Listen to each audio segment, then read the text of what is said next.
Chapter 800. After a few more days of hard flying, the thinner Shuaiyun finally returned to the capital of Jili. Seeing Shuaiyun's tired appearance, Zhang Xiaobao and the others felt sorry for her. They had already prepared to slaughter the cow, and Zhang Ying accompanied her, saying something that they did not know if Shuaiyun could understand. "It's actually a meddlesome person, not the Tubo or the Turks as we guessed." Zhang Xiaobao, who had received the information, was very puzzled. "That doesn't prove that the two places are not behind this.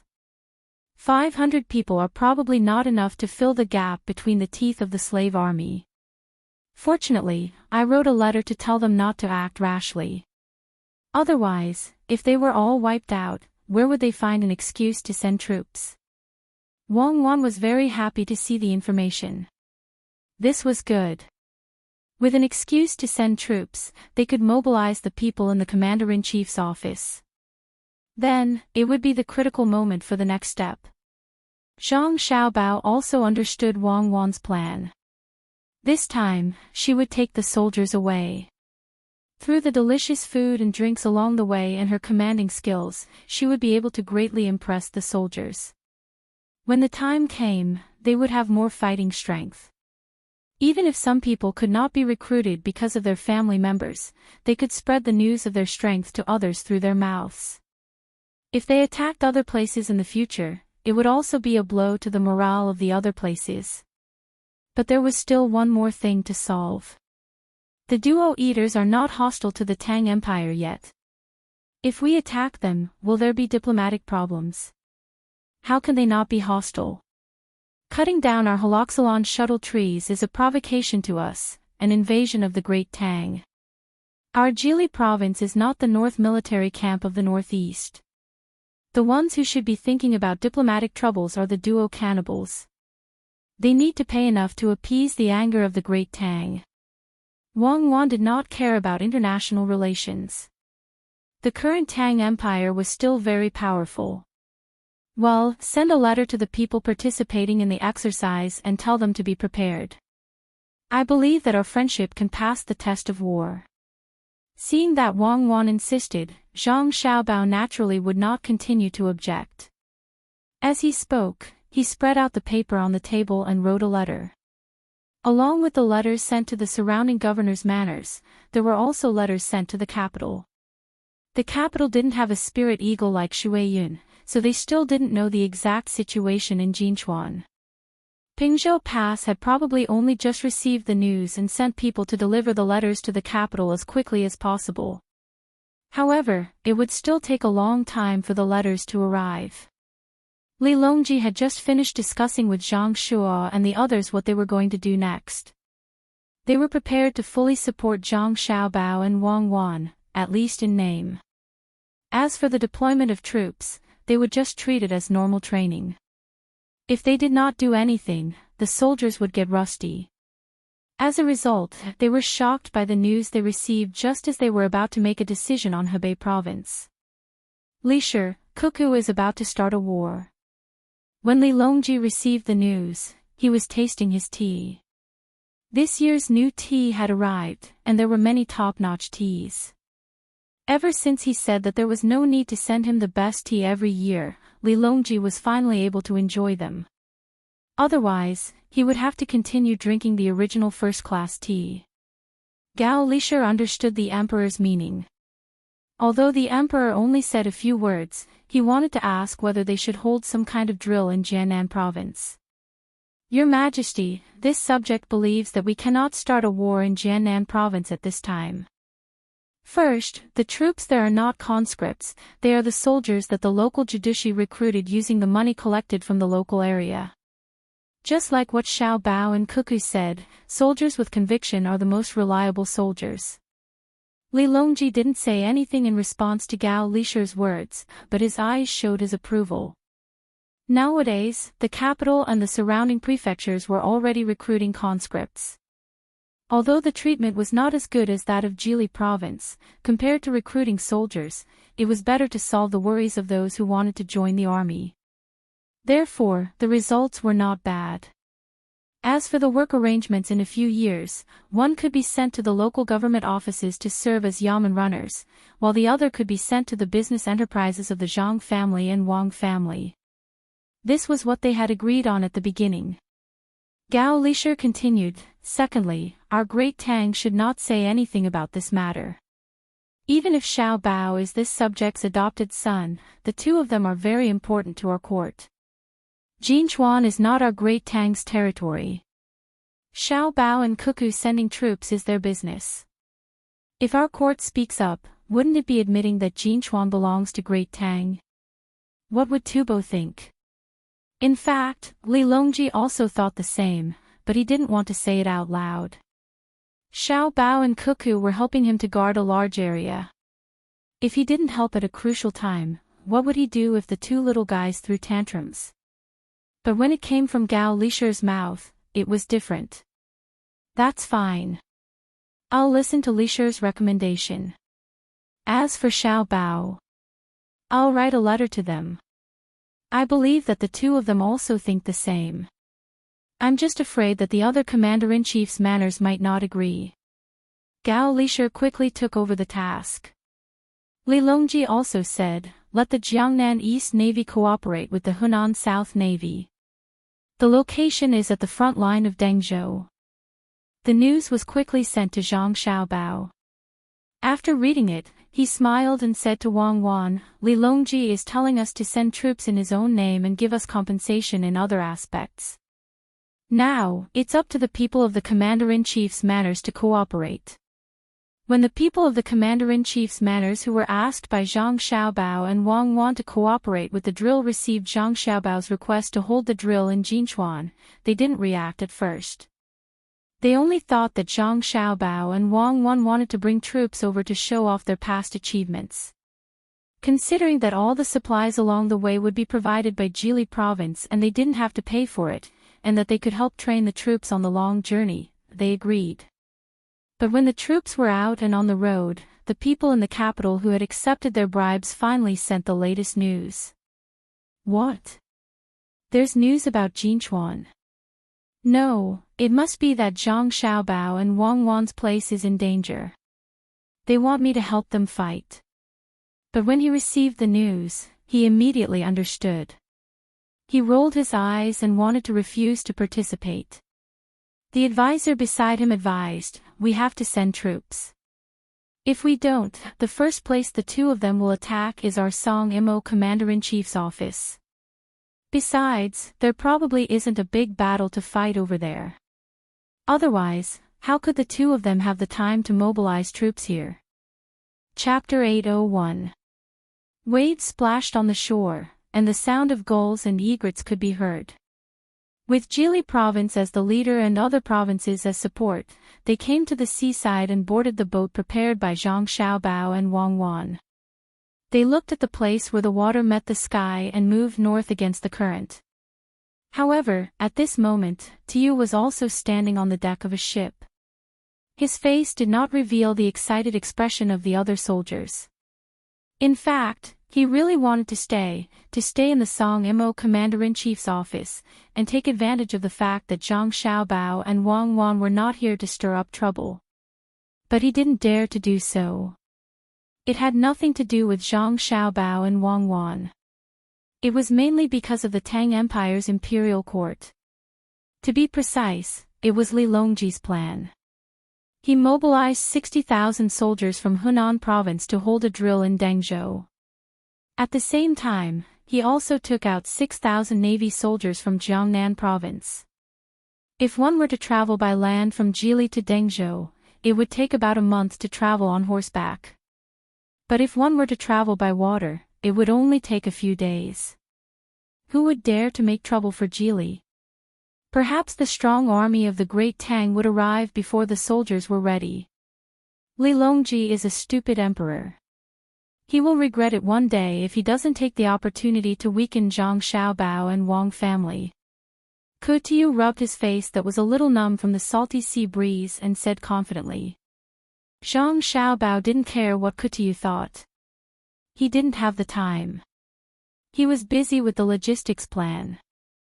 He had to let the soldiers understand the strength of Zhang Xiaobao and Wang family. Wang Wan, on the other hand, was playing with Pan, and the two little ones. Xiao Bei and the others had left with them. Naturally, they couldn't leave the two little darlings in Jili province, even if there were still 5,000 soldiers guarding the province. Of course, they couldn't send the two little guys back to the capital. When they reached Luoyang, they would let their parents take care of them. As for Xiao Bei and the others, it was better to follow them all the way to Jinchuan. They could let the 100 little guards see what a real war was like. No matter how good the training was, it was different from actual combat. Xiao Bei, who was used to following his family around, pulled Xiao Yuan to stand by the side of the boat. He stretched out 2 fingers and then 3. He asked, "Do you know what this is called?" 2 and 3. Xiao Yuan tried his best to stay as far away from Xiao Bei as possible and said softly. "Wrong, it's 23% of my strength," Xiao Bei said proudly. Xiao Yuan pursed his lips. He understood what Xiao Bei was trying to convey. Wasn't it just 23 bodyguards? Was there a need to repeat it every day? You're not convinced, are you? Then when we reach Jinchuan, let's compete and see whose guards kill more enemies. Xiao Bei, who wanted to be a general, issued a challenge to Xiao Yuan. Little Yuan shook his head vigorously. A gentleman doesn't stand on a collapsing wall. It's better for me to hide behind. You win. TSK, only children would hide behind. You're just a child. You're the kid, I'm not. Xiao Yuan finally didn't care whether he was a gentleman or not. It was a great insult to be called a kid. That's right. How did Big Brother teach her? Are you ready? Be ready at all times. We are the Strong Children's Protection Group, the future masters. Xiao Bei waved her little fists and sang in a crisp voice. She was now a member of a team.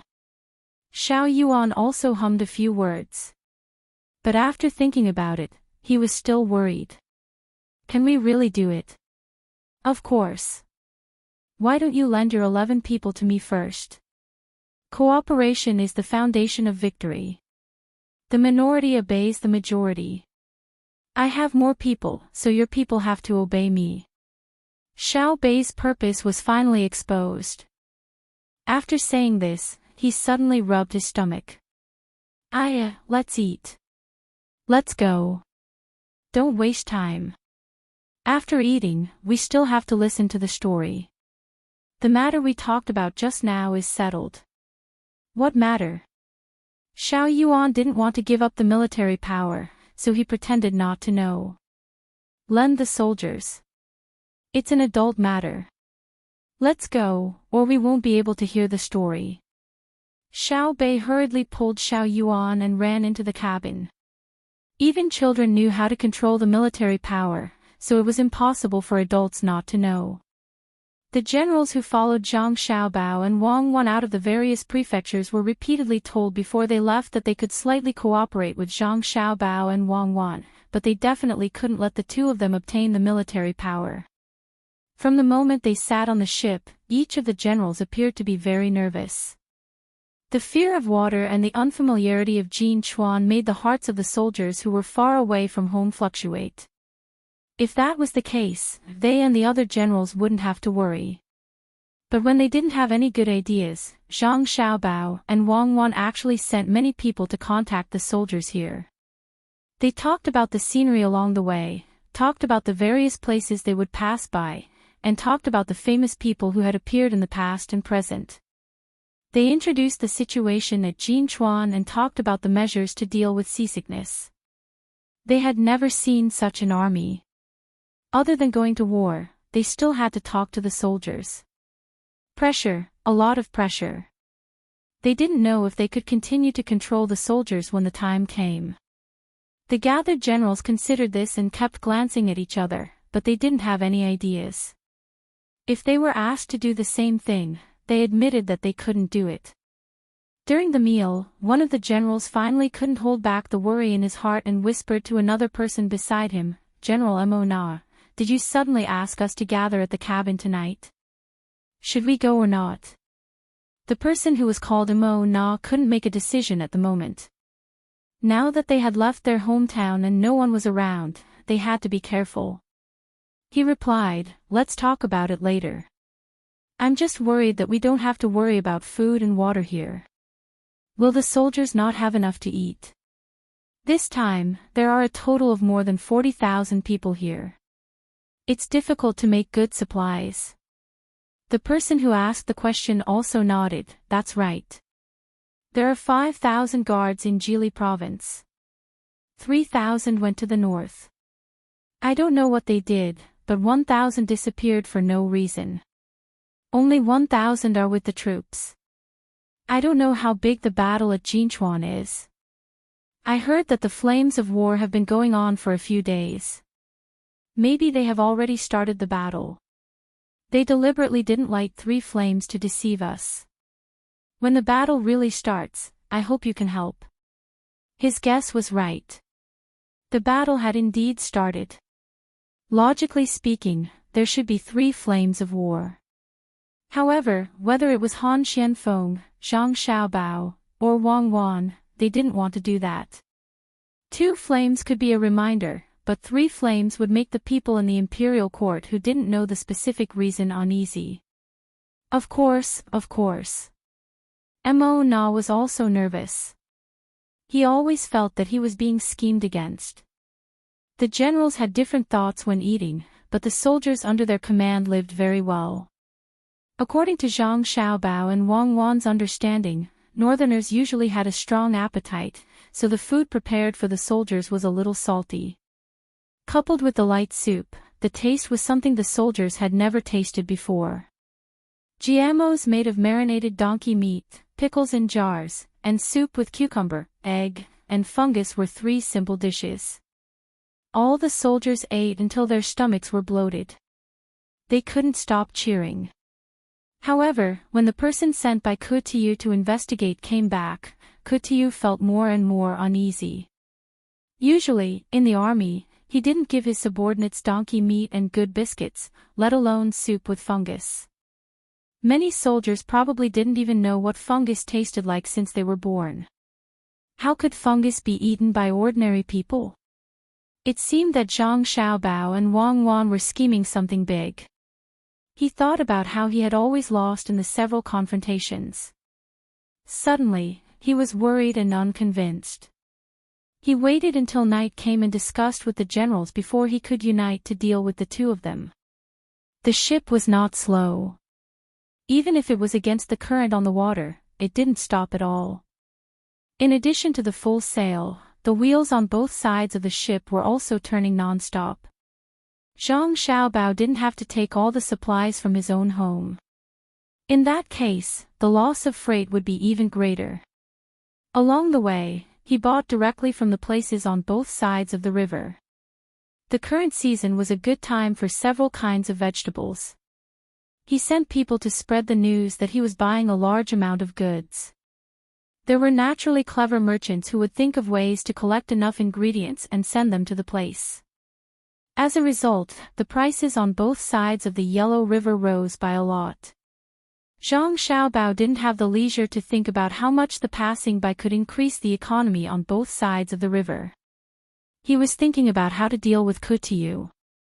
Every cabin where the generals lived had a special surveillance method. What a group of generals discussed last night naturally couldn't escape his ears. After hearing the report from his subordinates, Zhang Xiaobao said to Wang Wan, "But Tiyu is really ruthless. In order to deal with us, he didn't care about the health of the soldiers and wanted to poison them. He even wanted to eat poisonous things themselves. It's not a poison that can kill people. It's just croton. There are only 2 purposes. First, he wants his subordinates to misunderstand us. Even if they don't think that we poison them, they will think that our logistics are not good. Second, he wants to delay time. He can't travel so fast when he's sick. Wang Wan showed a very disdainful attitude towards what Kutiyu did. Zhang Xiaobao sat there and tapped his face with his hand for a long time. Since he wants to do things to the extreme, I will help him. It's not easy for him to get a lot of Croton. I have to help him. He wants to be ruthless to himself, but I will be even more ruthless to him. I want to see if he can continue to command the army after he falls ill. What are you going to do? Wang Wan hadn't seen Zhang Xiaobao's signature move for a long time, but this didn't mean that she didn't know the consequences of Zhang Xiaobao's actions. Zhang Xiaobao also missed this kind of direct and targeted strategy. He chuckled and said, "There's a tactic called information warfare, and there's also a saying called, 3 men make a tiger. Our advantage is that we have Water Cloud and Pigeon. Even if he doesn't do it, he'll still do it even if everyone says he did it. You want to send a message directly to the Song Imo Commander-in-Chief's office and expose Kutiyu's actions." Wang Wan guessed. "No, I want to send a message to his surroundings and let the people in the Song Imo Commander-in-Chief's office know through other people's mouths. But not now. No matter what, we have to go through the capital so that they can't catch up even if they want to send a message." Chapter 802. While Kutiyu and the other generals were in a bad mood, their soldiers were living a very good life. During this period of time, they were able to eat good food that they normally couldn't eat. White steamed buns and rice that were very comfortable to bite on. Coupled with the supply of vegetables and meat, they felt that this time, they were not out to fight, but to enjoy life. Especially at night, when the dew was heavy, the person in charge of the night watch could even get a small cup of wine. It looked a little small, but it was much stronger than the wine they drank before. Just a small cup was enough to warm up their entire body from the inside out. The soldiers had already fallen in love with this kind of life. The only thing that made them a little unhappy was that the food that followed Zhang Xiaobao and Wang Wan, as well as the few hundred guards, was not the same as what they were eating. For example, last night they had 1 serving of fish, 2 servings of vegetables, eggplant and cucumber, and a bowl of mutton soup. However, the people who came with Zhang Xiaobao and Wang Wan ate eggplant and cabbage. The meat dish was braised pork, and a bowl of egg soup. The braised pork was fine. After all, the fish they ate was called braised fish, although the taste was a little worse. However, eggplant and cabbage were not vegetarian dishes at all. Whose vegetarian dish was called minced meat and eggplant? Whose vegetarian dish had shredded meat in it? No matter how envious or jealous they were, they couldn't complain. "I won't complain." A Khitan soldier who was in charge of the night watch held a cup of warm wine in his hand. He licked it gently with his tongue and said to the person next to him who was also in charge of the night watch, "My life is worth it. I have meat every day and wine when I am in charge of the night watch. Since I was young, I have never drunk such good wine." Another soldier had the same feeling. He sniffed the wine cup with his nose and said, "It's a pity that someone else will be in charge of the night watch tomorrow. When I discussed it with them, they didn't want to do it. I am willing to do the hard work of night watch. Right now, I'm just scared. I'm scared that if I follow them all the way and come back victorious, how am I going to live without Governor Zhang and Adjunct Wang? Now I understand why their subordinates are so good at fighting and eat so well. Keep your voice down. Don't let anyone hear you. Otherwise, even if you don't die, you will lose a layer of skin. I really regret that I didn't go to Jili State to be a soldier. If I brought my family with me, oh. I don't dare to think about it, I don't dare to think about it." The person who spoke earlier lowered his voice and looked around nervously. Seeing that no one was paying attention to them, he heaved a sigh of relief. The two of them sipped their wine and continued their night watch. The same thing was happening on different ships. But how could Tiu not hear any news at all? However, he had no other choice. He couldn't possibly ask his subordinates not to eat the food provided by the Zhang family and Wang family. Where would he find food to feed his subordinates then? His subordinates were used to eating the food of the Zhang family and Wang family. When they returned to the martial manor in the future, would they have to follow the food of the Zhang family and Wang family? Pass down the order. Get someone to buy Croton as soon as possible. We'll be arriving in Luoyang soon. Hand it over there. Once the Croton is obtained, give it to someone to use. Tiyu had a feeling that time was passing by like a year. He wished he could grow a pair of wings and fly outside to bring back the Croton. The subordinate who had been in charge of waiting on him agreed and carefully left the cabin to make the arrangements. Contacting people outside was a very troublesome matter. When the time came, they still had to send the Croton to the various ships. A moment of carelessness could be discovered. Zhang Xiaobao and Wang Wan had already helped Tiyu arrange some of the matters. They were also waiting for the right time to come. Wang Wan lay on the bed, her head leaning on Zhang Xiaobao's shoulder as she whispered, "Xiaobao, the matter of the bank is now considered stable. Do you have any plans for the next step?" Zhang Xiaobao knew what Wang Wan was asking about. It was the same problem of interest as when the national debt was issued. Now, the bank didn't have to pay any additional fees for depositing money. Ever since the bank took this measure, other places that specialized in exchanging money had no choice but to think of other ways to collect funds. No one was willing to deposit money with them. At the beginning, many shops wanted to support the bank, but as the imperial court bought large amounts of silk, when the time was almost up, they felt the determination and strength of the imperial court.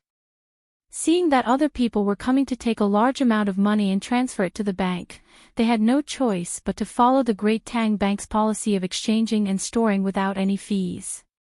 Otherwise, if all the people who deposited money with them came to withdraw money, they simply couldn't afford it. A lot of money had already been lent out in the form of usury, but it wasn't time yet, so they couldn't collect it. It was precisely because of this that Zhang Xiaobao hadn't introduced the matter of interest. He was afraid that it would have too great of an impact on other financial industries. After thinking about it carefully, Zhang Xiaobao said to Wang Wan, "Isn't it a bit too early?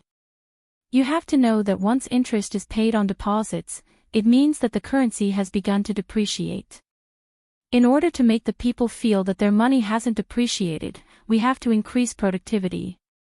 Right now, we are researching all kinds of science and technology, but we haven't taken it out yet. Then let's take it out." Wang Wan also understood this situation. If they didn't develop productivity, then the depreciation would be true depreciation. If productivity could keep up, then they would be able to reach a balance between supply and demand. The more productivity developed, the better the people's lives would be. "Xiaobao, if we take it out, then the people's lives will be better," Wang Wan added.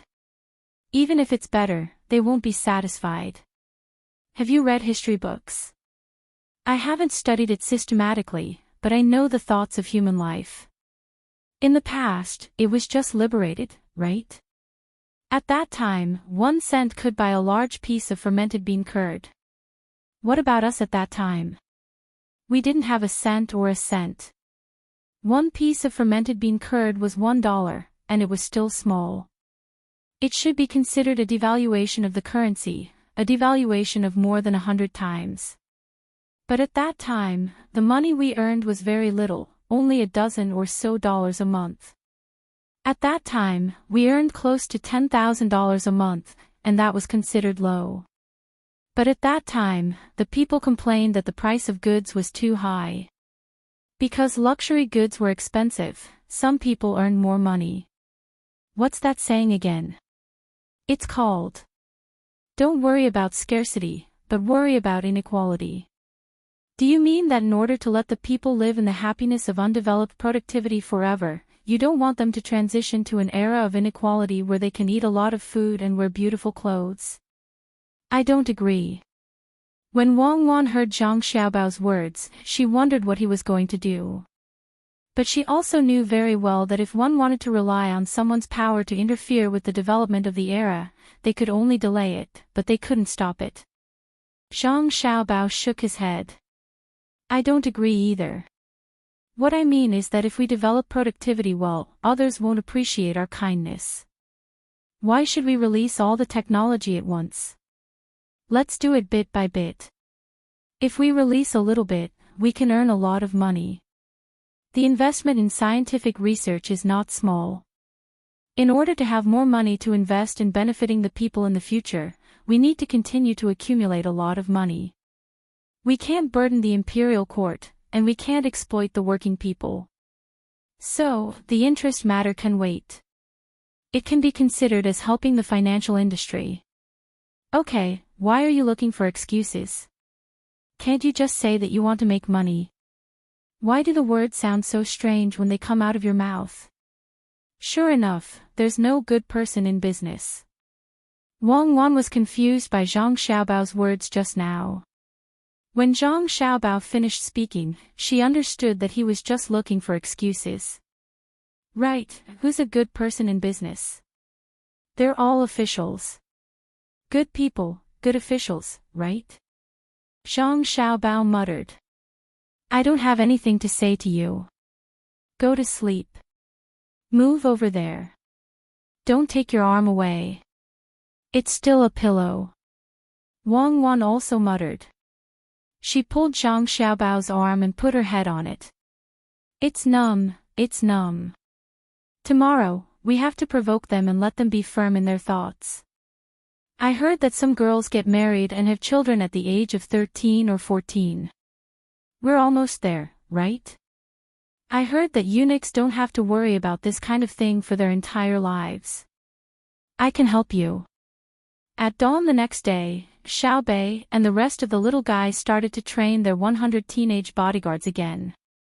They did morning exercises on the deck and shouted loudly. It really did look like they were doing something. The bodyguards brought by Zhang Xiaobao and Wang Wan, as well as the 1,000 soldiers, were also training in a small area. The other 40,000 people were already immersed in the aroma of the food. It was not inferior to a gentle village at all. Today's breakfast was meat buns. There were some green onions in the chopped meat filling. Before they could eat it, the fragrance that assailed their nostrils made them drool. With the addition of the meat, pickles, tofu pudding, and chives, it was as if it was the new year. As expected, when Tiu found out what they had for breakfast, his expression turned even gloomier. The other generals also felt regret. If they had known earlier, they would not have brought them here personally. This was their own army. If they wanted to win over the hearts of the people when they returned, they would probably have to spend a lot of money. A small portion of the people were depressed, while a large portion of the people were happy. When the fleet arrived at Luoyang, the small portion of the people were also happy. They were all waiting to get Croton from Luoyang. In Luoyang, the fleet had to stop for a day to rest and reorganize. The main reason was that Empress Wang's 2 children had to be sent to Zhang Xiaobao and Wang Wan's home. They could not bring 2 babies to war. Seeing that Pan was about to be sent away, Xiao Bei reluctantly reached out his hand to touch Pan Er's face. He lowered his head and kissed her. Good baby, don't be anxious. It won't be long before Big Sister brings the soldiers back victorious. When that time comes, you'll be a little older. I'll bring you to swim. It's very simple. Pan Er blinked her eyes and looked at them curiously. In the end, she cried. It was not because of the separation, but because they were not familiar with the people carrying them. Zhang Xiaobao and Wang Wan's mother just happened to have nothing to do, and her children were not by her side. Now that the 2 little guys were sent over, it could be considered as relieving some of the boredom. After spending a day with Xiao Bei and the others, when it was time for the fleet to continue moving, she gave some instructions and left with the 2 children who were still shy. When the crying gradually faded away, the fleet embarked on a new journey. In the cabin, Kutiu looked at the big bags of croton seeds and was very nervous. He asked the person who went to do the work, "Did anyone follow you?" No, this little one looked carefully. Besides, this little one used the excuse of buying something else as an excuse. Who would have thought that there would be so much croton seeds in the cargo? The person who did the work shook his head and promised not to mention that no one else found out. Even if they found out, he would not dare to say anything. Kutiyu licked his lips with his tongue, then bit it and said, "Find a way to spread the news to the other ships. 2 days later, at night, we will act at the same time. If this matter is leaked, then you, this little one, understands. If it is leaked, it will be done by this little one alone. It will have nothing to do with the general. When the time comes, I ask the general to take care of this little one's family." How could the person who did the work not understand Kutiyu's meaning? If there is a problem, he will have to take the blame. Even if he did not want to do this, he did not have the right to choose. Go, after this matter is done, there will be no shortage of benefits for you. Kutiyu ordered again. He took a few deep breaths and no longer cared about the croton seeds in the cabin. He went outside and looked at the scenery on the river as if nothing had happened. Because they were going to the desert, they did not have to go through Jianan Road by land. This made the Zhang siblings feel very regretful. When the time came, they could only think of a way to discuss with Zhang Xiaobao and Wang Wan to let the two of them go home to have a look, or to pick up their families. There was no need to go by land, so they walked along the Yellow River. To be precise, they passed by the capital and then entered the Jing River. At this time, Kutiyu was looking at a bridge on the river in shock. The water of the Yellow River surged and hit the side of the ship. Compared to the bridge that spanned the two sides, the surging water did not seem so shocking. What is the name of this bridge? Kutiyu looked at the pedestrians on the bridge and asked the soldiers on the side of the bridge. Replying to the general, this bridge is called the third bridge of the Yellow River. It hasn't been named yet. This humble one has inquired about it. The naming of the bridge is not simple. If someone is willing to pay 1,000 strings of coins, they can name the bridge this year. If they still want to name it next year, they will have to pay again. The soldier had a lot of communication with other people and knew a lot of things. The third bridge. So there is also the first bridge and the second bridge. One has to pay 1,000 strings of coins to name it. Is there really someone stupid enough to pay? Kutiyu did not see the bridge the last time he came, but this time there was. It seemed that there was more than one bridge, which made him feel strange. What was even more strange was that they were willing to spend money to name it. The soldier said again, "There is. The first bridge and the second bridge have been named. The first bridge is called the 10,000 Zhang Cloth Line, and the second bridge is called the Wei River Boat Transport. General, this bridge was built by the Zhang family and the Wang family. The Zhang family and the Wang family are really capable. They can actually build a bridge on the river. Also, their daily meals are good. Good, you eat it. It is not small, it is not small." Kutiyu really did not know that the bridge was built by the Zhang family and the Wang family. Seeing it with his own eyes today, not only did he not have the heart to applaud Zhang Xiaobao and Wang Wan, but his mood became heavier. The more capable the two families were, the more difficult his life in the commander-in-chief manner would be. Chapter 803. At the place where the sun was about to set, a red glow reflected on the horizon, and even the murmuring river had a trace of gorgeous color. Light smoke rose from hundreds of ships at the same time, and the sound of cooking could not stop. The soldiers who had been used to eating on the ships could not help but secretly swallow a few mouthfuls of saliva. Seeing was believing. Except for the 1,000 soldiers from Jili province and the guards who followed Zhang Xiaobao and Wang Rong, the other soldiers had a more direct understanding of the capabilities of the two families of Zhang Xiaobao and Wang Rong. Although it was said to be military camp food, after tasting it, they found that it tasted more delicious than the food made by some good restaurants in their own provinces. The cooks who followed the army were not ordinary either. It would be good if they could continue to follow the army when they arrived at the place. They were afraid of war, so they could only bring fried noodles and cook by themselves. Usually, people were not allowed to enter the kitchen. It was clean inside, and there was no need to worry that people would find rats and cockroaches. It was the same today. Some soldiers liked to wander around when they were bored. The most frequent place was naturally the kitchen. If the master chef was happy, maybe they could steal some food. 3 dishes were fried, 2 vegetables and 1 meat. There was also a big pot of soup. The main dish today was pancakes, which were hot noodles. They were very thin and also very big. Seeing that the dishes were all shredded, one knew that they should eat pancakes for dinner tonight. "Master Bai, are you busy?" A soldier strolled to the door of the kitchen, put one foot in, raised his neck and looked at the busy person over there, and asked casually. "Not busy, not busy. Here, try this." The chef who was working inside had finished cooking. What he needed to do was to boil the soup. The dishes were first taken outside, and when the soup was ready, dinner would be served.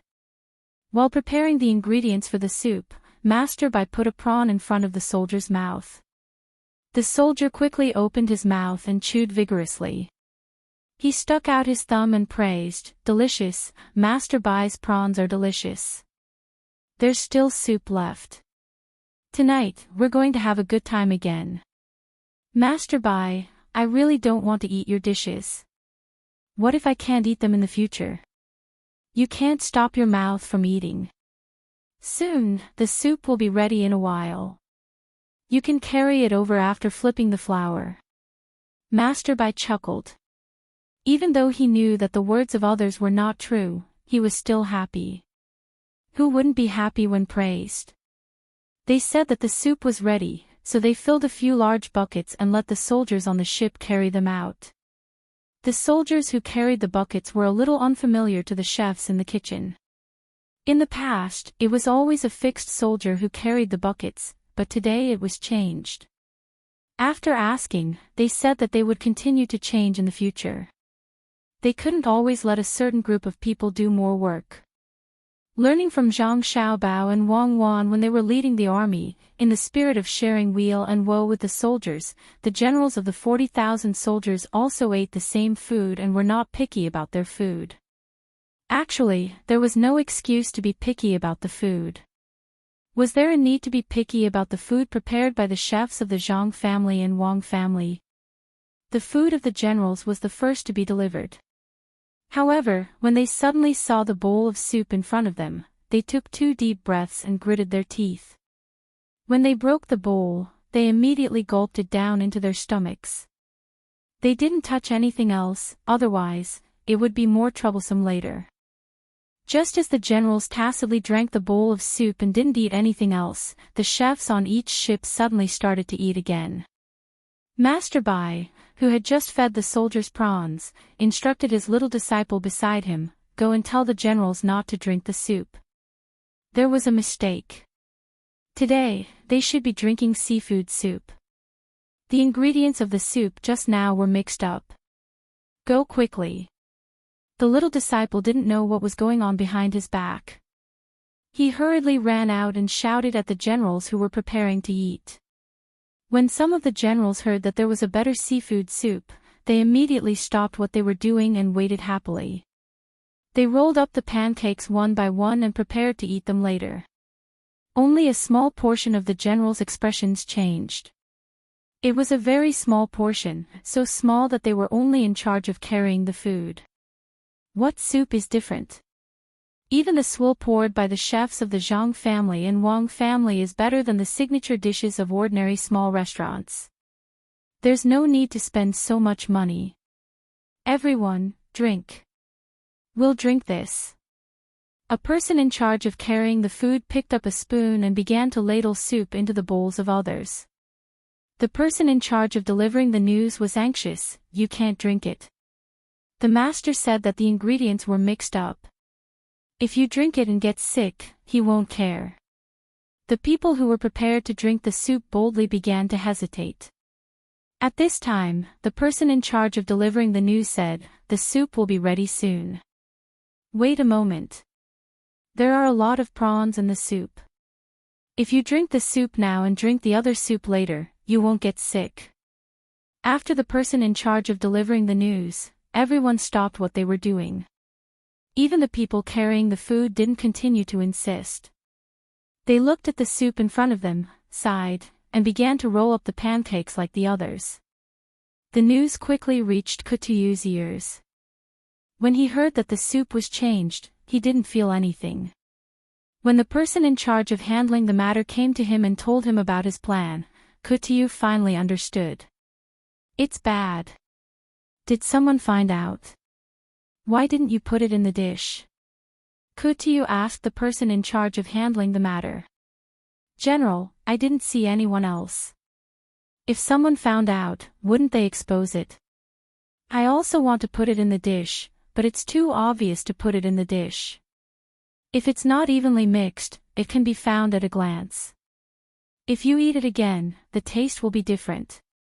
It's only safe to put it in the soup. The person in charge of handling the matter immediately explained that the croton powder was not colorless and tasteless. Did you drink it? Kutuyu asked again. Yes. If I don't drink it, won't I be suspected? I drank a lot. General, did you drink it too? After the person in charge of handling the matter asked, his expression changed. It was unknown whether the croton powder reacted so quickly or it was just a psychological effect. Anyway, after he finished speaking, he covered his stomach with his hand and said with a bitter face, "General, I'll go out first. Let's go together." Kutuyu didn't look good either. When the two of them walked hurriedly to a certain place, Kutuyu seemed to be very unwilling to give up. Have Zhang Xiaobao and Wang Wan and the others eaten? General, you forgot that they eat different dishes from us. They eat better and don't need our people to help them carry the buckets. General, I'll go first. The person in charge of handling the matter gritted his teeth and finally sped up, regardless of the identity of the general. Zhang Xiaobao, who was also eating, knocked the bone marrow out of the bones for his younger brothers and sisters and put one on each person's plate. Seeing his younger brothers and sisters eat happily, he said with a smile, "Eat well. If you eat well, you won't get sick easily." Then what if you don't eat well? Will you get sick? Xiao Bei, who liked to eat bone marrow the most, looked at the few remaining bones in the plate in front of her brother and then looked at the biggest bone marrow in her plate. She opened her small mouth and took a little bite, smacked her lips and said, "That's right. If you don't eat well, you will get sick. For example, that Kutuyu doesn't eat well. When the time comes, he will definitely get sick." Zhang Xiaobao suddenly thought of what happened tonight and was very happy. Xiao Bei first looked at her brother doubtfully. She grabbed a bone with one hand and held the wrist of her other hand, otherwise she wouldn't be able to bear the weight of the bone. She nodded and said, "Brother said that he will get sick, so he will definitely get sick. I think the bone marrow in this bone tastes better than the one in my plate. Help me take it out and let me compare." Xiao Yuan, who also liked to eat bone marrow, looked at Xiaobei's actions and pretended to be disdainful, saying, "You're so cunning. What's the point of comparing the taste? You can just say that the remaining bones aren't enough to split between each person and I'll give them all to you." "I don't think that way. You're measuring the heart of a gentleman with your own mean measure. Since you reminded me, I'll do as you say. Brother, give me the bone marrow of the other bone too." Xiao Bei had a wrong look on her face, as if everyone had misunderstood her. The few of them were eating noisily when all of a sudden, the generals finally sent someone to look for Zhang Xiaobao. They asked Zhang Xiaobao to send a few doctors over to take a look. It was unknown whether it was because they had caught a cold or because they were not acclimatized to the environment and had a stomachache. If only this could be recorded and let the soldiers know of their plan. "Let's see how they can continue to lead the soldiers," Wang Wan said regretfully. "Yes, even if they find someone to prove it, it won't work. However, they can't expect to lead the soldiers anymore. It's probably because they are not acclimatized to the environment and will need to be treated for a long time. What do you think of 4 months? After all, our doctors aren't gods. Their methods are limited. Zhang Xiaobao also lamented. Thus, the fate of a certain group of people was decided just like that. The doctors went over to take their pulse and then prescribe medicine. After taking the medicine, they would continue to have diarrhea. They would take their pulse again and drink the medicine again. In any case, it was fine as long as they didn't die. The peaceful night passed just like that. Some of the soldiers were discussing the seafood soup from last night. Some people didn't dare to think about that matter. After hearing that the general's stomachs were all bad, they could only sigh and sigh. A day later, Kuyu still hadn't recovered. A trace of waxy yellow appeared on his ruddy face. There were obvious dark circles around his eyes. General Kuyu, I wonder if your body is better. I keep feeling that it's not because you are not acclimatized to the environment. Later, I will find a few better doctors to come over and take a look at the general. I think it's because of the soup. The others didn't have stomachs. It's because they didn't drink the soup. Wait for me to investigate in detail. Zhang Xiaobao took 2 kinds of fruits and found a cabin where they could stay and said to Li Yundong. Looking at Zhang Xiaobao's eyes, Kuyu suddenly had a feeling that Zhang Xiaobao knew about this matter. Moreover, he was the one who arranged it. Otherwise, how could it be so coincidental? He usually didn't change the soup, but changed it yesterday. And it was changed at such a good time. He had drunk it before. There was definitely no mistake with the soup. The taste was not bad. In addition, all the generals who had diarrhea said that they were not acclimatized to the environment after being examined by different doctors. Wasn't this too much of a coincidence? After thinking about it carefully, Kuyu didn't dare to let Zhang Xiaobao investigate. If he wanted to investigate, as long as he checked all the links, he believed that someone would accidentally say it. As a result, he hurriedly advised, Governor Zhang, you don't have to waste your energy. It's fine as long as the soldiers are fine. I thought it was also because I was not acclimatized to the environment. I am a person who knows my own body well. It doesn't seem like I ate something wrong. Please wait a moment, Governor Zhang. I will be back soon. However, as Tiu was speaking, he did not care whether it was rude for him to not accompany Zhang Xiaobao. He clutched his stomach and staggered outside. The sun shone on his forehead, and it was obvious that he was sweating. Zhang Xiaobao fiddled with the teacup on the table and said to the servant standing to the side, Your general is so pitiful. The servant nodded in agreement but didn't say anything. He also realized that Zhang Xiaobao didn't come here to visit sincerely. Otherwise, how could he have taken the pear? It was obvious that the big white pear had a lot of water in it. Moreover, it was of the cold attribute. Who would dare to eat it? Help me. After a while, Kuyu came back. His footsteps were more and more staggered. He held the door frame with one hand and clutched his clothes with the other. His voice was trembling. Zhang Xiaobao stood up kindly and helped Kuyu to the couch.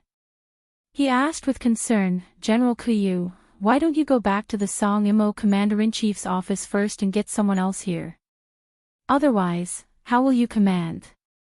Recently, Adjunct Wang has been looking for an opportunity to train and cooperate in battle. General is not here. I don't know if Adjunct Wang can send the orders well. Train. How to train? Kuyu momentarily forgot the pain in his stomach and asked with uncertainty. In battle, you have to listen to one person's orders. Otherwise, it will be chaotic. Adjunct Wang originally wanted General Kuyu to be the highest-ranking general. Everyone else will listen to General Kuyu. However, with General's current condition, if you drag your illness and take care of things, you probably won't get better, right? Zhang Xiaobao patiently explained. Kuyu, who wasn't stupid, understood that this was to seize power. Although he wasn't afraid of seizing the real power, from today onwards, he reckoned that he would lose the command authority for a period of time. In an instant, Kuyu suddenly regretted. He suddenly realized that things weren't as simple as he thought. He shouldn't have wanted Croton in the first place. Didn't the other party finally find the opportunity? Governor Zhang, this matter isn't urgent. General will get better tomorrow. How about we discuss it again then? Yes, tomorrow. Kuyu didn't want to give up power and said to Zhang Xiaobao with a firm gaze. Chapter 804. The water was still flowing, and the mountains were still beautiful. The fleet was still on its way to the desert. There were no changes to the food. In the morning, there were steamed buns or steamed buns. In the evening, there were 2 vegetarian dishes and 1 meat dish. The night watch had an extra cup of strong wine. The difference was that when they passed by the Jing River, there were many women who came on board. The local brothel offered a lot of money, and they only needed to stay for 3 days. When the time came, they would send someone to send them back. As a result, there were more singing and dancing on the ship, as well as the smiles of the soldiers. When the women came, they were told that they were there to encourage the soldiers who were about to go to the border to kill. There was money to be made, and they felt that the people they needed to serve might stain the battlefield with blood. These brothel women did their best, and they did not forget to accompany the soldiers and encourage them to kill more enemies. Sir, don't be anxious. Let this concubine dance for you again. Tonight, this concubine is yours. The voices in the cabin made the expression of Wang Wan, who was standing outside and admiring the night scene with Zhang Xiaobao, very ugly. Zhang Xiaobao, what are you doing? You're actually finding women for them. Do you need to get some drugs? Listen to the voices coming out now. Do women have no place in your heart? Wang Wan really could not bear the unbearable sounds. Zhang Xiaobao looked at Wang Wan with a strange expression and replied, Where do I get drugs? What's wrong with finding women? Everyone is happy. Some can get money, and some can enjoy gentleness. No matter what, they are still soldiers. They are much better than those weak people. Everyone gets what they need. Don't stare at me. When did I say that women have no place? Why don't we go back to the cabin and not listen, or go take a look? But suddenly, he is a good person. He has persisted for so many days. He needs to be nourished. Otherwise, it is easy to die on the road. Wang Wan also knew that Zhang Xiaobao was right. This matter had nothing to do with whether women had a place or not. Since they chose this line of work, they should follow the rules. She had never heard of any country or dynasty that could put an end to this. She also knew that if she said anything more, Zhang Xiaobao would question her. Were the officials good people? Can't we talk about it? When that time came, he would really be speechless. The so-called act of attacking someone was just deceiving oneself. The person who was attacking was doing it, so he wouldn't have the confidence to fight back. Just as he was about to follow Zhang Xiaobao's instructions and return to the cabin to rest, the sound of drums came from the cabin where the woman's teasing voice came from. No, it wasn't the sound of drums. It was the sound of someone slapping the table and the deck of the boat. He didn't know how to find it, but it just matched the sound of drums. The only thing missing was the vibration. Then there was the sound of footsteps, and someone singing, The wine is in the luminous cup, and the lute urges us to drink. Don't laugh while lying drunk on the battlefield. Since ancient times, how many people have returned from war? This is a poem we secretly came up with, right? Their singing sounds pretty good. Let's go and have a look. Hearing the familiar words, Wang Wan pulled Zhang Xiaobao's hand and came to the outside of the cabin. The door of the cabin was only half closed. From this angle, they could see the looks of some women. At this time, there were 4 women in the cabin. 2 were slapping the table on the deck of the boat, one was holding a hujia and preparing to play it, and the other was dancing and singing. No matter how one looked at the dance, one couldn't see any gentleness in it. It gave people the feeling that it was a man dancing. Especially when the woman was dancing, her eyes revealed a kind of coldness and biting coldness. This was the first time Wang Wan saw a woman in a brothel. Originally, her impression of such a woman was that kind of woman who accompanied people to drink, accompanied them in their father's arms, and then spread her legs on the bed. Who would have thought that the woman dancing didn't give people the feeling that she was frivolous at all? The dancing woman was turning her body when she suddenly saw a big boy and a big girl outside. She was a little embarrassed and immediately made a mistake in her movements. "Let's go, don't look. It's not good to disturb people." Zhang Xiaobao pulled Wang Wan and left. "This woman doesn't feel like someone from a brothel." Wang Wan whispered. "This is a real brothel woman. Not only does she have to be beautiful, but she also has to know how to play the zither, go, calligraphy, and painting. If it was in our time, any one of them would be a talented woman. It's just that our people back then were not good enough and disgraced this reputation. Back then, those who had 1 or 2 points of the current brothel women's level were already celebrities." Zhang Xiaobao explained to Wang Wan. "Why are you always mocking people?" Wang Wan curled her lips. "Can't I tell the truth?" "Of course not, some things can be done but can't be said." "Well, let's go see what can be done but can't be said. I don't know if he is willing to hand over the military power now. If he is still stubbornly holding on, I have already prepared the best wood and linen clothes for him. The song is singing, the dance is dancing, the night is long without knowing, the joy will be found at dawn. General, accompany me to drink this cup of wine. I wish you victory at the start." A woman sang and danced. When she came near Kutu, she held a cup of wine in her hand. She wanted to lean on him, but hesitated, stopped, and spoke softly. Suddenly, without her leaning, he leaned against the wall of the boat. He looked at the beautiful woman beside him, then looked at the wine in his cup. He shook his head helplessly and said weakly, "This general appreciates the young lady's good intentions. This general appreciates the young lady's good intentions. Young lady, please rest early." "General, that won't do. The person who found me said that I must satisfy you. At the very least, I want you to enjoy yourself." The woman shook her head vigorously. Her gaze was firm. "I've enjoyed myself to my heart's content. Oh, go and tell the person who brought the girl here that I've been tired these days and will have to rely on Adjunct Wang for many matters in the army. Ask Governor Zhang to have a talk with General Wang about military power." Kutu, whose eyes were deeply sunken, used all his strength to move to the corner. He was afraid that the woman beside him would stick to him. The woman was easy to talk to.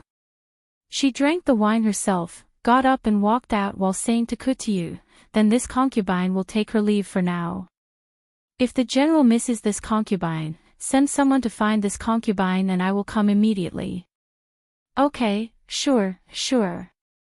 Kutu seemed to have used all his strength to say this sentence. Watching the woman leave, he sighed helplessly. He knocked his head on the deck of the ship, rolled his eyes, and opened his mouth to gasp for breath. Kutu finally decided to hand over the military power. It turned out that he had drugged himself. After eating it, he had a stomachache. Later, a doctor came. From then on, he didn't feel well. A few days later, his diarrhea was cured. He had red spots all over his body. When he didn't sleep, he was always in a daze. When he slept, he couldn't fall asleep. When he got rid of the red spots, he couldn't eat them. He was so suffocated that he wished he could die. He was cured again. This time, he had another stomachache. If he couldn't figure out what was going on after a few more times, he would really be a fool. Military power, it was all because of military power. He heard that the generals of other prefectures had already handed over their military power. Now, they were living comfortably. If he insisted on not handing it over, he could easily die on the way. Zhang Xiaobao, I finally know you. Don't let me get better. Otherwise, I won't let it end. It's so uncomfortable. Someone, get me some wine. After lying down for a while, Kutu felt hungry. He sullenly shouted, but only the guard standing guard at the door could hear him. General, you can't drink anymore. If you always rely on wine, you will be finished. The person at the door advised with concern. Today is the last time. As long as I eat, I will vomit. I will be fine tomorrow. Once I hand over my military power, this general will quickly get better. Kutu licked his dry lips and still wanted to drink. General, why don't I take your order and gather the brothers to threaten Zhang Xiaobao? The guard suggested. Then I will die even faster. At that time, Zhang Xiaobao will lock up his doctors and say that their methods are not good enough. When they return, they will be punished. Then, he will ask me to find a doctor myself. Tell me, which doctor will dare to treat me? Won't he directly poison me to death? Go, give me the wine. Go to the door and welcome Governor Zhang. He should be here soon. Kutu's heart was like a mirror. If it were him, he would do the same. Zhang Xiaobao and Wang Wan, who originally wanted to come and visit Kutu, suddenly received the news. They looked at each other and laughed at the same time. Xiaobao, are you satisfied now? You almost tormented him to death. Wang Wan felt carefree. She hugged Zhang Xiaobao's arm and laughed. Don't talk nonsense. I am sparing no effort to help General Kutu get better. When did I torment him? He is also a person. Even when he is in pain, he still thinks about the army. He wants to put the lives of countless people in your hands. This is a person with a sense of responsibility. I hope he can get better as soon as possible. My Buddha above, Amen. Don't draw a cross anymore. Who draws a cross from the bottom to the top? If you draw it a little lower, it will be inserted into your navel. I know you don't like any religion, even the two parties. But don't show it. Wang Wan pulled Zhang Xiaobao and jogged towards a place where they could break through. Wrong. I like all religions and parties, so I made it a little messy. I believe that a true God can tolerate everything. Those who attack other religions do not truly understand God's intentions. This time, only the Song Mo Commander-in-Chief's office was not included. We are about to succeed. Yes, it was not annexed. Hurry, I am afraid he can't hold on. Zhang Xiaobao and Wang Wan saw the skinny Kutu when they were bickering. They talked in the cabin. Without a fourth person knowing, they obtained the official seal of the Song Mo Commander-in-Chief's office. The next day, Kutu's body was much better. At least he could eat some porridge and not continue to vomit. It was said that his heart disease was only cured after he let go of his worries. On the night he recovered, a pigeon flew to the capital. It also brought an order to transfer troops. On it was the seal of Kutu. Chapter 805. But Tiu would never have thought that Zhang Xiaobao did not want his seal to command the people on the ship, or that his ultimate goal was not only the people on the ship. The letter was first sent to the capital, where Kutu's letter to the imperial court was found. All the letters were gathered together, and then someone was found to imitate Kutu's handwriting to mobilize the other soldiers of the Song Mo Commandery. As for the generals sent by the other commander-in-chief's manors, those who had a say in the matter would also send fake letters back to mobilize their troops. These troops would be dispersed and sent to various parts of the Great Tang. Li Sun of Shuzhou was assigned 10,000 soldiers from the Song Mo Commander-in-Chief's manor and 5,000 soldiers from the Bohai Commander-in-Chief's manor. He, on the other hand, sent 20,000 soldiers from Shuzhou. A series of methods such as bribery, suppression, roping, and assassination were used. It could be said that there was no big chaos, but there was constant small chaos. It wasn't that there weren't any capable people in the various martial manors, but even if they could tell, they didn't have the strength. This time, the generals that were sent to Zhang Xiaobao and Wang Wan were all good at fighting. Their purpose was to learn from Wang Wan's abilities, and at the same time, to act as a strong presence to deter Wang Wan and Zhang Xiaobao from acting rashly. There were not many people in each commandery. In the beginning, 160,000 people were sent from Jili province, and 40,000 real soldiers were sent away. When they saw the transfer order and the soldiers from other commanderies came, they wanted to object, but they did not have enough strength. Those who strongly objected either suddenly died of illness, or accidentally hit their heads on wood or tiles that fell from high places when they were walking.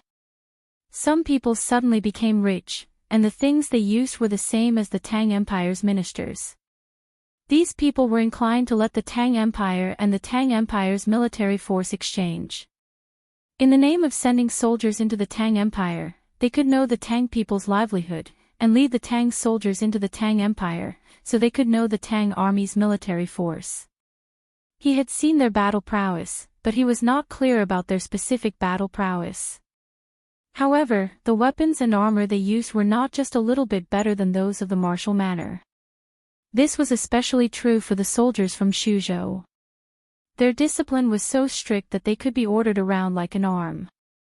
Li Sun actually personally came to the martial manor of Song Mo to take charge. The rest of the people didn't object to the recall of the soldiers, but they didn't agree either. Some said that they were sick and went home to rest. Some felt like they were in a dream all day long. They seemed helpless, but they also seemed to be waiting for the day when the elite soldiers that were sent out returned. None of the generals were aware of these matters, so the news could not be transmitted. Firstly, the fleet was moving too quickly to travel on land, and secondly, the important checkpoints on land were guarded by soldiers.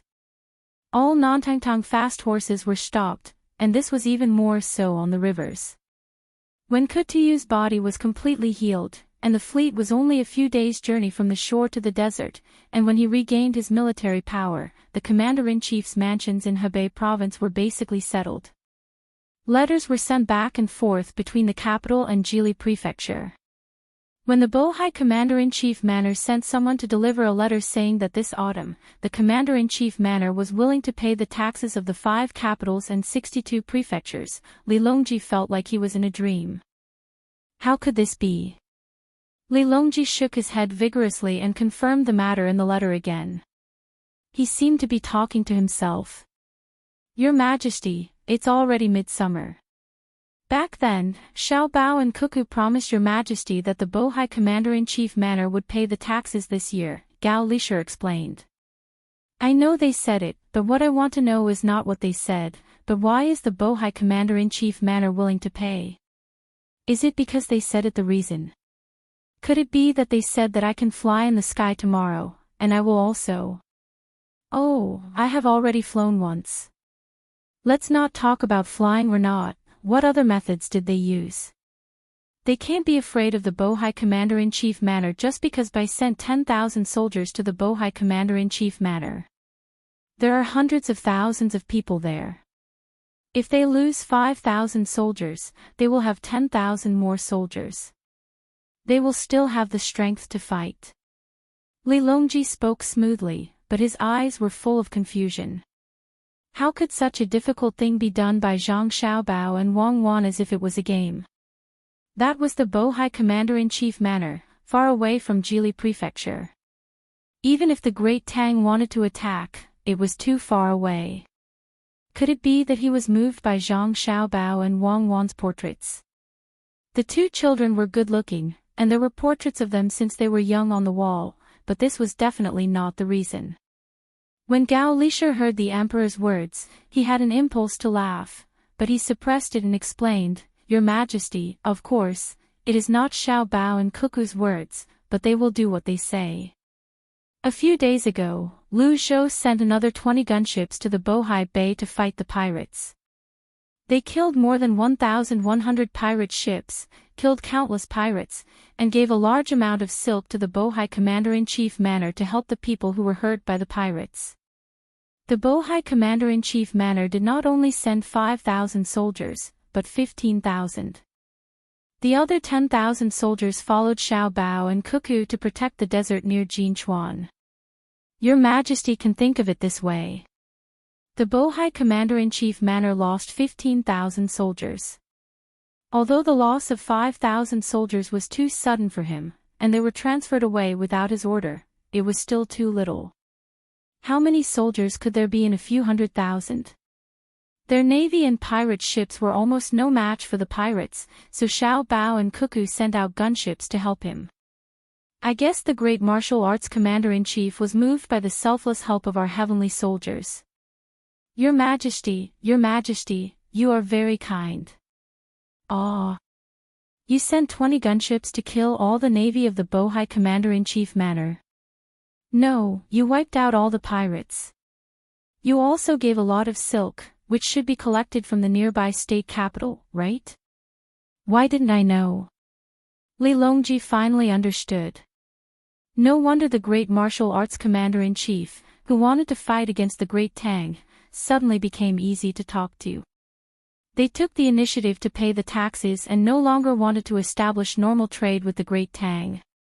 It turned out that it was because of His Majesty's kindness. It was just that when His Majesty's kindness shone, he was not aware of it. Gao Lisher knew that the emperor was not happy.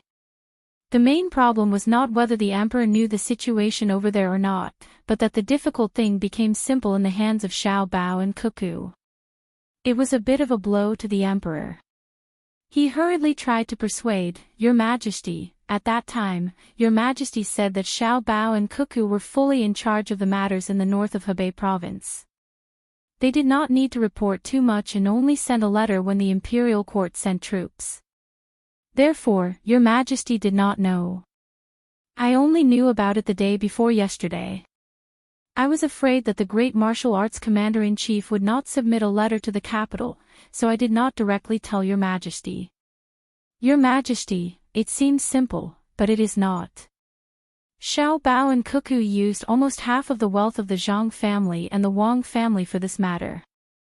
They bribed, roped in, and distributed it to the civilians. In the letter, they told me that since they came to Jili province, they slept at most 8 hours a day. They also discussed with me that when the north of Hebei province was settled down, they would help me to ask for more benefits from Your Majesty. This time, they lost a lot of money, so I don't know if I should ask for more benefits. Oh, they also suffered a lot. They want to ask for benefits from me. They have occupied a large area in the north of Hebei province. Can't they make up for their losses? Li Longji's heart was balanced. Considering Zhang Xiaobao's ability to make money, he did not think that they could not make up for their losses. Your Majesty means to let the two of them occupy the entire north of Hebei province. It is difficult to go to Hunan province by land. The two of them also have naval gunboats. The whole area is full of mountains and dense forests. When Cuckoo led 10,000 troops to the mountains near Ruoshui in Jinchuan, she played the classic jungle strategy. The strong protection team of the Zhang family and the Wang family can be said to come and go like ghosts in the mountains and forests. Even Li Sun, the Prince of Tonghen, also has 1,000 troops that are specially suitable for jungle warfare. Your Majesty, are you really going to let Xiao Bao and Cuckoo establish a foothold in the north of Hebei province? Gao Lisher saw that the emperor was a little confused, so he had to analyze the matter and let the emperor sober up and not be carried away by happy things. Li Longji was stunned. Yes, what Lisher said is right. It can be trusted, but it can't be unguarded. What is Xiao Bao and Cuckoo's plan? Do they want to occupy that area? Replying to Your Majesty, Xiao Bao is considering that he can't stay in the north of Hebei province, so he wants to get benefits from other places. He said that in the future, there will be dozens of prefectures. Those who are not filial piety will not be sent, those who do not love the people as their own children will not be sent, and those who are not court officials will not be sent. Even if they are sent, they will be changed every 3 years. They will leave their families in the capital, one official and one deputy. The official is a civil official, who is only in charge of civil affairs. The deputy is a military general, who is only in charge of defense. After 3 years, the civil official will be sent there to learn and familiarize himself with the situation there. When the predecessor leaves, the successor will be directly appointed. The same is true for the military general. However, they will not have the right to go there 1 year in advance. In this way, they will not be afraid of rebellion. The navy will be managed by someone else. All the generals and civil officials will have to build roads after they take office. Gao Lisher took out a piece of paper from his bosom and read the words written on it to Li Longji. Li Longji nodded and suddenly asked, "If there is a battle, what should we do if we can't fully understand the soldiers after only 1 year?" "Retreat. If we can't win, come back. The imperial court will then send elite troops to fight. Your Majesty, there is no need to worry that someone will attack there. Whether it is the Turks or Silla, as long as they attack, the capital can send troops to attack from both sides. Besides, Xiao Bao and Cuckoo don't seem to intend to let the Turks and Silla be as free as they are now. It's just that they don't have the time. Your Majesty, the two of them are still young." Gao Lisha revealed a little of the matter that his godson had mentioned. The main reason was that he had received a map. This map did not look like the current map of the Great Tang. It was much larger than the current one, even though the words "map of the Great Tang" were written on it. Li Longji finally recovered from the emotions in the letter from the Bohai Commander-in-Chief's office. Having become smarter, he immediately understood the meaning in Gao Lisher's words. The two of them still want to fight. If they keep fighting, they'll die.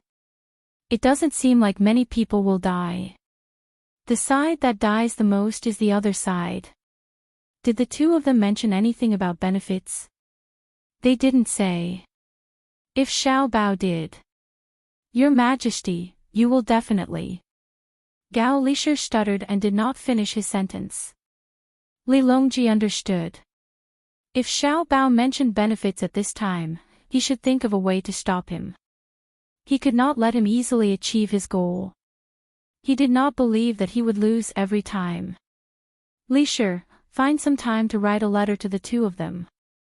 Tell them that I said that if they don't want any benefits, I will exempt their family from 3 years of tax. If they don't want to be exempt from tax, they will have to rely on their own abilities. Li Longji basically wanted to directly say that they would have to rely on their own abilities. However, after thinking carefully, if that was the case, it would be unfair to Xiao Bao and Cuckoo. They had cleaned up such a large area. If they won this time, they would really suffer a loss. If they were angry and stopped playing, he would lose a kind of fun, although his chances of winning were not that big. Your subject obeys. What else could Gao Lisher say? He could only agree. He did not understand why the emperor was so free. He was usually very nice, but when it came to Xiao Bao and Cuckoo, he had to lower himself to the children's level. At this time, Zhang Xiaobao and Wang Wan also received the news from Shui Yun. There was a small chaos in the north of Hebei province. The Wusher of Bohai Commandery had been tormented. Whether he really submitted or not, as long as he acknowledged the position once, they would have an excuse to beat him up if he did not want to do it in the future. Was the relationship of sovereignty something that could be casually acknowledged? Xiao Bao, you can send a letter to Chai Zuzan of Tubo. Ask him to send troops to help fight Duoshi. I won't even ask if he is supporting Duoshi. Let's see if he will send troops or not. Wang Wan saw that the matter in Jili province was more or less settled. She began to make a move against Tubo again. Zhang Xiaobao immediately wrote a letter to ask Chai Zuzan to send troops to eliminate the bandits' duo Shi.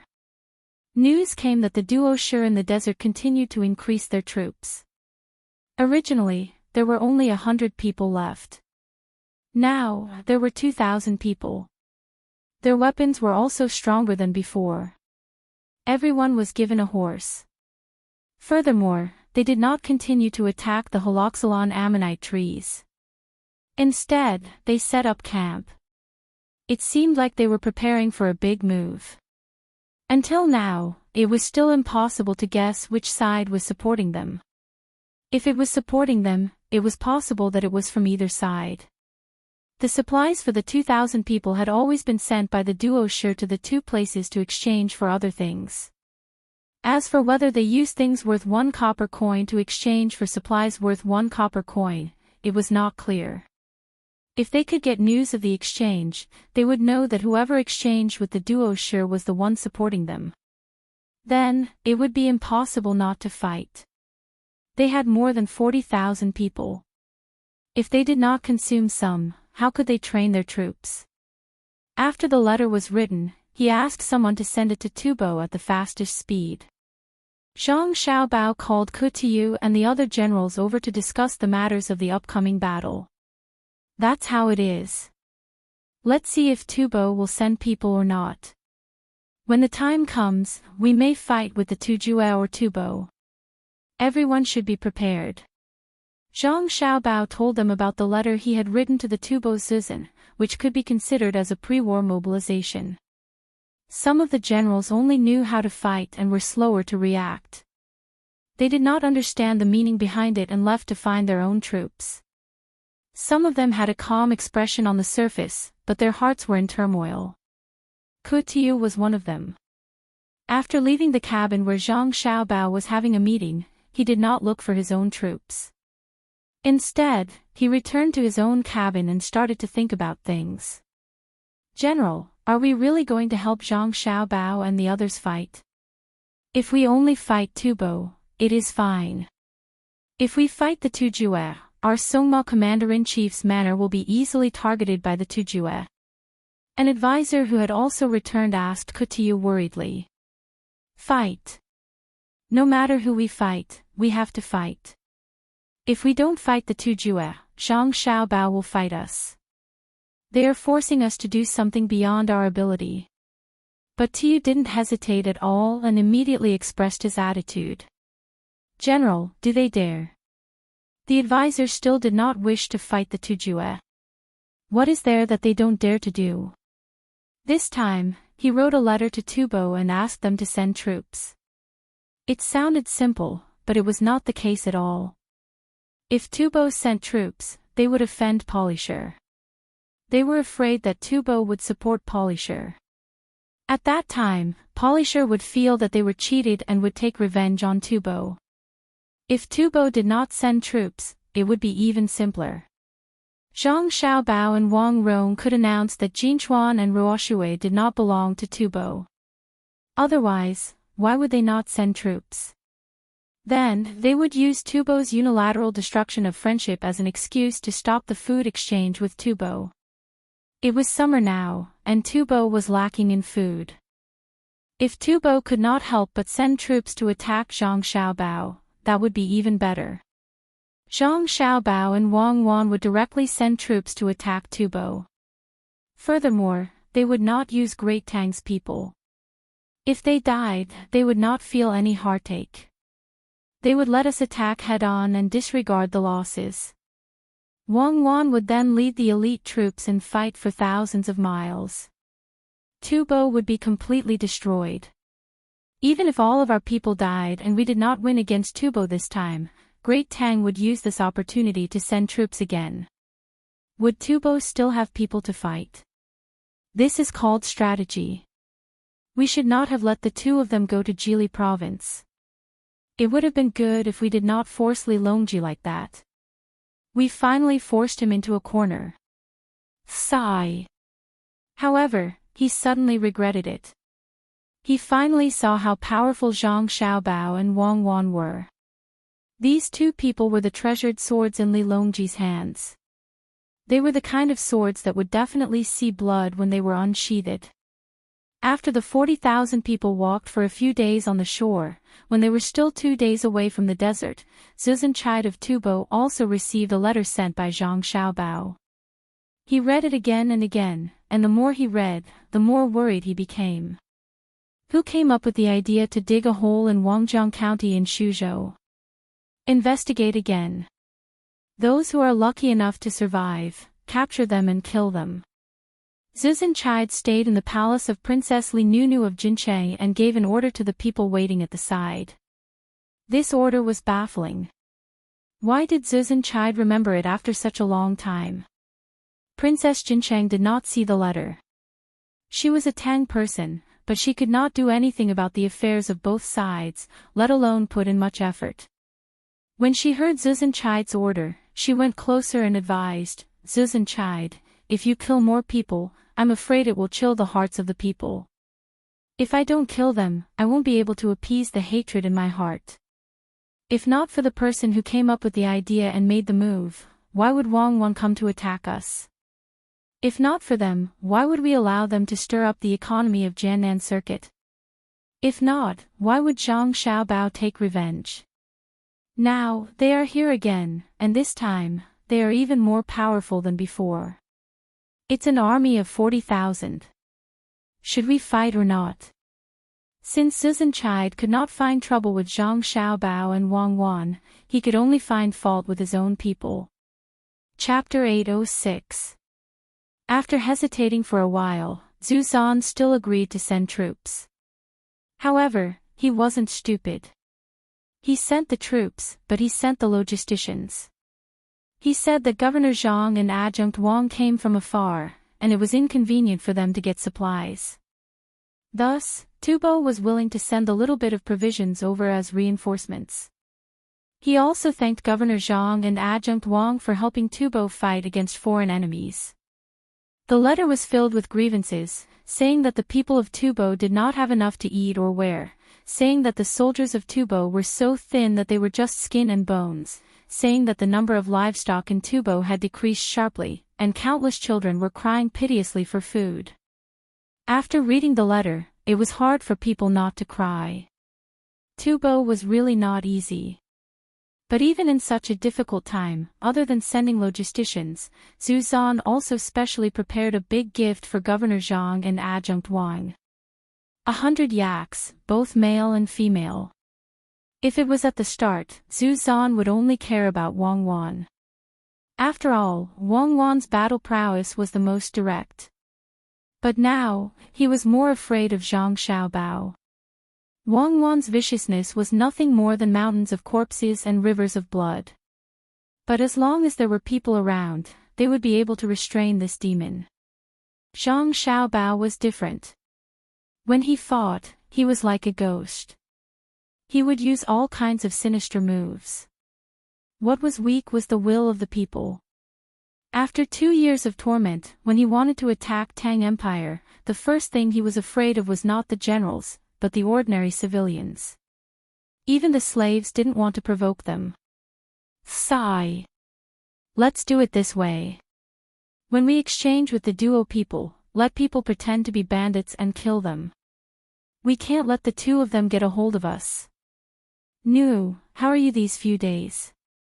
After Zhu Zan arranged everything, he gently hugged Princess Jincheng's waist and asked with concern. Princess Jincheng also nodded gently and said, Zanpu is good to me, so I'm naturally doing well. Zanpu has been tired for many days, let me serve him and rest. Princess Jincheng was very conflicted in her heart. Her position was rather awkward. She hoped that Tubo and Great Tang would have a good relationship, but she knew that it was impossible. When she came here, she was nothing more than a tool. One of the people she was supposed to be betrothed to died, so she couldn't go back.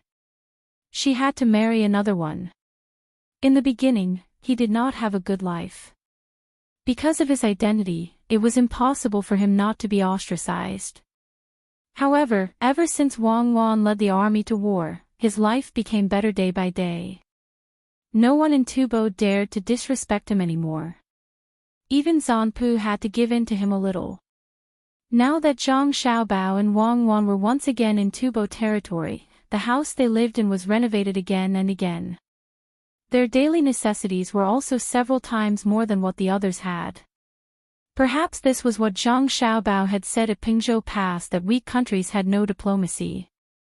It was said that the villagers of the Zhang and Wang families were treated with respect by outsiders, and no one dared to frame or bully them. He was a villager of the Great Tang. The stronger the master, the more comfortable his life would be. Zhang Xiaobao and Wang Wan didn't have the mood to care about Princess Jincheng. According to the saying, a married lady was like spilled water. They couldn't find Princess Jincheng and tell her to go back to Tang Empire and not play with Zhu Zanqi anymore. From now on, as long as I'm alive, I won't allow Tang Empire to use women to seek a moment of peace. This is a disgrace to you men. Wang Wan received Zhu Zanqi's letter and gift. At the same time, she also received a letter from Princess Jincheng. In the letter, she asked about some things in Tang Empire. She also said that she had a good life in Tubo. Everyone gave in to her and she didn't have to worry about food and drink. When she wanted to play, she could go out with a group of people protecting her. The letter was right, but Wang Wan could tell that Princess Jincheng missed Tang Empire. So, she solemnly swore an oath and looked at Zhang Xiaobao. Why are you looking at me? I didn't ask her to get married. At the very least, these married women can reduce the number of deaths in Tang Empire. Also, it can promote the integration of the different races and leave a deep mark in history, causing the various races to. Alright, stop acting like a historian. Aren't you being hypocritical? Zhu Zanqi is really a scammer. Yaks are good things, but is he stupid? Is there a need to turn 100 yaks into 50 males and 50 females? Men know how to find a few more women. Why must the yaks be monogamous? He did it on purpose. If not, the more females there are, the faster the reproduction rate. Also, we can't bring the yaks back to the capital to raise. They won't be able to acclimatize to the environment. Let's just leave them here. We still have to tell Li Longji that we are raising these 100 yaks together with him. Next year, we can cut some of their hair to make blankets for him. Then, we can pick a male yak that can be killed and let him taste it. Wang Wan didn't wait for Zhang Xiaobao to finish his words and interrupted him. She started to worry about the yaks. Zhang Xiaobao suddenly realized that he couldn't keep up with Wang Wan's thoughts. The yaks don't seem to be important. What's more important is Zhu Zanqi's reaction. It seems that they are really related to the polycannibals. Otherwise, why would they only send logisticians? How can Tubo's logisticians be compared to our logisticians? I have decided to stay here for at least 3 months and at most half a year. I can't wait any longer. There are still many places that need to be occupied. I can't play with the surrounding small countries. We have to deal with the Tujue and Tubo as soon as possible. We can use them to raise cattle and sheep and also use them as a springboard to deal with the north of Hebei province. They have sent out a total of 40,000 soldiers. We can use them to suppress the Tubo and Tujue. When they can't suppress the Tubo and Tujue anymore, we can ask the commander-in-chief to send more soldiers. If we don't agree, we will destroy our friendship. If we agree, we will conserve our strength. What about the imperial court? Your father is going to enter the capital soon. Zhang Shuo hasn't made any moves yet. Li Linfu's position has changed slightly. Wang Maozhong and Gu Fushun are still related by marriage. You have to act quickly. I don't want to be caught in the political whirlpool again. Wang Wan didn't object to Zhang Xiaobao's plan of using troops, which meant that she agreed. She changed the topic and returned to the imperial court. It's still early. Let's talk about it later. The most important thing now is to get in touch with the polycannibals. It wasn't easy for them to come here. Wouldn't it be a pity to kill them casually? While Zhang Xiaobao and Wang Wan were busy with the big plan, Xiaobei and the other kids couldn't sit still and were busy with the small plan. 100 guards and their teams received the order and began to make kites. They went to the mountains to find branches, paper, and gunpowder. To be precise, they threw cannons. Can this wind really blow over there tomorrow? How dare they cut down my holoxylon tree? I think they ate a bear's heart and swallowed a leopard's gall. Xiao Bei put his finger in his mouth and took it out to feel the wind. He muttered angrily. Chapter 807. The wind changed direction before dawn, blowing towards the Duo Eaters' camp. The person who reported the weather for Xiao Bei and the others received a silver coin. It was a silver coin that was popular among Xiao Bei and the others. If the person who received it couldn't buy the products of Xiao Bei and the others, they could use the silver coin to make jewelry for their children. With the wind, a sunny day was the best time to fly a kite. More than 100 children ignored the dust in the desert and carefully flew the kites one by one. Release! Xiao Bei shouted. The ropes in the hands of 3 young guards broke one after another. The 3 kites in the sky flew freely towards the Duo Eaters' camp. They descended in the air and finally landed a few dozen feet away from the Duo Eaters' camp. The older brother immediately calculated the height of the kites. Under the condition that the wind speed didn't change, some of the kite strings were retracted, while some were released. Second brother, will it work? Xiao Bei asked uncertainly. Xiao Hai smacked his lips twice. It should work, right? I've calculated it before. I'll trust you this time. Prepare the child kites. Hang. Xiao Bei selectively believed in his older brother's calculation skills and shouted to the other guards. The young guard immediately picked up the child kite even more cautiously. Originally, the child kite would fall from the mother kite after the child kite followed the string and hit the mother kite. This time, a magnet was used. Not only would the child kite not close, but it would stick to the mother kite. More than 100 kite strings hung on the kites and flew upwards against the wind. When they reached the peak, Xiao Bei gave another command, and all the kite strings were cut. They floated down towards the man-eater's camp. The final result proved that no matter how talented a child was, it was impossible to accurately calculate the landing point of the kites. The fine structure of each kite, the changes in wind speed, the relationship between buoyancy and gravity, let alone Xiao Hai, even Wang Wan, a genius student like her, wouldn't be able to calculate the final result. More than 100 kites fell everywhere. Some of them didn't have any reaction after landing, while some burst into flames. Even so, Xiao Bei's plan could be considered a success. Nearly 40 kites landed on the duo's tents. With the impact, most of them burst into flames. Coupled with the oil and cotton that the kites carried, the flames grew bigger with the help of the wind. By the time the cannibals reacted and wanted to put out the fire, it was already too late. All the tents that were set on fire by the kites were turned into piles of fire, and dozens of people were even burned. Yeah. Who asked you to chop down my holoxylon shuttle tree? Without the holoxylon shuttle tree, I wouldn't have the desert sistanch. Without the desert sistanch, I would have one less dish. My next move is called Dancing Fire Phoenix. Humph. When Xiao Bei saw the scene of the fire through his 1,000-mile vision, he waved his little fists in celebration. The shouts of the duo eater came from afar. Zhang Xiaobao and Wang Wan, who had just woken up and were about to eat, came out to take a look in surprise. They thought that the duo eater had gone crazy and wanted to attack them with only 2,000 people. What's going on? Zhang Xiaobao didn't need binoculars to see that the duo eaters were living a prosperous life. Someone immediately came over.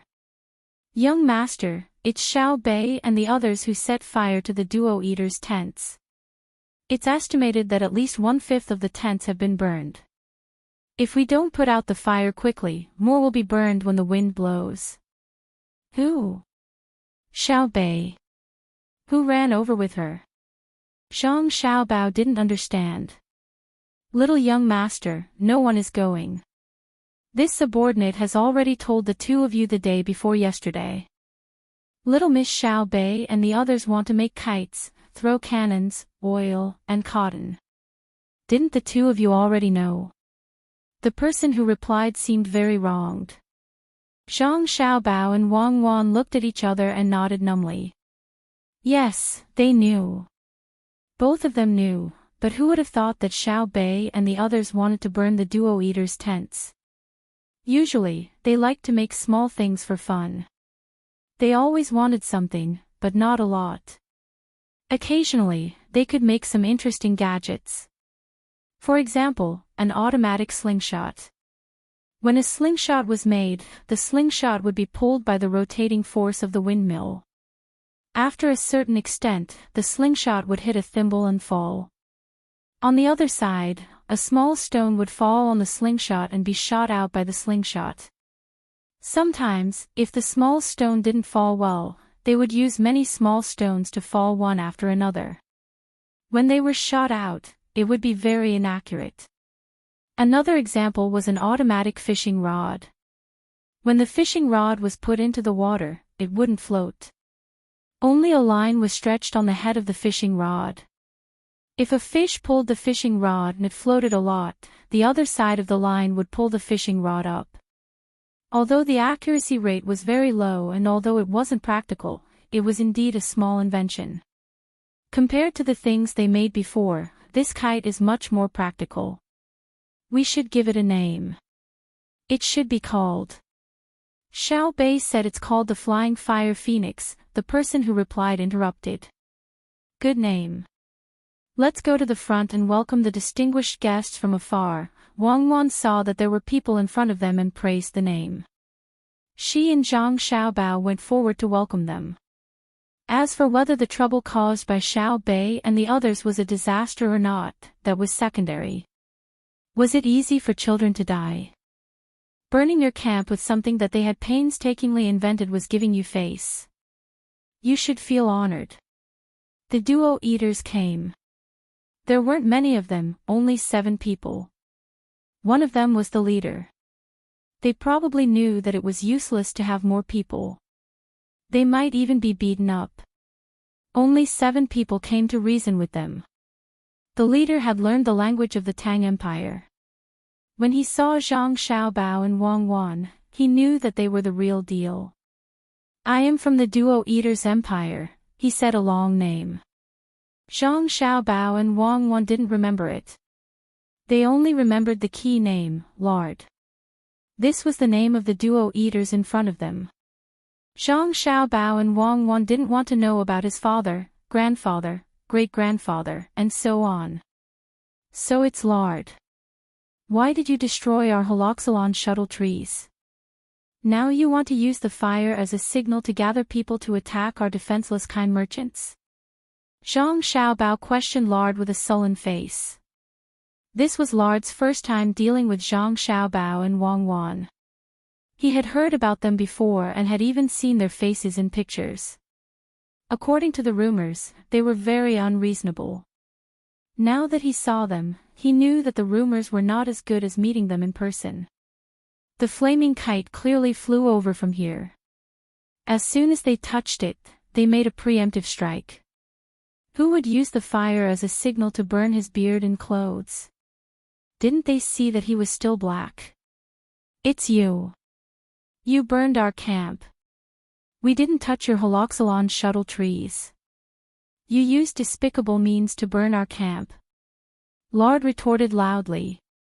We used despicable means to burn your camp. I don't know what you're thinking. I deny it.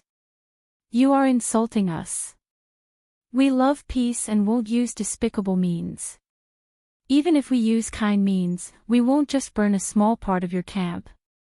If you don't believe me, I'll let you know tonight. Zhang Xiaobao resisted and threatened with an aggrieved expression.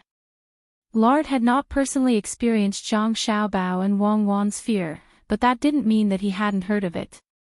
When he heard that Zhang Xiaobao was going to make a move tonight, he felt uncertain and unwilling to let it end like this.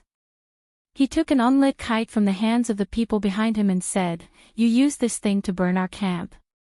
"It's called a kite, I know. Did someone fly a kite?" Zhang Xiaobao turned around and asked. In reply to the young master, Xiaobei and the ladies just did. "Go find them." After a while, Xiaobei, who was still excited from her victory, skipped over. "Xiaobei, did you bully the duo eaters? Look at how you bullied them. Look at this lard. How did you bully him?" "Lard, this is the person who flew the kite. You can ask her." Zhang Xiaobao carried Xiaobei in front of Lard and lectured her, then changed the subject of Lard's reasoning.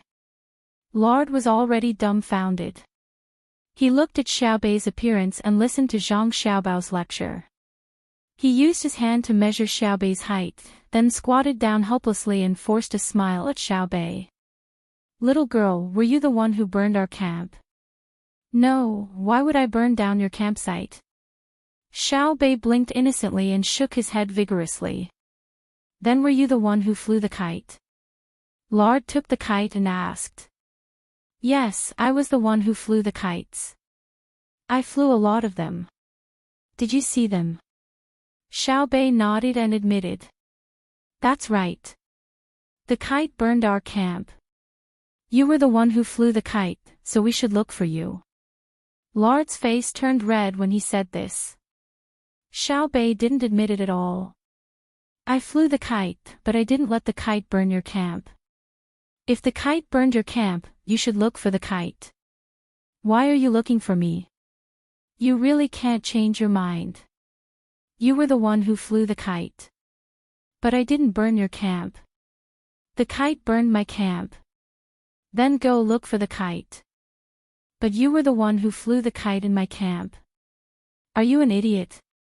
I flew the kite, but I didn't burn your camp.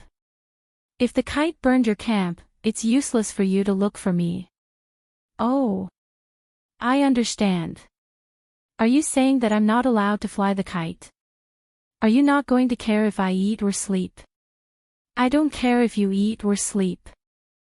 I don't care if you fly the kite, but the kite you flew burned my camp. I only flew the kite. I didn't burn your camp. It was the kite that burned it. It's like you picked a poisonous mushroom and threw it away. I picked it up and ate it.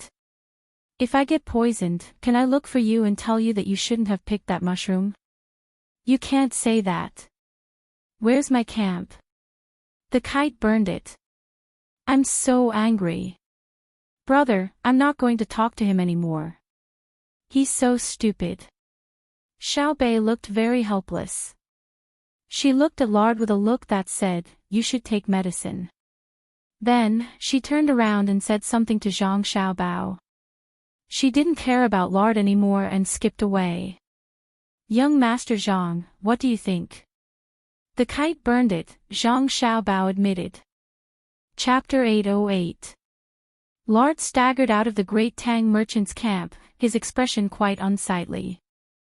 Even the 7 people who came with him were filled with longing. Their purpose of coming here was not to obtain any benefits from Zhang Xiaobao. They just wanted to understand Zhang Xiaobao as much as possible so that they could make use of him in the future. No matter if Zhang Xiaobao was angry or weak in front of them, they would be able to grasp a bit of Zhang Xiaobao's personality. However, they had evidently miscalculated. Zhang Xiaobao acted as if it had nothing to do with him and pushed a 5-year-old child to the front. This 5-year-old child did not seem like someone who had taught her what to say, and the conversation seemed to have come up on the spot. Listening to a 5-year-old Xiaobao talk about the relationship between the person who flew the kite and the kite made one feel a bit dazed.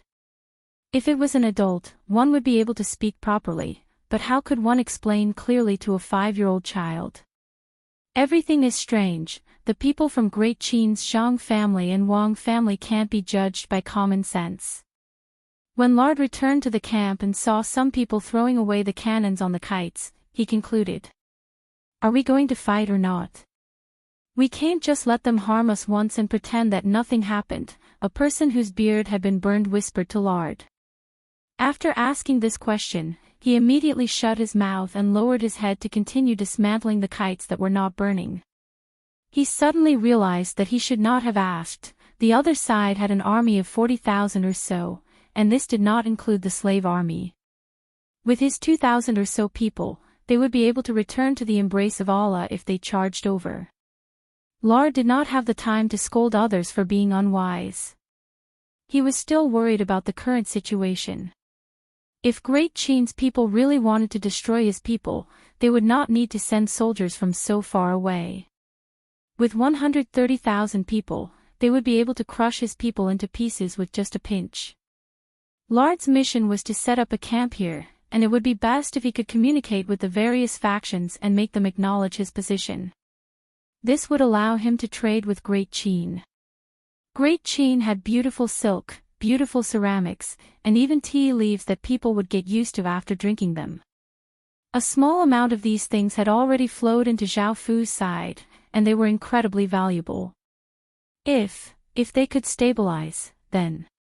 It was a pity that recently, for some reason, Great Cheen's emperor, who had always been very open-minded, had actually sealed off all of the checkpoints, not allowing merchants to bring out things that were considered ordinary to Great Cheen but were good things to Great Cheen. There were simply too few goods shipped out through Tubo and Turkic Khaganate. More importantly, the prices were much higher than in the Great Cheen Empire. After seeing how the Tibetans were constantly harassing Great Cheen did not do anything too excessive and even opened up more channels of communication. As such, Zhao Fu decided to learn from Great Cheen and send people to burn the holoxylon shuttle trees that Great Cheen's people had planted in the desert. Zhao Fu had thought that Great Cheen's merchants would give up a portion of their profits for peace. However, after making a move, he found that things were not as they had expected. The people here were not willing to compromise at all. Now he knew that the so-called Chamber of Commerce was not a simple trading team. The power behind them was frighteningly big. They actually brought over 40,000 soldiers from such a long distance and didn't fight, but just set up camp. What was their purpose? Or rather, what kind of goal did he want to achieve? 2,000 or so people aren't worth me making a move. Once we destroy them, we won't have any excuse to stay here. Xiao Bao, help me think of a way to drag in the Turks and Tubo. In about half a month, Kutiyu will receive news from the northern region of Hebei province. Back then, we took their seals to give them the misconception that we were trying to rope in their people. We did that, and a small portion of them agreed to come with us after the battle. If Kutiyu finds out that he's going to be a figurehead, he might suddenly turn against us. I don't want any of my people to die, so give me an idea. Wang Wan was quite surprised at how smart Xiao Bei and the others were, and she started to think of a strategy. In terms of scheming and plotting, she trusted Zhang Xiaobao more. Zhang Xiaobao was flipping through his account book. He had spent a lot of money on this trip, and he could not just put in effort and not receive anything in return. When he heard Wang Wan's question, he stopped what he was doing and walked out of the tent. Looking at the sun that was about to reach the middle of the sky, he felt a little dizzy and finally thought of a solution. Tonight, arrange for our people to secretly burn a portion of the holoxylon amandendron trees and say that there are bandits hiding in the depths of the desert. Let Kutiyu and the others lead 40,000 people in pursuit. At that time, it will be impossible for the people outside to pass the news to them. Will they believe it? I don't care if they believe it or not. If I say there is, then there is. When they enter the desert, take the money to buy a large amount of livestock from the Turks and Tubo for supplies. They lack food, but they don't lack livestock. With Kutiyu's army in charge of cleaning up the wolves and other possible dangers, our people will enter the desert to collect useful resources and plant trees. There is strength in numbers. That's good. If the Turks and Tubo don't sell. I understand. If they don't sell to us, we will seal off the trade route between them and the Great Tang and not trade with them. There are still tens of thousands of strings of coins here. If there is no other way, we can buy them on credit first. Wang Wan followed Zhang Xiaobao's train of thought and said. Zhang Xiaobao waved his hand and said, "Who will give them copper coins? Take out the printed money and give it to them. When the time comes, they will go to the Great Tang to spend it. We will not go back on our words and promote the circulation of paper money. As long as they acknowledge the status of paper money and are willing to accept paper money when they sell things in the future, the people will be able to get used to our paper money faster." Zhang Xiaobao was not willing to separate this matter and had to connect with other parties. Then let's burn it. Let's go and take a look at Xiaobei and the others. Don't let them hurt themselves. Wang Wan had a load off her mind. Thinking about the matter of Xiaobei and lard not long ago, a smile appeared on her face and she walked out. Let me summarize this matter. Not all of the kites were burned. Remember this lesson. The operation can be considered a success.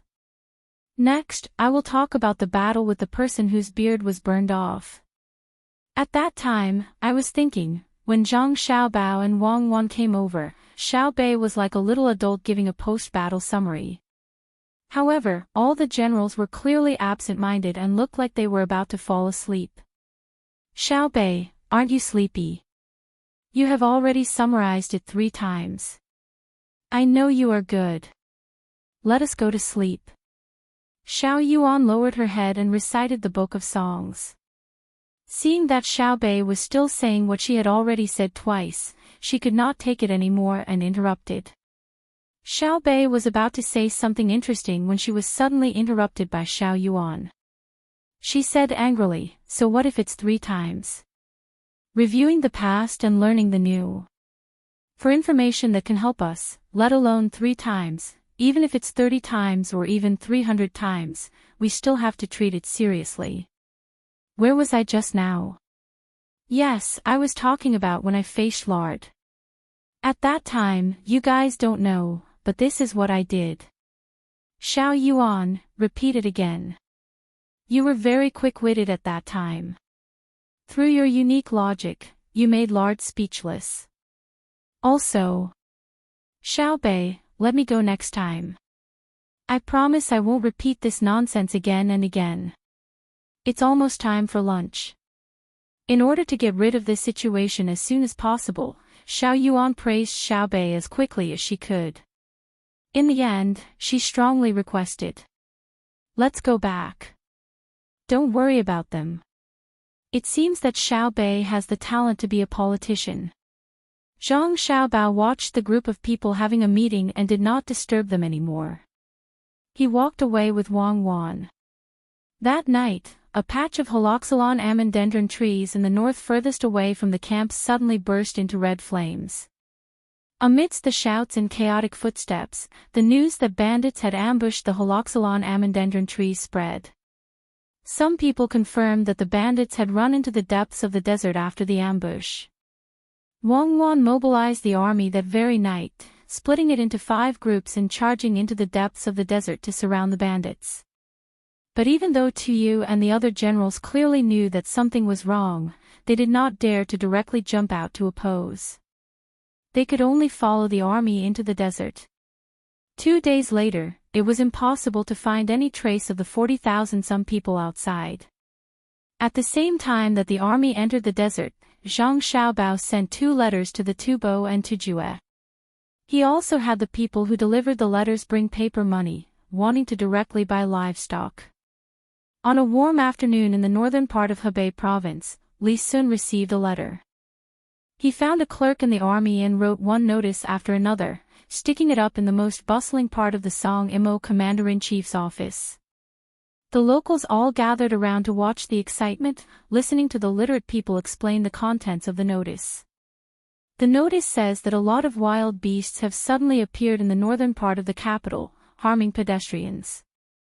They heard that the people here are good at hunting, so they want to find 1,000 hunters to go there and stay there permanently. They can bring their families. Every month, even if there is no big game, they will give each hunter 200 copper coins. If they catch some game, they will give more. After arriving there, all the women and their families will also find work for them. The children and their families can go to school to learn to read without spending money. We only need 1,000 people. Those who want to go quickly prepare. If there are enough people, we will not need them. The literate people enjoyed this kind of moment. Seeing the adoring look of the people around them, they felt a sense of accomplishment. The common people here did not have time to consider the degree of accomplishment of the literate people. Seeing this kind of opportunity, they hurried back home, wanting to participate. The same thing happened in various commander-in-chief's offices in the northern part of Hebei province. Some were in the capital, some were in Luoyang. The requirements of each place were slightly different, but they all met the characteristics of the local people, so the treatment was also very high. Chapter 809. The people in the northern Hebei province's commander-in-chief mansions were carrying out a vigorous immigration movement. Large tracts of land were left idle. As long as people had a little skill, they would not refuse to work outside. Not only was the income high, but more importantly, their children could go to school to study. In the local area, as long as they were not particularly rich, ordinary rich families could not find a suitable teacher to teach their children. This is it for my life. The rest is up to the children. A man who knew how to hunt tied a dozen complete skins into a big bag and carried it on his back. He also carried a carrying pole on his shoulder. There was a basket in front of him and a basket in front of him. In the basket in front of him was a 2-year-old boy, and behind him was a girl less than a year old. Beside him was a girl less than 10 years old and a boy about 6 years old. Their eyes showed confusion and a trace of excitement. They followed another woman and walked towards Jili province. When the woman heard the man's words, she looked determined. She tidied up the bag on her back and touched the man's bow on her left shoulder. She picked up a bamboo basket with her right hand and said to the 6-year-old boy who was confused about the future, "When we get there, don't make trouble. You have to learn well. If others bully you, you have to endure it. This time, your father will fight for you." Even if a 6-year-old child knew something, he did not know much. He was not like Xiaobei and the others who had been educated since they were in their mother's womb. Hearing his mother's words, he nodded with empty eyes. "Is it true that if I go to school, I will get candy?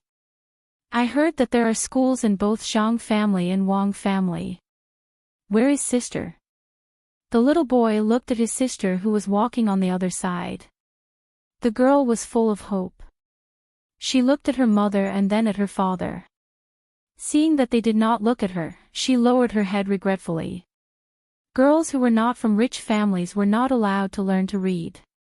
After all, they would belong to other families in the future. It was not worth it to spend money. When the girl was younger, she understood that the family belonged to her 2 younger brothers. After walking for a while, the man with the carrying pole finally spoke.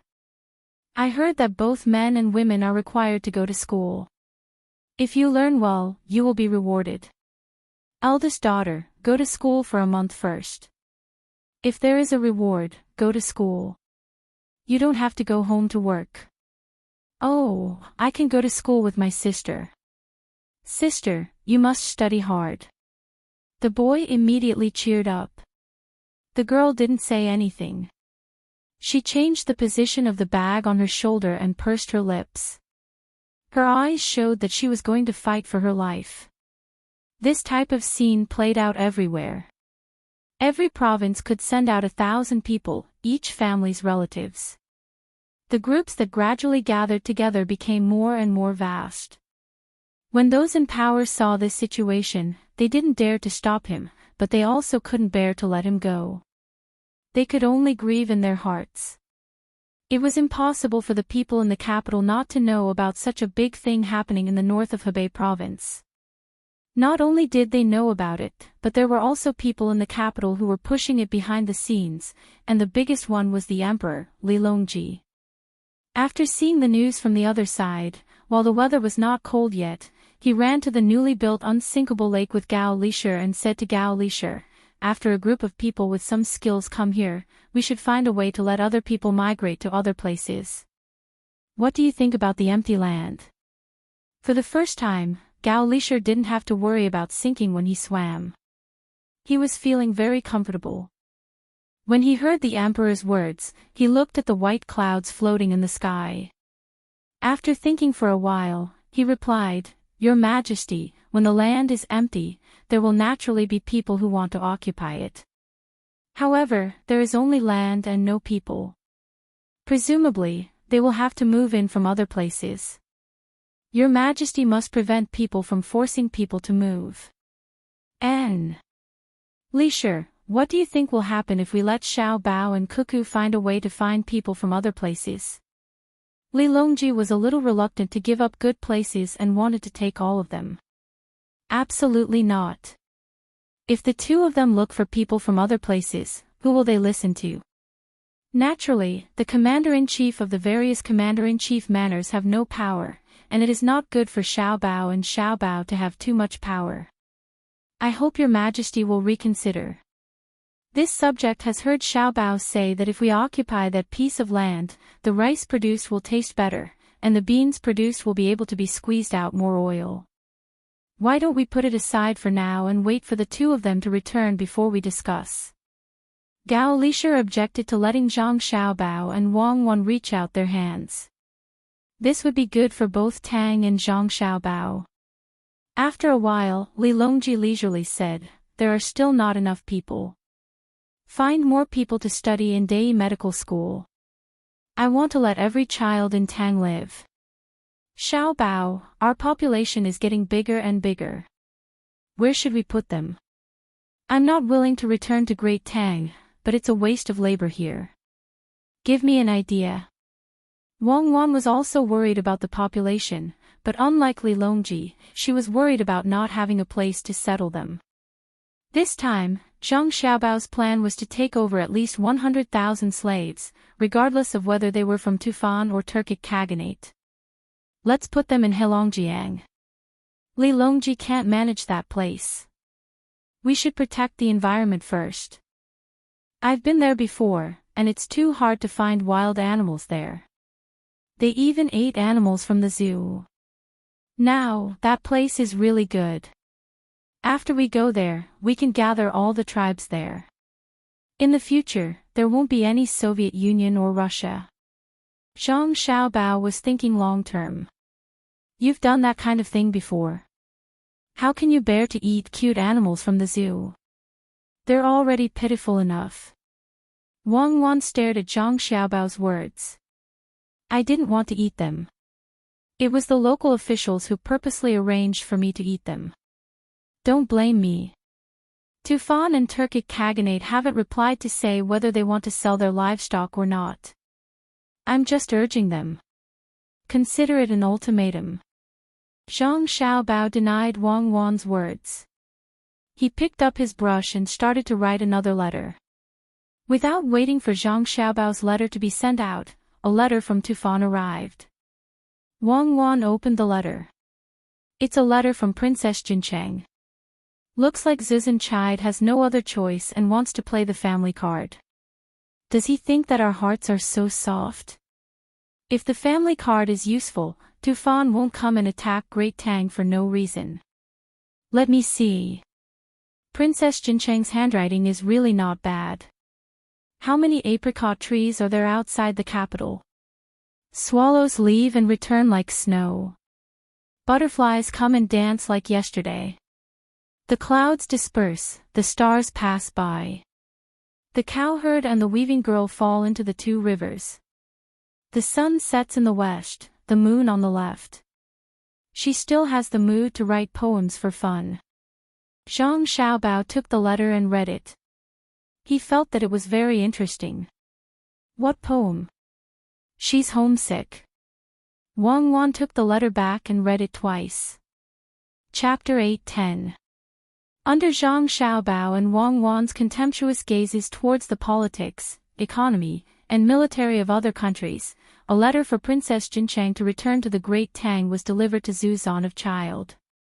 Furthermore, the letter deliberately emphasized the problem of the supply of many people and the lack of livestock. After Zhu Zan saw the letter, he drank a lot of tea and felt like he was dreaming. The letter was not written by either Zhang Xiaobao or Wang Wan, nor was it written by an important minister of the Tang dynasty. It had nothing to do with Li Longji. "Nu, someone wrote you a letter asking you to go back. Take a look."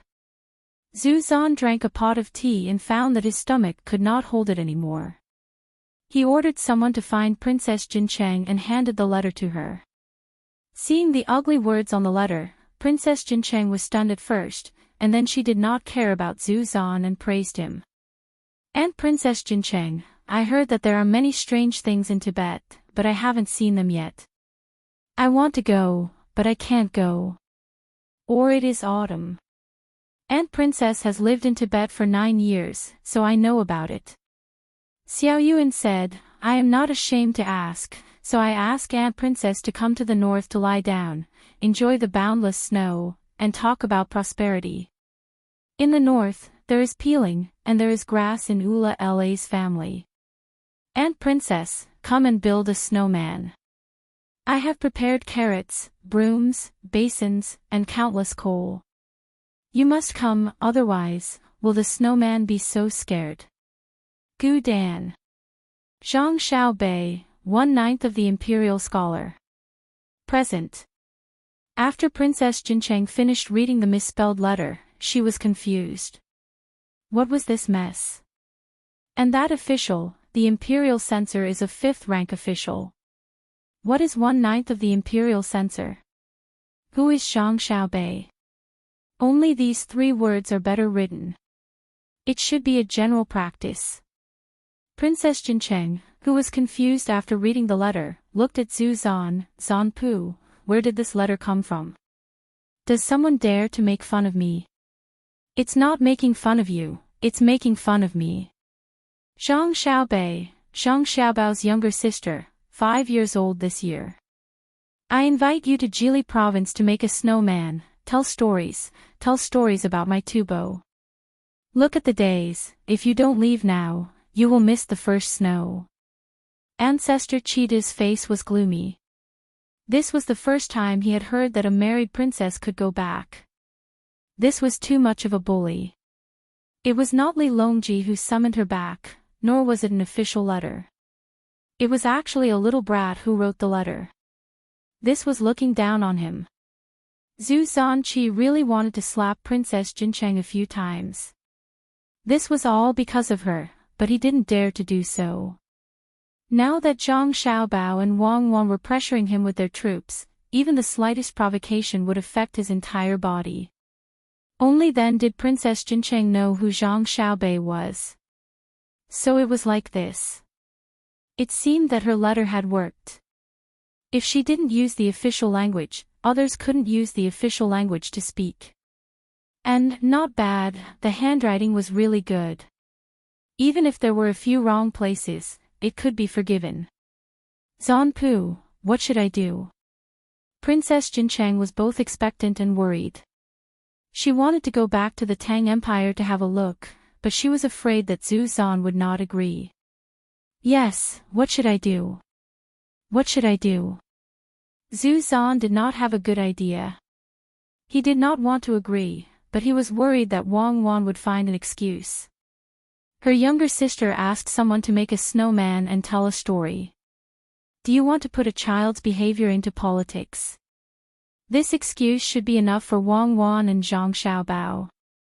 When the time came, the 40,000 soldiers would move and stop the food exchange, and they would be able to bully them all the way home. No, they had already bullied them all the way. Princess Jincheng was very clear that her current status was all because of Zhang Xiaobao and Wang Wan. She did not expect that a 5-year-old child would be a 5th-rank official. Even if it was a 3rd-rank official, it was still a 5th-rank official. It seemed that the emperor was really good to Zhang Xiaobao and Wang family. Many officials could not enter the 5th rank in their lifetime, but a child could enter the 5th rank. A 5th-rank official could enter the imperial court. "Zanpu, what kind of official is the 9th rank official of the Imperial Censor? Princess Jincheng suppressed the excitement in her heart and changed the topic. She did not want to force Zhu Zan to express his opinion. Zhu Zan also knew that Princess Jincheng did not know enough about the Tang Empire. To be precise, she did not know enough about the Zhang Xiaobao and Wang family. He sighed and explained, the so-called 9th rank official of the Imperial Censor is actually more powerful than the 3rd rank official. Zhang Xiaobao and Wang Wan now have 9 younger brothers and sisters. It is useless to take one out, but as long as the 9 of them work together, they can impeach any official in the Tang Empire. They have already taken care of an official. Many great Tang officials avoid them because they are still children and don't use the compromises and concessions of the bureaucracy. It is precisely because of this that the great Tang Emperor believes that they have no selfish motives when they impeach him. Being targeted by them is even more unlucky than being targeted by the censorate. Ah! Princess Jincheng covered her mouth with a look of disbelief. A 5th rank official was already scary enough. She did not expect that he also had real power. How is this power given to the 9 children? It is clearly a sword given to Zhang Xiaobao and Wang Wan. Wrong, this is the power given to the 9 children. Zhang Xiaobao and Wang Wan do not need to use impeachment means. If they want to do something to someone, they will do it directly. I heard that the 9 children are different from others. They are smart and clever. Nu, do you want to go back? Zhu Zanpu knew very well about the Zhang Xiaobao and Wang family. He had to know. His place was occupied by others. Although it felt that the Tang Empire was a little chaotic with the Zhang Xiaobao and Wang family, it was the truth. Princess Jincheng wanted to nod. He said that she was going to Jili province. Could it be that she was not allowed to go back and take a look when she passed by the capital? Good method. She did not write a letter in vain. Thinking like this, Princess Jincheng did not dare to say. She lowered her head and said to Zhu Zanpu, if Zanpu wants me to go back, I will go back. If Zanpu does not want me to go, I will not go. When Zhu Zanpu heard this, he knew that Princess Jincheng wanted to go back. He was angry. Just as he was about to think of a way to stop her from going back, someone came in from outside. This time, it was a sword and a big envelope. What is the meaning of this? Why did Zhang Xiaobao and Wang Wan send a sword? Is it going to war? Zhu Zanpu forgot to stop Princess Jincheng from going back to the Tang Empire in an instant. His eyes were filled with horror. He carefully picked up the sword and looked at it. It was a very ordinary sword. It had not been sharpened yet. Putting down the sword, he picked up the big envelope and looked at it with Princess Jincheng. First, a letter fell out. The other things were papers with numbers written on them. The papers were very beautiful and there were complicated patterns on them. Great Tang Bank, worth 1 million coins, Li Longji. Princess Jincheng read the words on the paper and asked puzzledly, what does it mean? It means that this piece of paper is worth 1,000 strings of coins.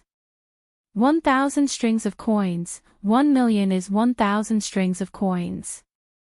They want to use this kind of money to pay the bill. How are they going to spend it after they get it? Zhu Zanpu was depressed again. Flying money? Princess Jincheng asked again. Zhu Zanpu nodded and then shook his head twice. It is better than flying money. Flying money can only be used in a certain area. This money can be used in the Tang Empire. Look, this is to prevent others from counterfeiting. At least in the Tubo Empire, it cannot be counterfeited. Zhu Zanpu introduced the paper and pointed out in detail to Princess Jincheng. However, his heart was cold. No matter what, he was the ruler of a country. He would not just look at the surface of things. To be able to create such money, it meant that the technology of the Tang Empire had improved. To dare to let people use paper money, it meant that the foundation of the Tang Empire was very solid. This paper money is sharper than the sword. Zhu Zanpu added and picked up the letter to read. Princess Jincheng read it together. After reading it, she not only wanted to cover her mouth, she also wanted to cover her eyes. It would be best if she could wrap herself tighter with the quilt. The words in the letter were too arrogant. West meets Brahma, north is full of grass. Yezhou hangs, Pinglai is full of immortals. For barbarians come to court, 8 sides share joy. I invite you to visit Mount Hua to discuss the sword.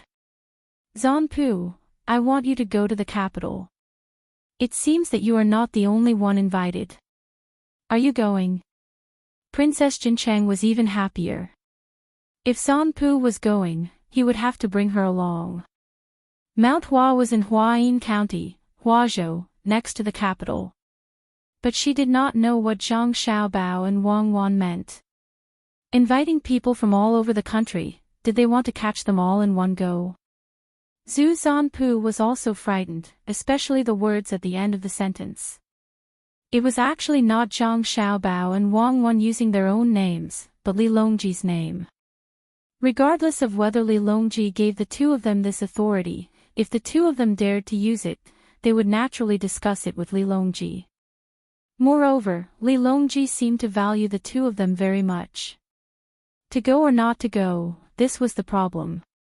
In the past, who would foolishly go to Tang Dynasty's capital and be afraid that they would not become a hostage? But now, it was not about whether they would become hostages or not, but the consequences of not going. This excuse to start a war was more sufficient than the previous one. What did Mount Hua mean? Was it a provocation or a threat? Zhu Zanpu thought about many things. In the end, he felt that it was better to go than not going. If he went, Tubo would still be Tubo. Li Longji would not think that he could swallow Tubo by killing him. If he did not go, Tubo might not be Tubo. Devilish Cuckoo seemed to have been silent for a long time. More importantly, if others went and he did not go, who knew what they were talking about? When the time came, they would all join forces and attack Tubo together. With Tubo's current strength, they would not be able to deal with it. Wait for me to write a letter and ask clearly. If I go, Nu, you can accompany Xiao Bei to build a snowman. Zhu Zanpu said what Princess Jincheng wanted to hear the most. Chapter 8:11. The Tubo and Turks wrote letters to Zhang Xiaobao and Wang Wan, asking about the details of the sword meet on Mount Hua. Both sides were clear that the so-called sword competition was definitely not about whose sword was better, and it was not just about words. They reckoned that they might encounter a full-on martial arts competition when they arrived at their destination, so they needed to prepare in advance to avoid losing face when the time came. If they did not do so, they would not only lose face, but also the face of the country. Zuzan Chide had already decided to personally enter Tang. He had thought it through. Wasn't it just to see Li Longji? Could it be that Zhang Xiaobao really dared to leave him behind? In any case, Tufan had already been tormented to such a state by that bastard Zhang Xiaobao. If he went to the Great Tang to take a look, everyone would say that the Great Tang was extraordinary. At the same time, he could also make Princess Jincheng return home. If he could compete with Tang in the sword meet, Li Longji would probably compromise on the Tubo issue. As he pondered, Zuzan Chide began to try to interact more with Zhang Xiaobao. Only by understanding the enemy could he have a chance to defeat the enemy. Zhang Xiaobao was not in a hurry. He watched as Wang Wan tormented the 40,000 soldiers, stood in formation, and planted trees. The soldiers were gradually getting used to these things. Zhang Xiaobao and Wang Chong acted as if they had something to say about the letters from the Tufan and Turkic Khaganate. They didn't mention the specifics, but instead emphasized the benefits that the people from both sides could enjoy after arriving at the Great Tang.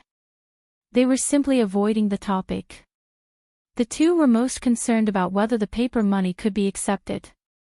The news from the country had already spread, and the circulation of the suppressed iron and copper coins among the common people was greatly hindered. Now that there was more food in the country, the living standards of the common people had increased. The purchasing power of one copper coin was very large, and the coins made of iron and copper became the small type. Not only was the amount small, but the size was also small. 10 of the new coins were equivalent to the value of a standard Kaiyuan Tongbao. It was a very good move, but the common people did not appreciate it and were not enthusiastic. Sometimes, they used copper coins, and sometimes, they directly bartered. No one was willing to take the initiative to go to the bank to exchange. Looks like we have to start from the merchants. After receiving this news, Zhang Xiaobao started to worry. It's not easy to change a habit of spending. Businessmen are good and flexible. You made a mistake, didn't you? I knew you would make mistakes. Most of the banknotes issued now are circulated between merchants. The amount is too large. Who would carry a 10-coin banknote on them for no reason? What if they lose it? Do you think 10 coins is a small amount? Wang Wan was standing by the side, not helping to come up with ideas. She even angered Zhang Xiaobao. Alright, don't use such a strategy on me. Even if you don't provoke me, I will think of something.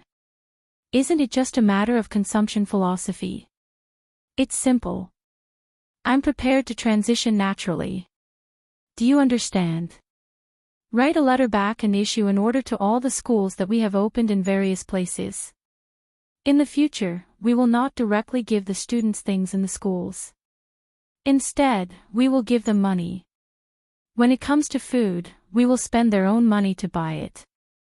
When it comes to rewards, we will not give them books. We will let them buy their own paper. However, they have to buy it in our stores. It's too expensive to buy it elsewhere. Let them get used to using new money. Give them the kind of money that is worth 1 copper coin for 10 coins. When the time comes, they will tell their families. In this era, the uncultured value the cultured very much. Sometimes, the words of literate children are more effective than the words of adults. Let's use children's diplomacy. Zhang Xiaobao did not need to spend too much time thinking and came up with a solution. This strategy was used by many people. For example, if a new place was developed and no one went there, what would they do? If they moved a key school there, it would not take long before the surrounding houses would be sold. Wang Wan pondered for a moment and felt that something was wrong. After blinking a few times, she finally understood. If you directly give money to the children, have you thought about the consequences? Usually, food is provided for free. It's a waste if the children don't eat it. It's the same for clothes. But once you let the children buy their own things, the consequences will be. Among the children, some of them are filial. They don't want to eat good food and just casually buy things to fill their stomachs. They save money to buy things that can be used at home, right? Without waiting for Wang Wan to finish, Zhang Xiaobao added. Yes, if you know, why do you still do that? Let's see what you can do when the children lack nutrition. Wang Wan was very dissatisfied. Zhang Xiaobao chuckled, you only think about the children being filial. Why don't you think about how the adults have deeper feelings for the children? Many adults can do anything for their children to have a good life. I'm waiting for the children to do that. When the time comes for the parent-teacher meeting, they will tell the parents that their children are starving to death. What do you think will happen? What will happen? Zhang Xiaobao, you are too insidious. Wang Wan immediately understood the meaning. The result will be that the children's parents, in order to let the children eat well in school, find out that the children don't have enough money, and take the initiative to exchange money. You are using the weakness of people to do things. It's too immoral. When the time comes, we will compensate. This is the function of the government. A normal unqualified official doesn't have to have a creative mind. He only needs to guide, coordinate, and supervise well. But many officials can't even do this and fail. Zhang Xiaobao didn't care about Wang Wan's responsibilities. Of course, he hoped that all the officials could be like him and find the resources in every place and use them creatively. No wonder so many civil servants want to learn political economy. These days, Tubo and Turkic didn't sell a lot of livestock. They seem to be worried that the currency will depreciate. Although we know that the currency must depreciate. Seeing that this problem was solved, Wang Wan changed the topic and talked about the recent trade. Zhang Xiaobao exclaimed, indicating that he understood. He continued, from tomorrow onwards, stop the trade of food with Tubo. Ship the food over and bring in more weapons from Great Tang. Tell the Tubo and Tujue that they have to use currency to purchase. They will definitely work hard to collect foreign currency. If you don't believe me, let's take a look. Actually, Wang Wan knew that it was feasible even without looking. As expected, after Zuzhenchide found that the trade of food with Great Tang was affected, and after seeing a few technologies and a large number of weapons that were good for Tubo, he happily accepted the new concept of currency. A large number of local specialties were sold at a lower price than the original trade. After exchanging for currency, he went to buy the technologies first, even though he knew that the technologies were outdated for Great Tang. Chapter 8:12. Under Zhang Xiaobao's strategy, even if the Tubo and Turkic tribes were reluctant to part with their livestock, they had no choice but to exchange them for Tang's banknotes so that they could buy weapons, food, and advanced technology. The banknotes that were not accepted by the people in the country suddenly had a market outside. Only a few places in the country actively responded to the issue of banknotes. Needless to say, Sanshui County was one of them. When the new currency was released, the people in the county treated it as a hard currency. Those who bought things with the new currency could even get a certain degree of discount. Apart from Sanshui County, there were also Buxin County and the nearby Xinsai County. These were all places that were directly related to Zhang Xiaobao and Wang Wan. Not to mention Jili County, they had to use it even if they did not want to.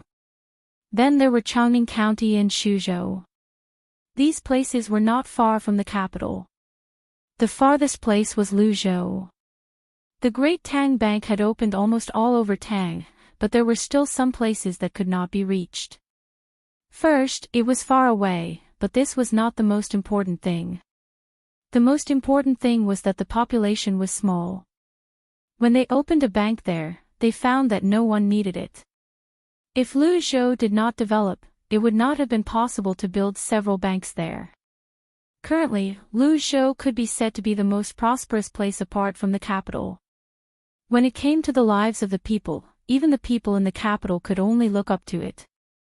According to Zhang Xiaobao, the capital's overall GDP was twice that of Luzhou. However, when it was put into the hands of an individual, the people in Luzhou were 5 times more than the people in the capital. It could be said that every family was rich. When the Great Tang Bank was being tested in the capital, they had arranged for people to follow the construction in Luzhou. Now, Luzhou's bank had become the designated place for all the foreign merchants to deposit and withdraw money. In fact, the people in Luzhou were almost between barbarism and civilization. At least, many officials in the capital thought so. When they mentioned Luzhou, there was a hint of contempt in their words, even though they knew the people in Luzhou were living a good life now. Every family had livestock, cars, and bicycles. Luzhou had a bicycle factory. Moreover, the roads were well repaired, so people could ride their bicycles when they went out. The only thing was that there was no rubber, and the wheels made of leather were easy to break. In addition to the abundant materials, there was also the progress in culture. Needless to say, all the children had to go to school. Even the adults who could not read and write had to go to night school. Even in such a place, there were still people who looked down on them. Sun Hua was one of them. When he arrived at Luzhou's dock by boat, he looked down at the busy people on the dock and said to a 13 or 14-year-old child beside him, "My son, this is Luzhou." It's thousands of miles away from the capital. Only those who have no other choice will live here. Otherwise, how can it compare to the prosperous capital? Remember, the world is as prosperous as this. Your life's ambition should be the capital. The child raised his head and looked at his father's face. He nodded vigorously, but when he looked down, he felt that this place was not much worse than the capital. He picked up the clairvoyance hanging in front of his chest and looked further into the distance. He said to his father in confusion, "My father, I don't know. Honorable father, the flow of people here is like shuttling back and forth. There are clusters of carriages and horses. Before entering the harbor, the shadows of the sails can be seen. Compared to the capital, it seems to be even better." The previous person really had some ability, but he was dealt with just like that. What a pity. After being refuted by his son, Sun Hua, as a father, really could not find an excuse to deny it. Originally, he just wanted to let his son know that the most promising place was the capital. He did not expect that he would use the wrong example. He reached out and took the clairvoyance away from his son. "Be careful not to break it. It's expensive. It's true that this place is prosperous, but it's too far away from the capital. It's difficult to be promoted. As for the origin of this prosperity, it has nothing to do with the previous provincial governor who dared to smuggle. If he didn't get greedy, he could have been transferred back to the capital and put in an important position after a year. Unfortunately, he only stayed steadily for 4 months before his mind became active. Zhang Shua, who helped him find a way, was almost implicated. He still doesn't know how powerful Lu Zhou's people are. Don't stretch out your hand, or you will be caught." The child did not quite understand his father's words. He looked at the scenery again and asked, "Father, since we can arrange a good position after a year, why did you say this place is not good? Who built Lu Zhou's place?" Ah. Sun Hua was speechless by his son's question. Just now, he just wanted to emphasize the importance of the capital, but now he was stumped by the question. The officials here can get a good position in the capital, but it's better to get a good position in the capital directly. Think about this later. I won't tell you clearly today, but the people who built this place were sent to Luoyang to retire. Now you know, Lu Zhou may not be a good place. In order to maintain his dignity, Sun Hua said a few words. After that, the child nodded sensibly, but the others were not willing to do so. The 2 people working at the dock who were building the gangplank for the ship looked at the person who spoke arrogantly with very unfriendly eyes. Their hands stopped moving, indicating that they were not going to continue building the gangplank. Before Sun Hua could react, he said to his son, "Although this place is good, it is not a blessed land. There is a lot of miasma in the forest, and hurricanes often come. The original official has used up all his luck. Otherwise, he would be like me and work in the capital in the future." The gangplank that had just been built was removed. Then, Sun Hua saw one of the 2 gangplanks open his mouth and turn to the other people at the dock and shout. "Someone is talking bad about Provincial Governor Zhang. It's him." With a swished sound, the people who were working immediately stopped what they were doing and looked over at the same time. Sun Hua was startled. Just when he was wondering what had happened, the boatman who sent his family here stood beside him and asked in horror, "Lord Sun, what did you say about Provincial Governor Zhang? You'd better explain, or I can't protect you." Sun Hua was stunned. Only then did he realize that he had said something wrong. He heard people talking bad about Lu Zhou, but he could not say anything bad about Zhang Zhong. He could praise him to the heavens, but no one would find trouble with him. Some people even found him pleasing to the eye and invited him to a meal. However, speaking bad about Lu Zhou usually did not end well. "It's a misunderstanding, a misunderstanding. I'm talking about the previous governor, not Zhang Zhong. Provincial Governor Zhang built a good foundation, but the previous governor didn't know how to cherish it." Sun Hua did not have time to lose face in front of his son, so he quickly explained. Chapter 8:13. As the shouts came from the fast boat, the people at the dock chose to forget Sun Hua, the person who had just spoken rudely. They all looked at the sea behind the fast boat. Unfortunately, all they could see was seawater. Sun Hua, who had been forgotten, quietly wiped the sweat on his hand on his clothes. He began to feel curious again. His eyes followed the workers on the dock, but they were blocked by the mast. "Father, you should take office quickly. After the handover, you will be the provincial governor here, the highest official. You don't have to worry about others disrespecting you." The child gently touched his father with his hand and gave a sensible idea. Sun Hua's father, Wei Wei, was stunned. He regretted speaking too confidently to his son just now.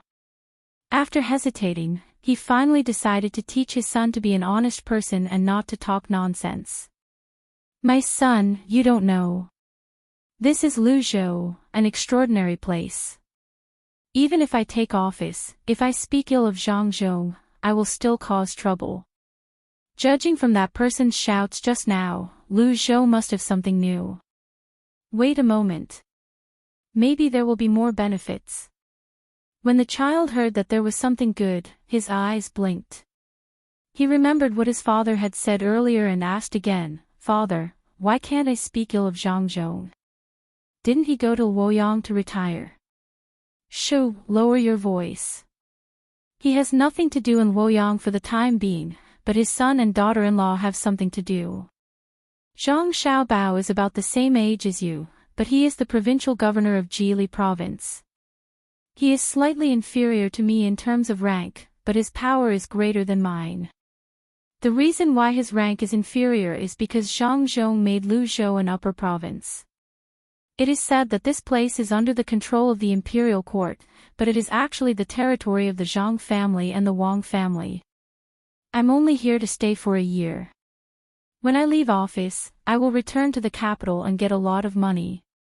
If you want to talk about idleness, I am.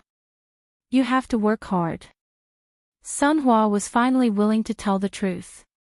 He was worried that if he did not let his son understand the situation, he would say or do something wrong when he went out for a stroll. If so, his career would become very bumpy.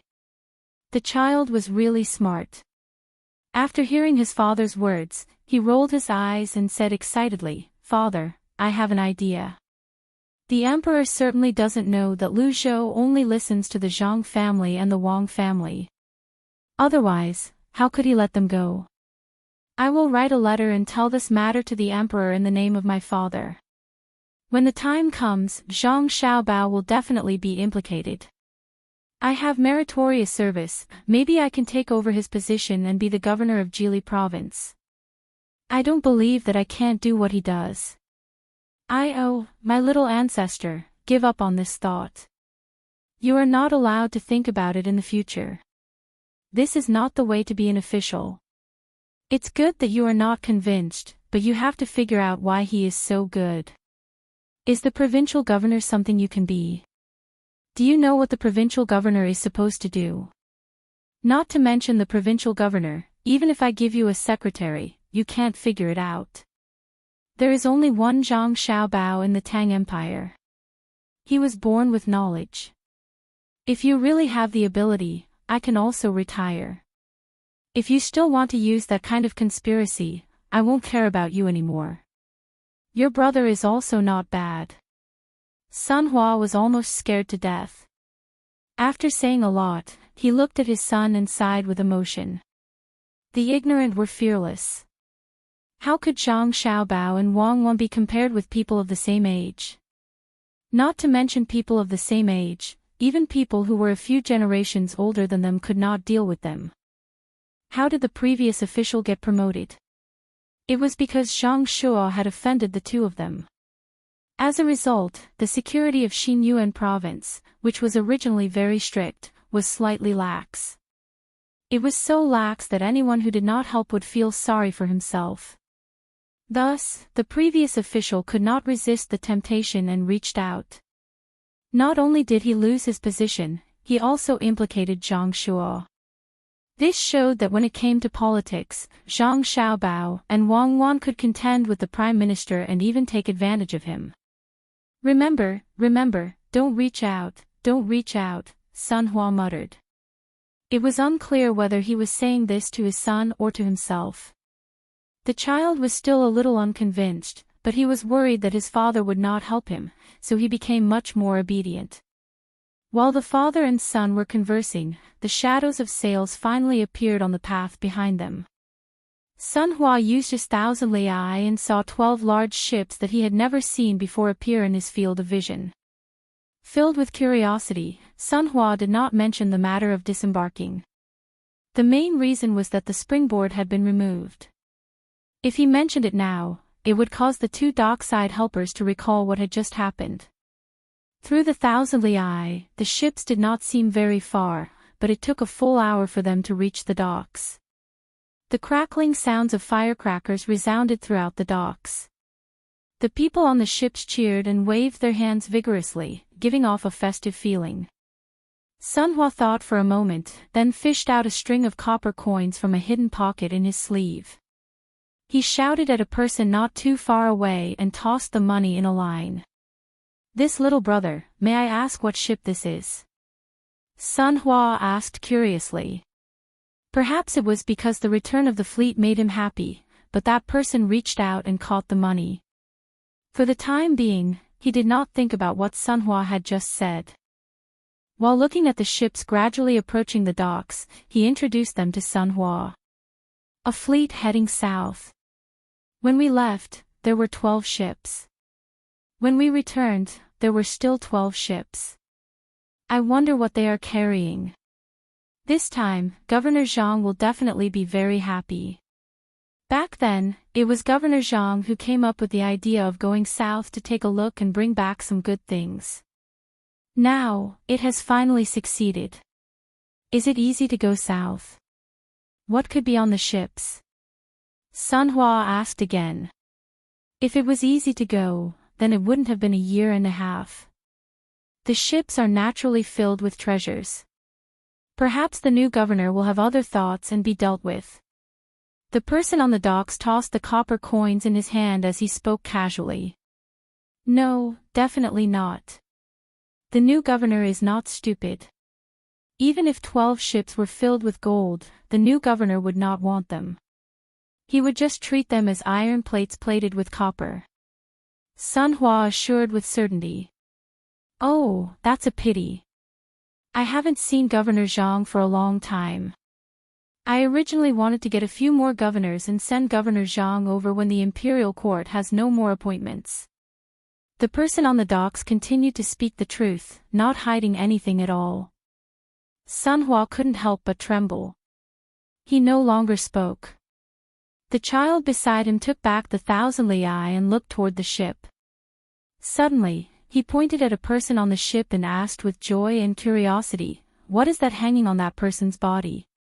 "It looks like a big cat, but also like a small bear. It's alive and can move its eyes. Father, I want one for sister. I wonder where they got it. It's very interesting." Chapter 8:14.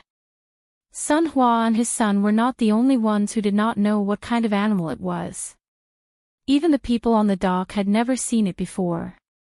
The little thing was not big, and it looked cuter than a monkey when it was hanging on a human. Especially the little thing's expression, it always gave people a pitiful look. It would lie on the shoulder of the person standing at the bow of the ship, and its eyes would look around curiously and timidly from time to time, making people want to hold it in their arms. Wow, that thing's ears are so big. A group of children who came to play on the dock saw the person walking to the dock, and their eyes focused on him. A little girl who was holding a doll in her arms shouted. Not to mention girls, even boys would find this little thing interesting. If one looked closely, they would find that this little thing was not beautiful. However, its eyes, ears, and body posture were different from when it was together. What is it? Another little girl saw the person on the ship standing on the dock, so she came closer and asked. In fact, the person holding the little thing did not know what it was. He just followed the requirements of the Chamber of Commerce of the Zhang family and Wang family, who had great influence in Luzhou. No matter what strange things they encountered outside, they had to bring them back if they could. Therefore, they brought a group of these little things on the ship. Fortunately, before they left, the people of the Chamber of Commerce had told them that if they caught a plant, they had to bring back the soil of that place. If they caught an animal, they had to know what the animal ate and then bring back the food. If they caught a plant, they had to bring back the seeds. Even so, several of them died on the way. When he heard the question of the little girl, the person thought carefully and organized his words before he answered, "We found this thing on our way south. It looks like a bear, but its ears are bigger. It likes to stay on the tree and is willing to eat leaves. We named it Leaf Bear. This thing is timid and must not be scared. Others have never seen it before. In the future, someone might raise it as a treasure. When they know its habits, they will send it to the zoo in the capital." This person's explanation was quite detailed. At least, it was better than those who had never seen this animal. He even gave it a name. Who says others don't know? If Governor Zhang is here, he will definitely know. I'll go ask the people of the Chamber of Commerce. The little girl was not convinced. She squeezed through the crowd and ran towards the Chamber of Commerce. The person holding the little thing shook his head helplessly. Looking at the little girl's age, he knew that she had never seen Zhang Zhong before. When Zhang Zhong was here, the little girl was probably only 1 year old. But looking at the little girl's reaction just now, it was clear what kind of position Zhang Zhong had in her heart. It was too amazing. No matter how powerful the Zhang family and the Wang family were, how could they know something that they had never seen before? It seemed like Lu Zhou was really from the Zhang family and the Wang family. The people on the ship continued to move the items down. They were counting on these items for the harvest of this trip. If it wasn't for the Chamber of Commerce guaranteeing that all the items brought back by the Jiangnan merchants would be bought at a high price, they really didn't want to bring back a pile of useless items. The animals that looked like the little thing were also taken out of their cages. Some of them were looking around nervously with their eyes wide open, while others were sleeping. Just when many people were watching curiously, a person from the Chamber of Commerce came over with a thick book in his hand. Under the watchful eyes of the crowd, he glanced at the little thing and compared it with the picture of the tree on the colorful page. He nodded and said to the person holding the little thing, "Yes, this animal is called koala or koala. It likes to eat the leaves of several kinds of trees. It has a faint fragrance. It will only drink a little water when it is sick. Did you bring enough leaves of that eucalyptus? Did you bring back the seeds? Oh, there's a kind called rose eucalyptus that is the best. These little guys like to sleep all day long. Let me see, it said that they can sleep for 14 to 18 hours.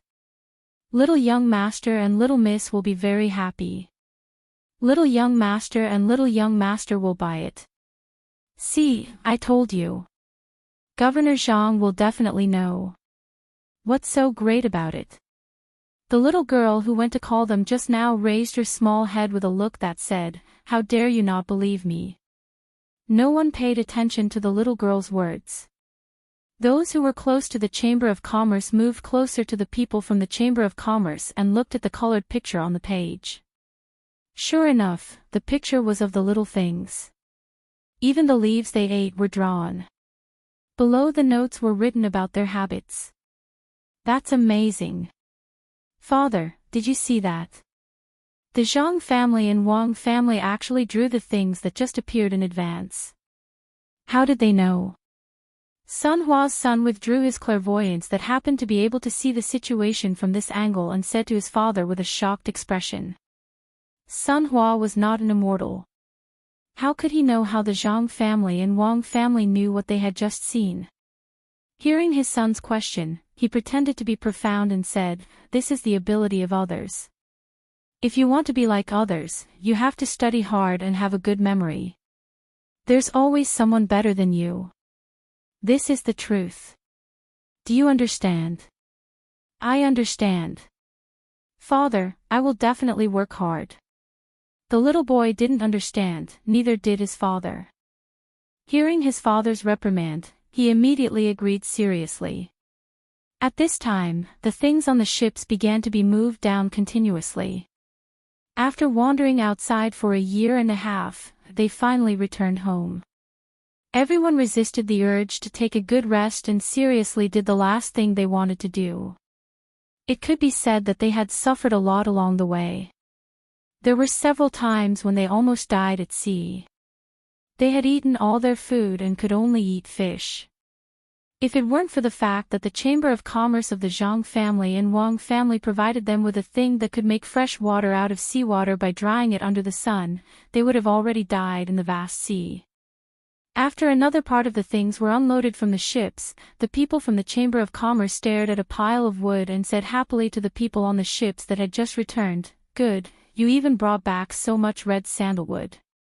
This time you really made a lot of money." Chapter 8:15. The return of the 12 luxurious cargo ships at Lu Zhou's dock set off a new wave of enthusiasm for setting sail. Adhering to the theory of the bold die of overeating and the timid die of starvation, many people who originally did not dare to set sail were now eager to give it a try. Before the goods of the 12 ships were all unloaded into the warehouse at the dock, the merchants from all over Lu Zhou rushed to the dock as fast as they could. One of them wanted to see what the goods were and how much they were worth.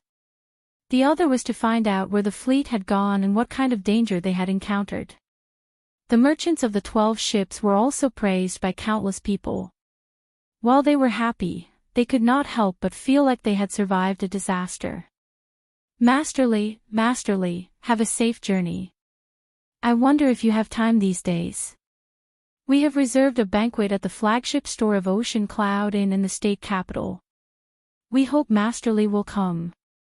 As the leader of the 12 ships, Li Mian had just gotten off the ship and had not even exchanged a few words with the people of the Chamber of Commerce when someone approached him and extended an invitation.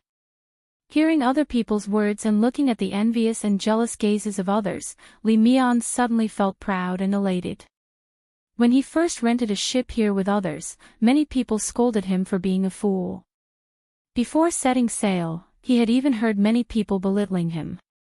Now that he was back, he thought, life is really unpredictable. After carefully sizing up the person who had invited him, Li Mian knew this person was the one who had not heard bad things about him.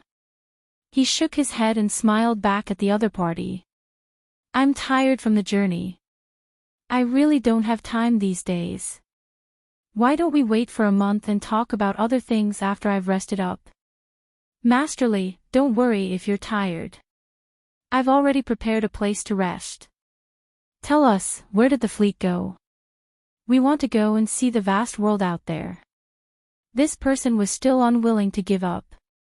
It was as if he did not hear Li Mian's rejection. Li Mian was a little impatient. He replied flatly, "No need.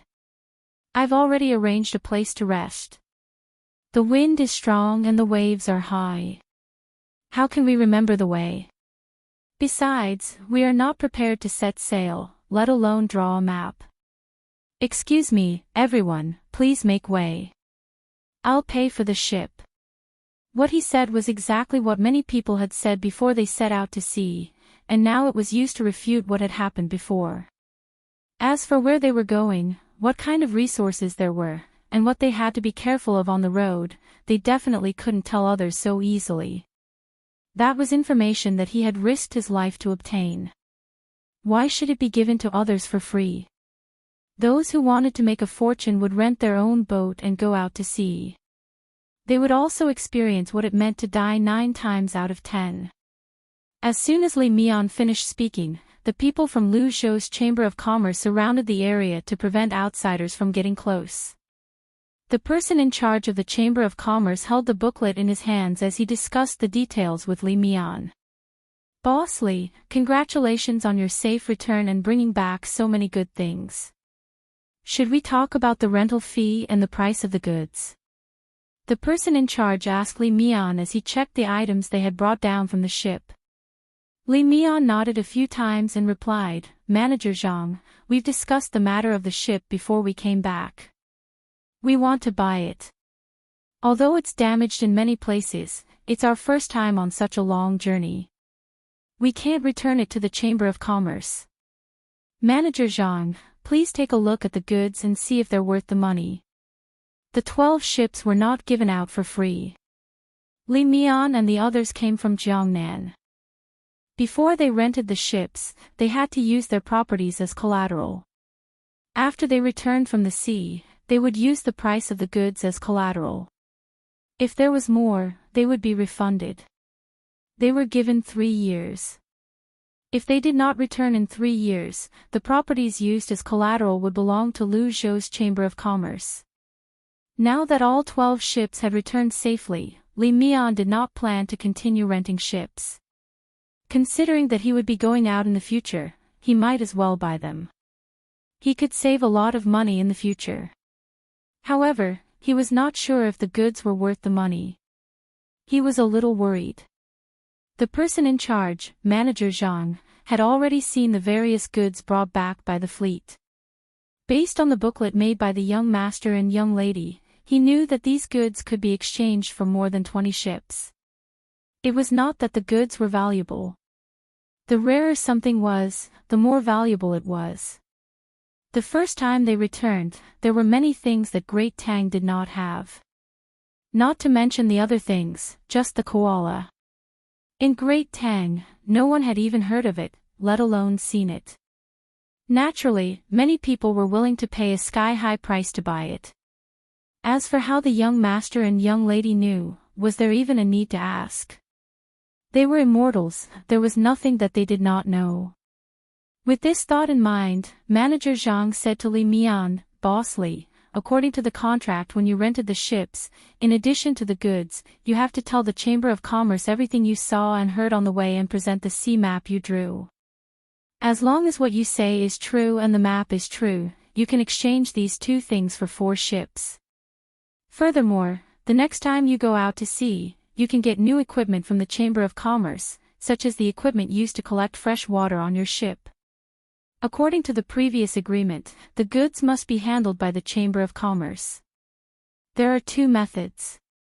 One is that the Chamber of Commerce gives you a price. Don't worry, it is enough for you to buy a ship. The Chamber of Commerce does not know how much it will sell for.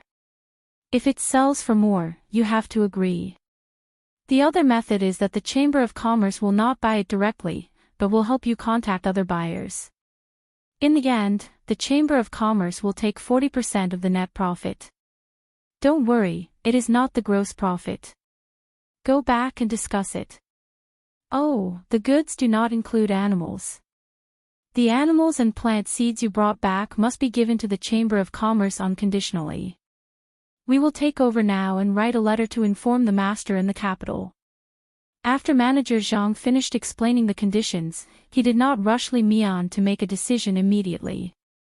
He leaned back in his chair and flipped through the book in his hand. In his heart, he already knew where the animals would go. The big animals would naturally be sent to the Tang Dynasty Zoo. As for the small animals, such as koalas, Xiao Bei and the others would probably have new playmates. This thing was really too cute, especially when it was in someone's arms. It turned its head to look elsewhere and then timidly turned its face back, looking like it was wronged. One could not help but want to get one to hug. At this time, Li Mian had already excused himself and went to discuss with the merchants he was working with. He was very clear in his heart that since he had signed the contract, he could not go back on it. The sea map and the key anchorage had to be handed over. If it was another shipyard, perhaps the rental of the ship could be faked. However, for the shipyards of the Zhang family and Wang family, that was definitely not possible. Not to mention whether the other party would be suspicious, just the fact that the other party immediately took out the map and compared the little thing, which he did not even know the name of, showed that they knew a lot of things. Yes, a lot. If he angered them, the consequences would not only be suppression in terms of business. If they were unhappy, they might even send a few gunships after him when he sets sail again. Yes, I have to follow the contract. There are some benefits that cannot be taken advantage of, Li Mian reminded himself in his heart. Only then did he feel relieved. The other merchants who were stopped outside were now both regretful and excited. They regretted that they did not work with Li Mian to set sail. They were excited because if others were to make money, they would be able to make a profit too. Just like when they were on Xinyuan Island, the Zhang family and Wang family were indeed impressive. They actually knew that there was a large area outside and that there were many things that the Great Tang did not have. They originally thought that the Great Tang had everything. Thus, while Li Mian was discussing with others on how to cooperate with the Merchant Association, a storm was brewing in the sea. At the edge of the desert near the Jinchuan, Zhang Xiaobao and Wang Wan were calculating the number of animals they received this time and estimating how much profit they would make. Xiaobao, it seems like the Tufan and Turkic Khaganate will have to pay a higher price this time. You actually sold the operation model of the bank to them. They can't help but be tempted. You are really too evil. After calculating the accounts, Wang Wan realized that not only did they not lose money this time, they even made a lot of money. Just the animals alone were enough to cover the expenses of the 40,000 people along the way. There were also the local medicinal herbs and slaves. This could be considered a real profit. More importantly, the Tufan and Turkic Khaganate had already accepted the Great Tang's paper currency and acknowledged its legitimacy. This way, they would have a stable foreign exchange channel in the future. When the time came, they could use the animals they obtained from the Tufan and Turkic Khaganate to increase the acceptance of the country's currency. This could be said to be killing many birds with one stone. Of course, the most impressive thing was not how much money they earned this time. It was that the Tufan and Turkic Khaganate understood the importance of a country having its own currency system. This so-called currency system was actually a bank. The success of the Great Tang Bank had caused many of the surrounding small countries to be envious. This was especially so for the people who were emperors. They realized that ever since the Great Tang had a bank, Li Longji's treasury had started to fill up. Who wouldn't want to have money in their hands? This was especially so when this money could be used to build a place and fight a war. Yes, fighting a war was the most frightening thing.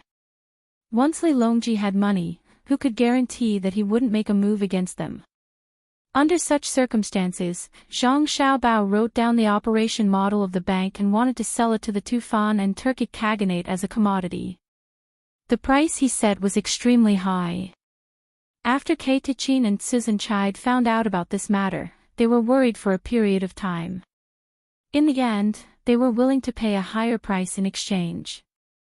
They were really worried that if they didn't have such a bank in their country, when Li Longji raised more money to fight a war, their country wouldn't have the strength to retaliate. Of course, what Wang Wan praised was not that the people from both sides were willing to spend money to buy the bank, but what they did after they had enough money. Zhang Xiaobao also understood what Wang Wan was referring to. He turned to the last page of the account book and said, "This is called being in line with the international market. I'm a good person. I'm helping them to gather money. You're lying with your eyes wide open. Not to mention me, even Axan Air knows what you're planning to do. You want to start a real financial war with them after their banks are established. This is the temptation of the devil. You gave them hope and let them open Pandora's box. It's just like asking people to go overseas to search for new places and obtain more things. The benefits are accompanied by risks. When you asked people to go out to sea, you said it very nicely. Why didn't you organize a fleet yourself? I don't know if any of them can come back alive. This is the sea.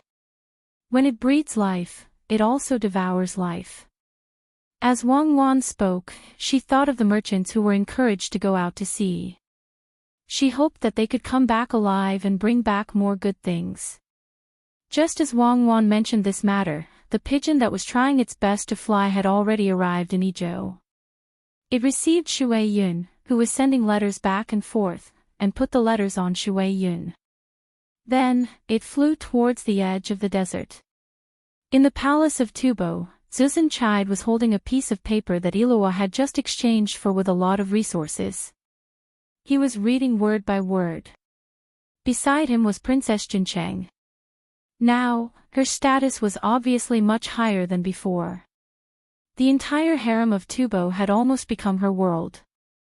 No one dared to compete with her anymore. Everyone was afraid that if they provoked her, the Tang Empire would take revenge. If it was in the past, no matter how powerful the Tang Empire was, no matter how tough Li Longji was. After all, it was very troublesome for the Tang Empire's army to attack. They were usually passive and would not take the initiative to attack. But ever since that cuckoo demon fiend appeared, everything had changed. No one could guess the true thoughts of a child. Perhaps it could be said that children were never so stable. If they were happy today, they would laugh. If they were unhappy tomorrow, they would cry. Whether they could attack or when they would attack had nothing to do with the thoughts of Li Longji and the other officials. Zuzan Chide also knew about the recent situation in the harem. He had even added fuel to the fire once. There was no helping it. Who told the desert to station 40,000 soldiers? This is the method of the Great Tang Bank. Good, very good. Why didn't anyone in my court think of it? This way, merchants will come and go frequently. Every transaction will have to pay a tax to the Great Tang, and Li Longji will have more and more money in his hands. Nuanu, when you return to the Great Tang this time, you must remember to ask more about the disadvantages of the bank. I'm worried that Zhang Xiaobao will give me something that I can't see through. If I do as he says, it will bring me a lot of trouble. He and Wang Wan will not give up on killing me. Zuzan Chide flipped through a few pages and saw an introduction written by Zhang Xiaobao, describing the strengths and weaknesses of the bank. Of course, those weaknesses did not seem to be anything special. As he continued reading, Zuzan Chide could not understand. There were many technical terms in the book, and this was not his forte. The only thing he knew was that Zhang Xiaobao would not be so kind. Even if the Tubo had paid a great price, Zhang Xiaobao might have set a few traps. Even if he returned to the Great Tang, no one would tell him this. He could only rely on Li Nuanu. What else could Princess Jincheng say? She was already married to the Tubo. Since Zuzan Chide mentioned it, she had to help him ask. What made her even happier was that Zuzan Chide's words meant that she could return to the Great Tang to take a look. She thought that she would have to stay in the Tubo for the rest of her life. She did not expect that she would have the chance to return. This time, no matter what, she had to stay for a while. Or perhaps, she could look for Zhang Xiaobao and Wang Wan to discuss and see if she could return to visit her parents every once in a while. Thinking of this, Princess Jincheng saw that Zuzan Chide was still waiting for her reply. She quickly said, Zuzan Chide, you can rest assured. Nuanu will definitely help to ask about the key points. I believe that Zhang Xiaobao and Wang Wan will tell Nuanu.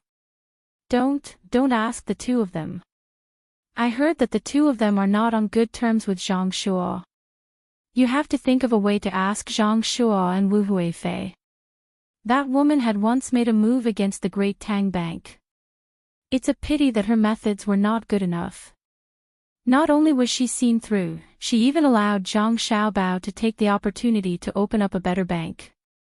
Zuzan Chide, who had collected a lot of information on the Great Tang, immediately stopped Princess Jincheng when he heard that she wanted to ask Zhang Xiaobao. Wasn't that just waiting to be cheated? The only people in the Great Tang who were not on good terms with Zhang Xiaobao and Wang Wan were Zhang Shuo's faction and Wu Huifei. Ever since Empress Wang regained favor, anyone with a discerning eye could see that Wu Huifei had been thinking of ways to deal with the Zhang and Wang families. However, the two families were too stable. Even Li Longji was biased towards them, causing Wu Huifei to fail time and time again. However, if Zuzan Chide suggested to work with them, they might be able to gain other benefits. Princess Jincheng nodded her head and agreed. She sighed in her heart. Sometimes she did not know what she should do. The conflict between the two sides seemed to have put her in the middle. Zhichai took a few more glances at the book and the bank. He rubbed his sore eyes and said to Princess Jincheng, "This time, there probably won't be anything good over there. If anyone asks you about the specific situation of Tubo, you must not tell them. This slave will remember." Princess Jincheng nodded her head. Only then did Zhichai's thoughts settle. The one who was equally vexed was Commissioner Quebec. Don't look at how the current ruler of the Turks was Imogilian. The person in charge was Commissioner Quebec. He controlled the army and naturally controlled the entire Turks. He really wanted to personally go to the Great Tang to take a look at the sword meet on Mount Hua. However, he did not dare to do so. If he controlled the army and something happened, he would lose everything. Thus, he could only let Imogilian go personally. At the same time, he was very worried. If Li Longji supported Imogilian and helped him take over his military power, it would be difficult for him to do so. This matter was not over yet. Now, there was the problem of a bank. The spies sent to the Great Tang had already sent back more than one report, describing the various benefits of a bank. It would allow Li Longji to collect a lot of taxes and make the Great Tang even more prosperous. Now that the method had been bought back, he did not know if it was true or not. It seemed like the bank was just a few simple methods. However, Commissioner K was very clear that it was not so simple. If something went wrong, the entire Turks might be implicated. Thus, he came to Imogilian's place and said to Imogilian, who was about to set off, "When you go to Tang, it's best if you can get in touch with the Tubo people. Tell them that we are willing to cooperate with them, in terms of military and bank. If they can find out about the bank's problems, we are willing to pay the corresponding price." In truth, Imogilian did not want to go. If he was stopped, he would lose his current position. However, he had no other choice. If he did not go, Li Longji would have an excuse to attack the Turks, and the surrounding countries would not help him. With this thought in mind, Imogilian hastily said, "Have someone make a copy of the thing that Zhang Xiaobao sold to us. When I bring it to the Great Tang, I will compare it with the Tubo people to see if it is the same. I also want to bring more warriors. Since it's the sword meet on Mount Hua, it will be a martial competition. We can only win and not lose." While the Tubo people and the Turks were thinking of their own methods, Zhang Xiaobao and Wang Wan received a letter from Lu Zhou. They really came back. They came back very quickly. A year and a half is enough for a round trip. They got koalas. Did they go to Australia? That's not close to here. We have to go around Malaysia. The letter that a pigeon can carry is too small. It only wrote a few things that we need the most and did not mention anything else. I wonder if there are kangaroos. Yes, ask them to send the koalas quickly. Koalas are not easy to raise. Also, the leaves that they brought back. If the seeds can't keep up with the koalas' eating speed, they will starve to death. Zhang Xiaobao read the letter and imagined the scenery of the places that the merchants had been to. He was a little yearning. Wang Wan was also very happy. It was good as long as someone went there. Even if it was only to Malaysia, it was fine. The places along the way had a lot of resources. There were spices, copper, gold, and good trees. Anyway, there were countless of them. Good, send the koalas over for Xiao Bei and the others to play with. It will be very interesting for the children to hold the koalas. I'm just afraid that the koalas will be killed by Xiao Bei. Forget it, life and death are predestined. We have to go back soon, otherwise, we won't be able to make it in time for the new year. You write a letter to Imogilian and Zhu Zan of Chida to urge them to go with us. Also, we have to think of a way to make them stay here. We can't go back now. We have to wait until the population in the north of Hebei province decreases. It would be best if we can directly incorporate their army. When the matters in the north of Hebei province are settled, even if they all go back, they won't be able to do anything. Wang Wan had never held a koalas with her own hands. Imagining the scene when the time comes, the corner of her mouth revealed a trace of a smile. Zhang Xiaobao touched his face with his hand. But Tio is really not easy to deal with. I guess he has thought of something. After all, they have no way to contact the outside world for a long time. When they come out, I think they will arrange for someone to send a message every once in a while. Chapter 8:16. Lard had not been having a good time recently. His camp of more than 2,000 people was constantly shifting to the west, and they were almost out of the desert. It was also difficult to collect drinking water. There was no running water, and they could not drink it. He could only watch as his subordinates became listless, unable to think of a better idea. Besides the problem of water, there was also the problem of food. Damn that Zhang Xiaobao. He's doing this on purpose. He's definitely doing this on purpose. When Lard was preparing to eat early in the morning, his subordinates came looking for him. There was a problem with the food. The fish that he had spent a great deal of money to trade for from Tubo had a layer of fat floating on it. It would have been fine if it had been butter, but the problem was that it was clearly lard. The live fish in the barrel seemed to like the smell of oil very much. They gathered where there was oil, occasionally pecking at it, causing the oil to spread over the entire barrel and glow in the sunlight. On the way back after the trade, we ran into patrolling Great Tang cavalry. A few of them threw large chunks of lard over, saying that they were careless and slipped.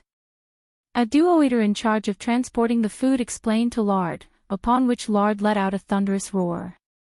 Lard could only give this sort of evaluation, despicable. The Grand Great Tang actually dared to mess with his food. Go find something else to eat. Throw them away. Lard helplessly looked at those lively and cheerful fish, waved his hand, and returned to his tent to fret over the matter. The other duo-eaters silently went about their business. In recent days, they had already lost the confidence to continue staying here. Sometimes, when they slept at night, they would feel that coming here was a mistake. Not only had they gained nothing, they had also sacrificed many things. When they had first come, they had wanted to establish a forward station next to the Great Tang to provide assistance to those who would come later. This desert was very good. There were Tubo, Turks, and Great Tang. The three factions had fought here to create a gap for outsiders, but in the end, Zhang Xiaobao of the Great Tang had tied them down. They could not fight, but they were unwilling to leave.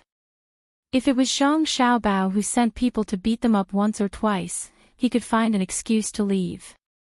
However, Zhang Xiaobao and Zhang Xiaobao had been living in peace, except that they would occasionally throw things from the pigs.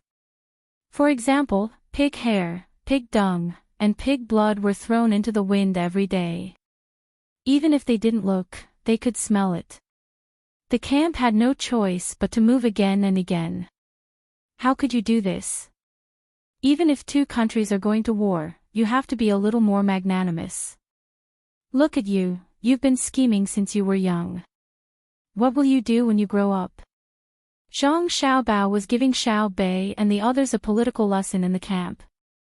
The matter of the pig's blood and pig's dung was done by Xiao Bei and the others. It was said that when attacking the enemy, they had to save them. Xiao Bei took the lead. As for who gave her the idea, it wasn't important. At this time, she was listening to her brother attentively, trying to understand the spirit of his words. I didn't know what you did until today. Otherwise, I would have come to talk to you long ago. What attacked the enemy, they had to save them. Your little plan was not bad, but your methods were very vile. If others knew that you were my younger siblings, they would laugh at me. Zhang Xiaobao's face was dark as he continued to teach the children. Xiao Bei lowered her head and looked like she was admitting her mistake. When she heard her brother's words, she curled her lips. She didn't believe that her brother only found out today. It had already been half a month. Isn't it because you think that we did well? You didn't do it. Jealousy, pure jealousy. Xiao Bei, what are you muttering about? Xiao Bei, who had just muttered a sentence, was discovered by Zhang Xiaobao. No, I'm not muttering. I have a toothache, so I'm grinding my teeth. Brother, please continue. Xiao Bei shook her head, refusing to admit it. Zhang Xiaobao snorted and said, don't be unconvinced when I say that you didn't do well. Look at the situation now. Can't you see? That's because we are strong and the enemy is weak. We have to pay the smallest price for the greatest results. What did you do? Can't the pig's blood be used to make blood tofu? Can't the pig's dung be used as fertilizer? There's even pig skin on the lard. They usually like to eat mixed pig skin, so how can they bear to throw it away?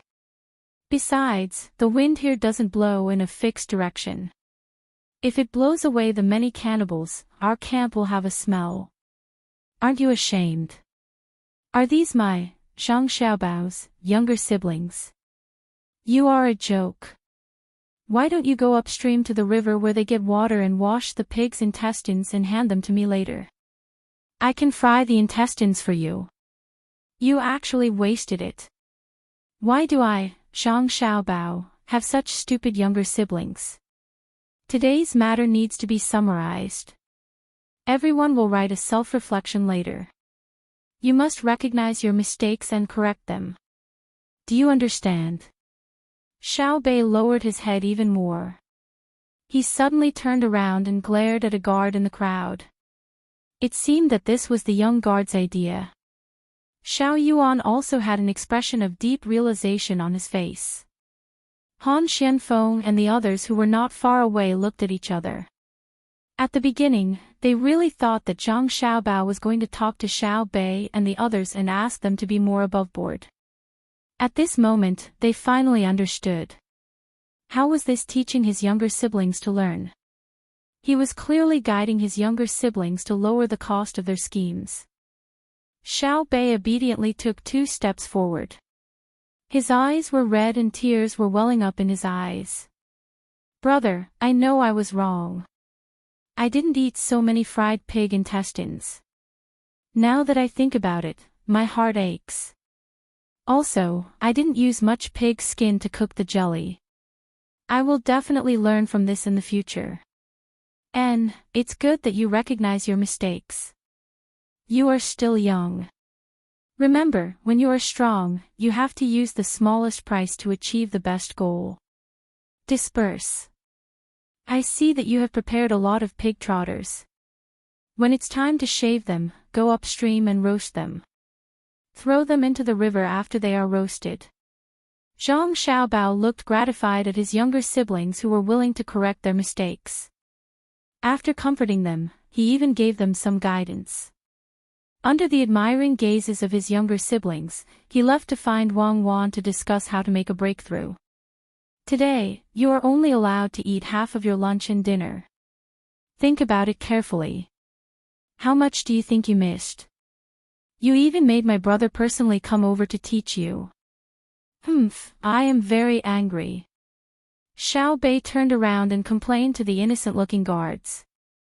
The people sent by Zhu Zan of Tubo, Cheetah, were also watching from the side.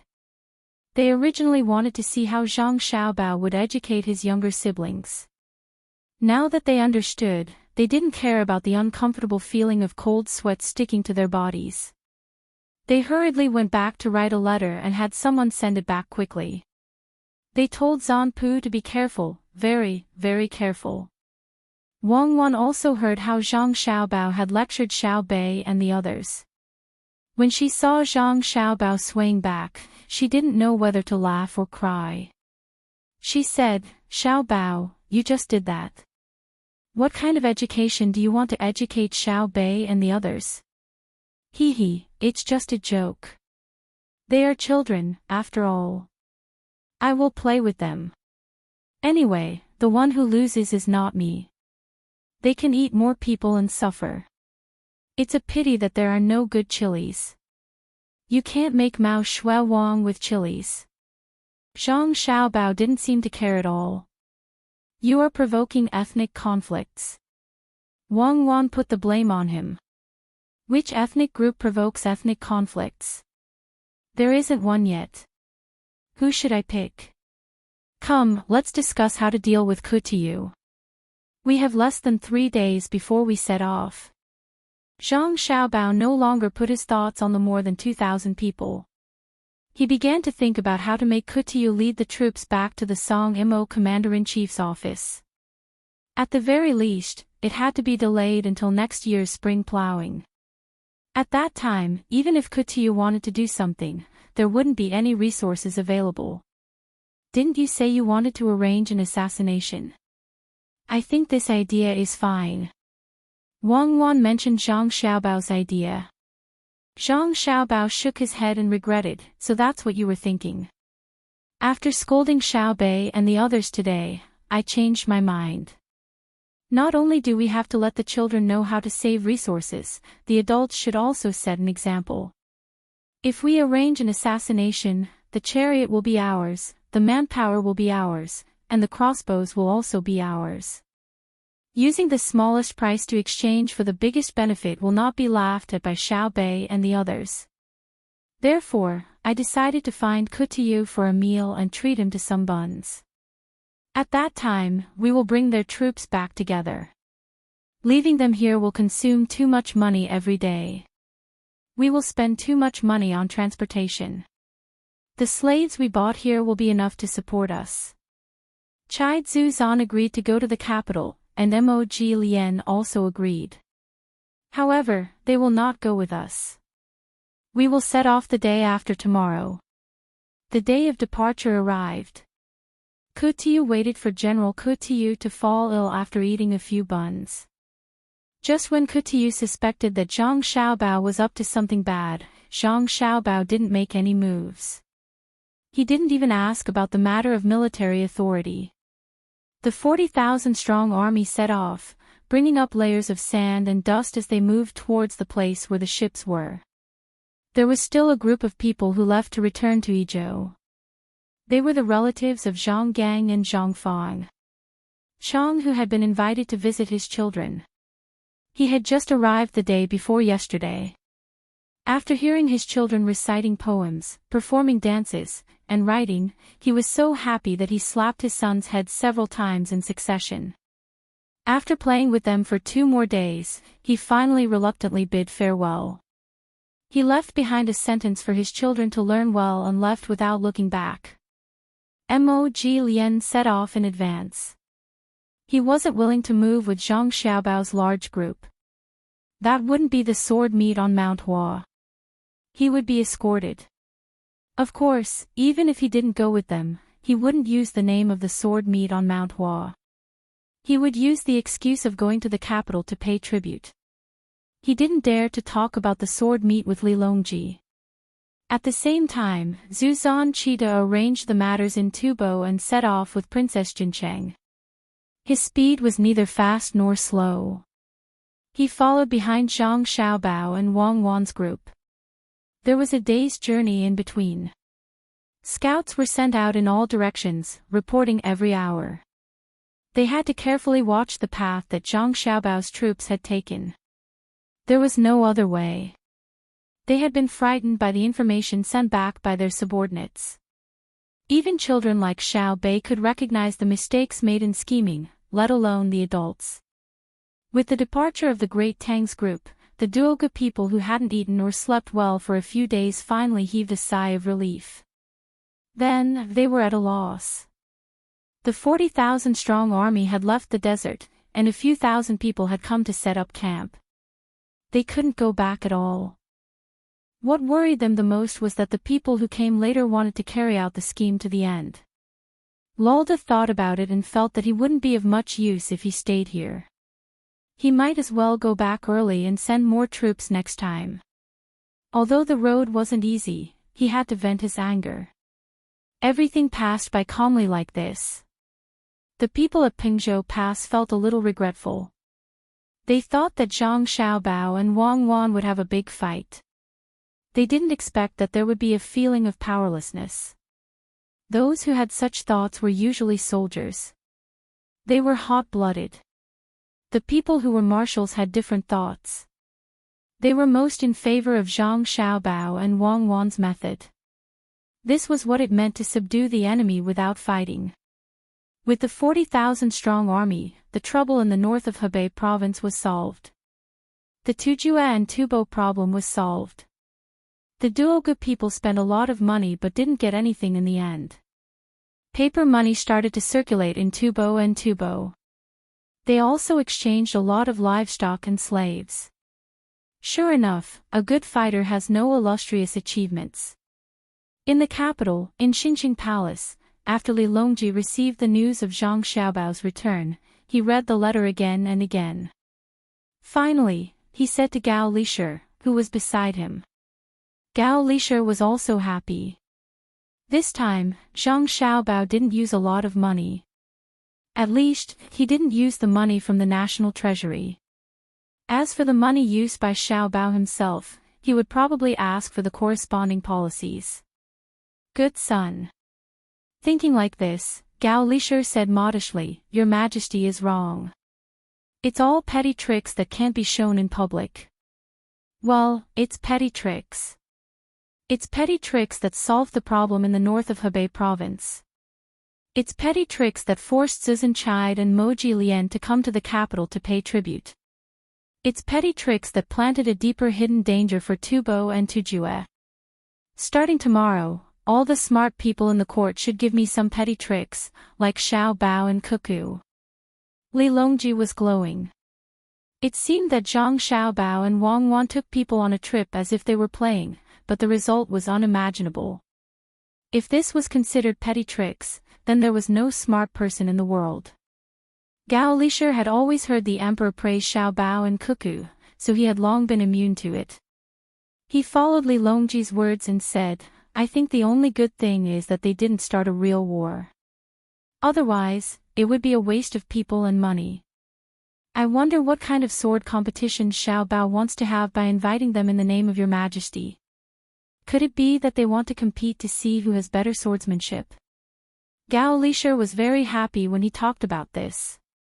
After Zhang Xiaobao went there, the court had passed a resolution. If Wang Wan really sent troops to deal with Tujue and Tubo, the court would send troops to the border of the other side to provide reinforcements. When fighting Tubo, the Tujue dared to move, so they had to send troops. When fighting Tubo, it was the same. They would not allow Wang Wan to fight on two fronts, even if they knew that she could do it. This was not a problem of ability, but a problem of the Tang Empire's attitude. Fortunately, they did not fight. The two of them used a few tricks to extinguish the flames of war that were about to rise. Now, other than Xinluo and Japan, the surrounding countries were basically stable. What they had to see was what Xiao Bao would do when he found the Tufan and Turkic people. Li Longji was also thinking about this matter. His name had been falsely used. In a situation where he should be angry, he couldn't get angry. He could still distinguish between public interest and private interest. Zhang Xiaobao did not use his name to gain benefits for himself. Although he couldn't see it even if he gained benefits, at least others couldn't criticize him. Xiaobao hasn't written a letter to talk about the specifics. Li Longji was also curious about the sword meet on Mount Hua. It sounded good, but he didn't know how to do it. Gao Lishir replied, No, Xiaobao didn't put his thoughts on Mount Hua. It seems that the sword meet has already been considered. When he comes back, we will know. In a recent letter, Xiaobao mentioned that he wants the imperial court to help share the burden. Before winter comes, we will increase the number of cargo ships on the Jing River. Fortunately, when they pass by the Jing River, they will block the river. As Gao Lishir spoke, he took out another letter. This was a letter from home. However, he first mentioned that he would wait for some time before writing another letter to Li Longji. Gao Lishir was actually not willing to let the emperor read his letters because the emperor always snatched his things. As expected, when Li Longji took the letter and read it, he didn't first mention blocking the river so that 40,000 people could pass by the small river, which was the river from Sanshui County. Instead, he pointed at the words on the letter and asked Gao Lishir, "Is the bone marrow of this yak really better than that of a normal yak? It can strengthen the body and bones." "I think so," Gao Lishir replied. "Well, then we will help Lishir take care of a part of it. When we return, we will write a letter to ask Xiao Bao and the others the best way to eat it." Li Longji took care of Gao Lishir. What else could Gao Lishir say? Just give it to him.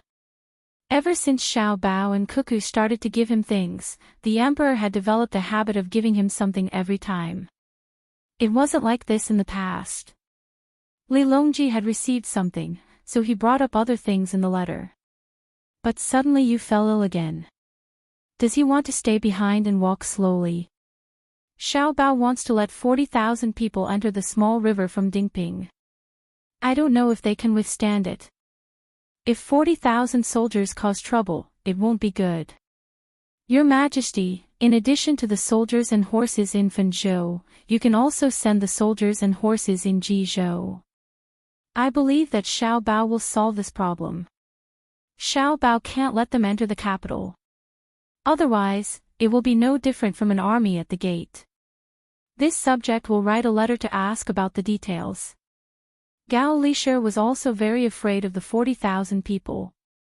He was afraid that they would suddenly cause trouble, which would be difficult to clean up. On the Yellow River, Zhu Zanqi's fleet had surpassed Zhang Xiaobao's fleet. It was not that Zhu Zanqi was fast, but that Zhang Xiaobao's fleet was too slow.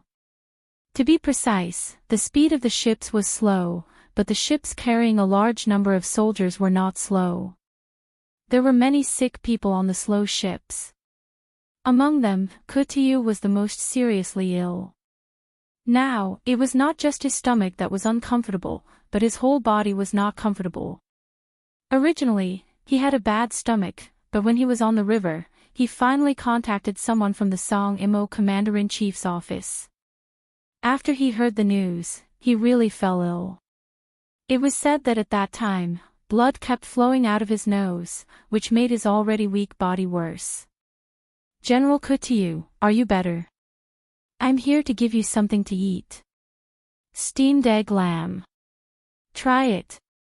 I added some salt to give you more salt. Otherwise, your body will be even weaker." Zhang Xiaobao carried a tray in his hand. On the tray was a large bowl of steamed eggs and lamb. The steamed eggs in the bowl were very tender and pleasing to look at. He walked into Kutiyu's cabin and said with concern. Kutiyu looked at Zhang Xiaobao blankly. When Zhang Xiaobao put down the tray, he asked Zhang Xiaobao in a weak voice, "Provincial Governor Zhang, what do you want to do? I haven't done anything to offend you, have I? But General too, you don't have to get up. Quickly lie down." "General, what are you saying? You have always helped me, so how could you offend me?" "General, you don't have to think too much. You will recover in a few days. Come, try some of the lamb eggs." Sigh, for the sake of our friendship, General actually came despite the dangers of not being acclimatized to the climate. Zhang Xiaobao reached out and pressed down on Kutiyu's body as he was about to get up. He used a spoon to scoop up some egg lamb and blew on it before bringing it to Kutiyu's mouth. If it were someone else who didn't know the specific situation, they would really think that Zhang Xiaobao was inexplicably moved by Kutiyu. However, at this time, one was lying down and one was sitting. They both understood what was going on. This time, Kutiyu was really convinced. This Zhang Xiaobao could be so hypocritical. He could even talk nonsense in front of others. What else couldn't he do? Wei Wei shook her head. Kutiyu didn't eat the egg lamb. Instead, he stared at Zhang Xiaobao. After a while, Zhang Xiaobao still had the same sad expression of seeing a sick lord. However, Kutiyu gave up the idea of seeing an evasive look in Zhang Xiaobao's eyes. He said, "Zhang Xiaobao, don't be so hypocritical. What are your plans for my Song Imo manor? Do you think that I won't be able to do anything if you get rid of everyone? Let me tell you, Zhang Xiaobao, as long as I still have a breath, I can still make a breakthrough." "Yes, General. However, General Tiyu, you must not think too much. You will definitely live. When you reach the capital, you can recuperate and be vigorous again. You must not lose your confidence. Everyone hopes that General will recover soon.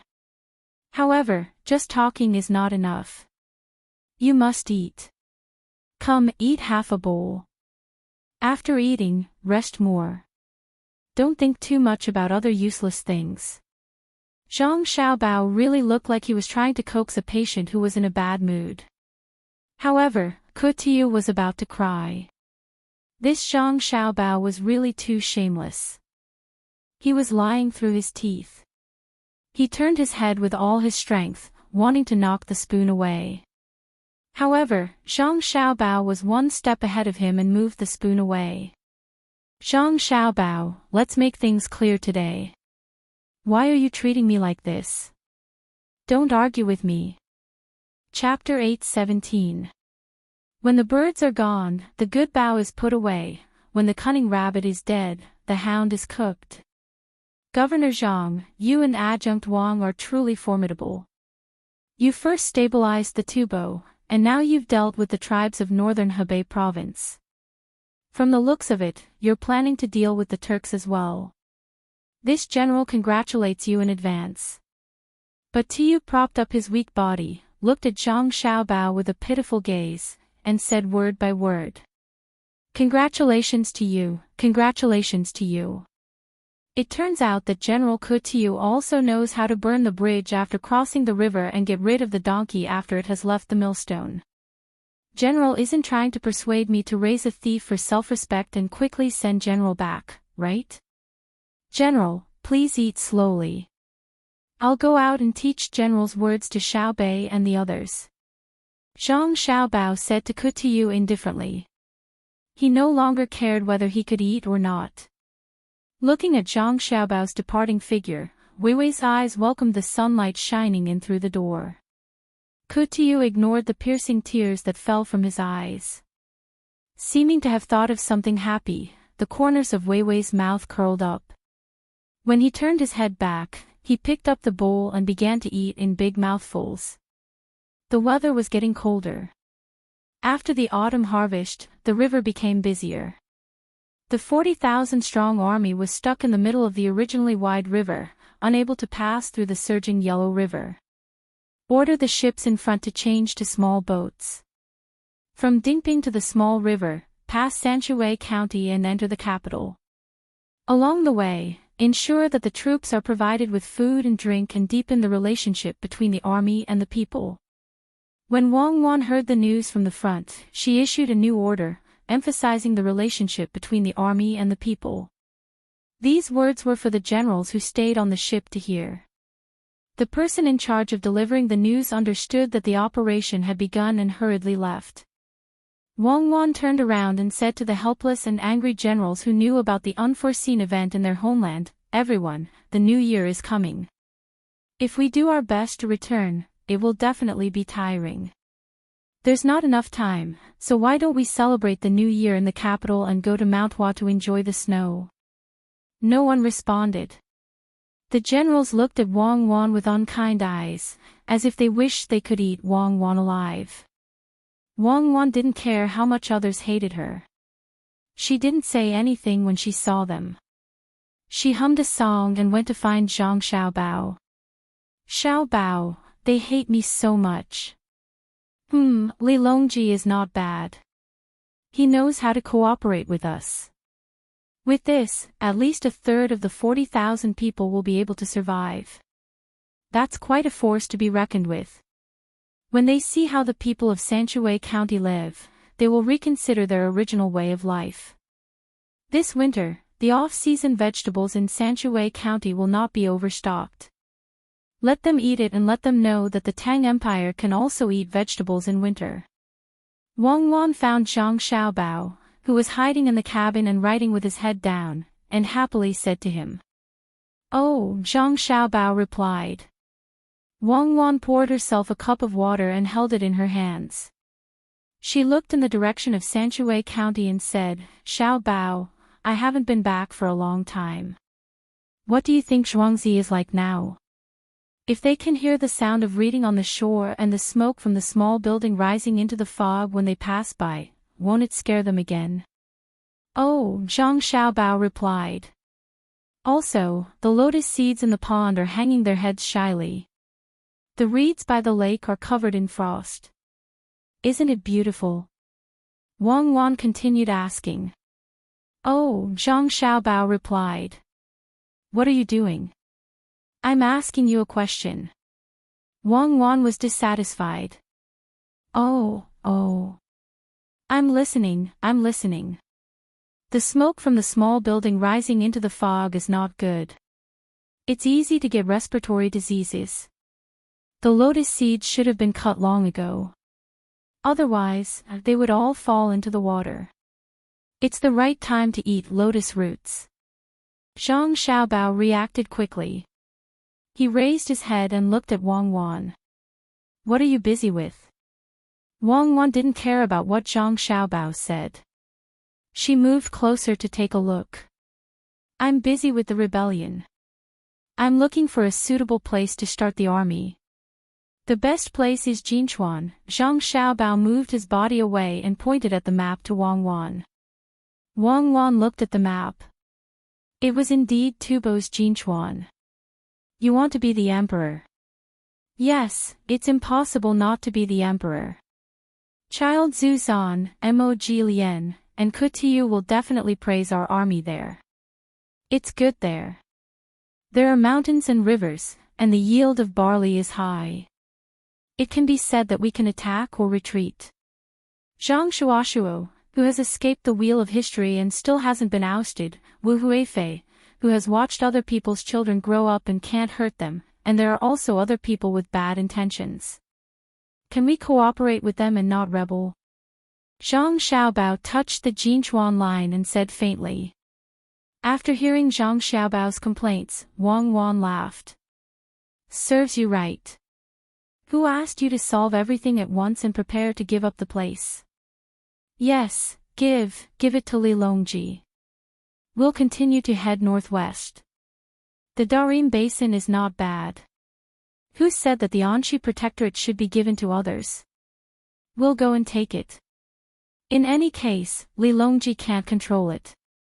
Perhaps after the sword meet on Mount Hua, the great Tang people will go to the Potala Palace like a tourist." "Oh, it's called the Red Mountain Palace. Why should we give it to the Tibetan Buddhists? Now is the best time to take it. How much money is wasted there every year? Let's not talk about religion. You can choose not to believe it, but you can't talk about it," Wang Wan hurriedly persuaded. "Why can't I talk about it? No one is more sacred than the other. I've decided that the Red Mountain Palace will not be allowed to have any religion in the future. Once they make a move, we'll give up the Jinchuan line. If Li Longji still wants to expand, then we'll continue to head northwest. I think he will support us. He can't wait for us to occupy the Mediterranean Sea in one go. There is a lot of oil there, so we can extract it all. We can find a place near the capital and dig a big hole. We can pour the stones in for future generations." Zhang Xiaobao began to paint a picture of the future. Wang Wan was so amused that she hugged Zhang Xiaobao's arm and giggled. "Even if you flood the capital, it won't be able to hold the oil. Where do we take it? Where do we use it? Slaves bought from Tubo. When we're old, can our future generations still hold on? How many Chinese are there in the world?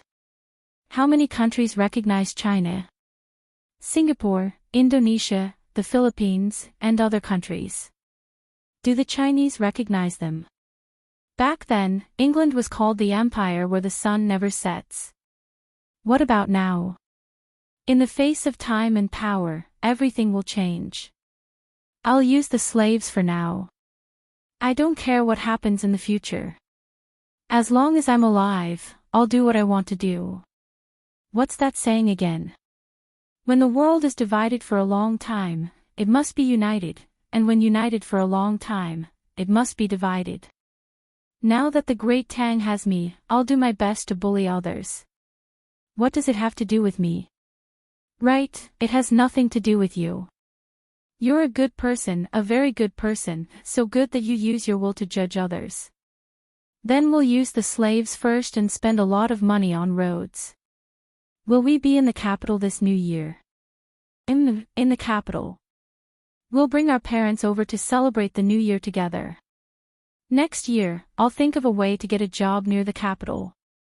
Xiao Bei and the others can't always be away from their parents. You should help us choose a good job. My father will be in the capital next year. I think Li Longji will give him a minor rank 1 official, but his actual position will be at rank 3. We'll see what Li Longji and the others think about Jili province. If they want to give it away, we'll have the people of Jili province continue north and occupy Mo. Where can we find a good official like me? I'm a pillar of the country. After I die, I should go to Babaishan, the type that gathers the flag. As Zhang Xiaobao spoke, he used a pen to draw a spot on the map that he wanted to occupy. Wang Wan pinched Zhang Xiaobao's face. Thick as expected.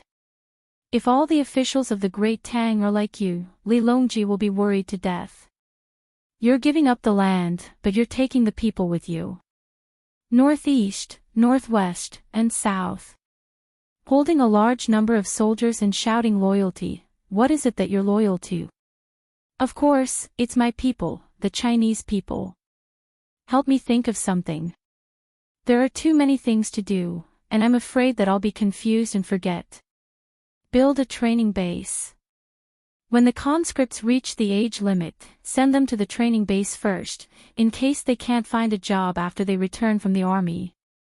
We can't make the same mistake that others have made before. When another rain fell and the weather turned cold again, the generals from the north of Hebei province finally stood on the land of Sanshui County. Their faces were as gloomy as the weather. The troops could not be contacted. Looking around, it was all the protection teams of the Zhang family and the Wang family. The wharf of Little Luoshui was still bustling with activity. Carriages and horses came and went without stopping. Pedestrians jostled shoulder to shoulder, and the sound of hawking rose one after another. General Kutu, have you had a good rest recently? Over there is the first restaurant in Linshui. The chef's skills are good. Why don't you go and try it? Ever since Zhang Xiaobao's feet stepped on this land, his whole demeanor changed. He had a feeling that the world was so big, and who else could do it but him? He was full of confidence when he spoke to Kutu's-day. Kutu of course understood why he was like this.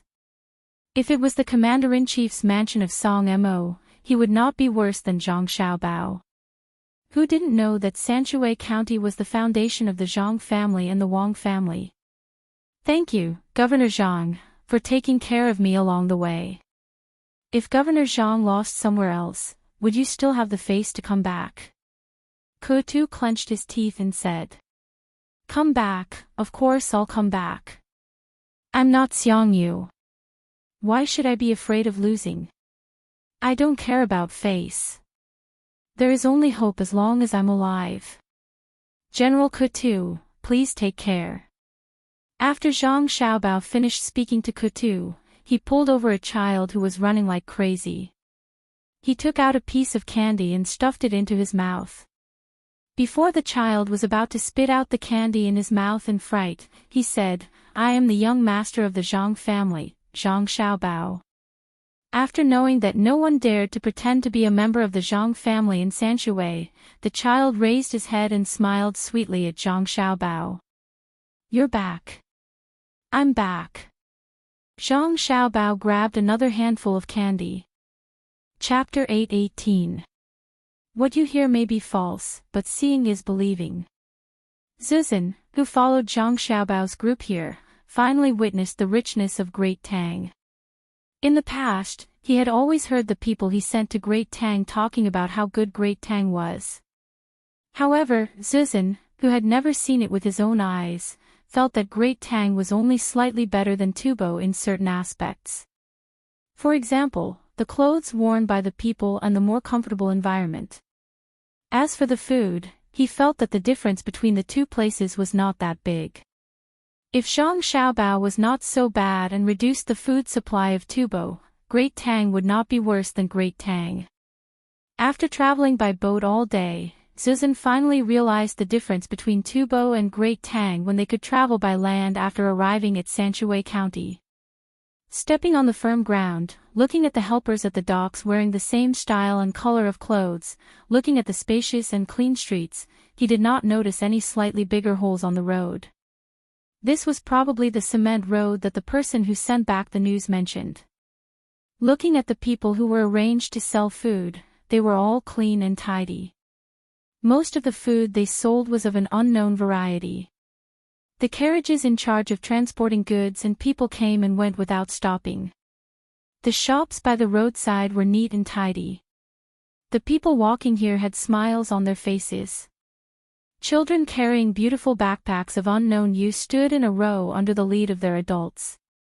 All the carriages made way for them. The never-before-seen shelves used to load and unload goods moved piles of goods around at an unimaginable speed. In just a short while, a boat full of goods was loaded or unloaded. Sitting in the carriage that was specially prepared for them, they realized that it was many times better than the carriage they were in before. The bumps were almost negligible. After walking for more than a li, the houses on both sides of the wide road were even more attractive. Other than the various restaurants and shops, the people lived in small two-story buildings. The river that the small boats passed through had a sloping embankment. It was as flat as a mirror and there was not a single bit of trash on the river. Listening to the cries of chickens and ducks, there was no smell of feces when a gust of wind blew. No one would casually find a place to poop or pee. This was an inconceivable thing in Tubo. On the shore, there were pavilions built at intervals, surrounded by plants. Occasionally, the aroma of food wafted out from the pavilions. Pedestrians would occasionally stop to rest in the pavilions and buy some snacks to eat. After the autumn harvest, there were still people busy plowing the land. Those strong and healthy cattle looked like they were from Tubo no matter how one looked at them. Further on, at a little distance from the shore, there was an open space, surrounded by low walls, in which books with fallen leaves fluttered in the wind. From this height, one could see that in the enclosed space, there was a pond, surrounded by pavilions. Under the sunshine, a group of children were sitting or leaning in the corridor, chanting in unison, "There's a guest, there's a guest, there's a white horse. There is prosperity, and the journey is meticulous. We have guests, we have guests, we have letters." Watching and listening, Zuzan was frightened by what he saw and heard. Sitting in the carriage, Princess Jincheng looked at all of this with her beautiful eyes. She had not been back for a long time, she did not expect to see such a scenery. It was definitely not fake to confuse others. It was all real. There was actually a fairyland-like place in Tang Dynasty. "Xiao Bei, what's over there?" Princess Jincheng asked the question that Zuzan wanted to ask but was too embarrassed to ask. Xiao Bei was accompanying the carriage as a diplomat. When he heard Princess Jincheng's question, he turned his head and looked. It was a big courtyard. He generously introduced it, "Princess Aunt, that's a school. They are learning very seriously. It's almost lunchtime, they should be revising the knowledge that they just learned." Lunchtime. I don't see anyone delivering food. Princess Jincheng had stayed in Tubo for a long time. She was not clear about the lives of the people in Tang Dynasty. Or it could be said that she did not remember that the people in Tang Dynasty ate lunch at this time. Usually, there were 2 meals. The smart Xiao Bei immediately understood. He proudly looked at Zhu Zan and replied, "Princess Aunt, no one is delivering food. I think the food is already ready. I'll get someone to bring some over to take a look." "Stop the carriage. Someone, go to that school and say that Zhang Xiaobei from Zhangzhou Zhuangzi wants a lunch." After giving the order, Xiaobei introduced, "Princess Aunt, the meals of the students here are taken care of by the merchants of Sanshui County. The merchants will take out a portion of the money to be used to feed and dress the children. That's 4 meals a day. We will eat in a while. Soon, we will reach the place where we eat." Oh, they can actually eat 4 meals a day. Aunt only eats 4 meals a day over there. It seems that the officials in the county are very strict with the merchants. Princess Jincheng was very surprised. Tubo did not have such a school. The management of Sanshui County is not bad. However, the merchants are willing to take the money. No one forced them. The merchants of Sanshui County are very cultured. They are not heartless. After they earn money, they know how to use it for public welfare. In the past, it was our family who forked out the money. Now, the school is being renovated by them. Princess Aunt, look at the wall. There are words. Let me take a look. It says that the country is strong from a child. It strengthens the body and enlightens the mind. We have always been working hard. I can't see the words clearly. It should be the name of the merchant who took the money. Xiao Bei's voice was sweet, causing a smile to appear on the face of the princess of Jincheng. Hearing this, Zhu Zan felt his entire body turn cold, starting from his heart. If all of this was true, then what would Tubo use to fight against Great Tang in the future? More than 10 years later, when batches of children grow up, it would be too terrifying. Xiao Bei introduced a few more words. The person who took the food came back with a tray in his hand. He passed it to Xiao Bei through the window. Everyone in the carriage looked at the tray at the same time. Let me see what they are eating today. And, it's not bad. 2 vegetarian dishes and 1 meat dish. This meat dish is soft fried tenderloin. Brother's cooking is the best. This is stir-fried meat with garlic. This is scrambled eggs with cucumber. There's also half a salted duck egg. It's marinated well. It's buttery. I like to eat it the most. There's more. Why didn't you bring it over? Xiao Bei held the tray and introduced. The last sentence was directed at the people outside. Immediately, another person came over and brought a small bowl and a small plate. The soup has just been prepared. Xiao Bei continued to introduce. Let me see this soup. It's shrimp and winter melon soup. This small plate contains cut fruits. This is a fruit platter. This is called a nutritious combination. It can ensure the children's needs for an entire afternoon. Princess Aunt, try it. The main dish is rice and steamed buns. At this moment, Zhu Zan could not help but smell the fragrance of the food. He asked Xiao Bei, do all the children eat this every afternoon? That's not it. Xiao Bei replied. Just as Zhu Zan heaved a sigh of relief, she said, the dishes are different every afternoon. The same as 2 vegetarian dishes, 1 meat dish, 1 soup, and 1 fruit platter. You're not allowed to be picky. Today's timing is not good. If it's the 5th day, you can still eat the fragrant bone marrow. Then how much does it cost? All for the children to eat. Zhu Zan saw that there was a lot of oil in the food and swallowed his saliva before asking. It's worth it no matter how much money is spent.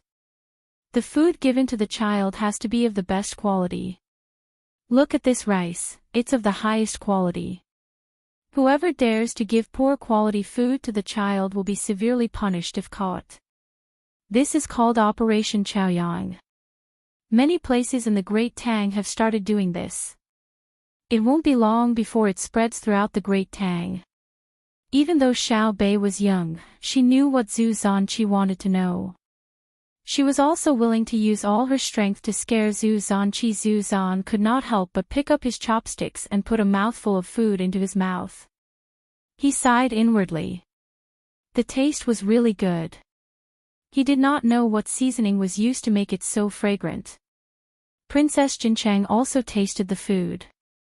With a gratified smile on her face, she continued to ask Xiao Bei, "What do we eat for breakfast?" "Breakfast is simple. A bowl of milk or goat's milk, 2 eggs, salted vegetables mixed with sesame oil, and cake. After 2 hours of class, we will give you red bean paste or bread with cream fillings and a cup of fruit juice. Occasionally, we can add some of the butter tea from Aunt Princess. Because it's far away, we don't have much here.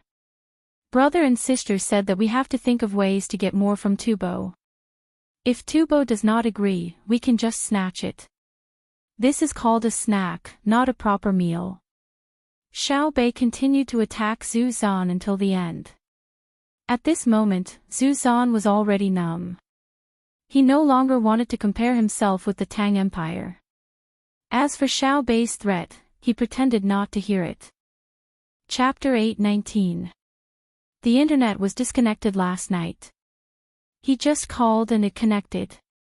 A loud and clear sound lingered in Ji Hao's ears, as a human-shaped target about 130 steps away had a large hole in its arm. Li Longji picked up the binoculars and looked at it. He shook his head regretfully and said to Gao Lishir, who was standing beside him, "It can shoot farther and harder than a pistol. It takes longer than a bow to find the target, aim, shoot, reload, and reload. What do you think?" Gao Lishir also had a gun in his hand. After aiming for a while, he didn't dare to shoot because the wind was strong. He was afraid that he would shoot too far away from the target and make the emperor think that he was going easy on him. He was also afraid that he would accidentally shoot the head of the target. Hearing the emperor's voice, Lingji lowered the muzzle of the gun and finally shot between the target's legs, piercing through the wooden planks used to block the target's back. He secretly sighed in relief and replied, "This gun has a longer range than a bow and arrow. Moreover, it is easier to carry the bullets. It is more accurate than a bow and arrow in strong winds. I think we should make more and equip more troops." Li Longji nodded slightly and reloaded his gun. This time, he didn't really aim and just casually fired based on his feelings. He actually hit the target's neck. Picking up the binoculars, he looked at the hole in the target's neck and nodded with satisfaction. This is also a skilled job. This time, Xiaobao wants to show it to Mo Jilian and Zhu Zizan. I wonder if they will be on guard and find a way to deal with the new weapon? Your Majesty, if not, when can we pacify the surrounding small countries? According to Xiaobao, the world is big. There should be a result. What is more important is the etiquette of Zhu Zizan and Qida when they meet Your Majesty. Does Your Majesty really want to be on equal footing with them? Gao Lishir didn't mention how to prevent the other party from finding a way to deal with the new weapon because he still had more powerful weapons that he didn't take out. He planned to use them in the sword competition. At this time, the most important thing was to see the etiquette of the Tubo and Turkic monarchs. Li Longji also knew that he couldn't treat the Tubo and Turkic monarchs like how he treated the Khitans. Seeing that the monarchs of the two countries were coming, face was very important. He said to Gao Lishir, "Order the Ministry of Rights to come up with a few plans. When the two of them arrive, we will act according to plan." On the way, Zuzan Chide was also considering this matter. He wasn't willing to bow to Li Longji when they arrived at the Great Tang's capital. He wanted to be neither servile nor overbearing so as not to throw the face of Tubo. Otherwise, if they really fought in the future, their morale would be gone. Although the soldiers didn't have much morale when they heard that Wang Wan was in charge, they still didn't have much morale. The conditions of the accommodation last night were not bad, but the reception was not good. The imperial court in the capital did not send extra people over, nor did they send a guard of honor to receive them. There were no officials from the Ministry of Rites, but it could not be said that there were no officials. There were 9, appointed at the last minute. Zhang Xiaobei and the others were one of them. Zanpu, shouldn't we protest to the Great Tang Imperial Court?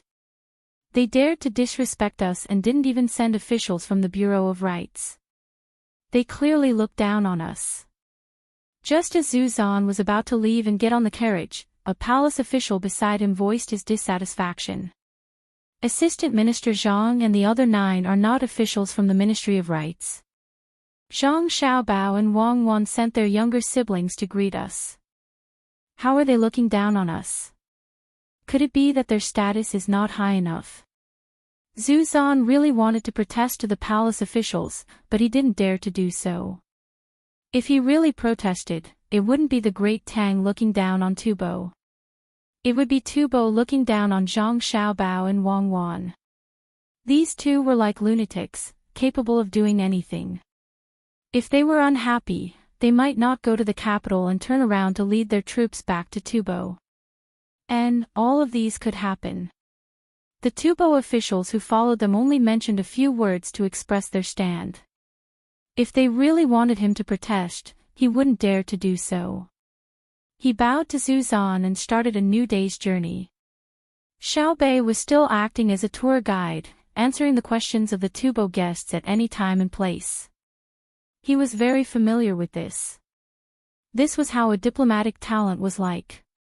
The curtains of the car window were raised. As the group walked along the river, they could see the beautiful scenery. Princess Jincheng had a good sleep yesterday. She dreamt of herself before she got married. She dreamt of catching butterflies with the company of palace maids when she was young.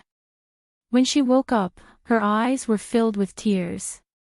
Now that she was sitting in the carriage, looking at the floating clouds in the sky through the window, she felt a little absent-minded. She stared at a large courtyard and saw people busily walking in and out. Her eyes were in a daze.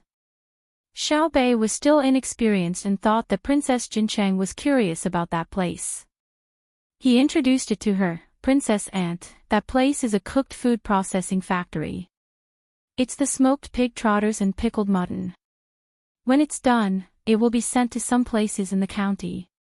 I haven't tried it before, so I think the taste is ordinary. In a while, when it's close to noon, you can go to Zhuangzi. You can taste the authentic and delicious smoked chicken there. The scenery there is better than here. Brother said that he has arranged a very interesting entertainment program for you, but don't go to the heavenly world there to play. It's not interesting at all. Sister said that it's specially prepared for those who are looking for trouble. Oh. What kind of place is that? Princess Jincheng was awakened by Xiaobei's words and asked curiously. It's just for fun. Yesterday was sad, today was sad, and tomorrow was sad. There's also sister's poem. Xiao Yuan, come here. What's with the heavenly world? You don't have to come up. Quickly tell me.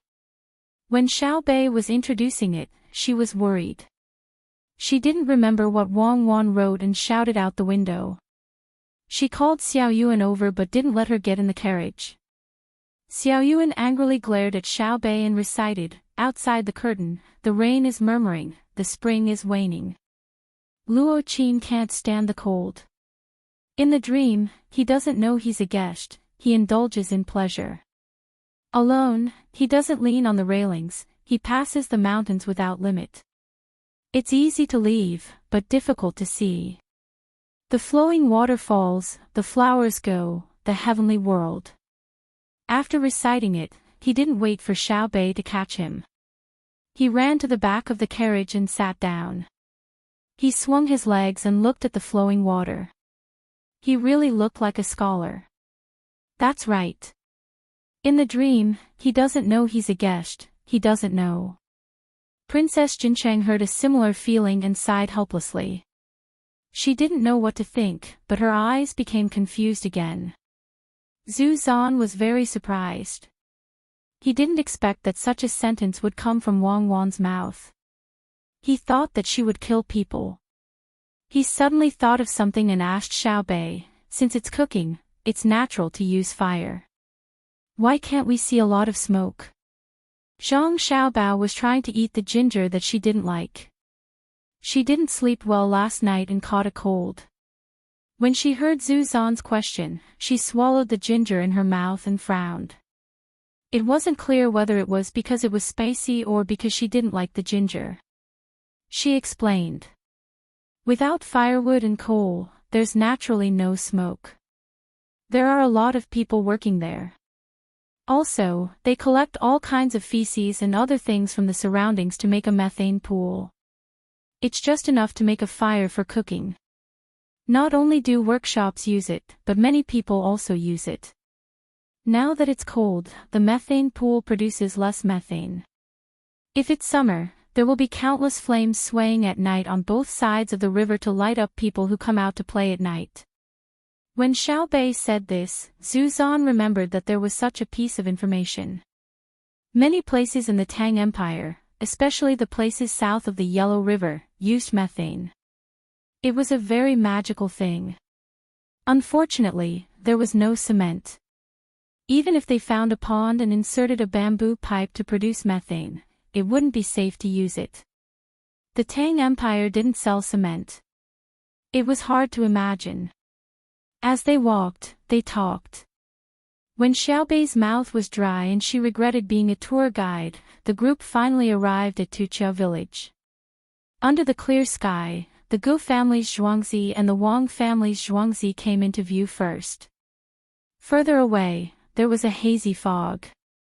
There were small bridges and flowing water, winding corridors, green mountains, smoky buildings, clear sounds of books, and the sound of birds chirping.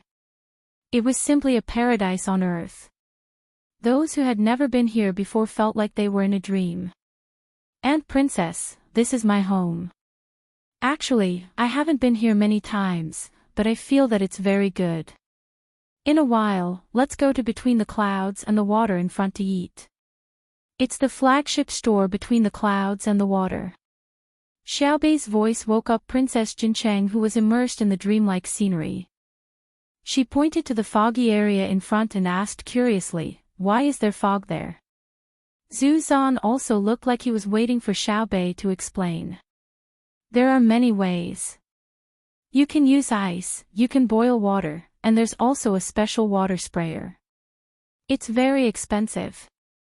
Brother and sister said that there's another way, which is to use pressure. They can't do it yet, and they don't know how to do it either. Then, there will be fog. You can even make it rain as long as there are clouds." Xiaobei was counting his fingers as he spoke. It seemed like he was trying to calculate how much a day of fog would cost, but in the end, he couldn't do it. Zhu Zan believed the first part of the words, but he snorted at the latter part. Make it rain. Did he really think that he was a god? However, he didn't have any objections to going to Between the Clouds and the Water to eat. It was said that Between the Clouds and the Water in Sanshui County was the best. He finally had a chance to see if it was better than his own palace. Just as everyone wanted to enter Between the Clouds and the Water to take a look, Zhang Xiaobao and Wang Wan came over and invited everyone to play in the mountains for 2 hours. When they came back, they could eat more. They said that there was hunting for entertainment. They also told Zhu Zan that Imo Jilian had also come for 2 days to participate. Chapter 820. After the meal, Zhu Zan, who was invited to the mountain, saw Imo Jilian, who had been waiting for a long time. It could be seen that Imo Jilian had been living a good life recently. At least, there was no problem in terms of rest and food. The only thing lacking was his spirit. Zhu Zan could understand his feelings. When he came to Sanshui County, he saw a different way of life. What kind of life did the people of Tang live? What kind of life did the people of Tubo and Turks live? Comparing the two, it was obvious who was better. Zhu Zan suggested at the last minute. When they went to the supermarket together, they saw a dazzling array of goods. Necessities, clothes, food, drinks, big and small. When winter came, the supermarket was full of people. Looking at the women in ordinary clothes choosing a good piece of meat, looking at the happy faces of the children buying fresh fruits, looking at the green and thorny cucumbers, one could imagine the standard of living of the people in the supermarket. He really wanted to fight from the border to the capital, to take back all the good things of Tang and give them to the people under his rule. But it was just a thought. Tubo did not have the strength to attack Tang. Tang was already thankful that they did not send troops. Not to mention the Turks, the situation was not stable. Tang had increased the number of troops at the border. Just the number of armored horses had reached more than 20,000. If the grassland was not afraid of horses with poor running speed and endurance, then the light cavalry raised by the Feng province was like a battle knife with half of its blade exposed. There are more and more light cavalry of Fengzhou. Zhu Zan found an opportunity to approach Mo Jilian and said casually. Mo Jilian's face was heavy. It doesn't matter how many light cavalry of Fengzhou there are, but I am afraid that they are under someone's command. Jinchuan heard that there are many caravans coming and going, so they should congratulate. The two of them said nothing more. Their meaning was very clear. Neither of them was stronger than the other. It was only because the great Tang had a pair of madmen who did things for the sole purpose of achieving their goals and did not consider the effects of other aspects. Silence became the two people's best weapon. Zhang Xiaobao and Wang Wan couldn't care less about the thoughts of the two people who were about to fall. In order to let the two of them know their identities when they met Li Longji, they had to organize this hunting operation properly. Climbing the mountain, sightseeing, looking at the lake in the middle of the valley, looking at the bleak winter leaves on the mountain, and then savoring the unpredictability of the drifting clouds, the group arrived at the hunting ground. There were no large wild animals in the mountains behind Zhangjiazhuangzi. It was impossible for Zhang Xiaobao to transport wild animals from other places for people to hunt. More than 1,000 chickens that were about to become food were placed in a valley. There, they were running around in search of something to eat. Mo Jilian thought that Zhang Xiaobao would find a flat place where the horses could gallop and compare riding and shooting skills, such as hunting a bear or encircling a deer. Now he saw a flock of chickens. Was it to see who could kill the chickens? Just as he was wondering, Zhang Xiaobao took out more than a dozen spears and distributed them to Mo Jilian, Zhu Zan, and the people close to them. He explained to them, when we were at Fengchan, guns appeared. At that time, we used short spears, which had a short range. Recently, long spears appeared, which have a longer range than short spears. We used these long spears to kill a few chickens. How to shoot and how to load the bullets was naturally taught to Zhu Zan and the others. Holding the spear in his hand, Zhu Zan was not sure how powerful the spear was. Looking at the scattered chickens in the valley, he felt that it was a bit far, more than 300 steps away. If it was arrows, only a few people in the army could pull a strong bow. Seeing that Zhang Xiaobao did not intend to continue to move forward, he wondered if this iron pipe could shoot so far away.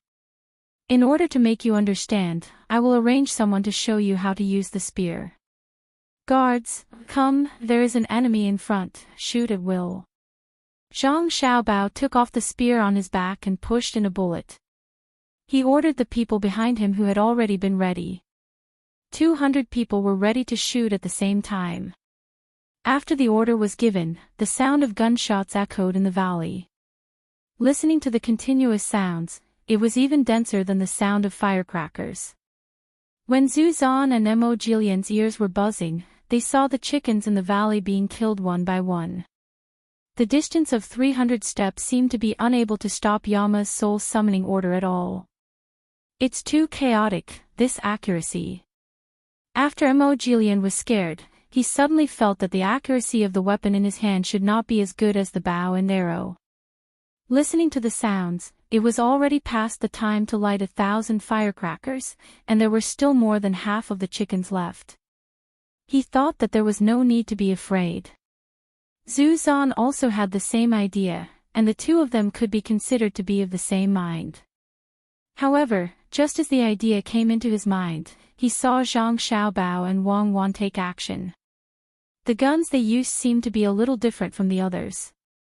There was an extra box under the guns. Seeing that Zhang Xiaobao and Wang Wan were aiming at the chickens that were suddenly attacked and flew halfway up the mountain, Zhu Zan and Mo Jilian picked up the binoculars lent to them and watched carefully. With a bang, a chicken that had just flapped its wings and flew 2 feet into the air fell down. Then, the gunshots of the 2 men rang out one after another. After every gunshot, a chicken would fall down.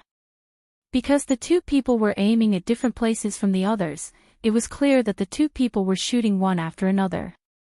Suddenly, a few birds that were frightened by the gunshots flew over randomly, wanting to pass through the opposite valley and find a safe place. Unfortunately, before they could fly far, with a bang, a bird disappeared, followed by a few more gunshots. There were a total of 6 birds, and none of them were lucky enough to escape.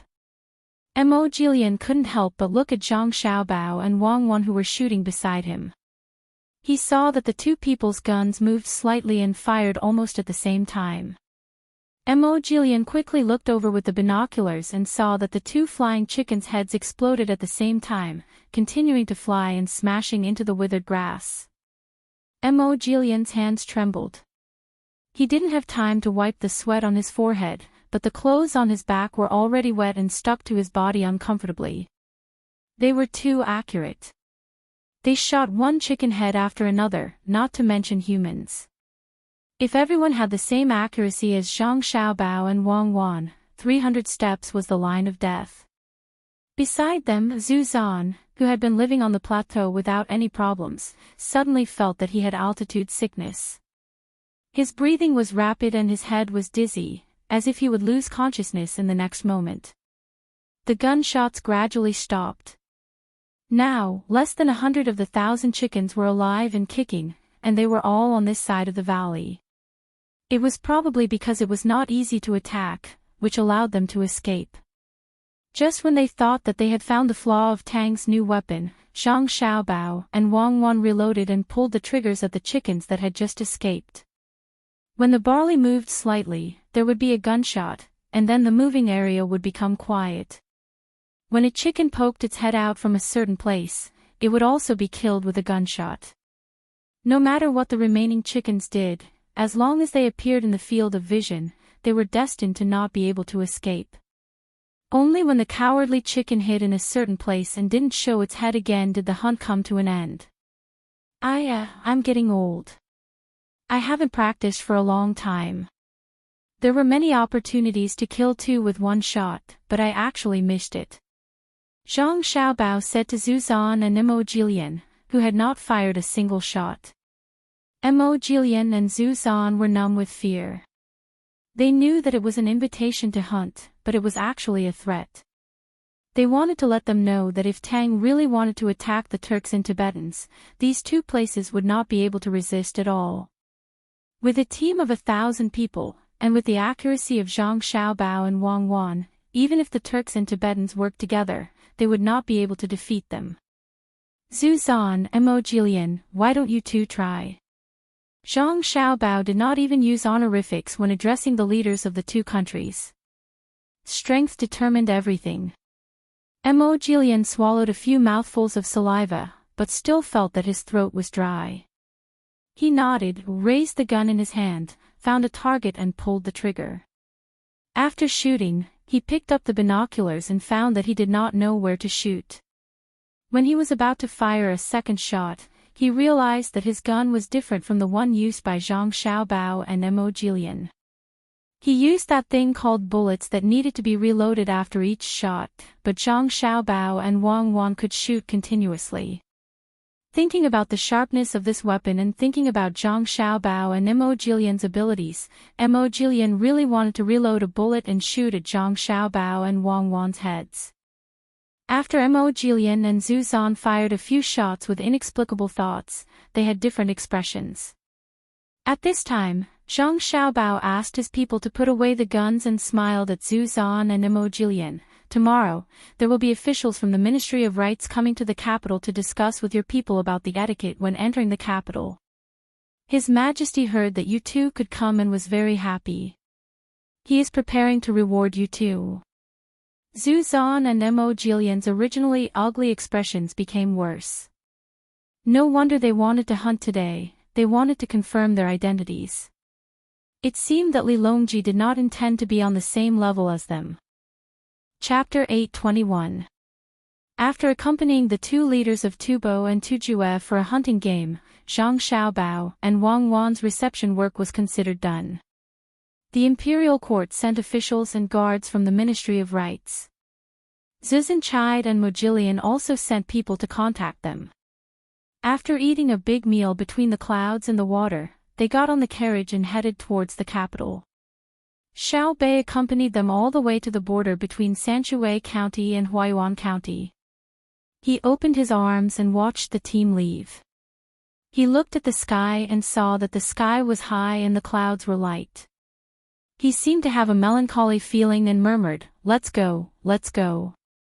Don't always be in a hurry. And there is no banquet that lasts forever. When one group leaves, I hope there will be another." Xiao Yuan also looked at him. He didn't know that Xiao Bei's melancholy was not because of parting, but because with Zhizinchide entering the capital, there was no need for Xiao Bei here. Xiao Bei went from the Minister of Foreign Affairs to a member of the CPPCC. He was obviously not used to it. He thought that Xiao Bei didn't want to be separated from Princess Jincheng, so he advised, "Life is like the floating clouds, there is no route. Wherever the wind blows, the clouds will fly there. But no matter what, the sky has left traces of the clouds and the sound of the wind. Look at it lightly. Perhaps parting is the beginning of reunion. That is not sentimental. Just like a red maple leaf, it is ripe. Don't talk nonsense in front of me. It's annoying. If I leave like this, I will start playing with a bunch of kids again. No one will listen to me anymore. I have decided that I will find my own happiness. I will immediately hold a meeting to discuss the recent work and censor matters. You organize it." Xiao Bei really thought it through. He wanted to make full use of the team's advantages and start a new chapter. Xiao Yuan was obviously still worried about the wind and clouds and didn't understand Xiao Bei's meaning. Seeing Xiao Bei staring at him, he just needed to express his opinion. "I agree with Xiao Bei's suggestion. Should the censors meeting continue to target the people who eat more? The role of the tripping rope should be played more." "Are you stupid? What do you mean by eating more? This is the internal affairs of the Great Tang, and we shouldn't keep looking into the distance. There are also problems that need to be solved around us. Sitting in the position of imperial censor, we have to play a corresponding role and think of a way to get on the road earlier. Sanshui County won't be able to find fault with us." Xiao Bei's mental fortitude was not bad. He quickly found a way to leave the CPPCC and prepared to enter the Discipline Inspection Commission. His authority would eventually return. Xiao Yuan, who was slower to react, was stunned for a moment. It was not easy for him to understand the leader's intention. His eyes lit up, and he excitedly pulled Xiao Bei. "Who do you want to impeach? Do you have a target? You have to find the target yourself. Stupid, it's time for the meeting. You're in charge of informing the others." Xiao Bei clasped his hands behind his back, turned around, and slowly moved away like a cloud in the sky. Zhang Xiaobao and Wang Wan didn't have the slightest attachment to Zhu Zan. The two of them didn't want to waste any more energy on such a boring reception. At this time, the two of them were still on the mountain. Zhang Xiaobao broke off a branch from somewhere and put it in his mouth and chewed hard, trying to bite out the fiber of the branch that was not wet in the first place. Wang Wan, on the other hand, had a gloomy face. Looking at the 200 members of the protection team who had participated in the hunting operation, the 200 people clearly felt a kind of oppression before the storm. 200 people, 1,000 chickens, used more than 6,000 bullets, and nearly 200 of them were shot down by Zhang Xiaobao and me. Before coming here, I wrote a letter to ask you to practice hard, and this is what you've done. You used the best guns, and I asked you to choose the most suitable gun for you. Do you know the consequences of killing an opponent with 7 bullets? Wang Wan's face was about to drip water. She questioned the 200 people who were feeling very satisfied just a moment ago. Little girl, in the past training, it was always 200 steps. This time, it suddenly became 300 steps. It's a little far, so, a person in the team stood up and explained to Wang Wan in a low voice. Just as he said this, Wang Wan suddenly took off the gun on her back and raised her hand to knock down a mountain civet that was watching the show more than 400 steps away. Is 300 steps very far? Your guns are specially made, and the effective range is 420 to 450 meters. I trained you as snipers to shoot moving targets, but you actually need 7 bullets to kill an enemy. 7 bullets, 7 bullets. Do you know the consequences of fighting against a real enemy? Wang Wan was even angrier when she thought of this number. She had always wanted to train the best snipers, but these 200 people were really disappointing. With this kind of accuracy, if it were her and Zhang Xiaobao, they would have been killed long ago. Which real sniper would leave 7 bullets for the opponent to adjust? Will the enemy be released? The person who came out to explain whispered. Yes, this is not your fault. At this time, Zhang Xiaobao spoke. He waved his hand to dismiss the team, spat out the stick that was bitten into fiber in his mouth, and came to Wang Wan's side and said, shooting also requires talent. If everyone can become a sniper, the sniper selection will not be so strict. Find more people and slowly choose. 300 steps is not considered a sniper. Ordinary people should have practiced it and strengthened the training. What about Xiao Bei? I saw that she was not in a good mood when she left. Wang Wan did not continue to force them. Suddenly, she remembered Xiao Bei who accompanied Princess Jincheng when she left. At this moment, a messenger hurriedly ran up from the foot of the mountain to deliver the news. Young master, young lady Xiao Bei asked me to inform the 2 of you that they have left for Huayuan. They said that they will leave 2 days early and will wait for the 2 of you there. Chapter 822. Happy birthday to little Chinspot Bamboo. Zhang Xiaobao and Wang Wan were not worried that something would happen to Xiao Bei and the others. Once they returned to the capital of Tang, they would be safe. They could send a few officials to keep an eye on them. Even if they ran to Yaozhou, it would not be a problem. The 2 of them were now thinking about how to make Tubo and Tujue surrender during the sword meet on Mount Hua so that Li Longji could find a new target when he was ready to enjoy a peaceful life. Just as they were planning, Kutiyu came in person with a group of generals in the north of Hebei province. It seemed that he could not hold back anymore. He had no soldiers and no one to use when he returned. His position was in danger. However, he suddenly became much more well-behaved. He was no longer the same person he was when he threatened Li Longji. With a respectful attitude, he asked Zhang Xiaobao and Wang Wan, Provincial Governor Zhang, Adjunct Officer Wang, when can we return to our homeland? The generals behind him also had the same thought. They had also received news from their homeland that the population was almost gone by Tang. They did not know how much land would be deserted in the spring next year. In addition, the heads of the commanderies took the initiative to pay rent today. It was obvious that they would never be able to regain their original position. Everything sounded unbelievable. If possible, they wanted to force Zhang Xiaobao and Zhang Xiaobao to return the people. It was these 2 people who were looked down upon when they first arrived at Jili State that facilitated all of this. It was simply unbelievable to say it out loud. Zhang Xiaobao was no longer worried that Kutiyu would rebel. According to the history that Wang Wan told, Kutiyu defected to Tujue in the end, which made Li Longji unable to do anything. But he and Wang Wan came. Times had changed. Tu Juan no longer had the ability to compete with Tang.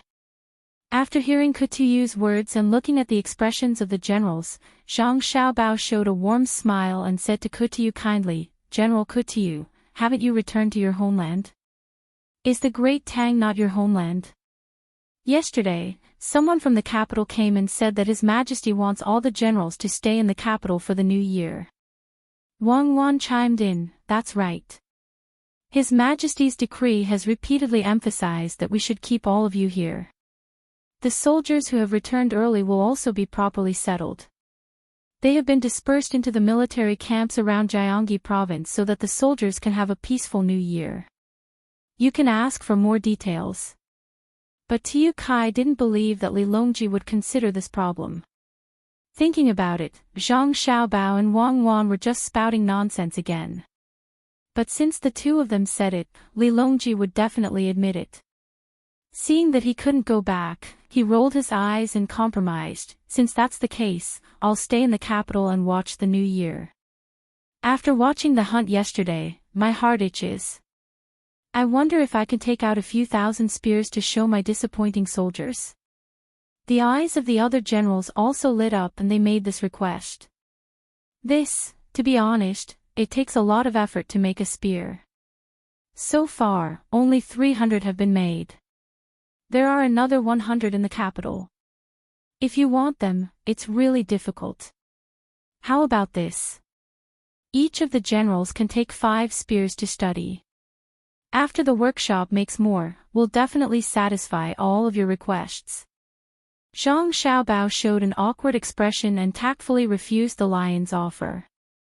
But Tuyu's eyes were fixed on Zhang Xiaobao when he was talking, wanting to see if Zhang Xiaobao was telling the truth. Naturally, he was very disappointed.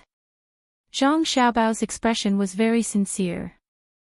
After thinking about it, he felt that if he took the spear apart, he should be able to know if it was difficult to make a spear.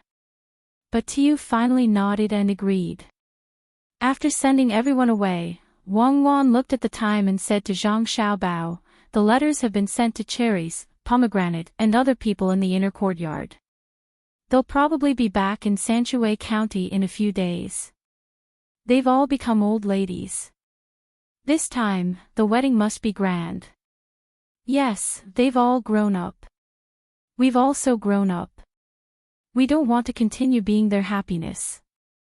How many people want to get married before the new year?" Previously, there were 31 couples. I guess people further away will be willing to participate after hearing about it.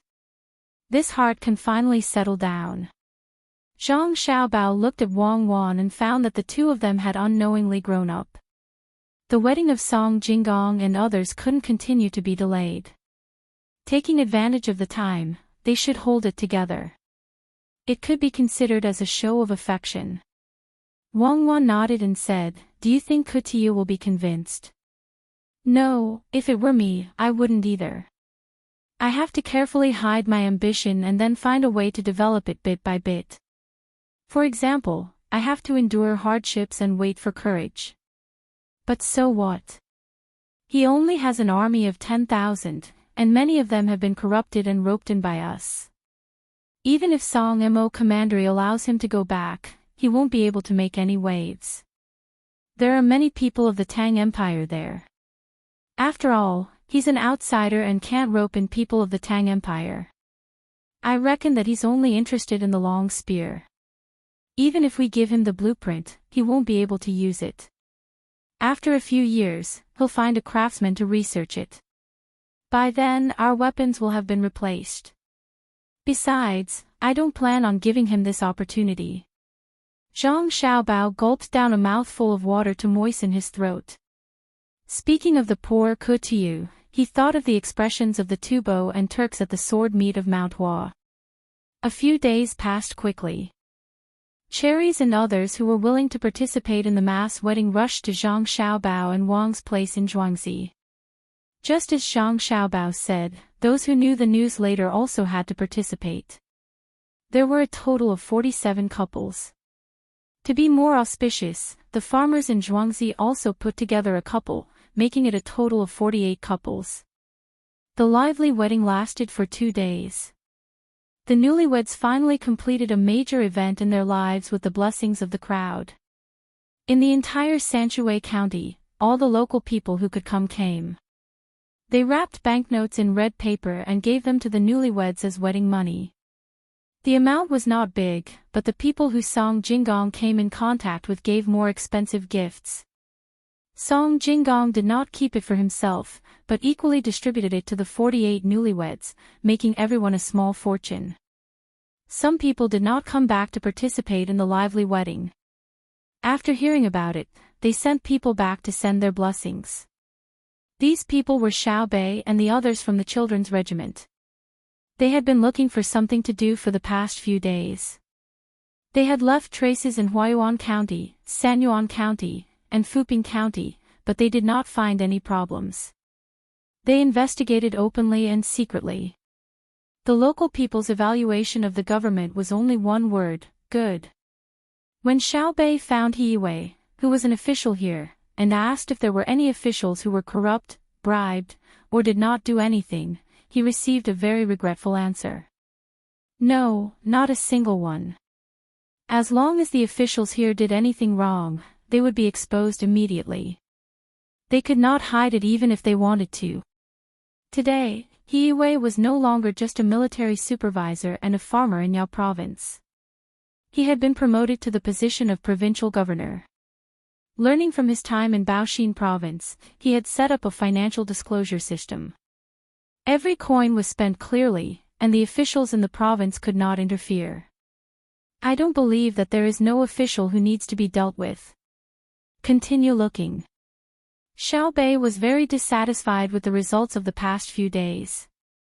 He looked at the 100 children's regiment guards behind him. All of them looked listless. He was determined to find an official to deal with. Xiao Yuan was also listless. He was afraid of the cold. The arrival of winter made him feel very uncomfortable. He wore thick and heavy clothes. Seeing that Xiao Bei was still in high spirits, he gave an idea in order to rest early. Then don't look in Yaozhou. If you can't find in Yaozhou, go elsewhere. Yes, go elsewhere. Xiao Yuan, I found that you are still a little useful. Keep it up. When you grow up, my heart might soften and I might really marry you. Xiao Bei praised Xiao Yuan. Then, he reorganized the team and headed in the direction of Tongzhou. After passing Yaozhou and entering Tongzhou, the first place they arrived at was Xiaogong County. Xiao Bei and the others, who were used to the prosperity of Yaozhou, found that they seemed to have entered another world when they came to Xiaogong. The county seat of Xiaogong County was so dilapidated that there were almost no city walls. Not to mention, there were countless people coming and going in Yaozhou. The two places were like heaven and earth. Xiao Bei's intuition told him that he could find the opportunity he was looking for in this county. Spread out and act. Pay attention to keeping in touch. Disguise yourselves and inquire about information. Xiao Bei gave the order. Xiao Hai didn't care about other things at all. When he heard his sister say that it was time to act, he took his people to find an inn to stay and continued to study his math problems. Xiao Zhu asked someone to bring her a drawing board and began to look for a place to draw. Now, she wanted to draw as much of the beautiful scenery as possible everywhere she went. It was the kind of realistic kind that could be kept as a memento. Xiao Yuan originally wanted to leave to do his own things, but was stopped by Xiao Bei. You have to accompany me to explore. From now on, you are my brother and I am your sister. Do you understand? Cousin. I'm your brother, your cousin. I wonder where you're going to start from. Xiao Yuan dispelled the idea of looking for ancient books to read here and was ready to accompany Xiao Bei. Anyway, it was just a game and he didn't expect to encounter anything. Danan, Xiaonan, and the others also found their own things to do. A few people from the children's group stayed, and Xiao Bei's exploration team was formed. When children visit, they naturally look for children. If we look for adults, they won't pay attention to us. Change your clothes and come with me. Xiao Bei was determined to be a detective for once. She changed into ordinary clothes for herself and the 6 children behind her, hid her valuables, and began this operation. To find the children, Xiao Bei decided to go to the school to take a look. There should be a lot of children there. When the time came, she would ask if there were any corrupt officials there. It would be easier for her to make a move. Xiao Yuan couldn't care less about his tiredness. He decided that even if there were no corrupt officials, he would find a way to create some trouble for Xiao Bei to enjoy so that they could go back earlier. The people who were equally tired were the people sent by Zhang Xiaobao and Wang Wan to protect Xiao Bei. They had been following behind the children's group to prevent them from discovering them. They also had to ensure that they could deal with any danger in time. Seeing that Xiao Bei was done with her disguise, this group of people knew that they had something to do. After stopping an adult, Xiao Bei sweetly asked for the location of the school. After thanking him, she led her team to the school. The school of Xiaogong County was located in the northeast corner of the county. The place was not small. When they arrived outside the school, Xiao Bei first looked around the school. There was a very large yard surrounded by a fence made of branches. Through the gaps, one could see the layout inside. The first thing that came into view was the playground. There was a large lawn used for football. There was also a horizontal bar and a parallel bar. It looked good. It should be class time at this time. There were not many people on the playground, only about 40 children. They were playing games with an adult. It was a physical education class. A gust of north wind blew. Xiao Yuan shivered, rubbed his hands, and said to Xiao Bei, looking at the school, "I know that the officials in this county are not bad. Why don't we take a break first and send people out to inquire? Why didn't I notice that the school is good? Is it better than the schools in Sanshui County? What's the big deal about having a playground?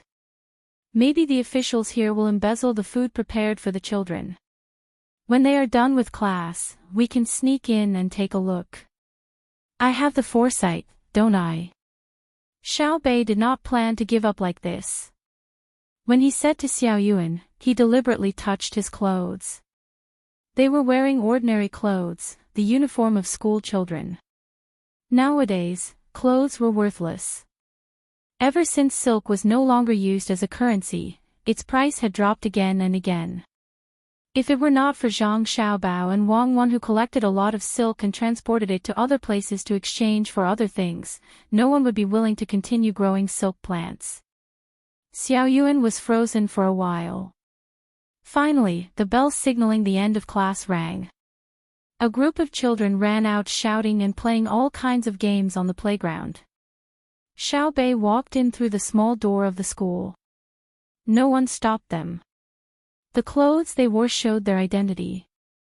After looking around for a while, Xiao Bei walked over to a few girls who were squatting by the side of the field. Seeing that the girls were drawing circles with sticks, he joined in. The girls had never seen Xiao Bei before, so they weren't surprised. They thought that he was from another class. Xiao Bei pondered and nudged the girl beside him. He asked, "Today's food is not bad, right?" "It's not bad for me." The girl who was nudged nodded. "Okay, it's delicious. You can't eat it at home. Then what do you like to eat?" Xiao Bei asked skillfully. "A cake with sesame seeds on it. It's soft, sweet, and brown." The girl licked her sweet lips, as if she was still reminiscing about the taste. "Ah, me too." Xiao Bei looked very regretful. He thought that the school would embezzle the students' food. He did not expect that the food they gave was not bad. It was actually a cake. It seemed that the county officials had no problem. He asked unwillingly, "Then what do you like to eat for breakfast?" "Today, we ate meat buns and soy milk. The milk was cut off yesterday, so we could only use soy milk to make up for it." The person in charge said that there will be milk again tomorrow. There are also salted vegetables.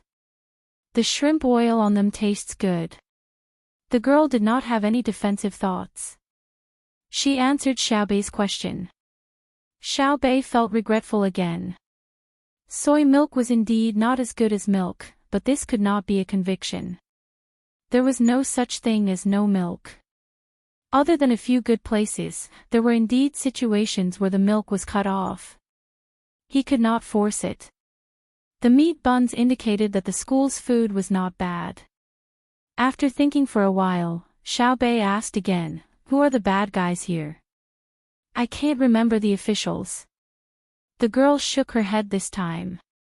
Just as Xiaobei was feeling regretful, she suddenly thought of something and said, "I'm not sure here. My village's cripple Wang is a bad guy. He pulled all the cows in the village to his house. I heard that he wanted to secretly drink milk. He is the village chief, so no one dares to say anything." Xiaobei was delighted. "What village is that?" "Cattle herding village. The county officials often go there. I heard that they are doing bad things together with cripple Wang."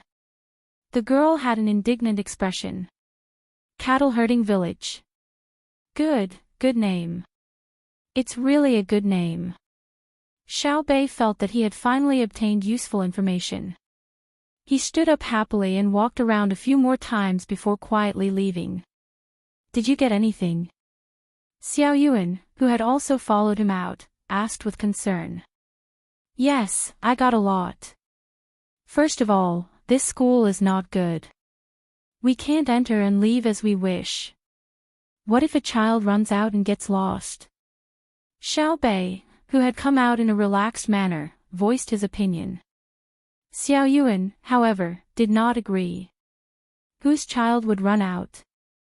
If there is no one in class, points will be deducted. If points are deducted, there will be less rewards. This does not count. There are other rewards as well. Let's go. Follow me to the cow herding village. Find someone to inquire about the location. Our job is here." Xiaobei no longer cared about the school. He happily pulled Xiao Yuan to meet up with the others. When the wind blew, small snowflakes spun and fell. When they touched the houses and the ground, they immediately melted, adding a trace of coldness and moisture to the air. In the capital, Li Longji, who had finished the court meeting and returned to the courtyard of Xingqing Palace, stood in front of a pile of models. The smile on his face did not disappear. Gao Lisher stood by the side. Seeing that the emperor was in a good mood, he thought of the news that had just been sent back. He said, "Your Majesty, this time when the people from Jiangnan East went overseas, they brought back a lot of good things. Do you want the imperial court to form a large fleet to go over? Although it is a little far." Li Longji was indeed happy. Zhu Zan and Mo Jilian had entered the capital and were ready to be summoned at any time. The matter of etiquette had been discussed. The two of them used the etiquette of a subject and kowtowed to him. This was all thanks to Xiao Bao and Cuckoo. According to the person who sent back the news, the two of them were scared silly during the hunting activity that day. They were very obedient when discussing etiquette. This was not an easy thing to do. After the sword meet on Mount Hua, Tubo and Turkic would officially become one or several provinces of Great Tang. In addition to the news from Luzhou, the people from Jiangnan East had found a large piece of fertile land. There were many plants and animals that had never been seen before. They were sending them to the capital and would arrive in 2 days. For a time, Luzhou's people were eager to go out to sea. If they went out to sea again, they would bring along experts to search for ores. Perhaps they could find more ores and bring them back. That would solve many of Great Tang's problems. With so many things happening together, it was difficult for him not to be happy. He nodded happily. The imperial court can send people to follow Lu Zhou's fleet. One of them is to check out the place, and the other is to protect the merchants. I'll leave this matter to you. Understood. Gao Lisher made a note of this and planned to send people there after the new year. He understood the emperor's intention. There was another reason for sending soldiers there. If they really found good ores, they had to keep a close eye on them. They could not allow the merchants to forge weapons in private. After solving this matter, Li Longji asked Gao Lisher, "Did Xiao Bao and Cuckoo say when they'll be back? I haven't seen them for a long time. I miss them." "I know. Xiao Bao sent a letter saying that after Mo Jilian and the others meet your majesty, they will return to Mount Hua and wait there. After the trip to Mount Hua, they will return to the capital. Zhang Zhong will also return to the capital. He will be an official in the capital next year." Gao Lisher also missed Zhang Xiaobao and Wang Wan. He thought about it from the perspective of family. He also knew that the emperor had solved a huge problem because of what Zhang Xiaobao and Wang Wan did. Therefore, he could not help but think that the two of them were too powerful. No matter where they went, they could create a big problem. Did they mention what benefits they want? Li Longji asked again. When he thought about this matter, he felt depressed. It was supposed to be a condition of exchange, but Zhang Xiaobao was not in a hurry to say it. It turned out that he wanted to compensate Zhang Xiaobao and Wang Wan for their losses in Jili province and give them a reward for stabilizing the situation there. In the end, the two of them went to Tubo and found the leaders of Tubo and Tujue. At the same time, they completely weakened the power of the commanderies in northern Hebei province. Merits came one after another. It was not easy to reward them. Could it be that when there were no rewards, they could learn from their predecessors and kill the two of them? Obviously, that was not possible. In the past, they did not know that the outside world was so big. There were many, many places that they had never heard of before. Who knew if they would encounter a more powerful country? When the time came, both sides would discover each other and fight. They hoped that in such a situation, the two of them would continue to contribute. When Li Longji thought of Zhang Xiaobao and Wang Wan, he had a headache again. Without waiting for Gao Lisher to reply, he said, "Write a letter to them and tell them that they can't be rewarded with money, but they can be promoted." Gao Lisher nodded again and said, "Your Majesty, Xiaobao wrote a letter to me and mentioned this matter. He said that Zhang Xiaobao and Wang Wan should be exempted from paying tax for 2 years. If they don't pay tax for 2 years, the loss can be made up for." In fact, Gao Lisher did not say anything. In the letter, he not only wrote that the loss could be made up for, but also the gains of this operation. Even if the imperial court did not compensate, there was no loss. In the future, because of this operation, there would be more income. Of course, he could not tell this to the emperor. His godson had to go back and forth, so it was quite tiring.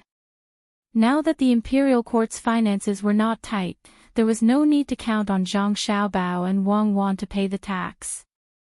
Oh, Li Longji agreed, but his eyebrows did not relax. He said to Gao Lisher, "The 2 years of tax exemption is their loss in the north of Hebei province." At the same time, they solved the threats in 3 places. I still have to give them a reward. You can't generalize. Gao Lisher nodded and replied, "Your Majesty, Xiaobao did make a request, but I thought it was too far away, so I didn't mention it. Xiaobao once said that when they do business with other distant places in the future, Your Majesty will allow them to use the flag of Tang Empire." How far away? Li Longji was curious. Very far away, even farther than the place where Buddhism came from. It's really thousands of mountains and rivers. He said that using the flag of Tang Empire can show the power of Tang Empire. Gao Lisher pointed to the west. Of course, even if I don't agree, they can use the flag to go out. In Tubo, didn't they use my name to say something like the sword meet on Mount Hua? I didn't pursue them, otherwise, even if they had a few heads, it wouldn't be enough to cut off. Li Longji casually brushed aside the matter of Zhang Xiaobao and Wang Wan, using his name to invite ancestor Qi De and Zhu Zan, so that when the two of them returned, there wouldn't be anyone who couldn't stand to confront and impeach them. What if the two of them got angry and became lazy in the future? While the relevant personnel of Tang Empire were happy, some people were more distressed. Suddenly, they got in touch with the people of Song Mo's commander-in-chief's mansion. News kept coming back and forth, but the more they knew, the sadder they felt. Song Mo's commander-in-chief's mansion had no soldiers available, and all of them had been transferred away. 4 or 5 out of 10 people had also left. Those who had some skills had gone to find their own happiness. Li Xiaogu couldn't grasp the situation in the commander-in-chief's mansion at all. He had to listen to Li Sun for everything. Who asked Li Sun to take 10,000 elite soldiers to force him? Oh, not force, but peacekeeping. If he wasn't careful, it would be easy to take down the entire commander-in-chief's mansion. In fact, it was almost done. The news sent said that the remaining people who hadn't left didn't stay voluntarily. The Tang Empire needed time to settle them down. After settling them down, they would go to the commander-in-chief's mansion to pick people. The people were waiting. His reputation had been deliberately forgotten by the people during this period of time, and he couldn't go back to the past. As he thought of this, he suddenly sighed. His bleak figure left behind an erratic trail on the ground under the hazy sunlight. He closed his eyes and wanted to forget the unhappy things, but he couldn't do it. He waved his hand at the person who set up the target in front of him. After that person left, he raised the gun in his hand. After aiming for a few breaths, he pulled the trigger. With a bang, he waited for the person on the other side to report the result. 3 points. The voice came from 100 steps away. It's really not easy to use. Caillou muttered. He pulled out the cartridge, pushed in another bullet, and aimed again. General, take a rest. You've already fired 60 bullets. When you wake up tomorrow morning, your arm will hurt. Caillou's aide beside him advised him in a low voice. After firing this round, have you asked someone to open it and check it? Can it be made? Caillou continued to aim until he felt that it was enough. Then he fired the bullet in the gun. He put down the gun, rubbed his numb arm, and asked the aide. The aide took the gun and answered, yes, and I also asked. They said that the gun can be made, but the thing called spring inside is not easy to make. It's troublesome to smelt it, and we don't know how to make bullets. We opened it. There should be something similar to firecrackers in it, but it's more powerful. As for the white stack, as long as it's touched by a little force, it will burn. We don't know how to make it. If we can solve these 2 problems, we can produce a lot of guns ourselves. Solve. I want to solve it too. If it was in the past, I would have asked Li Longji for a marriage alliance, and the craftsman I brought with me should be able to make it. But now, Great Tang is not allowing any good technology to be leaked. I don't think I can find someone who can make guns, and Zhang Xiaobao and Wang Wan won't tell me. I heard that it was the 2 of them who suggested to Li Longji to keep the technology a secret. It's going to be tough. The days in the commander-in-chief's manor are going to be tough. Caillou didn't have any confidence. Great Tang's weapons were getting more and more powerful, and there was also the clairvoyance that could see very far. If Li Longji wanted to use force on someone, the other party wouldn't be able to retaliate. It was no longer like before. When he was in a bad mood, he would throw a tantrum with Great Tang, and even directly send out troops. Li Longji would comfort him. Now, if he dared to do that, Zhang Xiaobao and Wang Wan would flatten the commander-in-chief's manor without Li Longji doing anything. The advisor was also very helpless. Seeing that Caillou was in a bad mood, he hesitated for a moment and said what was on his mind. General, now that Zhang Xiaobao and Wang Wan want to use a soft knife to stab people, when the people in the commander-in-chief's manor leave, where will we find a foothold?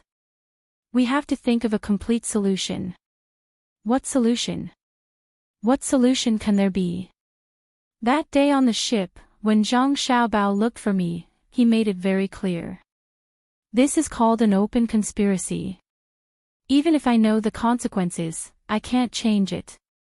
As long as I make a move, the first one to suffer will be me. The sooner I make a move, the greater the loss I will suffer. Ah! How frustrating. I can't do anything to be threatened by a little brat.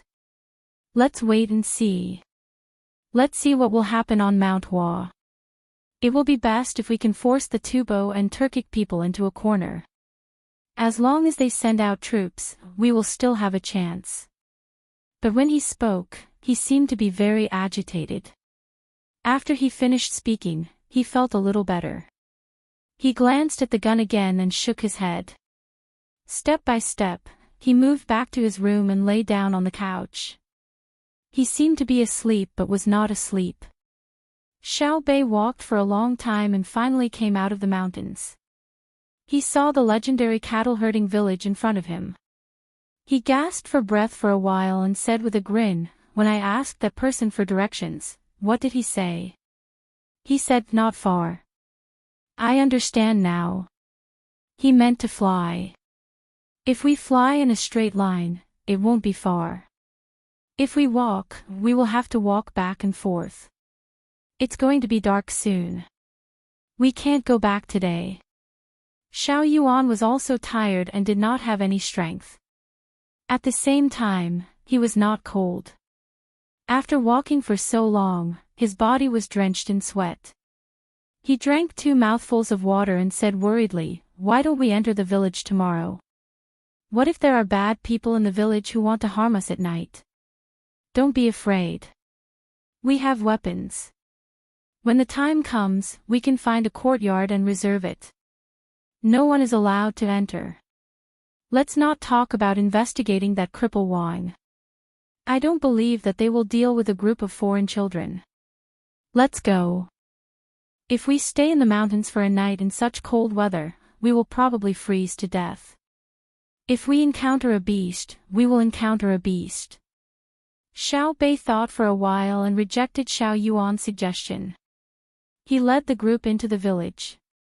Looking at the nearby village, they walked for another half an hour before arriving. There were already people in the village looking curiously at Xiao Bei and his group. Usually, there would not be so many children coming together. They were wondering about the identity of Xiao Bei and his group.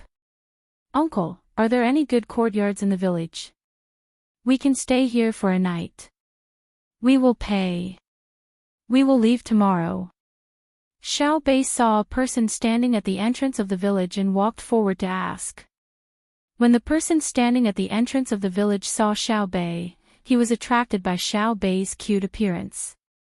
It seemed that any normal person would like Xiao Bei's appearance. He nodded repeatedly and said, "Yes, yes." Which family's child sneaked out? "Come with me. Even if there is no place, I will make one for you. You haven't eaten yet, right? It just so happens that everyone in the village is cooking. I will ask them to cook more later. Eat first and then have a good rest." After this person finished speaking, he did not directly ask about the identity of Xiao Bei and his group. He was probably waiting for Xiao Bei to have a good rest before asking. He turned around and led the way, but when he walked, he was limping. When Xiao Bei and his group saw the way this person walked, they looked at each other and were shocked at the same time. They wondered if this person was that cripple Wang Miramesa. What if he wanted to harm them? They were here to investigate him. "Don't be afraid. He doesn't know that we are here to investigate him," Xiao Bei whispered to the person beside him. He gave himself courage and followed the person in front of him into the village.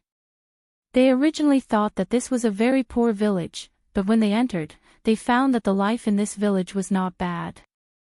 They could hear the barking of dogs and the sound of poultry. When they passed by a family, they saw 2 pigs that had somehow escaped from their pens and were being chased around in the courtyard by the family. The person scolded the pigs as he chased them. When he saw Xiao Bei and a large group of children, he stopped what he was doing and looked at them curiously. In order to get help at the critical moment, Xiao Bei gave this person a sweet smile. They continued to follow the person in front of them. After walking for more than 100 steps, they finally saw a large courtyard in front of them. It was empty, and the chimney on the house was not smoking. It seemed that no one lived there. Don't be afraid. This is not a haunted house. The original family has moved out and moved to the school in the county to cook for the children. I am the village chief of this village. In a while, I will ask someone to come and clean this place. There are so many children, and you can't squeeze in. I will also ask some of the families in the village to cook some good dishes for you. Oh, my surname is Wang. The person leading the way introduced them and then smiled at Xiao Bei and the others. The more he looked at them, the more he liked them. The more Xiao Bei listened, the more scared he became. It was indeed this person. He took a deep breath and tried to calm himself down. He smiled at Wang Murasheng and said, "Uncle Wang, thank you. We are going up the mountain to play. After we eat, we will pay. I think that the adults will come later." We ran a little faster, hee. You don't have to pay. The life in the village is not bad. Since there is a way to raise animals, it is not as difficult as before. Wait for me to call for people. Wang Murasheng's eyes narrowed even more. He looked at the sky and began to shout at the top of his voice. Sure enough, many people came out of the village. After hearing Wang Murasheng's introduction, they looked at Xiao Bei and the group of cute children. Each family led a few children, and soon Xiao Bei and the others were led away. Xiao Bei and the others chose the person who looked the most like a good person to follow, hoping that he could help at a critical moment. Just as the group of children was assigned to their families, 12 adults came to the village. These 12 people directly found Wang Murasheng, revealed their identities, and found a place to stay in the village. Only then did Wang Murasheng know which family the cutest child was from. He praised her again and again. No wonder she was so sensible. She turned out to be a little girl from the Zhang family in Sanshui County. That was right. He hurriedly went door to door and told them to cook better food. Don't be stingy, in case the children of rich families were not used to the food. After the meal, Xiao Bei and the others took a bath in a large wooden bucket in each of their rooms. After a tiring day, they no longer had the mood to think about the interrogation. They ran to their beds early in the morning and covered their heads with the clean bedding that other people had given them. Then, they fell asleep. Early the next morning, when Xiao Bei and the others woke up, they realized that they did not arrange for anyone to keep watch last night. They were scared. After breakfast, Xiao Bei and the group of children gathered again in the courtyard where no one lived. They began to discuss how to investigate the case. I think we should beat around the bush and find a seemingly honest family to ask about Cripple Wang. But even if we ask, we can't immediately arrest him. It's best to send someone with good skills to Cripple Wang's house to see what exactly he is doing with the cow. Xiao Yuan yawned, rubbed his face with his hands, and proposed his idea. Okay, then we'll do it together. A few people will go to Cripple Wang's house to take a look.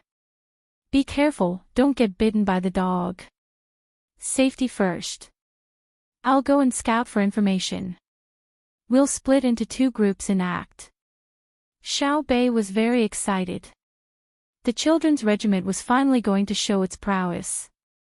This was a big deal. According to the plan, they would split into 2 groups. The rest of the people would wait in the courtyard. Xiao Bei would bring 2 people to the house where she stayed last night. She felt that the house was not bad. The other group would be made up of 5 people with the best skills. Usually, when they were together, these 5 people would climb trees to fish and fish in the water. They were all experts and could be considered the most elite members of the children's regiment. When it came to the critical moment of using an army for a moment, Xiao Bei and the others felt that they should send out the elites to do it and let Cripple Wang experience it. "Aunt Wang, I'm here." Xiao Bei led the two people to the place where they ate and rested last night and said to Aunt Wang, who was squatting in the courtyard and eating pig food. It's Xiao Bei. It's cold outside. Come in quickly. Are you leaving today?" Aunt Wang seemed very happy. She rubbed her hands on her body and beckoned Xiao Bei into the house. Xiao Bei shook her head sensibly. "Aunt Wang, you go ahead with your work. I'll just watch. I won't go in. It's not cold outside. I'm wearing a lot." Aunt Wang responded and continued to work. Xiao Bei looked at Aunt Wang and thought for a while. She said, "Aunt Wang, can this food be fed to cows?" "No, it's only for pigs. Cows can't eat such miscellaneous things. Before winter, we already prepared food for cows." Aunt Wang smiled and shook her head. "Oh, you prepared food for cows. That's good. Aunt Wang, where's the cow? I haven't seen it." Xiao Bei followed the topic and asked.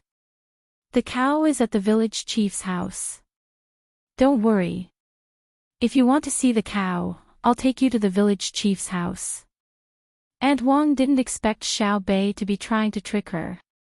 Xiao Bei nodded obediently. "Okay, thank you, Aunt Wang. And if the cow is at the village chief's house, won't it lose weight? Won't it die? Won't the milk it produces be drunk? How can it lose weight? The village chief is an expert at raising cows, so it won't die. If it's not sick, it won't die easily. Milk can only be obtained after it raises the cubs. Without cubs, there won't be any milk. Wait, I'll prepare it now. I'll take you to see it." Aunt Wang's hands moved faster. She smiled and explained to Xiao Bei. Chapter 8:23. With endless doubts and melancholy in their hearts, more than 100 children came to the village head's house. They saw the big courtyard behind the village head's house and the cows living happily in the courtyard. The mistake brought by the information made the little guys fall into an extremely low self-confidence. The 5 elite members who had climbed into the courtyard with great difficulty were so scared by the dogs that they didn't dare to move. They stood there with pursed lips, waiting for the punishment that was about to come. "We ran so far for nothing, and we actually made a mistake. If I had known, I would have stayed in Sanshui County and wasted so much effort to come here. I'm as tired as a calf. It's not worth it at all." After Xiao Yuan lost her excitement, she suddenly found that the weather was getting colder. She hugged her arms tightly and muttered in a low voice. Little Hai was still as calm as before. Xiao Zhu very naturally took down the drawing board she was carrying on her back and began to look for inspiration among the herd of cows. The pair of twins, Big Man and Little Man, tacitly placed a flower in the corner that had not withered for some reason in the winter. Zhang Chang, Zhang Gang, and Zhang Fang began to talk in a low voice, comparing the difference between the mountain in cattle herding village and the mountain in their home. Xiao Bei, the initiator of the incident, felt a great deal of pressure. She felt that she had to bear all the responsibility for the carelessness of the plan and the failure of the operation. "Do I have to pay for the expenses as well?" Xiao Bei looked at Wang Cuanjing's warm smile and the harmonious scene when the cows huddled together. She always felt that 100 guards were looking at her from the corner of her eyes. Wang Cuanjing already knew why Xiao Bei and the others had come here, so he was not angry at all. He looked at the group of children with eyes full of kindness and began to introduce the experience of raising cows to Xiao Bei and the others, combining the methods of the Zhang family and the local environment. In only 3 years, the village had more than 20 calves, and none of the older ones had died unexpectedly. When rearing cows in winter, they had to pay attention to fatten up and nourish their bodies. They also had to pay attention to which aspects to keep the cowshed warm before the beginning of spring. He spoke in detail, and in his words, he always inadvertently praised the technical support provided by the Zhang family and the Wang family to the cattle industry in the village. Xiao Bei blinked and listened attentively, as if he wanted to minimize the consequences of a wrong plan. At noon, more than 100 children ate chicken stewed with mushrooms and a few large pancakes in the village. When the sun was high in the afternoon, they bid farewell to the villagers who warmly treated them farewell. Ignoring the villagers' refusal, they left the money for their food and embarked on their return journey. Let's stop what we're doing and make a conclusion. After returning to the town, they booked a large courtyard in an inn. Xiao Bei had been cooped up in the house for more than 2 hours. When he came out, he began to worry about the members of the children's troupe. He wanted to hold a summary meeting. Although the mission had failed, the bodyguards still had to listen to Xiao Bei's orders. Xiao Yuan was afraid that Xiao Bei would not be able to recover from this setback after receiving such a blow, so he stood guard beside Xiao Bei's room for more than 2 hours. When he saw that Xiao Bei's complexion was still quite good when he came out, he moved closer and comforted him softly. "Xiao Bei, don't be afraid. Our brother and sister said that failure is the mother of success. When have I, Xiao Bei, ever been afraid? Xiao Yuan, this thinking of yours is wrong. It's wrong. How did we fail? Everyone, come over and talk. Let's talk about the results of our investigation in the cattle herding village regarding the implementation of cattle herding techniques. I will first make a statement. I think that the Zhang family and Wang family did a good job in the dissemination of technology. At the very least, a remote place like the cattle herding village accepted our theory. Furthermore, according to the local environment and local conditions, they came up with a reasonable method of cattle herding in winter. It's worth promoting, but we can't be too rash. We have to let people from other places understand the importance of different environments. This time, the members of the children's troupe were very successful. The members of Xiaohai's troupe provided effective help to the group in terms of calculations. The members of Xiaozhu's troupe recorded the detailed information that needed to be expressed using graphics along the way. The members of Xiao Yuan's troupe cited classics to let us feel the elegance of various places in the Great Tang. There were also the members of Xiao Chang's troupe who gave timely and reasonable suggestions during the mission and used facts to prove the correctness of their suggestions. Of course, there were also the 100 guards from the Zhang family and Wang family. During the mission, they were able to achieve a unified command and advance in sync, displaying the grace of our children's troupe and protecting our image. This is worthy of praise. I believe that under the guidance of our unity, the future of the children's troupe will be beautiful and positive. It will carry forward the past and open up a path for the future. Alright, now everyone can speak freely. Don't be afraid of burdens. Be brave enough to discover problems and solve them. After Xiao Bei said this, he finally heaved a sigh of relief. He didn't hold it in for 2 hours for nothing. After thinking about what his brother and sister would do when they encountered such a situation, he turned a disadvantage into an advantage. After hearing his sister's words, Xiaohai, who didn't care about other things, revealed an expression of disbelief for the first time. The faces of the boys were filled with worship. Xiaozhu's eyes moved back and forth, wanting to remember this precious scene so that it could be recorded on the drawing paper. Sweeping a glance at the 100 guards who were at a loss, Xiao Yuan shook his head vigorously. He stared at Xiao Bei in astonishment and carefully sized him up, as if he wanted to see something from Xiao Bei's face. Ha ha ha ha. On the road in Huayuan County, Zhang Xiaobao, who was waiting for his brothers and sisters to return, couldn't help but laugh out loud when he heard the words of the people who were sent to protect him. Wang Wan also pursed her lips and narrowed her eyes into peach shapes. Zhang Xiaobao kept laughing. He laughed until he squatted on the ground, one hand covering his stomach and the other slapping his thigh. I'm dying of laughter. Our Xiao Bei is really amazing. It must be because you, his sister, have taught him well. He can turn black into white. This is definitely the quality an official should have. Not bad. Don't splash dirty water on an official. No matter how good an official is at spouting nonsense, they can't compare to swindlers like you. It's really hard for Xiao Bei. What are you thinking? It's not easy. Let's go, the team will move forward. I reckon that Xiao Bei and the others will have received the news and should be arriving at Huazhou Prefecture soon. Wang Wan held back her laughter.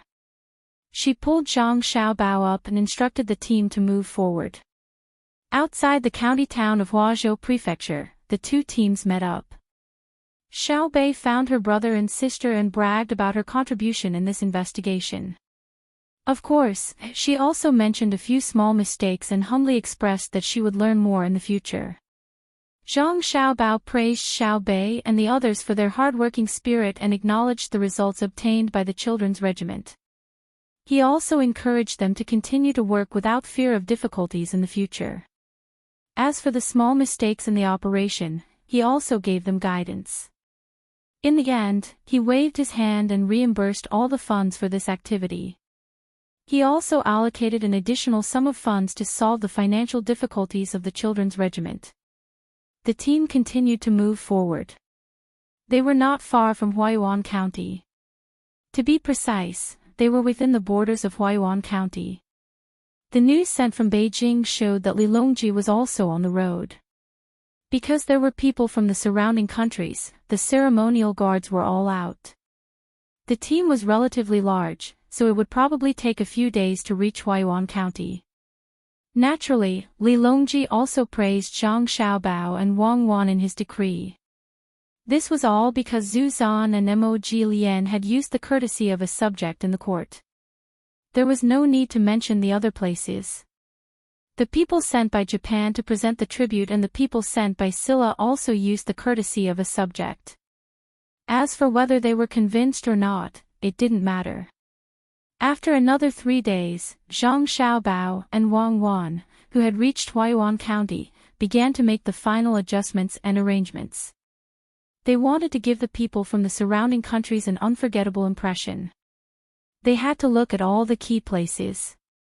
Xiao Bei, who had re-established her position in the regiment, became more mature in theory after a few days of learning by her brother's side. She led more than 100 people to continue carrying out her orders. A heavy snow fell. The team coming out of Beijing had to slow down. Looking at the snowflakes floating outside, Li Longji was clearly in a good mood. He took a sip of the tea in his cup and tasted it carefully. He said to Gao Lisher, who was waiting beside him, "It's another good year. There won't be a drought here next year." "How are the preparations on Xiao Bao's side?" "Your Majesty, the letter says that everything is ready. We're just waiting to scare the people from the surrounding countries. There's also a letter from home. It says about Xiao Bei and the others." "Your Majesty, do you want to take a look?" Gao Lisher couldn't help but laugh when he thought about what Xiao Bao said in the letter. Chapter 8:24.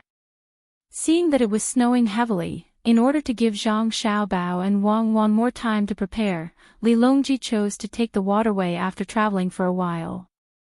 He wanted to let the people who followed him know what it meant to break the ice. A series of muffled explosions resounded on both sides of the canal. The ship with a thick iron plate at the bow crushed the ice along the way. When the sound of ice shattering reached the ears of the people following Li Longji, the expressions of those who were prepared to see a joke finally changed. Coming out of the cabin, Zhu Zan picked up the clairvoyant I lent to him and listened to the explosions in front of the canal. Looking at the big ship rushing all the way across the ice, it would be a lie to say that he was not shocked. The martial arts of the Tang Empire are so powerful. I wonder what will happen on Mount Hua this time. Sigh. Zhu Zan pressed the hat on his head and felt that the wind was a little weaker.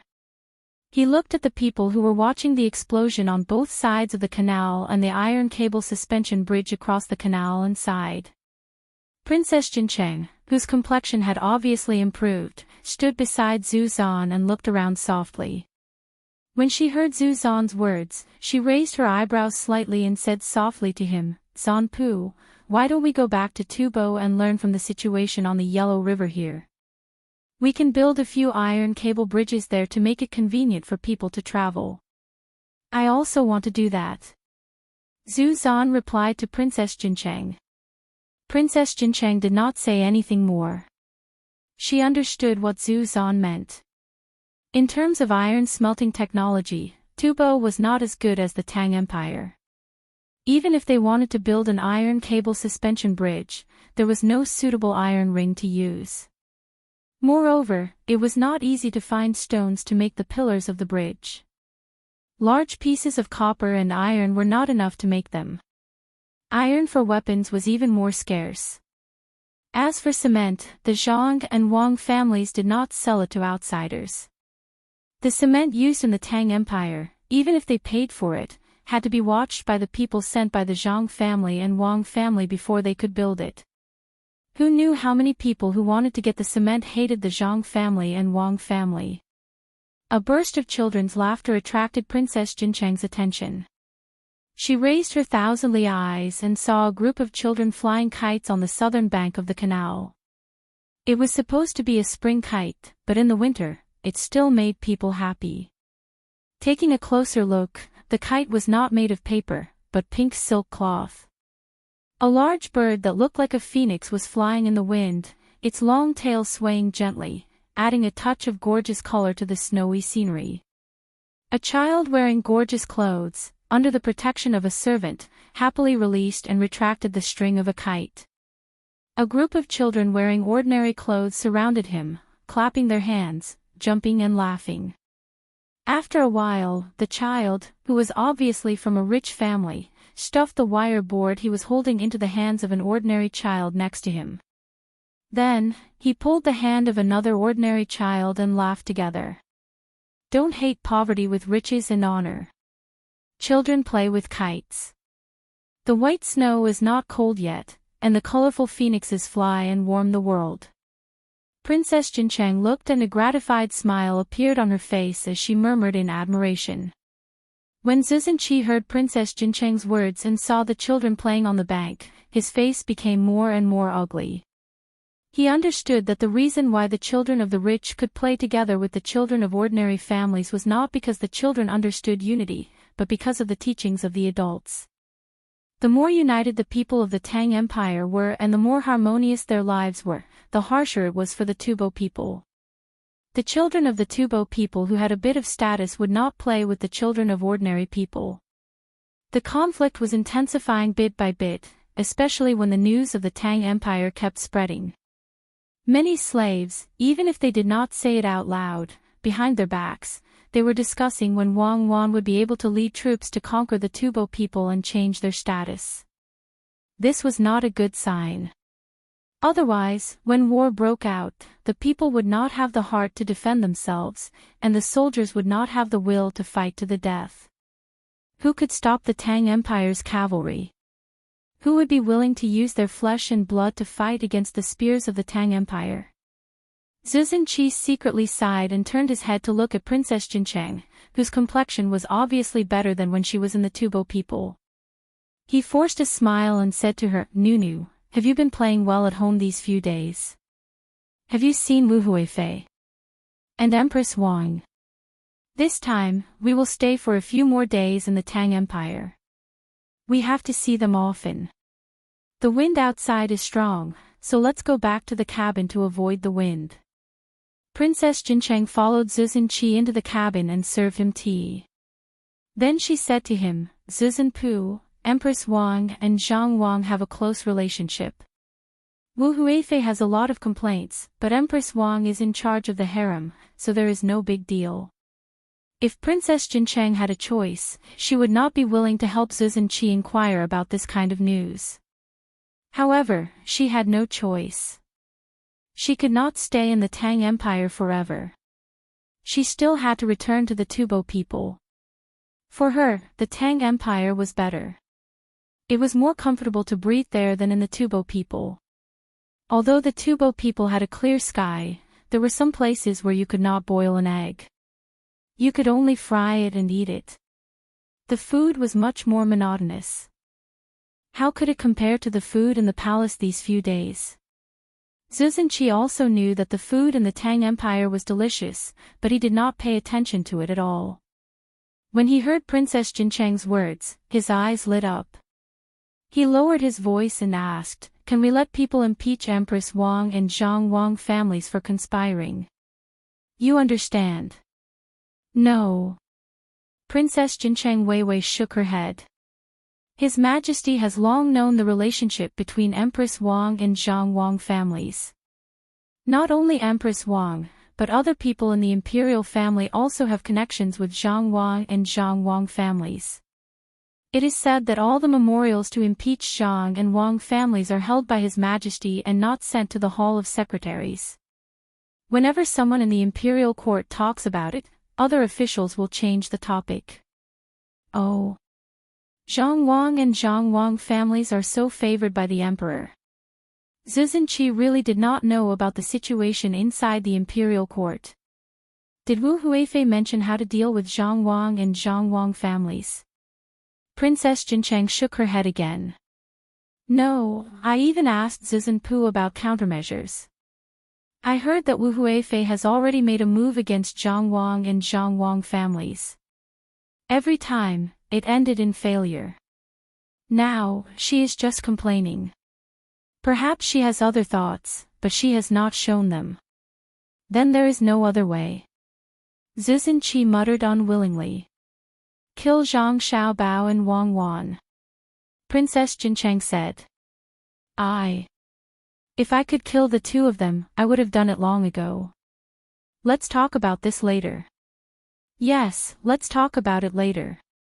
Zuzhenqi temporarily dismissed the idea of directly dealing with Zhang Xiaobao and Wang Wan. As the boat continued to move forward, Zuzhenqi had other thoughts. He instructed Princess Jincheng, during this period of time, ask more about the Tang Empire, especially the things that we Tubo spies are unable to come into contact with. For example, how is cement made? Why can the clairvoyant see so far away? How are long guns and short guns made? The stability of Tubo depends on these. Zuzhenpu, don't worry. I will ask around. Princess Jincheng agreed very quickly. As for what she was thinking in her heart, Zuzhenqi did not know. The group was still slowly moving towards Huayin County.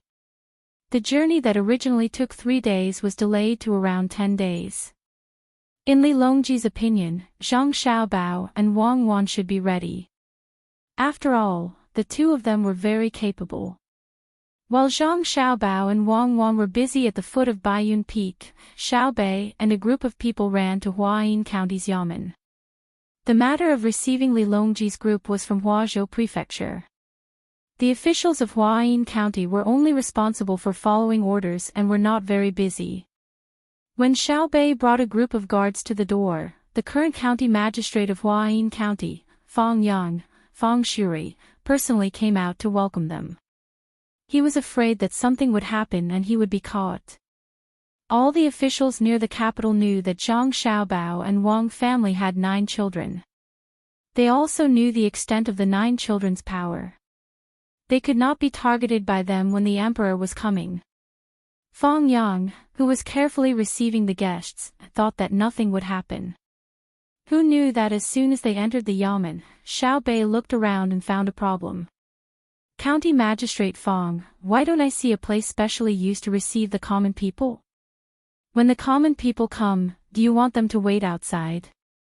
It's fine in the summer. When it's hot, they can find a cool place to hide.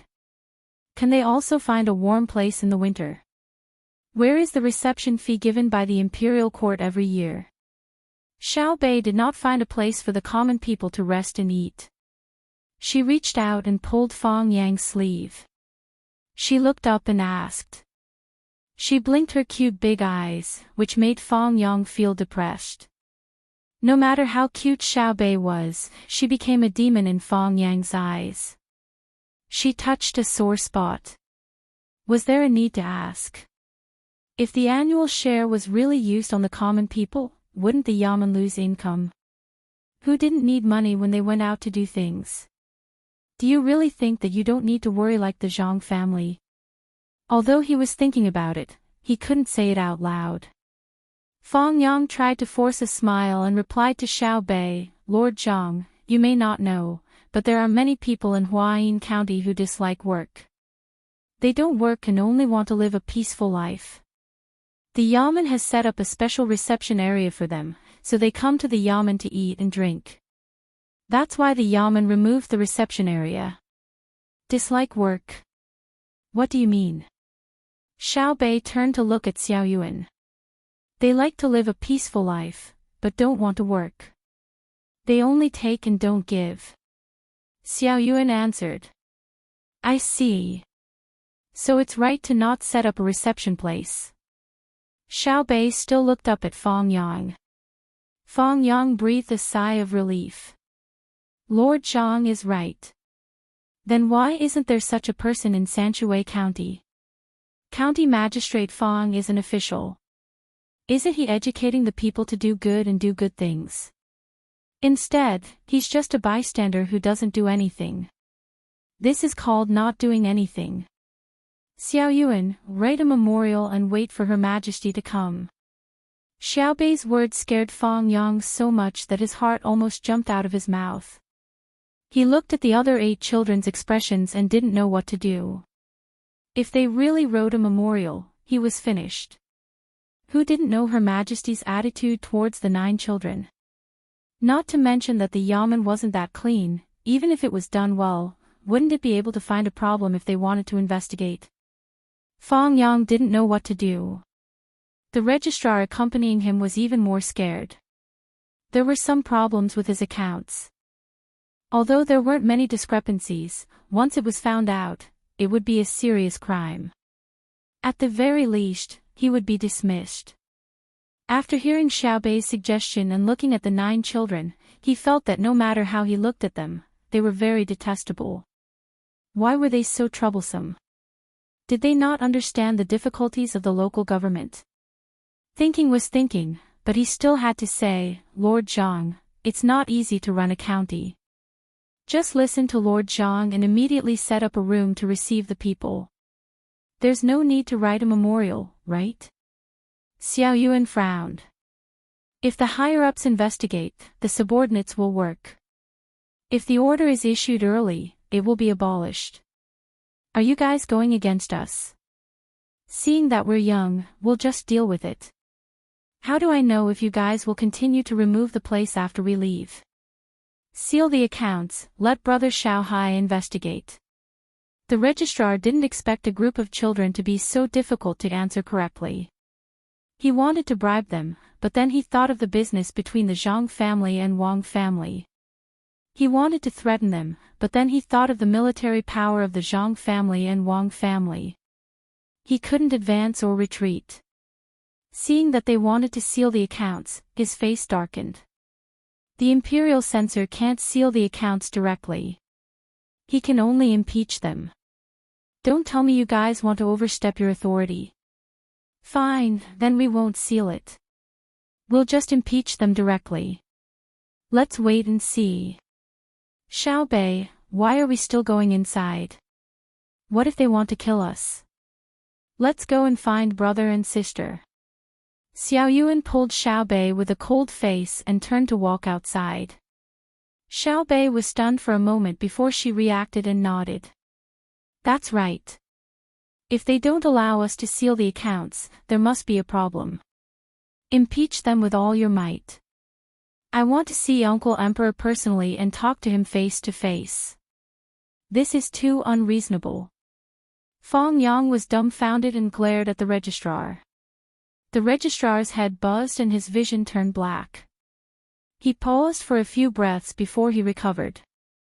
He knew that if he really let Xiao Bei and the others leave, he would be finished. He stepped forward excitedly and opened his arms to block Xiao Bei and the others.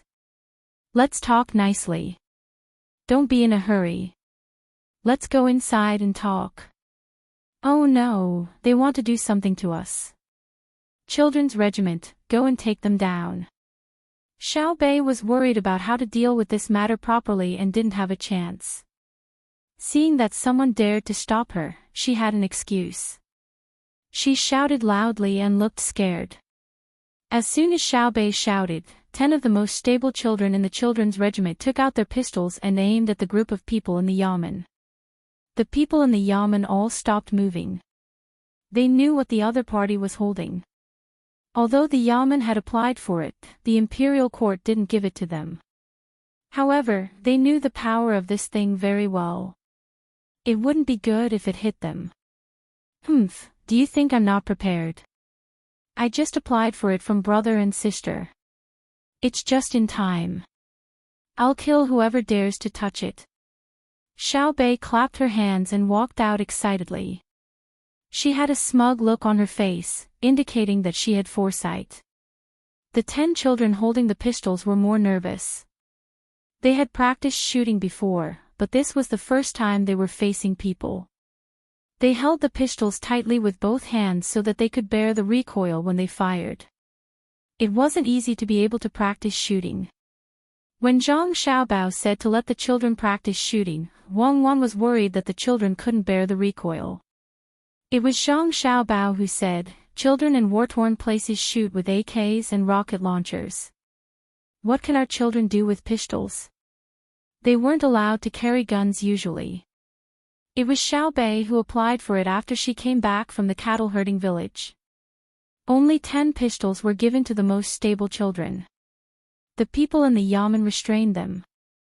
The other children took out handcuffs and prepared to handcuff them one by one. At this moment, the county magistrate of Huayin County was a little far away. He was moving closer to the wall. "You, stop. What do you mean? Why are you running? Do you have a guilty conscience?" Xiao Bei, who was proud of herself, suddenly realized the situation. She pointed at the county magistrate and shouted.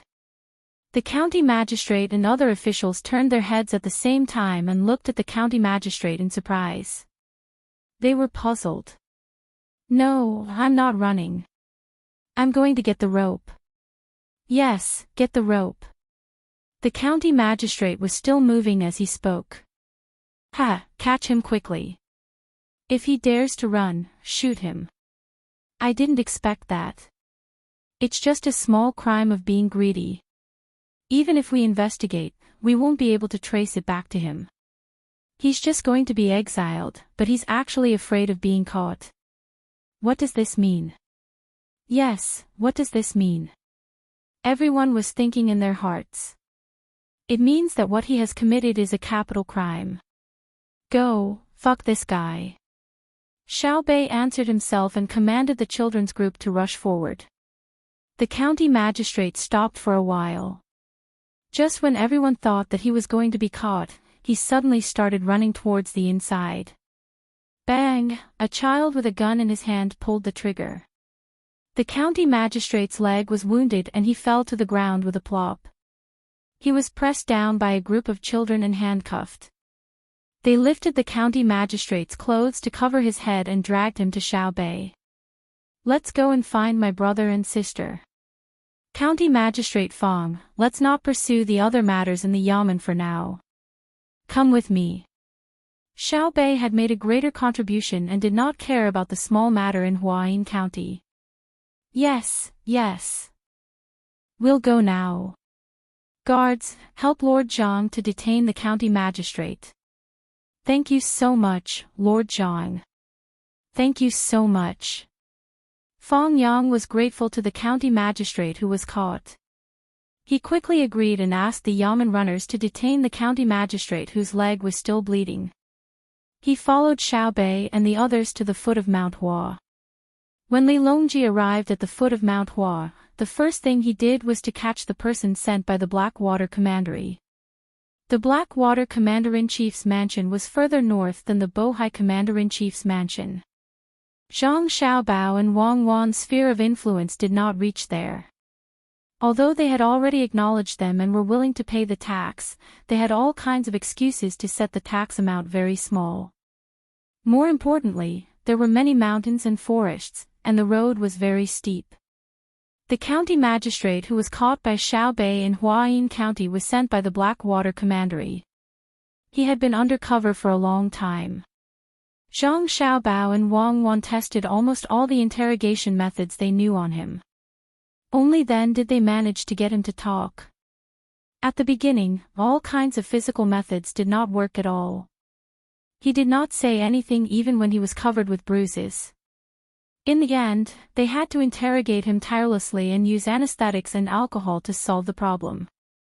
Therefore, they began to search the mountain and sent out hunting dogs.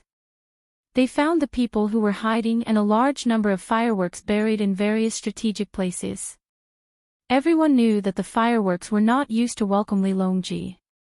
After capturing them, he sent an imperial edict to Li Sun, who was still at the Songmao Commander-in-Chief Manor, ordering him to mobilize 20,000 elite troops in Jili Prefecture, plus 10,000 of his own troops, and to gather 50,000 porters to attack the Blackwater Commander-in-Chief Manor. The 20 gunboats guarding the Bohai Sea Commander-in-Chief Manor also took advantage of the fact that the Bohai Sea Bay was not frozen to sail up the coast, intending to storm the Blackwater Commander-in-Chief Manor. The people from the surrounding countries who had accompanied Li Longji all understood that Li Longji had dispatched such a large force. One reason was that he truly wanted to flatten the Blackwater Commander-in-Chief's manor, and the other was that he wanted to show off the might of the Great Tang to them. "Hello, Uncle Emperor." After Li Longji landed at the foot of Mount Hua, Xiao Bei and the others came looking for him. They didn't care if there were people from other countries present. They didn't call him Your Majesty, nor did they mention their status as subjects.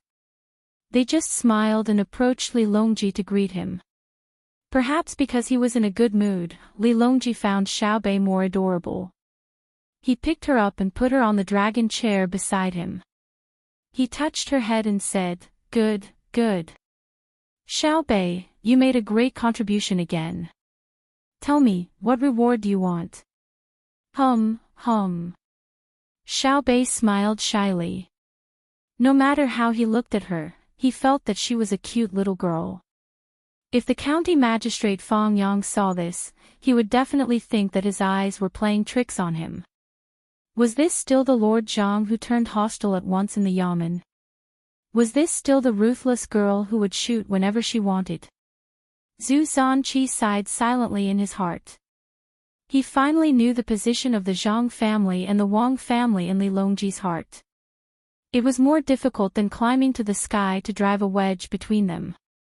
They had a good rest for 2 days. The long-awaited sword competition on Mount Hua began. Although it was called sword competition, except for the Tang Empire, no one had a sword in their hands. They could only watch or talk about it. Zhang Xiaobao and Wang Wan chose Baiyun Peak to show the military strength of the Tang Empire, so they were going to take this path. The snow-covered mountain looked lofty and dreamy. If they did not know that Li Longji was showing the strength of the country, people from other countries would like to experience the beauty of nature in such a scenery. Suddenly, he left his position and ran to Zhu Zanqi. He whispered to him, "Zanpu, do you know what they are going to do?" Zhu Zanqi shook his head and said, "Who knows? Just watch." "Do you want to climb the mountain at this time? Where did the path come from? Let's go. 1st Engineering Battalion, go." When many people were guessing how to climb the mountain, the Commander-in-Chief Wang Wan pulled out the saber at her waist and waved it forward. The order was passed down. Immediately, drums and gongs sounded and military flags flew. Ha! The 1,000 soldiers of the 1st Reinforced Battalion shouted in unison and rushed out from the right side of the team. Since ancient times, there had been a path on Mount Hua. At this time, the path was even more difficult. There were mountains in front of them and cliffs in the distance. Not to mention climbing to the top, just the path in front of them made people feel weak in the knees. While everyone was guessing what the 1,000 soldiers were going to do, the people of the 1st Engineering Battalion had already reached a small cliff. They did not take the path that the herb gatherers usually took. The first row of 50 people did not stop when they reached the cliff. They stretched their hands back, and the people in the other rows each held a long bamboo pole and pushed it up. The people in front of them grabbed it and shouted, "Ha, ha." They used the same chant and used the bamboo pole to push the people in front of them up the cliff. The people below understood that this was a tactic used when attacking a city. However, the length of the bamboo pole was obviously not enough to push people to the top of the cliff. What was the use of climbing a certain distance? While everyone was puzzled, the 50 people who were pushed to the top of the cliff grabbed the bamboo pole with one hand and pulled the backpack on their back in front of them with the other hand. No one knew what they took out from the backpack. With a gun-like sound, 50 ropes were pulled down from the top. The people at the bottom immediately climbed up the rope at lightning speed. It was unknown how long they had practiced. Looking at the height of 6 zhang, they climbed up in a few steps. The last person at the bottom handed the bamboo pole up and also began to climb. As soon as the bamboo pole went up, the people below raised their clairvoyance one after another, only to see that the person who had just landed stepped on several ropes that were fastened to the cliff wall so quickly. Another bamboo pole lifted the person who had gone up first up another 6 zhang. The same gun-like sound was heard. More ropes were pulled down and the people below started climbing again. As they were climbing, a rock suddenly loosened and the people on top fell down. Amidst the shocked cries of the people watching, they were pulled back by the ropes again. Without any intention of stopping, they started climbing again. When they reached a place where the rock protruded and could no longer hold the bamboo pole, the person at the top only had a rope around his waist and started climbing with his bare hands. His 4 limbs moved quickly, but it was very rhythmic. If one looked closely, they would notice that under normal circumstances, the 4 limbs of a bare-handed climber would always be supported by 3 points and moved by 1 point. They would only change under special circumstances. From time to time, the rock that someone grabbed would loosen before they were done.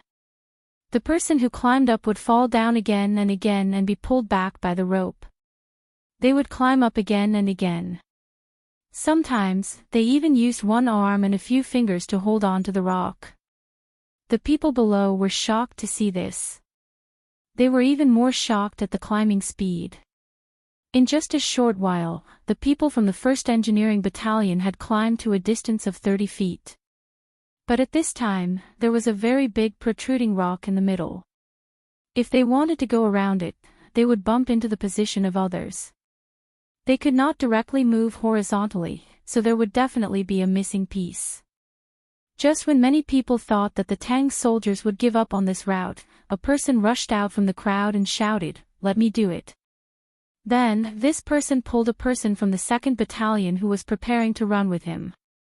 As he ran, he took off the person's backpack and changed his belt. When this person ran to the bottom of the cliff, he did not immediately climb along the rope. Instead, he used the momentum of running and used both his hands and feet to jump up more than 30 feet. Hua, the people below were in an uproar. How did he fly up?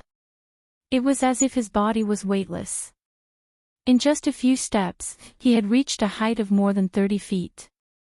Then, he hung the rope on the ring around his waist and used a speed that was several times faster than the people from the 1st Battalion to climb up. This person's hands and feet seemed to only need to touch a small gap in the rock. He did not need to do too much. His whole body was like a monkey, jumping up with a whoosh. Zhang Xiaobao, he is Zhang Xiaobao. After the people below were shocked, they finally recognized who this person was. They turned around to look. As expected, Zhang Xiaobao, who had been accompanying Wang Wan, was gone. Didn't they say that Zhang Xiaobao was only good at economics and calculation? When did he become capable of such things? Ku Tiu, who was standing beside Zhu Zan of Qi, opened his eyes wide and shouted in disbelief. Not only him, but those who did not know Zhang Xiaobao also thought so. Wow, Big Brother is so awesome. Xiao Bei had never seen her brother do such a thing in front of her. At this moment, she opened her mouth in surprise and cheered, waving her little fists with all her strength. Only Wang Wan pursed her lips and smiled, whispering to herself, "This is the international swindler that made countless special police officers helpless." Flying over roofs and vaulting walls, who knows how many self-proclaimed elites have their faces wiped off. And it seems that he is even more awesome than before.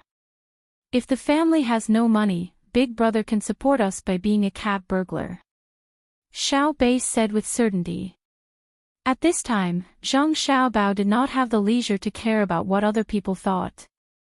He did not allow a blank area to appear on the cliff. In the shortest time possible, he came to the protruding rock, paused for a moment, and looked up at the lines under the rock. Then, under the exclamations of the people below, he suddenly jumped up and did a forward flip. Halfway through the movement, he took out an item from his backpack. His feet suddenly stretched out, and he stepped on the cliff in front of him. His body flew out parallel to the bottom of the protruding rock. Just as his head was above the protruding rock, he stretched his hands forward, and the object in his hands just happened to hit the protruding rock. With a sound, his body fell down. Just as he fell for a distance of 3 meters, his arms wrapped around the rope that was just nailed to the rock. Then, he swung forward, and his feet once again stepped on the spot where he just stepped. His body flew away from the cliff, but the rope in his hands did not loosen. Using this time strength, he stretched his legs, exerted strength in his waist, and drew an arc. Under the pull of the rope, he hit the outermost protruding rock. He grabbed with one hand, and his legs did a horizontal split. His hand buckled forward, and his hand loosened and pulled again. When he stopped, his whole body was already standing on the rock. With a sound, a rope was pulled down for the people below to use. The people below were stunned. Gao Lisher stood up from the chair and began to look at his adopted son again. Chapter 825. There wasn't a single ray of sunlight shining on Zhang Xiaobao's body. It was just that the wind was a little stronger because he was standing at a high altitude. Even so, the people at the foot of the mountain still had to reevaluate Zhang Xiaobao's position. Even the smiling Wang Wan made people have other guesses. The people who followed MOG felt that Zhang Xiaobao was climbing very fast, but they couldn't understand why 1,000 people were climbing the mountain. They asked in confusion, "Master, can they threaten us by climbing the mountain?" "They can't. The threat is to Tubo and the northern part of Hebei province, especially the northern part of Hebei province. With this speed, when the two sides meet in the valley, the Tang Empire won't be in a hurry to set up the formation. Instead, they will climb the mountain. When the others rush over, they will be greeted with a rain of arrows, no, a rain of bullets." MOG estimated the time and explained to the people around him. When he looked at Zhu Zan of Cheetah on the left, there was some pity in his eyes. Zhu Zan of Cheetah was silent. He was still thinking about what was the thing that nailed the rope to the cliff after the clapping sound. "2nd Engineering Battalion, go." Wang Wan didn't have time to introduce the tool to others. Seeing that the fastest climber was close to the top of the mountain, she waved the sword in her hand and changed the sound of the drum. The 1,000 soldiers of the 2nd Battalion shouted and rushed up the road made by the 1st Battalion. With the rope, their climbing speed was much faster than the 1st Battalion. Every time they climbed a certain distance, they would start to throw the rope horizontally and let the people next to them catch it. At the key points, they would use the clapping thing to fix it again. 3rd Battalion, go. Wang Wan's order continued to change. The people of the 3rd Battalion rushed up but didn't climb. They just waited at the bottom. Wang Wan came to Li Longji's dragon carriage and said, "Your Majesty, please go up the mountain." "Yes. Li Shi." Li Longji happily responded and began to instruct Gao Lisher. Gao Lisher naturally knew what to do. He passed down the orders one by one and the troops slowly moved towards the cliff. When they arrived at the bottom of the cliff, the people from the 3rd Engineering Battalion threw out grappling hooks and hooked onto all the carriages, pulling them up with all their might. As everyone's bodies gradually left the ground, many of those who couldn't figure out how to go up the mountain finally understood. They were actually going to hang themselves. They were a little worried, but also a little expectant. They had never played like this before. How did Zhang Xiaobao and Wang Wan come up with this idea? If I had known earlier, I would have brought the house. Xiao Bei was not afraid at all. He poked his head out with all his might. The whole way up, except for the brave ones, the rest of the people felt like they had just survived a disaster. It was really too exciting. Li Longji casually glanced at everyone's faces. Wei Wei curled her lips and whispered to Gao Lisher, "It seems that there are still many cowards." "Your Majesty is right. This is just the beginning. When the other arrangements are shown later, I think they will be scared to death." Gao Lisher's eyes looked around. He wanted to ask Zhang Xiaobao how to climb as if he was flying. It looked very easy. It was not difficult at all. After the people from the surrounding areas came up, they looked at where Li Longji was and waited. They wondered what kind of sword competition it would be. Would it be like the Three Kingdoms, where they discussed the heroes while drinking wine? At this time, Gao Lisher stood up and asked loudly, "Envoys, do you still remember the edgeless sword that was sent along with the invitation to the sword competition on Mount Hua? But please take it out." Everyone thought to themselves, "Isn't this nonsense? Does it not have a sword?"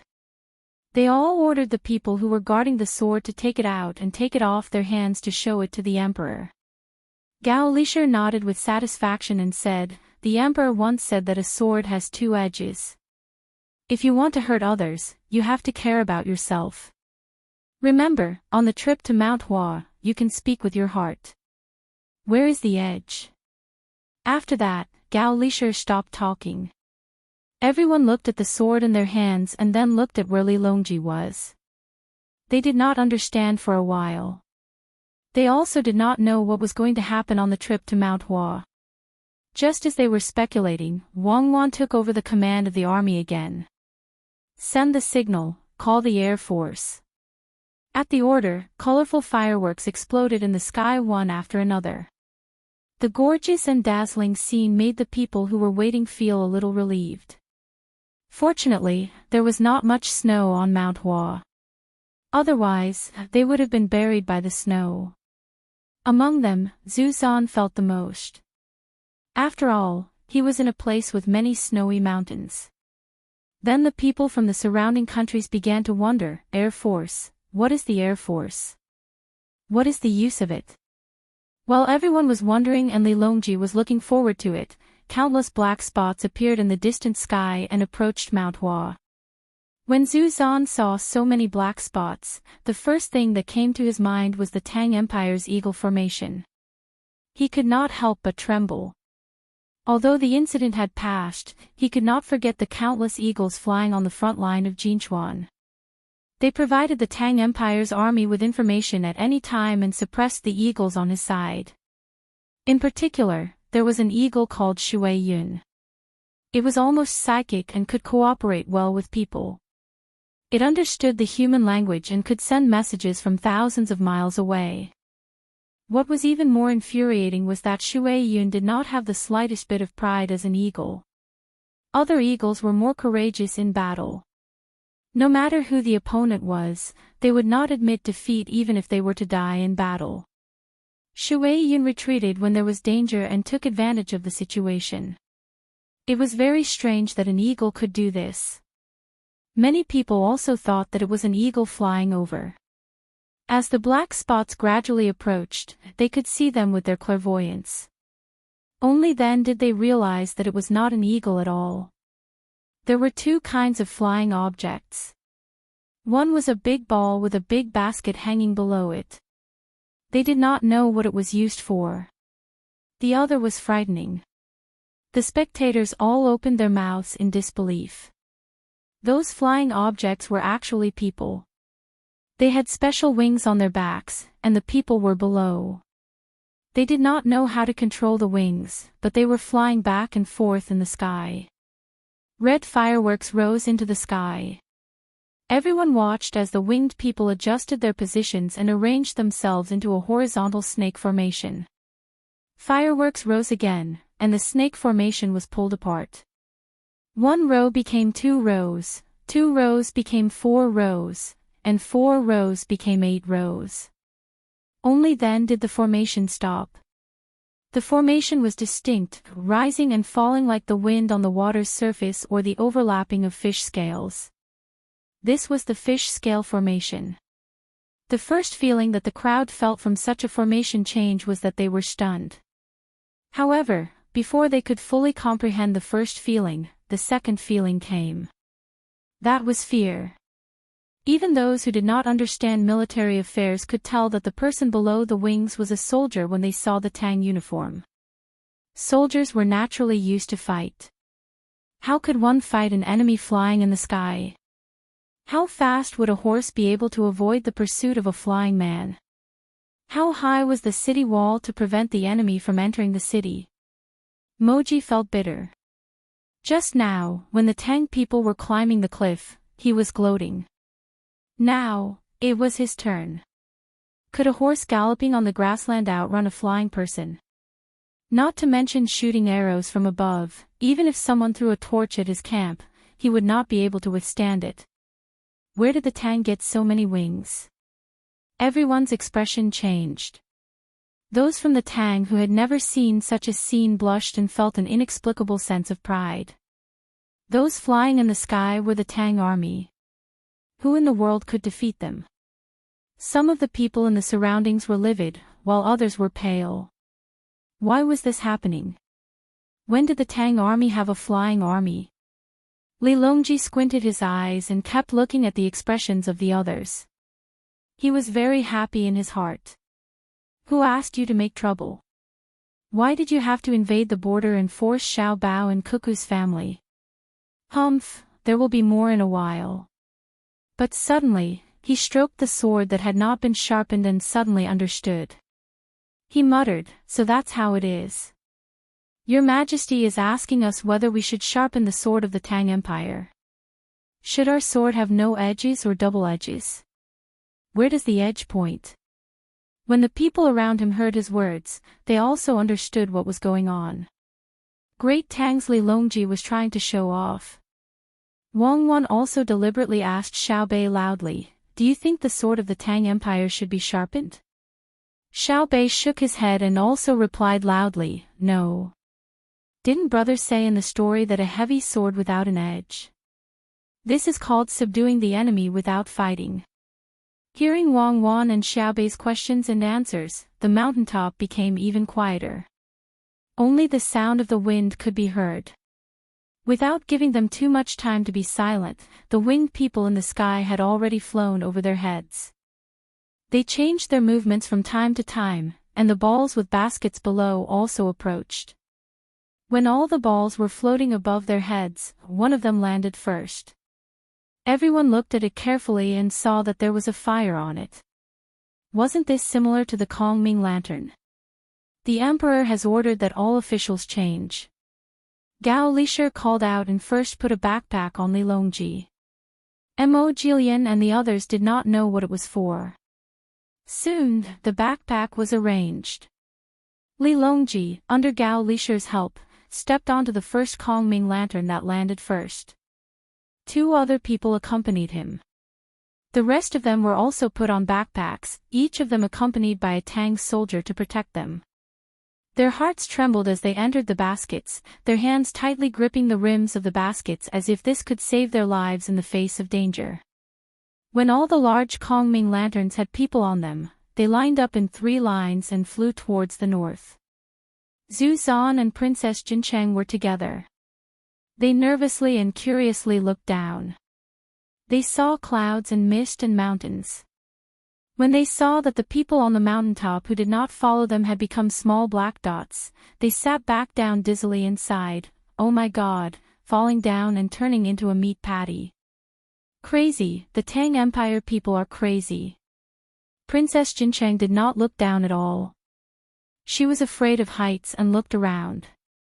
There was a person in the basket who was responsible for turning the handle.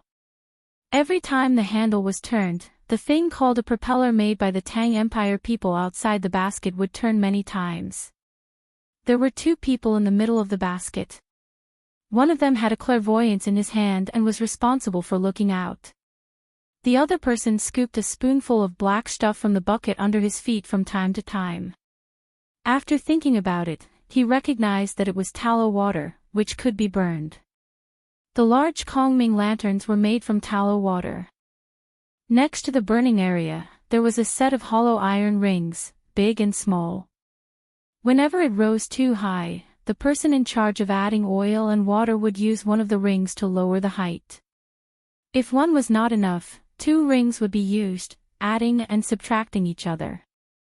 Zhu Zan, who had recovered, also noticed this situation. Thinking about it, it did not seem difficult. If he learned from the Tang Empire, then he would not have to be afraid of the Tang Empire anymore. He was not the only one who had this idea, especially the Japanese. They were very adventurous and considered whether they could fly across the sea with the Kongming lanterns. Ku Tuyu, who was smart, rejected the idea of going back and making Kongming lanterns. He sighed and said, "From now on, there will be no kitens. General, we can also do it, but we don't know where to fly. You won't suddenly throw us down while flying, right?" Ku Tuyu's advisor who was with him said aloud. "Let's talk about it later. Let's fly north. I don't know where to go."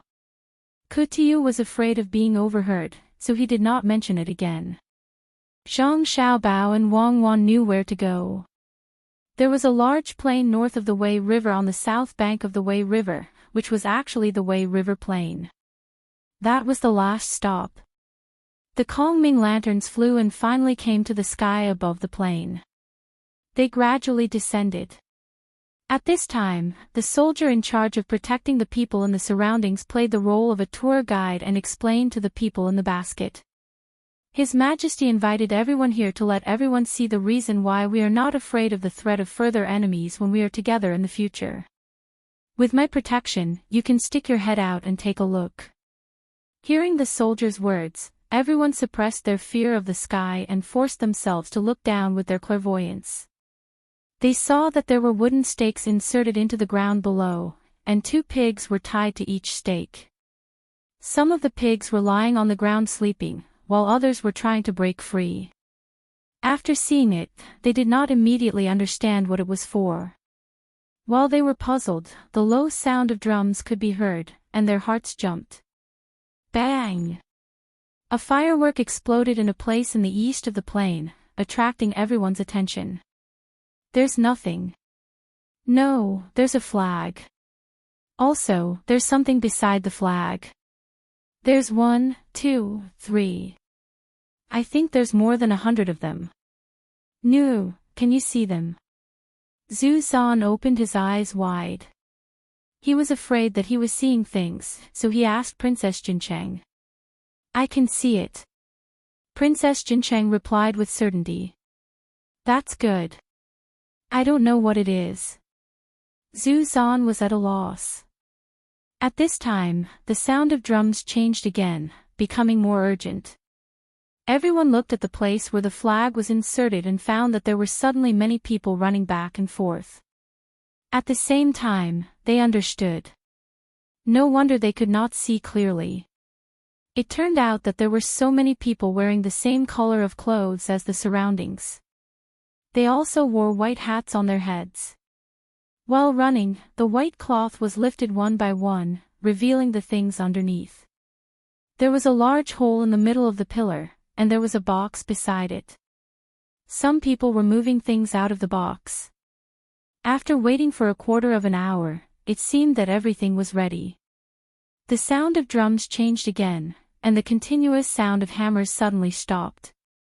Li Longji, who was in the basket, stared at the more than 100 things without blinking. He seemed to be too excited. Wei Wei, who was holding the clairvoyant, trembled. She said to Gao Lisher in a floating voice, "From today onwards, there will be a scene of peace around Tang. Your Majesty is wise." Gao Lisher did not have the leisure to say a lot of words to flatter the emperor. When everyone's eyes were focused on the things on the ground, they saw someone holding a flag in his hand. They vaguely heard a shout. Under the watchful eyes of the crowd, the people below pushed the things they had taken out from the box into the tube with a large hole. Suddenly, a flame flashed on the pipe with a hole, followed by a whoosh sound. Before everyone could understand what was going on, the place where the pig was tied also had a flame flashing, followed by a thick smoke. Boom, boom. Whoosh, whoosh. Two kinds of sounds, accompanied by flashes of light and smoke, appeared alternately, shaking people's ears to the point of buzzing. The invincible gunship of Geely State. A person from the Bohai Commander-in-Chief's office shouted, but was covered by the rumbling sound. The cannons were roaring, and the smoke was spreading. No one knew when the sound stopped. The person in the basket still had that silly look on his face. The buzzing sound in his ears seemed to be telling a story from a long time ago. The sound of the pheasants flapping their wings in the mountains of the north, the sound of the waves crashing on the rocks by the sea, the crackling of the firewood in the raging fire on the grassland, and the roar of the rolling tide on the snow mountain were all far away at this moment. The pride and glory of the past were covered by the thick black smoke. The propeller behind the basket spun like a shepherd's whip. Find a flat place to land. Don't fall down, maybe there won't be any sound. Wang Wan pulled out the cotton ball in her ear and ordered the person playing the drum. The person playing the drum looked at Wang Wan and also pulled out his ear. "Miss, are you talking about going home? Find a place to settle down. Get someone to come and take a look tomorrow. Be careful. Take back the pork that can be eaten and share it. Hit it harder." Wang Wan looked at the craters that had been blasted out and felt distressed. It was all money, much more expensive than setting off firecrackers. Showing off once would cost at least a year's worth of tax in a county. The drumbeat of the drum brought the people who were in their own thoughts back to reality. Using the clairvoyant eye, they looked at the place that was blown up. All the wooden stakes were destroyed. Black soil, brown soil, white snow, red blood, and pigs that were still alive were mixed together. There were also 2 pigs that escaped the disaster running back and forth crazily. Looking at the iron cylinders, there were 6 horses next to each iron cylinder. They were tied with ropes and struggled to pull the carriage, with wheels, slowly moving in one direction. Large Kongming lanterns fell one by one on the banks of the Wei River. Small pieces of ice floated on the surface of the river, and a large ship was anchored by the river. Someone brought down bundles of firewood from the ship and lit a bonfire. All kinds of foods suitable for barbecue were placed on a row of tables, and jars of wine were still sealed with mud. The whimpering sound of the horse and the bleak sound of the horse head zither came from the ship. After a few verses, a man's song sounded. The rolling Yangtze River flows to the east, the waves wash away the heroes, right and wrong, success and failure disappear in a blink of an eye, the green hills are still there, how many sunsets are there? Chapter 8:26. Snow had started to fall from the sky, making the illusionary Mount Hua seem even more ethereal. A bowl of strong wine was splashed on the lamb on the grill. The flames jumped up, showing a hint of blue in the red. Li Longji cut off a piece of lamb and put it in his mouth. He chewed a few times and nodded in satisfaction. He was very satisfied with the meal. On the other hand, the people of the countries and ethnic groups around the Great Tang had different expressions. Some of them had already accepted their fates after witnessing the might of the Great Tang. As they listened to the music from the ship, they relaxed, drinking wine and eating meat. They no longer worried about the future, nor did they have the heart to worry. Their own race truly couldn't withstand another round of bombardment. People like Kutiyu kept glancing at Zhu Zan and Mo Jilian, hoping that the Tubo and Turks could be more manly and work together to fight against the Great Tang. Moji did not eat the meat. He just drank half a bowl of strong wine from time to time. It was a very good wine.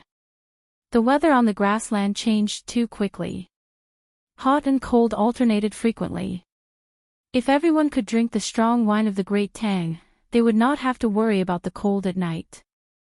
Moji, who thought that he could hold his liquor, drank a few bowls of wine. His body warmed up, his ears turned red, and his eyes became a little blurred. He seemed to have returned to his tent in the Turks. There was fire and meat, and there was light singing and dancing. He smacked his lips twice, not in the mood to think about other people's matters.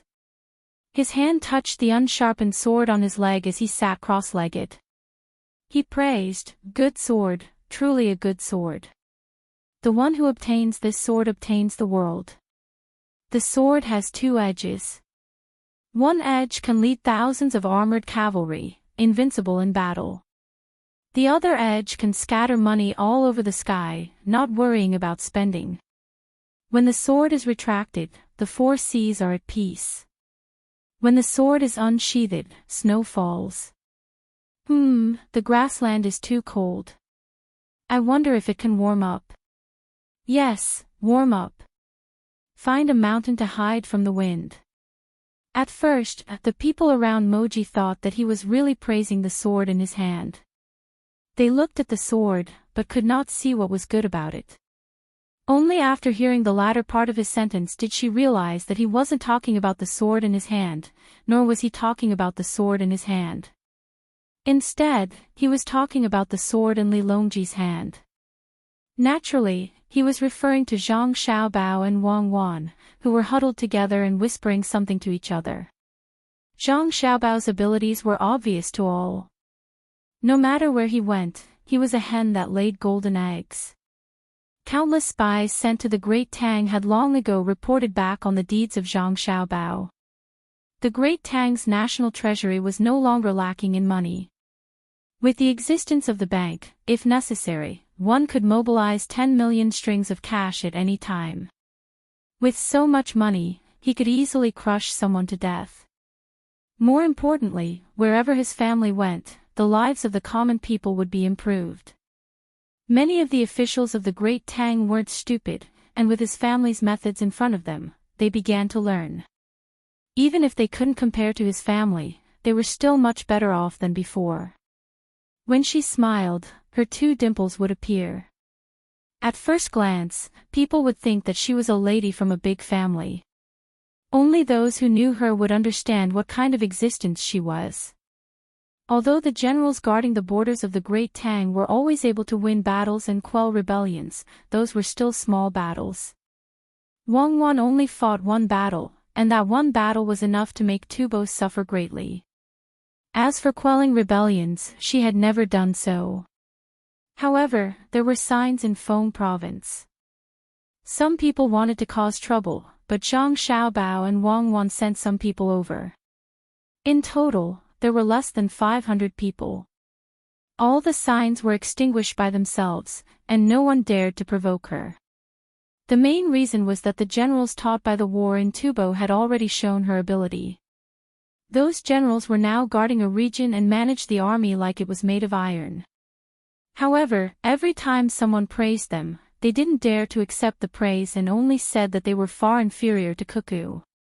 The Great Tang only had two people, one civil and one military, to suppress the Great Tang's borders until no one dared to act rashly. That's right, this was a real double-edged sword. Don't let it fall on you, otherwise, there would be no return. Everyone had their own thoughts. For a moment, the voices gradually quieted down, leaving only the sound of the wind, the crackling of the firewood, and the sound of stringed and bamboo. Li Longji didn't persuade others to eat the meat. He ate happily by himself. Just now, someone had passed on Mo Jilian's words, which made him deeply agree. Li Shi, you've worked hard. Li Longji suddenly cut a piece of meat, stabbed it with a knife and sent it to Gao Li Shi. Gao Li Shi was shocked. He looked at the emperor and didn't understand what he meant. Why did he cut a piece of meat for him?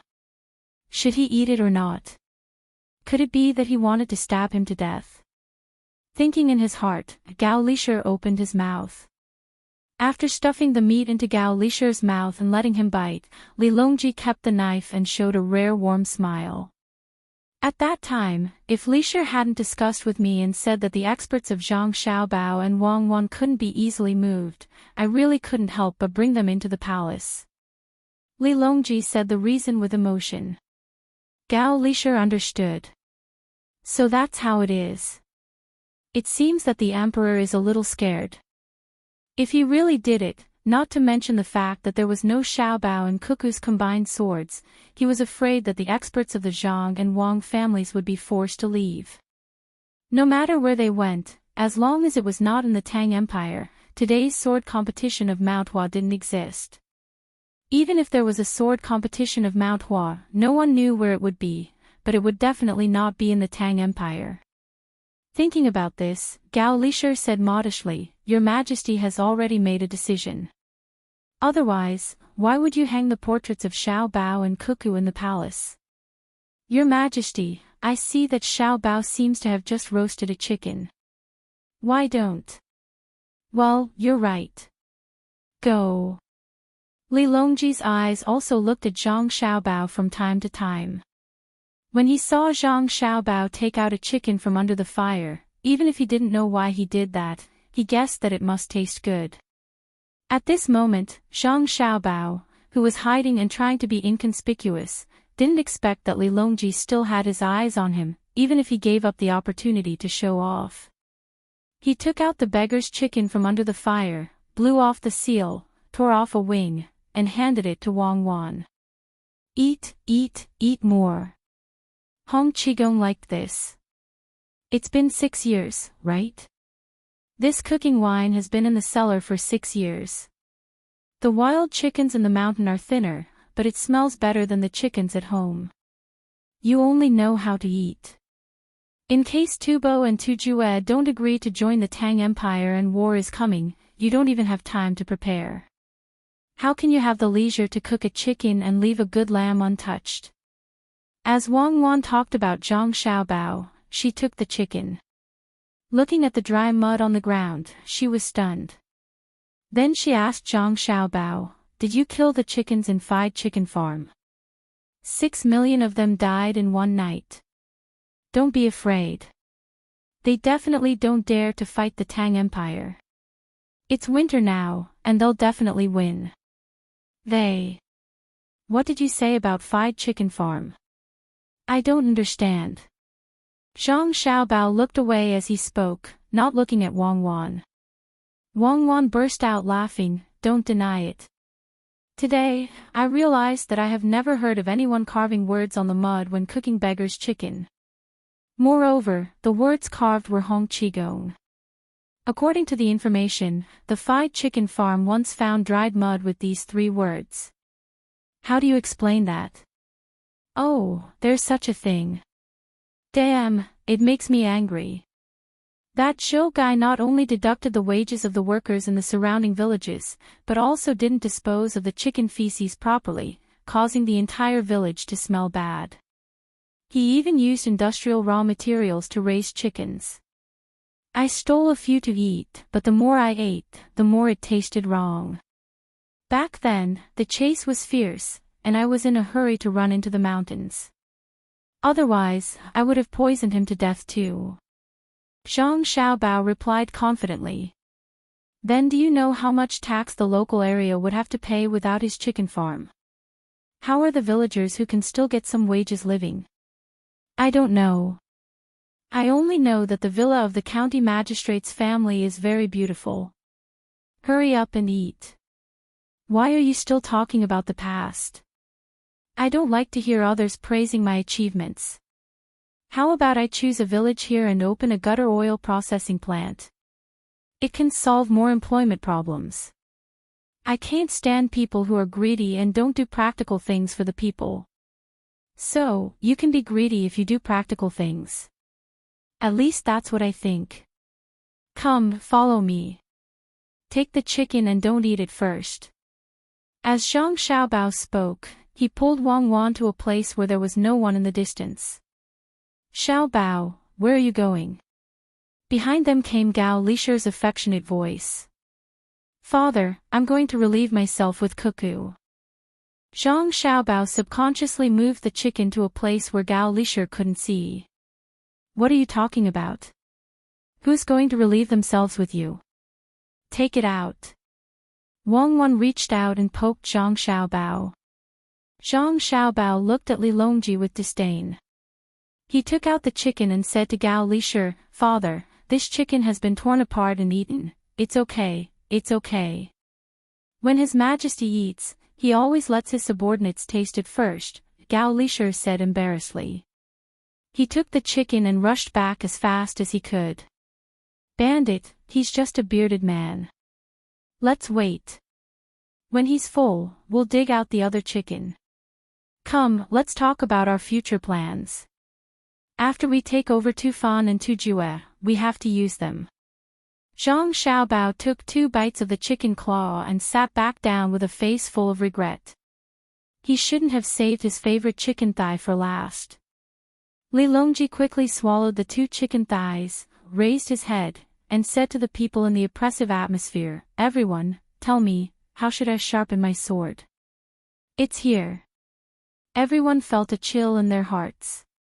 They looked at each other, but no one was willing to speak first. Seeing that no one was speaking, Li Longji shifted his gaze to Zhu Zan. Zhu Zan really hoped that he could become invisible and not be discovered by others. Seeing that Li Longji was forcing him to say something, he lifted the sword in front of him and looked at Wang Wan and Zhang Xiaobao first. He didn't see the 2 of them looking at him. What he saw was that the 2 of them were talking excitedly for some reason.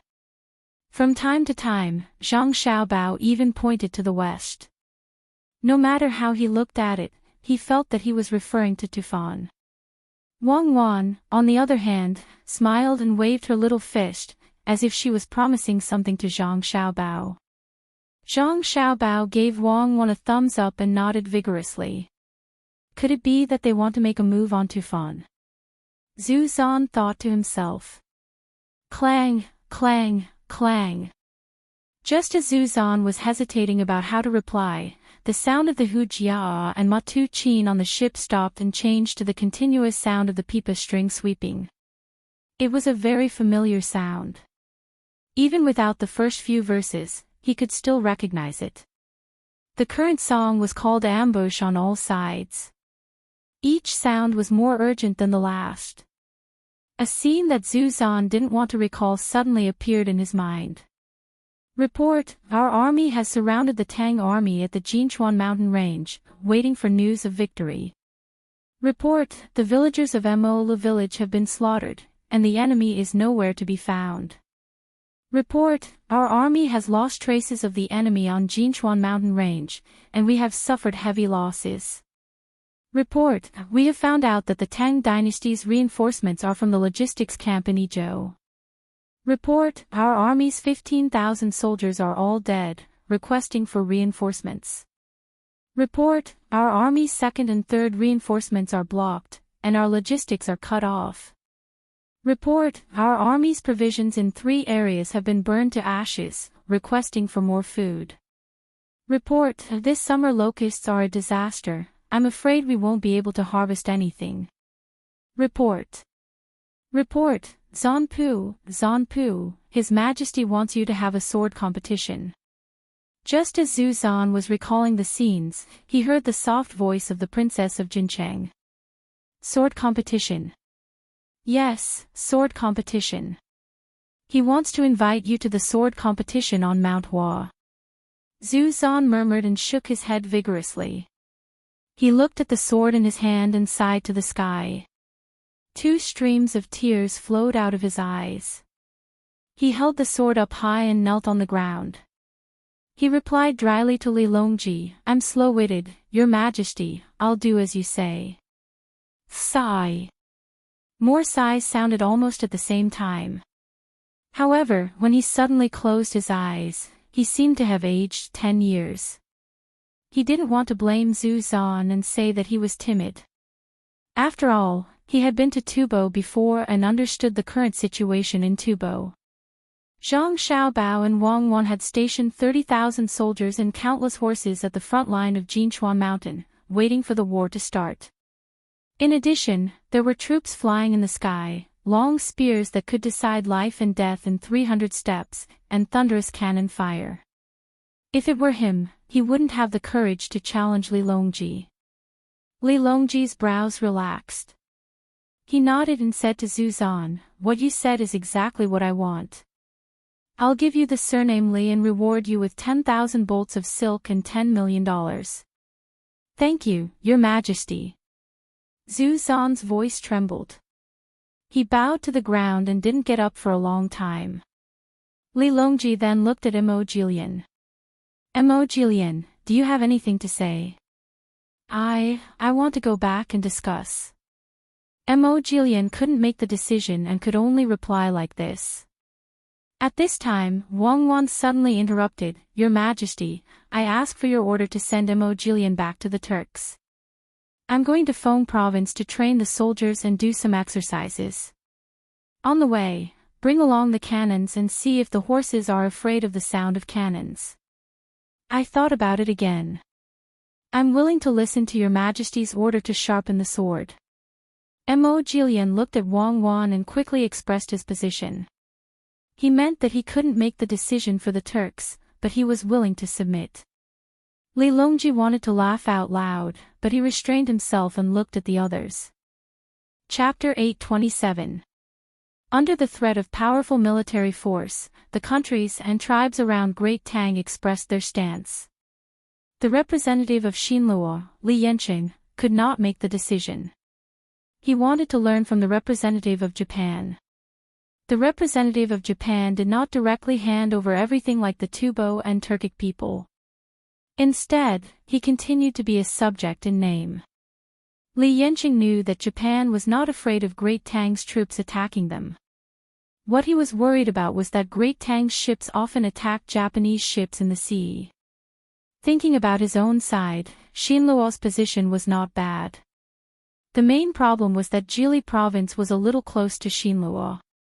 He could not express his stance for the time being and could only tell Li Longji the truth. They would discuss it when they returned to Xinluo. Li Longji did not expect to accept Xinluo and Nippon into the Great Tang. Of course, he was not worried that Nippon and Xinluo would stab him in the back. As long as Xiaobao and Huanhuan were still in Jili province, they would suppress their ambitions no matter how bold they were. The people from the commanderies in the north of Hebei province were easier to talk to. Most of the population had been moved away, and the tribes had conflicts. They were not as united as Japan and Xinluo. In addition, Jili province had given many practical benefits recently. In the past, they had interacted with Great Tang as a subject. If they were annexed, so be it. They could not follow in the footsteps of the Blackwater Commandery. They did not know how many people Commandery Prince Tong and would kill this time. Li Longji had sent so many soldiers, how could he withdraw so easily? However, Tiu was the first to correct his position. After all, he was a general bestowed by Li Longji. Now, it was just a matter of right and proper. The Turkic king Mo Jilian had already said that he could not make the decision. Everyone else understood. Although he was the Turkic king, the real military power was in the hands of Prince Xian of the left. The last one left was Zizhen Qi, the real master of Tubo. Everyone's eyes were on him. Zizhen Qi acknowledged Great Tang's rule, but he knew that Li Longji did not want a verbal promise. He wanted practical actions. Zhu Zan regretted coming here personally. If he had sent someone else, he would have been able to make more preparations. His previous experience of writing letters to Li Longji in a victorious tone even after he had lost would be gone forever. He pretended to eat a piece of meat and drank a full night of wine. Zizhen Qi asked Li Longji, "What arrangements does your majesty have? We would like to hear what you think." Li Longji couldn't think of what to do at this moment. the environment of Tubo was very troublesome to govern. Ordinary people would fall sick if they went there, and they wouldn't be able to adapt to the food. Cooking noodles and steamed buns was like a dream.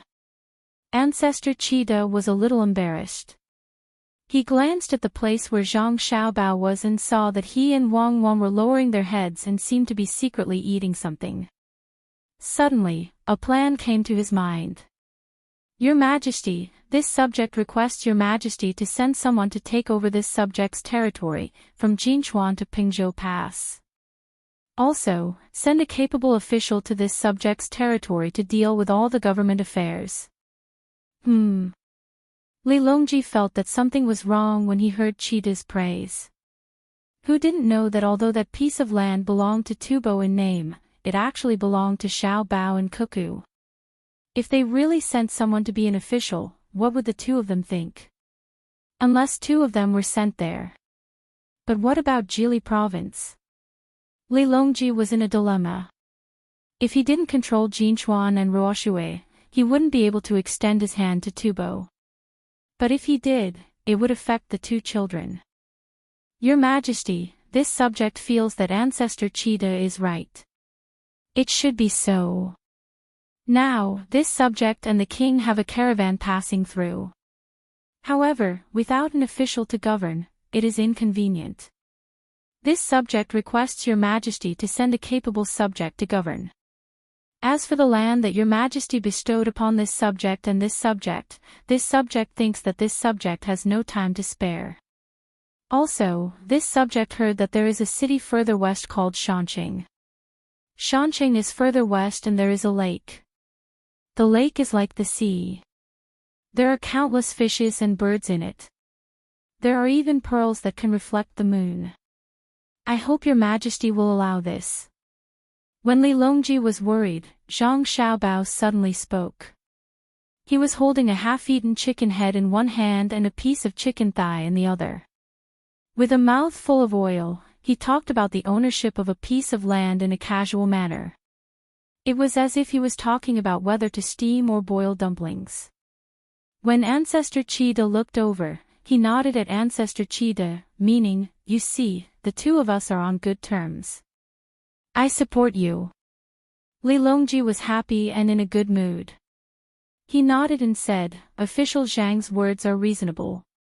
I will grant Shanqing to you and the king and exempt the rent for 5 years. What do you think? This subject does not agree with Your Majesty's rent reduction. Jinchuan is more prosperous in the west. If Your Majesty reduces this subject's rent, what about the other places? This subject requests Your Majesty to take back the imperial favor. Zhang Xiaobao looked like he was thinking for the country and directly refused. Ancestor Cheetah was depressed. According to Zhang Xiaobao's words, not only did he not provoke the conflict between Zhang Xiaobao and Li Longji, but he also lost a large piece of land. If that lake was seized by Zhang Xiaobao, salt would be expensive in the future. No, he had to stop it. Otherwise, there would be endless trouble. Your Majesty, Qinghai Lake is far away from Pingzhou. It is inconvenient to travel. This subject is afraid that Governor Zhang has no time to control it.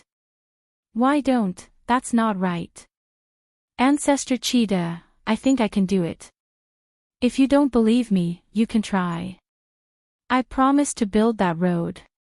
100,000 cavalrymen from Pingzhou will arrive there in 3 days and 3 nights. Zhang Xiaobao did not bother to argue with Ancestor Cheetah anymore, and wanted to make a bet with him. You can brag as much as you want. If you can arrive in 3 days and 3 nights, I will tear off my head and give it to you. Ancestor Cheetah thought in his heart. He said, of course, there is no need, but this subject, well, I approve. From next year onwards, the surrounding areas will have to pay rent. Official Zhang will have to work hard. Li Longji impatiently interrupted Ancestor Cheetah's words and gave the place that did not belong to the Tang Empire to Zhang Xiaobao and Wang Wan. When the people of the Tang Empire saw that Zhang Xiaobao and the emperor did not have any conflicts, they were relieved. They were really afraid that Zhang Xiaobao would not give up the place. At the same time, they looked at Ancestor Cheetah with eyes full of schadenfreude. You deserve it. When Zhang Xiaobao's forces go there, let's see what you can do. Ancestor Cheetah was silent. His face was ugly. He did not even touch the meat that the princess of Jincheng gave him. Aunt Princess, I'll treat you to chicken. Brother's chicken is delicious. Xiao Bei was not satisfied with Ancestor Cheetah's attitude towards the princess of Jincheng. He used 2 knives to strenuously cut a chicken and brought it to Ancestor Cheetah. He wanted Ancestor Cheetah to take it. If he could, Zhu Zanqidu really wanted to slap Xiao Bei away, but he could only think about it. He didn't dare to put it into action. He tried his best to squeeze out a friendly smile. He took the chicken and said to Xiao Bei is really sensible. He then turned to the princess of Jincheng and said, Nu, I'll help you tear it. I thank you, Zangpu. The princess of Jincheng said happily. When Mo Jilian saw all this, he sighed in his heart. When did women have such a status in Tubo? Ancestor Cheetah was really pitiful. Fortunately, Li Longji did not agree to his proposal. Otherwise, he would have to treat a woman like an ancestor. The sword meet on Mount Hua was over. The warm bonfire dinner made many people feel cold. They followed Li Longji's instructions and boarded the ship to the capital. This year, they were going to spend the new year in the Tang Empire. Zhang Xiaobao and Wang Wan did not plan to return to Jili province, nor did they plan to go to Luoyang. Their families had already set off from Luoyang and came to the capital together for the new year. They did not need to go back next year. Zhang Zhong was going to find an official position in the capital. The specific official position had not been arranged yet, but at the very least, he had to be a minister. His original second-rank official position would be removed and he would become a third-rank official. It was an apparent demotion but a hidden promotion. In terms of official positions, the happiest were Xiao Bei and the other 9. They had caught a spy and made a great contribution. The original imperial grandee was a 5th-rank official. He wore light red clothes and had a silver fish pouch. Now, he wore dark red clothes. He was a civil grandee and a traditional Chinese physician. He still wore a silver fish pouch. However, Xiao Bei chose to ignore the latter point. She liked the goldfish pouch. Her own handiwork was good. After Li Longji rewarded Xiao Bei and the others according to their contributions, he thought about it and felt that he should compensate Zhang Xiaobao and Wang Wan. He also gave Xiao Bei and the other 9 people a power.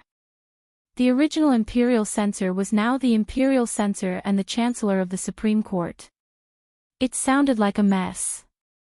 Those who knew of this matter were even more afraid when they looked at Xiao Bei and the others. If the imperial censor could only impeach and could not arrest people, then the chancellor of the Supreme Court could directly judge the case. Naturally, no one believed that the emperor would give such power to the 9 children. It was still controlled by Zhang Xiaobao and Wang Wan. Although the 9 children very coincidentally caught a spy who wanted to murder the emperor, would they know how to judge the case? After Xiao Bei figured out the power she had, she also considered this problem. Judging the case seemed to be very difficult. Xiao Yuan, you have to memorize the Yonghui Law and the 6 classics to avoid making a wrong judgment. You can't judge even if you memorize it. Do you think that you can write a case just because you have the power of the Chancellor of the Supreme Court? Do you know what a joint hearing is? Xiao Yuan poured a vat of cold water on Xiao Bei. Ah. There's such a thing.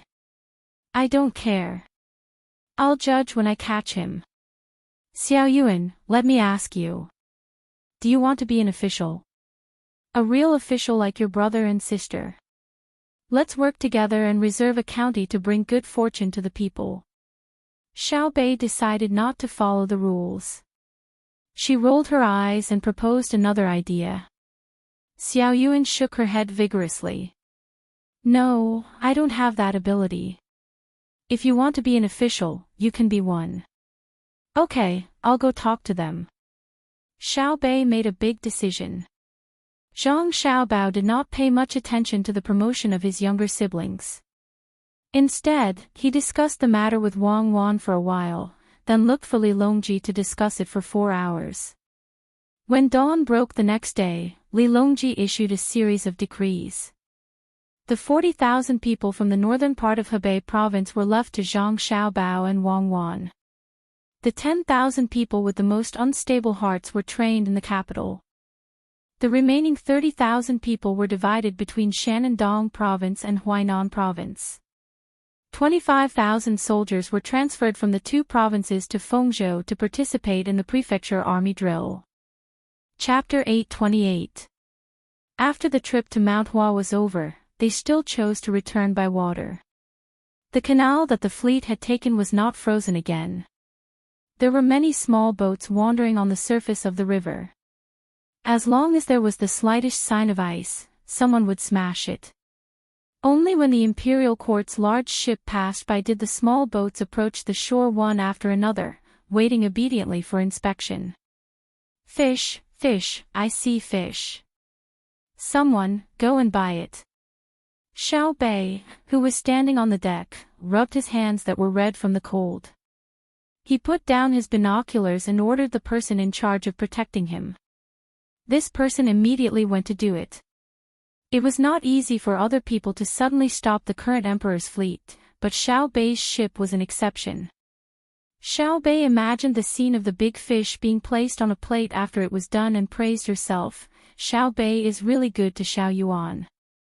Xiao Yuan loves to eat this the most. I'll go ask Uncle Emperor. Xiao Bei is a good child. He did as he said. A few ropes were shot from this ship to the ship in front, and a pontoon bridge was temporarily built. Under the protection of a few people, Xiao Bei switched to another ship. After doing this 2 more times, he finally arrived at the ship that Li Longji was on.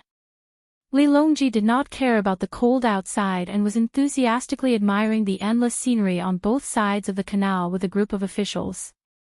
The flowing water, the snow-white land, and the gray sky. When Li Longji looked at it, he felt that it was so beautiful and enchanting. Even the sparrows that flew around and chirped incessantly were more lively than before.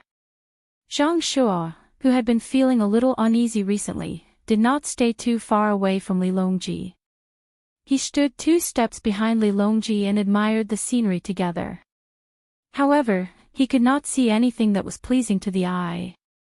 The river that was supposed to be frozen looked so glaring. In the distance, a field of white showed the bleakness of the earth. Who knew how many grains the sparrows had secretly eaten, but they were still so fat. The sky was so gloomy that it made people feel gloomy. Li Longji did not know what Zhang Shuo was thinking. In any case, he was happy, and anything he saw made him happy. Even the people who were anxiously selling things at high prices during the last few days before the new year became lively in his eyes. A commotion came from afar. Li Longji raised his binoculars and looked in that direction. He saw a person who had just arrived at the riverside market with a pole. Before the pole could be put down, he was surrounded by many people. Actually, it wasn't that far, only about 400 steps away. If it was in the past, no one would be allowed to get so close, as it could easily bring about danger. However, the ship was now equipped with guns that could fire continuously. There were also people observing the situation from the observation deck. Li Longji was confident that no one could get close enough to hurt him. 300 steps. That was the line between life and death. Therefore, they did not continue to disturb the people and allowed them to have a more peaceful time before the new year.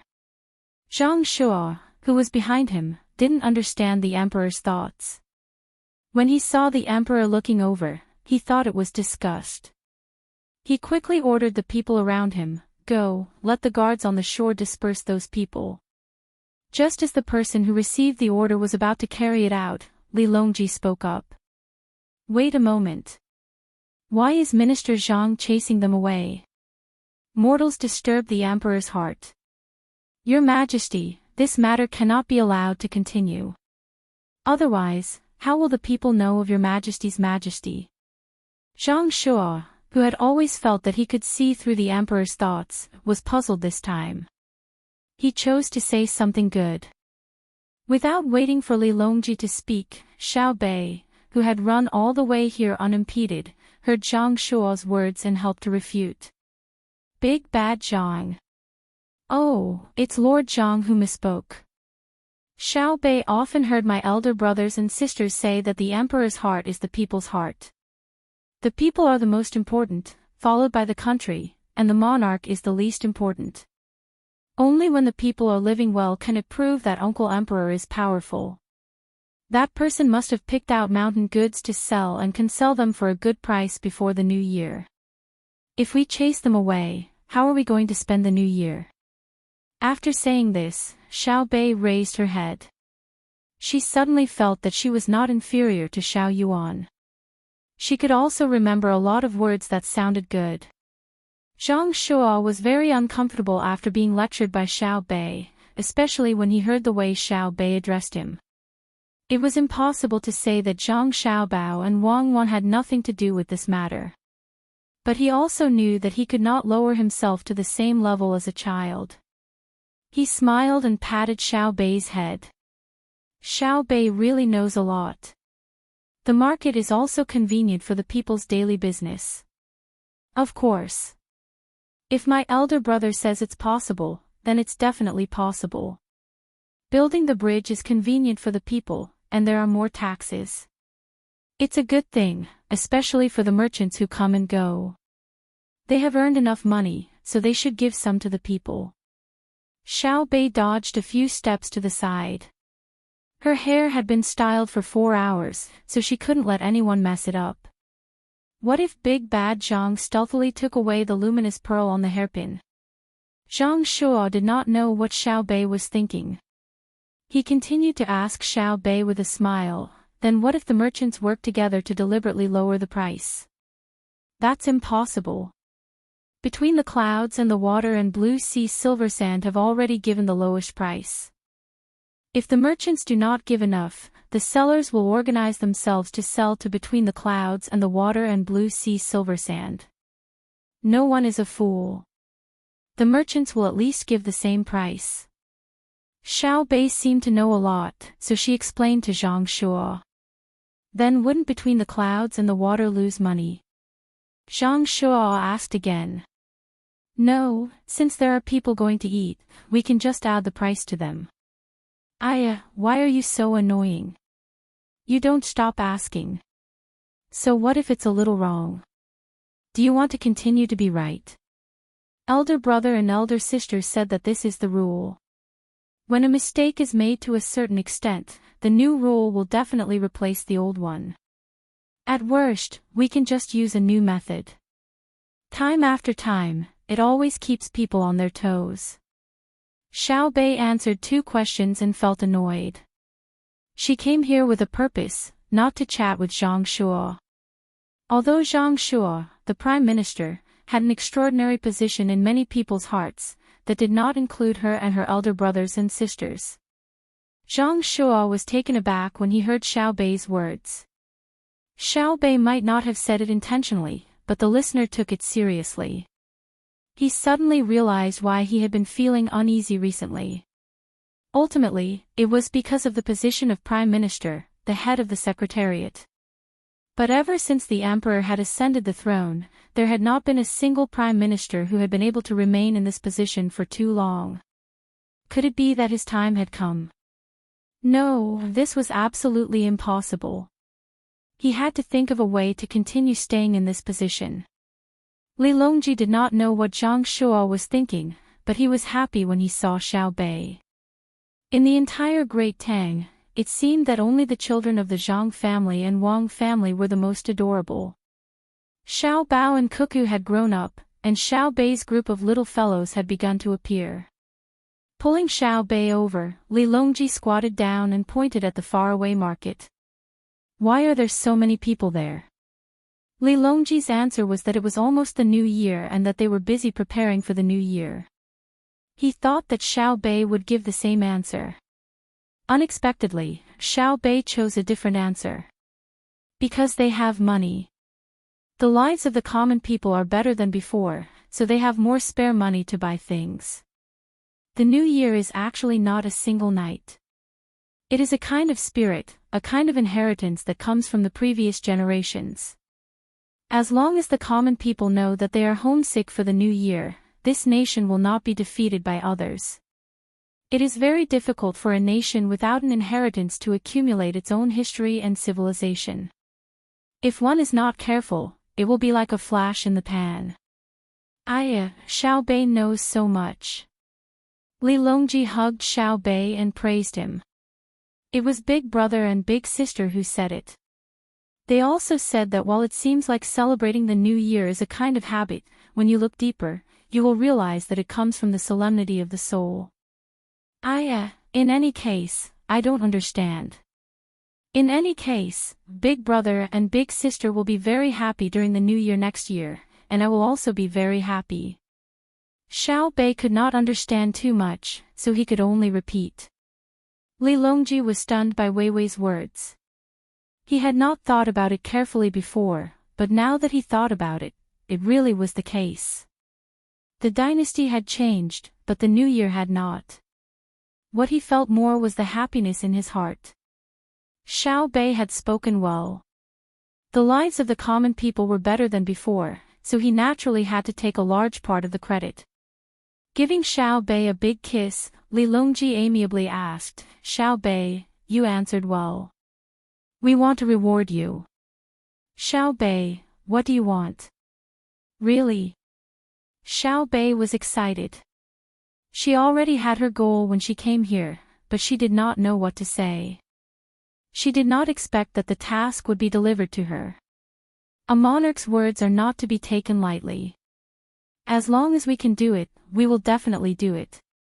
However, we cannot just randomly find someone to help you vent your anger. There must be evidence. For example, the people who were arrested last time, and the people who were first impeached by you. Li Longji had been in a good mood these past few days, so he very happily agreed. Xiao Bei waved her fist. "Yay! Uncle Emperor, I will say it now. Xiao Bei wants an official position. Didn't you just get promoted?" Li Longji did not expect that Xiao Bei would still want an official position. This official position could not be promoted anymore. How many people would be unconvinced if a group of children were given a fourth-rank official position?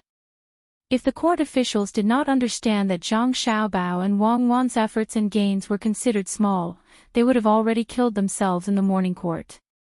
Xiao Bei stretched out two fingers, her thumb and index finger, and gestured. "I don't want a high-ranking official, I want a low-ranking official. A very, very low-ranking one.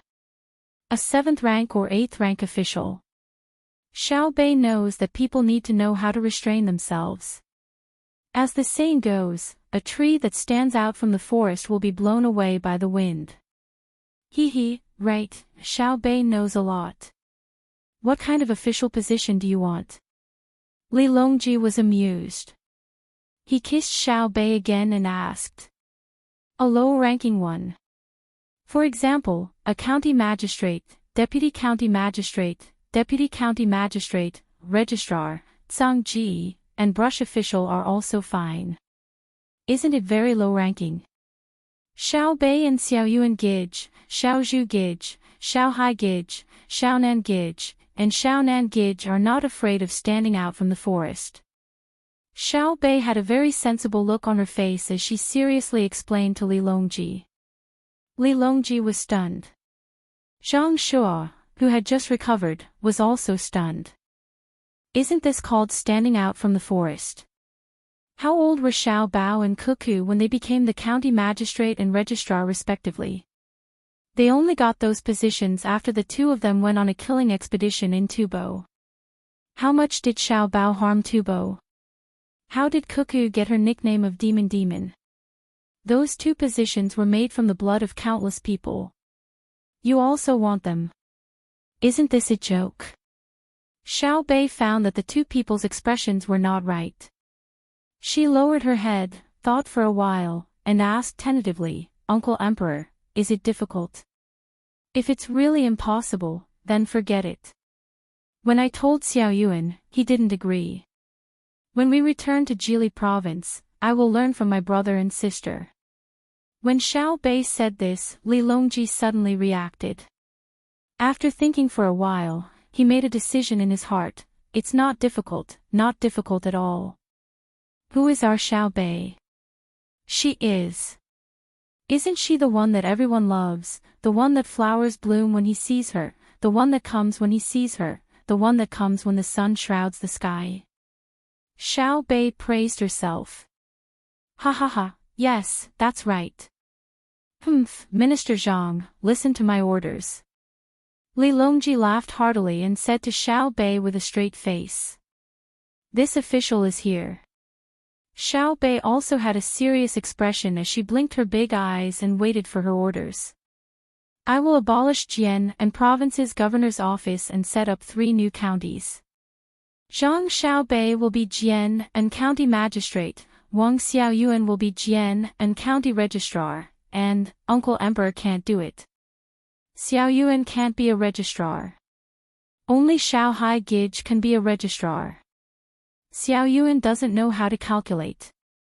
Oh, Your Majesty, please continue. Xiao Bei suddenly interrupted Li Longji's words. Thinking of the current situation, she became obedient. Oh, then Zhang Xiaohai will be Jian and county registrar, Xiaoyuan will be county magistrate, and… Li Longji gave all 9 people their positions in one breath. Zhang Shuo wanted to stop him.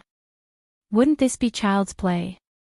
If he gave them positions just like that, how would the other officials view him? However, when he heard that all the positions were from Jili province, Zhang Shuo gave up on the idea of stopping him. Now, in Jili province, other than the official who was transferred from outside to be trained by Zhang Xiaobao and Wang Wan, all the other officials were from the inner court of the Zhang family and Wang family. Jian and province's governor's office was already in name only. There was no one left. What was the point of keeping it? If it was to be removed, then so be it. Since that was the case, when Xiao Bei and the others became officials, Zhang Xiaobao and Wang Wan would be in charge. He didn't believe that the 2 of them would dare to let Xiao Bei and the others manage a county. Xiao Bei solemnly promised that she would improve the intelligence of that place. Suddenly, she thought of the story told by her brother and sister and felt that she should share it with others. She then said to Li Longji, our Tang Empire is still very weak. My brother and sister said that on the other side of the sea, in a very, very far away place, there are powerful countries. They can make big birds that can carry hundreds of people and fly in the sky. They can also make fast fish that can swim underwater. They can also carry many people. If they attack us, we will be in trouble. Is there really such a place? How did Xiao Bao and Cuckoo know? Li Longji's originally happy mood was suddenly covered with a layer of shadow. If it was someone else who said this, he would definitely not take it to heart. However, since it was from Zhang Xiaobao and Wang Wan, it was probably not wrong. He had seen the magical cannon, tried the hot air balloon, and also seen the glider that allowed people to fly back and forth. If there was a more powerful place, what should he do? I heard it from others. Xiao Bei replied. Yes, I heard it from others. Li Longji's first thought was of the experts from the Zhang clan and Wang clan. Could it be that the 2 of them had come from another place? That was really possible.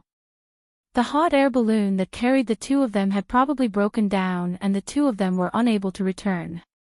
If that was really the case, then the 2 of them had been able to teach people like Xiao Bao and Cuckoo and create many things that had never been seen before.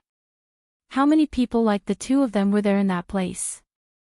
And how long had it taken them to develop? When he thought of this, Li Longji's blood immediately turned cold. He was afraid that even more people would come from that place. Would the Great Tang be able to deal with them? Xiao Bei, hurry and call your brother and sister over. We have something to ask them. Li Longji wanted to confirm if what Xiao Bei had said was true. Oh, Uncle Emperor, wait a moment. I'll go right away. Uncle Emperor, can't you just send a signal? I'm also very tired from running back and forth. Xiao Bei replied. He turned around and ran 2 steps before suddenly stopping in his tracks. He felt that he was very foolish. The signal was sent, and it was quickly received by Zhang Xiaobao and Wang Wan. This telegram is really too difficult to make. Isn't it just a short circuit in a channel? It's really tiring to make. Those craftsmen who claim to be amazing haven't even mastered the principles after so long. What a waste of money. Let's go and see Li Longji. I wonder what he's up to this time. Zhang Xiaobao looked at Wang Wan who was drawing the telegram and felt dizzy. Wang Wan hadn't finished the telegram yet, and now that Li Longji had sent the message over, he could relax a little. Wang Wan rolled up the telegram and rubbed her temples. As she walked out with Zhang Xiaobao, she said, the conditions are tough now, and we have to work hard to overcome them. Back then, simple things are difficult here. It's a problem with the raw materials, and we have to work hard. Did something happen to Little Bei again? Someone just reported that Little Bei went over. When the 2 of them arrived at Li Longji's ship and listened to Li Longji's story, they finally understood what was going on. In order not to make Little Bei and the others proud, they did not think too much when they told stories. They even told them about planes, submarines, and other things. Naturally, the place they appeared in was a powerful country overseas. They did not expect Li Longji to believe them. The 2 of them looked at each other and reached an agreement. Then, they began to tell Li Longji about how planes flew, how submarines could travel underwater, the power of missiles, and the speed of torpedoes. Can we really attack from Luzhou to the capital? Li Longji was frightened. Wasn't that too far? Li Longji broke out in cold sweat when he thought about the situation when he encountered such a weapon. If the people from that faraway place attacked, how could he defend himself? Of course, it's very powerful, but... Zhang Xiaobao felt that he had scared Li Longji enough. He should at least give Li Longji some hope. However, if my Great Tang develops another weapon, we can detect their missiles ahead of time and intercept them. We can also mark out a place on the ocean so that as long as they reach that place, we can attack them and not let them get too close. Zhang Xiaobao and Wang Wan did not mention satellites and intercontinental ballistic missiles. Li Longji was not confident, let alone nuclear bombs. Otherwise, with an intercontinental ballistic missile and a nuclear bomb, the capital would be gone with a bang. Li Longji would have to live to his heart's content while he was still alive.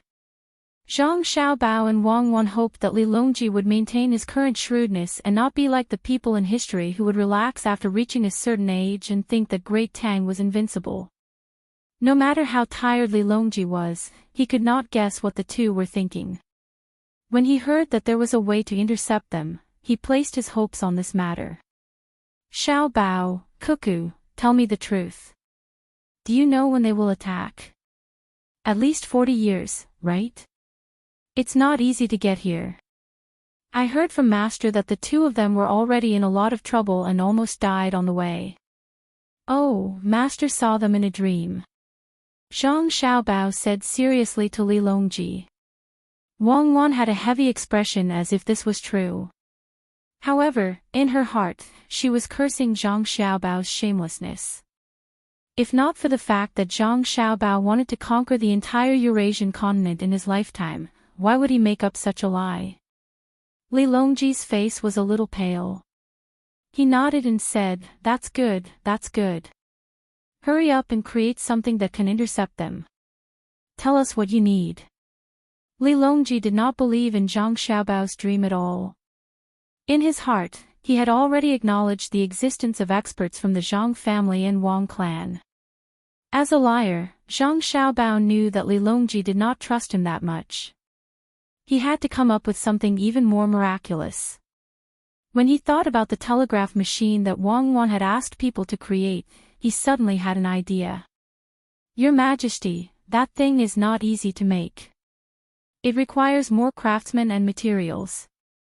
Some of the materials might not be available in Great Tang, but this subject feels that if we continue to head east and north, we should be able to find them. Adjunct Wang and this subject are currently thinking of something new. Your Majesty will know once we make it. I heard from Master in this subject's dream that this thing is very common in that place. In fact, it might not even be used. It can be used to receive news from the other side within a few breaths of time. Your Majesty, there's no need to be anxious. We should first stabilize the situation. At the very least, there aren't any powerful countries in the surrounding area. Minister Zhang's words are correct. Hurry up and make that thing so that we can take a look. Li Longji didn't know what to feel at this time. He wanted to believe in Zhang Xiaobao and Wang Wan, but he also felt that this was a little unreliable. If he said that he didn't believe in them, he would have to admit that many things were made. Thus, he could only decide to take a look. If there really was something that could send news from 100 li away, no matter what, he had to find a way to support the two of them in finding craftsmen to make this amazing thing. At this point, the conversation between the three of them came to an end. After successfully swindling Li Longji, Zhang Xiaobao and Wang Wan returned to their ships. Li Longji waited for the two of them to leave for 15 minutes before emerging from the cabin. There was no longer any trace of joy on his face, and his eyes were very grave. When someone came to report that Zhu Zan and Cheetah were very obedient, he only nodded.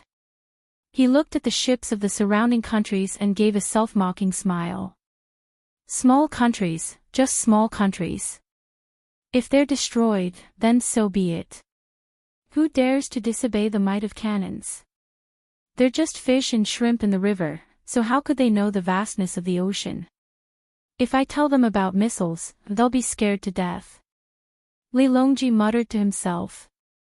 He suddenly realized that he didn't need to care about the Tufan and the Turkic Khaganate anymore. Hurry up and do it. Didn't you say that telegrams are easy to make? Do it first and let Li Longji see it. Even if you want to lie, you have to make sure that it's true and false. After returning to the cabin, Zhang Xiaobao urged Wang Wan as he ground an ink stick. What's the hurry? If you can do it, you can do the drawing. Things aren't as simple as you think. I reckon that this game between us and Li Longji will last for a very long time.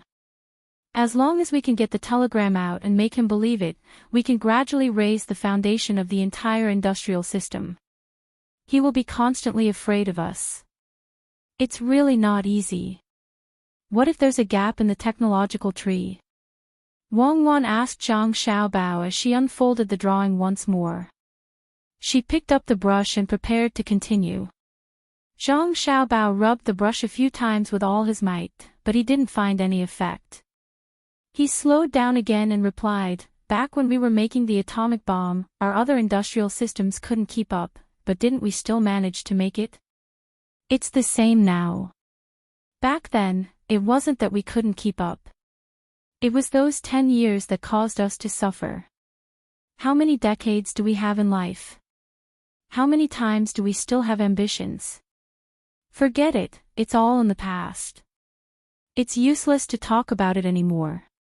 You should think of a way to make a special place. Don't put it in Chongning. I always feel that that place is not under our control.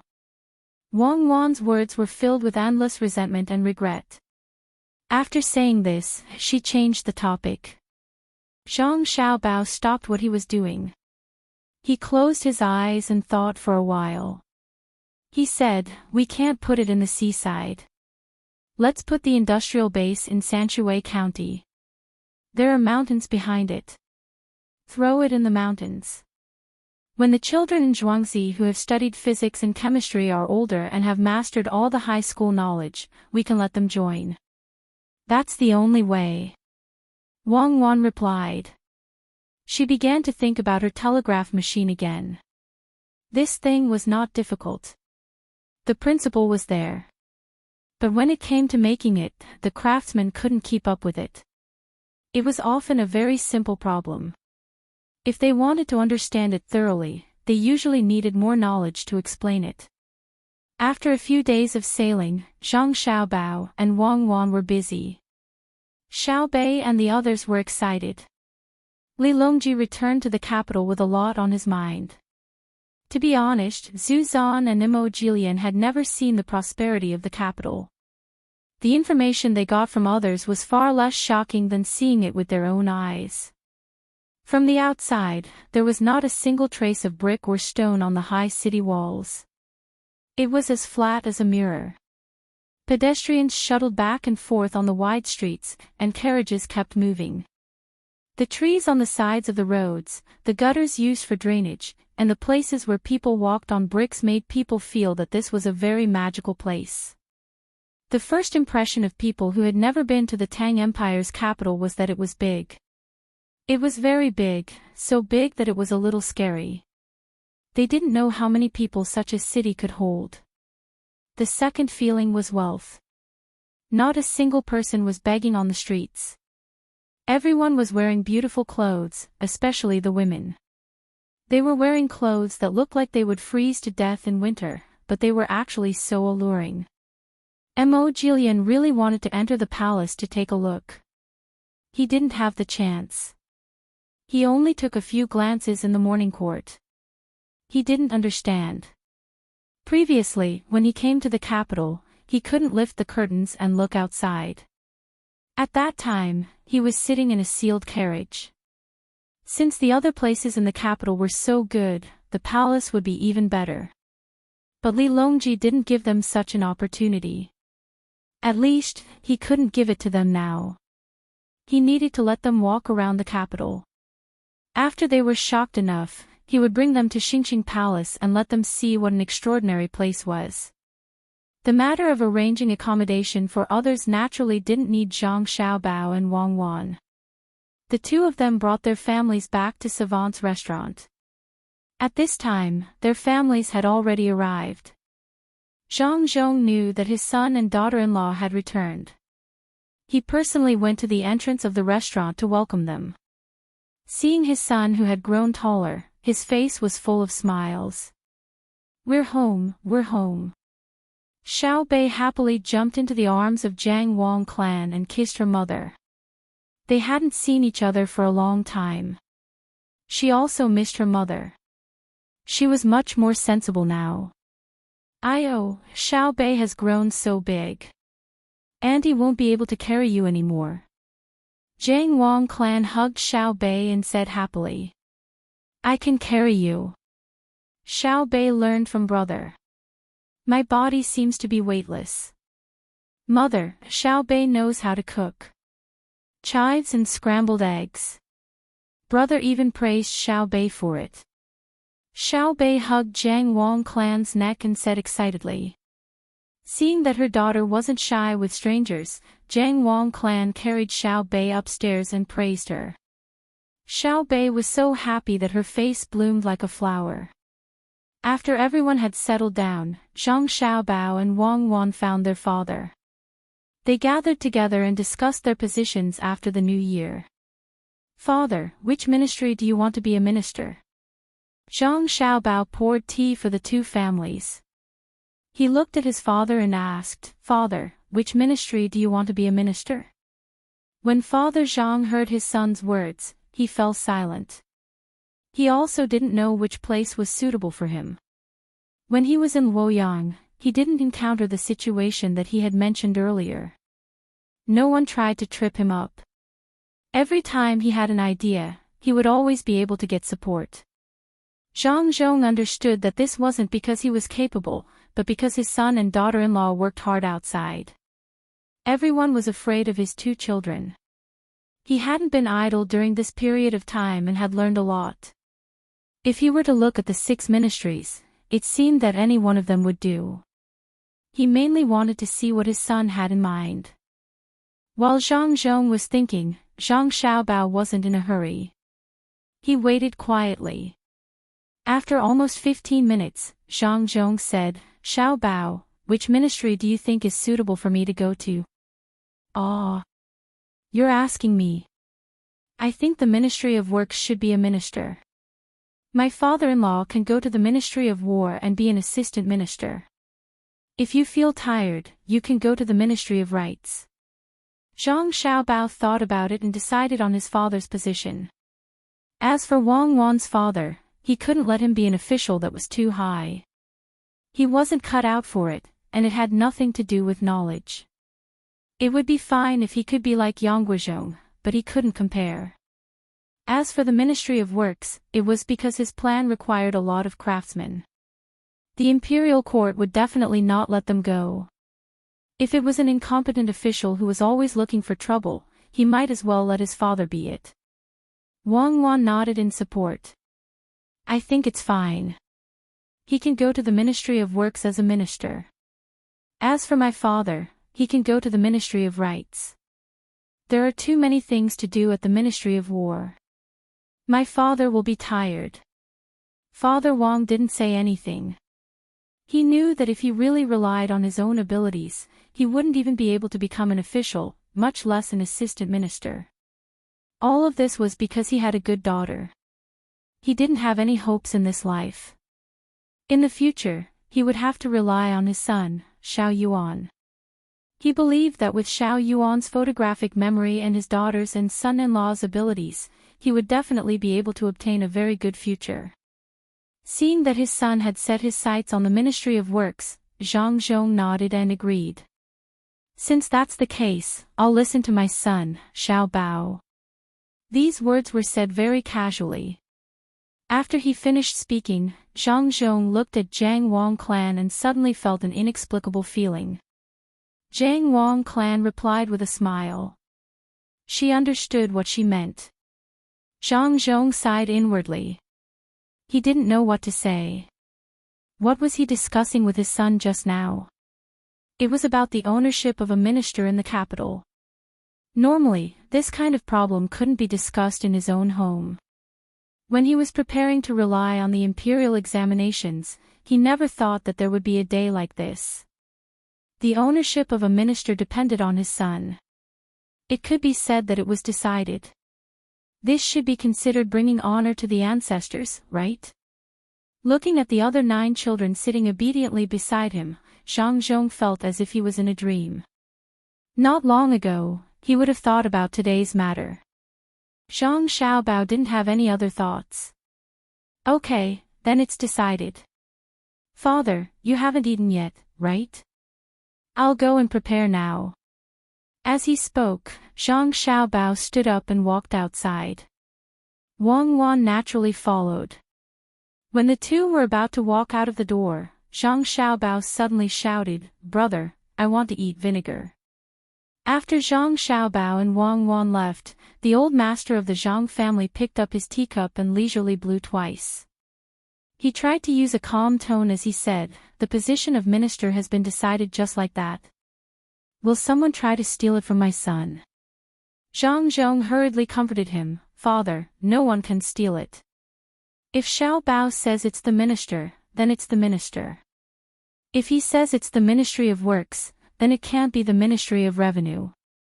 I believe in Xiao Bao." These words happened to be heard by Zhang Xiaobao and Wang Wan, who were not too far away. Wang Wan pursed her lips and smiled. "It seems that your status in the family is getting higher and higher. You can decide the position of minister. What's the point of being minister? If you really annoy me, I can even decide the position of emperor. And that, since you already know my ability, you have to listen to me more in the future. You can't refute me. Do you understand?" Zhang Xiaobao raised his head and puffed out his chest, trying hard to show a proud appearance. "Yes, this concubine understands. Does my husband have anything else to say?" Wang Wan knew that she could spend a few more days with her family. In her happiness, she compromised a little to give Zhang Xiaobao some face. Zhang Xiaobao nodded and said, "You're quite obedient. Since that's the case, I'll invade you tonight." "Bah, your face is really big. Do you want to sleep on the floor?" "I'll stay with my mother today. You can go wherever you want. Isn't that giving you some sunshine? Let's go, what are you waiting for?" Go, we'll go now." "Madam, please calm down. I'll make your favorite cucumber with garlic sauce later." Zhang Xiaobao stopped while he was ahead. It was good to satisfy his craving for food. When Zhang family and Wang family were happy, Empress Wang was also very happy. It was not easy to stay in the palace. She came out and went to Savant's pavilion to see her son and daughter. The two little ones had grown up a lot and could call out, "Mother." They could keep up with the nutrition. In addition, there was a reasonable way to train the babies. Now, the two little ones could already run. They could run, but they did not know how to walk. Once they walked, they would fall. When they ran, they could not stop themselves. If they did, they would fall. Someone had to be in front of them to stop them. When she saw the two little ones, Empress Wang was happy and sad. She was happy because the two little ones were not bad. They were white and chubby. Their little hands were moving and could make several kinds of hand gestures. He was sad that his own children didn't recognize him. He fed Softy something edible and took out toys to play with. Only then did the two little fellows let him hug them. These were his own son and daughter. After seeing her son and daughter, Empress Wang did not want to return to the palace. She insisted on staying outside for a few more days to accompany the two little ones. Wang Wan also agreed. After all, the more time the two of them spent together, the less the novelty would be.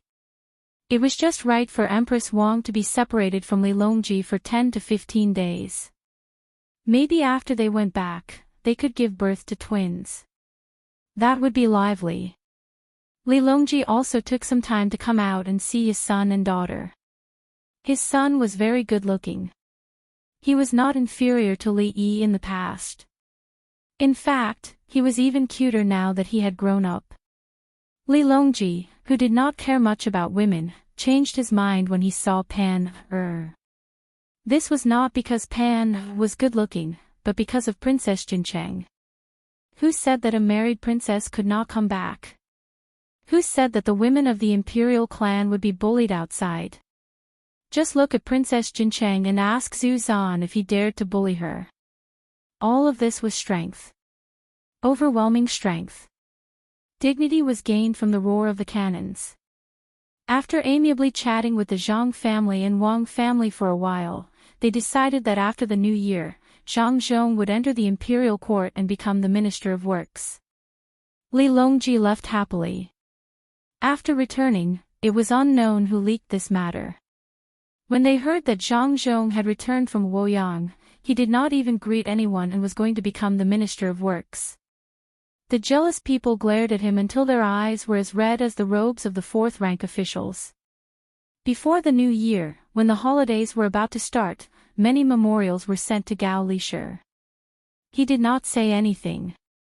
Although he was the head of the secretariat, many of the memorials that required the emperor's approval were all approved by Gao Lisher. Recently, he had not been able to sleep well. He was afraid that he would do something wrong again and offend someone he should not offend. When the time came, he would lose his official position. Now, he did not want to compete with Zhang Xiaobao and Wang Wan anymore. He only hoped that the two of them would not have any ideas about him. Li Longji seemed to have known that this kind of thing would happen. He told Gao Lisher in advance not to let this kind of thing disturb him. He began to look at the various rare animals and plants that were sent back from the south. These things that he did not even dare to think about before appeared in front of him. He could only sigh at the many things that he did not know about in the distant sea. At the same time, he was even more certain about the existence of that country that Zhang Xiaobao and Wang Wan had told him about. When the two of them created that thing that could transmit information from 100 kilometers away, then they would begin to carry out that thing called the Industrial Revolution on a national scale. Chapter 829. Translator, Endless Fantasy Translation Editor. Endless Fantasy Translation. The festive atmosphere started on the 30th and continued to the 15th of the first lunar month. The appearance of the ice lanterns everywhere made the people of the surrounding countries feel the brilliance of the Great Tang once again. More people paid attention to the light bulb, wanting to understand why it lit up, especially Axian Luo and Japan. These two countries were temporarily not under the command of the Great Tang, so they were a little ambitious. What they wanted to know the most was whether this light bulb would be used in war and what it would look like when it was used. Li Longji naturally couldn't tell them. Even if he wanted to tell them, they wouldn't understand. This light bulb was made by the Zhang family and Wang family, and the palace was also using it. However, they only knew how and didn't know why. Zhu Zan asked for a set and returned to his courtyard in the capital. He planned to return to Tubo after the 2nd of February. During this period of time, he could learn more about new things and see which one could be used in Tubo. Princess Jincheng still helped to inquire about information, but instead of looking for the enemy of the Zhang family and Wang family, she changed to looking for something good to help Tubo. The first thing she found was a washing machine. There was also a small river that didn't flow too fast in Zhu Zan's courtyard. It was a place for entertainment. After putting it up and seeing that it couldn't move, she found Zhang Xiaobao and changed it to a wind-powered one with the help of the craftsman. Ignoring the cold weather, she poured water for the washing machine in the courtyard and threw the clothes in. Then, she added the washing powder provided by the Zhang family and Wang family and watched the washing machine spin. Zhu Zan looked at the washing machine curiously and then looked at the light bulb. Aren't these the same thing? They are both blown by the wind. Why can one light up to replace candles, and the other can wash clothes? How would Princess Jincheng know? Hearing Zhu Zan's words, she shook her head and said, Zan Pu, this should be the benefits of the industrial system that Xiao Bao and Cuckoo mentioned. Now, it can only be used by the rich and powerful. Where there is still a need for wind or rivers, in a few years, ordinary people will be able to use it too. Yes, just like that marsh gas, the people of the Great Tang will be more and more comfortable in the future. Zhu Zan sighed. Right now, he no longer cared about anything else. He only hoped that after Tubo joined the Great Tang, the people of Tubo would be able to receive the same benefits as the people of the Great Tang. His original ambition had been completely crushed by reality. Princess Jincheng didn't know what Zhu Zanqi was thinking. Seeing so many good things, she said to Zhu Zanqi with a worried expression, Zan Pu, does Tubo still want to be enemies with Great Tang? I wonder how the Turks are doing. Commissioner K isn't someone who gives up so easily. So what if he doesn't? Could he withstand the bombardment of the Great Tang's artillery? Could he stop the hot air balloons and gliders in the sky? Those two things flying in the sky can throw cannonball-like things down. They are the grenades, the weapons that blew up many of our Tubo people. Zhu Zanqi seemed to want to stand on the side of the Great Tang. It also seemed like he wanted to find a reason for his compromise. If the Turks dared to not agree to Li Longji's request and started a war with the Great Tang, he would be able to comfort himself. It wasn't that he wasn't capable, it was that the Great Tang was too powerful. He couldn't return to the capital yet, but Tiu also thought the same. He was very clear that even if Li Longji had the initiative now, he wouldn't let him return to the Song Imo Commander-in-Chief's manor immediately. When the Heishui Commander-in-Chief's manor was taken down and the army turned around, that would be the time for him to return. At that time, even if he was the reincarnation of Chu Bawang, he wouldn't be able to turn the situation around. More importantly, it would depend on the reaction of the Turks. If the Turks still wanted to fight, he couldn't return either. He was afraid that he would throw himself into the arms of the Turks. Sigh. Actually, there's no need to do this. I've had enough. I don't want to cause any more trouble. Tiyu thought about it and said sullenly. After the new year, Zhang Zhong unquestionably entered the Ministry of Works and took up the position of Minister of Shangshu. It turned out that the other people in the Ministry of Works didn't move. Some of these people didn't have any achievements. No matter what, they wouldn't be able to become Minister of Shangshu. Whoever was willing to take up the position would take it. Some of them had built good relations with the previous Minister of Shangshu. Just as they were thinking of taking a step forward in the new year, the person who had received benefits from them was gone. Instead, it was someone they weren't familiar with, or rather, someone they had never dealt with before. Naturally, they were very unhappy. Fan Yu was one of the people who was unhappy. As the registrar of the Ministry of Works, he thought that he would be able to advance further this year. In the end, when he saw Zhang Zhong, who had been a high-ranking official in Luoyang, come to the capital, he couldn't sleep well for several days. Fan Yu knew Zhang Zhong's identity. He also knew that his son was Zhang Xiaobao and his daughter-in-law was Wang Wan. But so what? Could it be that everything in the Great Tang was decided by them? What did Zhang Zhong do to deserve the position of Minister of Shangshu? Did you know what the Ministry of Works did? Others had to learn step by step and work hard. What right did you have to change your position just because you had a formidable son? Fan Yu had an aura of someone who could be killed but not humiliated. The more he looked at Zhang Zhong, the more he found him to be an eyesore. Even though Zhang Zhong had treated him to a meal at Savant's restaurant and promised that as long as he did a good job, he would be able to receive good things from the Zhang clan and Wang clan in the future. Savant's restaurant's food and wine are good, but that isn't a reason for me, Fan Yu, to bend my knees. No matter what, I can't let him have an easy time. Does he know the importance of a secretary? After eating his fill, Fan Yu returned to the office of the Ministry of Works. He brewed a pot of Maojian tea that Zhang Zhong had specially provided for him today and started to think about how he could create trouble for Zhang Zhong. The secretary was naturally in charge of a part of the account books. There were records of the finances of the Ministry of Works, as well as the inventory and consumption of various items. Thus, Fan Yu set her sights on this. When the time came, Zhang Zhong wouldn't be able to know exactly how much money the Ministry of Works had left.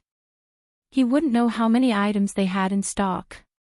Fan Yu dug out the accounts one by one and started messing them up. Of course, he had marked down all the areas that he messed up so that he wouldn't be confused when he needed the real data. In the end, when Zhang Zhong was checking on the various matters in various places in the afternoon, he was confused by a few accounts. Whenever he asked, Fan Yu would push all the blame to the previous one, saying that this was what she had done in the past and that it had been past. That's not right. Didn't the Ministry of Works have 16,500 strings of coins in its account books? Why is there only 4,000 strings of coins left? Where did the money go? When Zhang Zhong saw the final number of the account books, he was puzzled. He turned his head and asked Fan Yu. Fan Yu had a puzzled look on her face. She meant that she didn't know either. Zhang Zhong thought for a while and nodded. All right, let's leave it at that for now. We'll talk about it tomorrow. It's already late today, so go back first. Bring the things I gave you back earlier. In the future, when the Ministry of Works produces better products, there will be other benefits too. Fan Yu replied and didn't say anything else. She packed up and left with the things Zhang Zhong gave her. A person's heart is never satisfied. Zhang Zhong put down the account books and sighed. He understood everything. Originally, he wanted to get along well with his subordinates and help his son build up the industrial system bit by bit. He didn't want to start dealing with people right away. But in the end, things turned out like this. Zhang Zhong, who had let his subordinates get off work earlier, wasn't afraid that someone would impeach him because of this matter. He also packed up. He didn't plan to work today and wanted everyone to familiarize themselves with each other. Later on, he would find someone to check the background of everyone in the Ministry of Works. He had to record down who was in each family. He even had to record their parents' birthdays. He was concerned about his subordinates. He had done this many times in the past, and the results were pretty good. After returning to Savant's restaurant, Zhang Zhong casually told his son about this matter during dinner. He didn't need his son to help him deal with a registrar official. He could do it himself. It wasn't like he hadn't done it before. The reason why Zhang Xiaobao hadn't returned to Jili province yet was because he was worried that his father's position wouldn't be good. He was afraid that his father's heart would soften. He wanted to wait for his father to settle the matters in the Ministry of Works before leaving. He estimated that it would take about half a month. When he heard his father talking about Fan Yu, he nodded and didn't say anything. She was just a small character, so there was no need to care too much about her. It would be easy for his father to deal with her. At night, he casually chatted with his family for a while before returning to his room to sleep. Who knew that the next morning, right after Zhang Zhong left, Xiao Bei and her team followed him out. Her angry expression made those who knew her know that someone was going to be unlucky. "Brother, when the time comes, you have to take a good look at the account books and find out what's wrong so that I can teach him a lesson. He actually dared to play tricks on my father and bully the Zhang family." On the way to the Ministry of Works, Xiao Bei's eyes widened as she discussed with Xiao Hai. Xiao Hai nodded. For the past half a year, he was the one who did most of the accounts. Now, he could still do the accounts that weren't too complicated and didn't make any mistakes. If he couldn't do it, he would ask his brother and sister. With the difficulty of the accounts that his brother and sister were doing, it shouldn't be difficult to deal with the accounts of the Ministry of Works. Xiao Yuan and the others were also very excited. They could finally open for business again. It wasn't easy to meet one during normal times. They didn't expect that they would be able to continuously have business before and after the new year. Zhang Zhong still didn't know that his son and nephew had come to help. He smoothly entered the Ministry of Works. The gatekeepers also got some benefits and didn't make things difficult for him like Fan Yu. He didn't dare to do anything like Fan Yu. Right after Zhang Zhong entered, Xiao Bei and the others arrived. They got off the carriage and walked straight in. The 100 children formed a team of guards and stood in a square formation to protect them. The gatekeepers of the Ministry of Works really didn't know who Xiao Bei was. If it was the guards of Xingqing Palace, they definitely wouldn't stop them. Instead, they would quickly go in and report to the emperor. Xiao Bei was now able to walk freely in the palace. He could go anywhere. Whose child is this? Where are the adults? This is an important place in the Ministry of Works. You can't enter. The gatekeepers blocked Xiao Bei and tried to persuade him. Xiao Bei didn't bully them. He took out a token and waved it in front of the gatekeepers. "I'm Zhang Xiao Bei. My brother is Zhang Xiaobao. Today, I'm here to find trouble with the Secretary of the Ministry of Works, Fan Yu. If you're not with him, then move aside. If you're with him, so it's Lord Zhang. Please come in. Do you need me to help report your arrival?" The gatekeepers finally knew what the legendary Xiao Bei looked like. He quickly moved aside. He didn't believe that anyone would dare to impersonate Xiao Bei. Moreover, the 9 children were all here. That kind of aura of being pampered was not something that an ordinary person could fake. In addition, there were also 100 guards. As for whether the token was real or fake, he didn't see it clearly.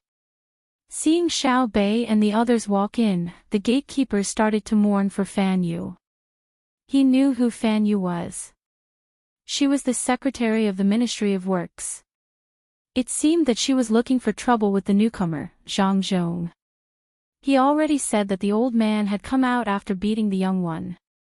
Now that the old man hadn't done anything, the young one had already rushed forward. Zhang Zhong didn't directly look for Fan Yu. He planned to arrange his work for today first. He first went to his office and waited for the morning assembly. The sky was about to brighten. He needed to stay in his office to keep warm so that he wouldn't catch a cold.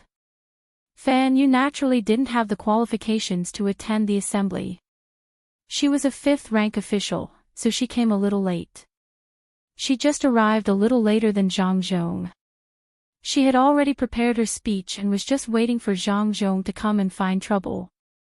In the end, Zhang Zhong didn't come. Instead, it was Xiao Bei and the others who got lost and only found the place after a long time. When Xiao Bei and the others entered the room, everyone who was working in the room stopped what they were doing and looked at the group of children in confusion. Where did this group of children come from? Who is Fan Yu? You're the secretary of the Ministry of Works. Xiao Bei looked around and asked. Who are you? Fan Yu frowned and asked in return when she saw that someone was asking her by name. Xiao Bei looked at the person who spoke. It seems that you are the secretary. Left and right, where are you? Take her down. Understood. As Xiao Bei's voice fell, a chorus of voices rang out from outside. Then, over 20 children rushed in. Under Xiao Bei's instructions, they ran toward Fan Yu, and before Fan Yu could figure out what was going on, she was already on the ground. She was handcuffed and pressed down on him. He tried a few times and was finally pinned down. While the others were puzzled and didn't know how to react, Xiao Bei clasped his hands behind his back and slowly said, "This official is a physician and only knows about the matters of the Supreme Court. This official suspects that Fan Yu is bullying his superiors and tampering with the accounts. Does anyone have anything to say?" The moment Xiao Bei mentioned his official position, the people from the Ministry of Works immediately knew who he was. Why was this legendary little ancestor here? And he even captured Fan Yu. It was over. They didn't know how Fan Yu had offended someone and offended them. Not to mention that they had evidence, even if they didn't say anything, who in the Ministry of Works didn't give them some benefits. They didn't even investigate. Everyone knew that. Moreover, those benefits weren't worth much.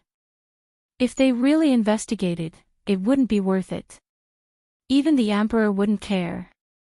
It would just be a smile. But today, Fan Yu was being targeted by Zhang Xiaobei. This wasn't the case. Everything must be investigated and strictly investigated. From the looks of it, who did he offend? Oh. So that was the case.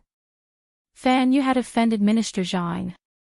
Fan Yu was still not convinced and continued to struggle.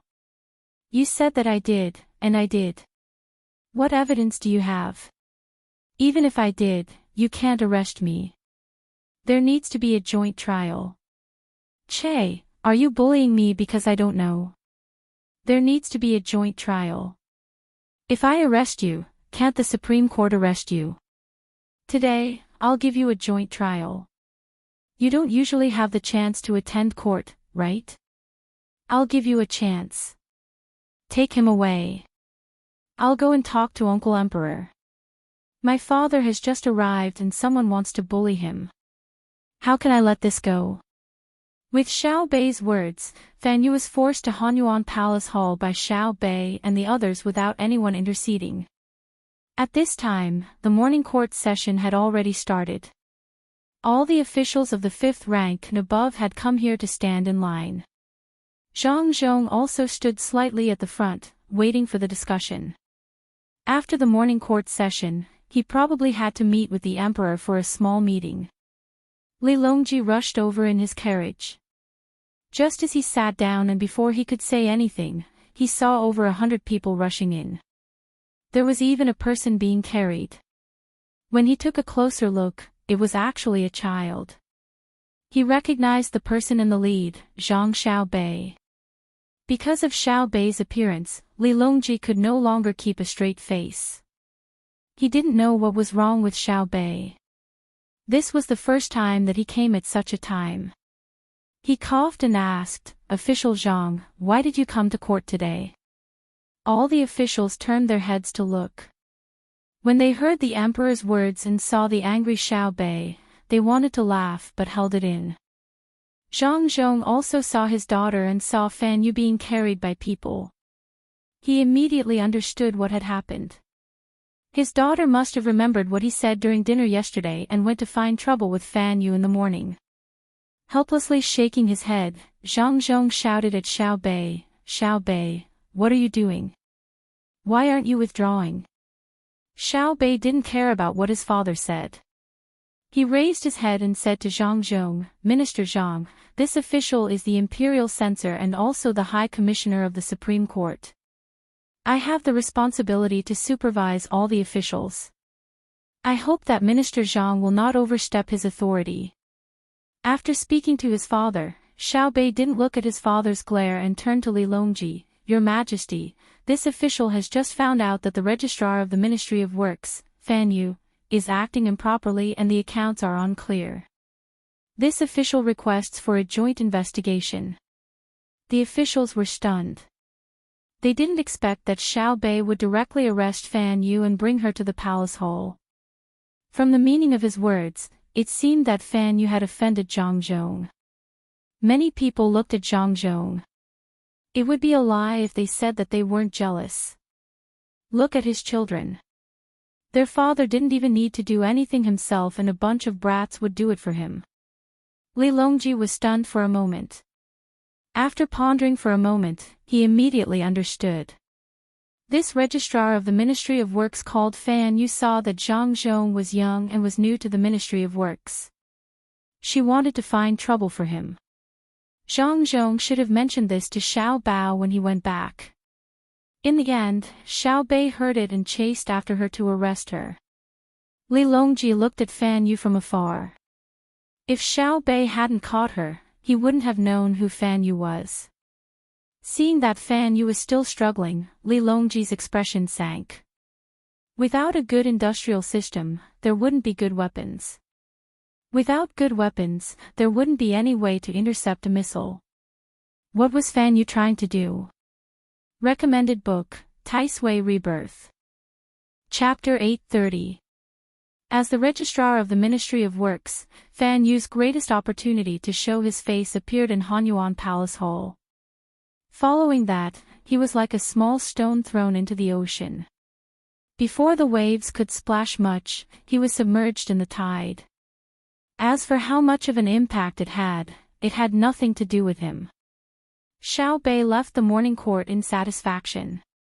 She did not participate in any of the court affairs.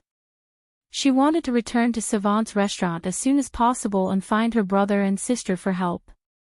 In the court, she had always addressed her father as Minister Zhang. To her, there was nothing more terrifying than this in the world. The sky was falling. She had to conduct a public relations crisis after the morning court ended. The situation was very grim. The morning court in Hanyuan Palace Hall continued as usual.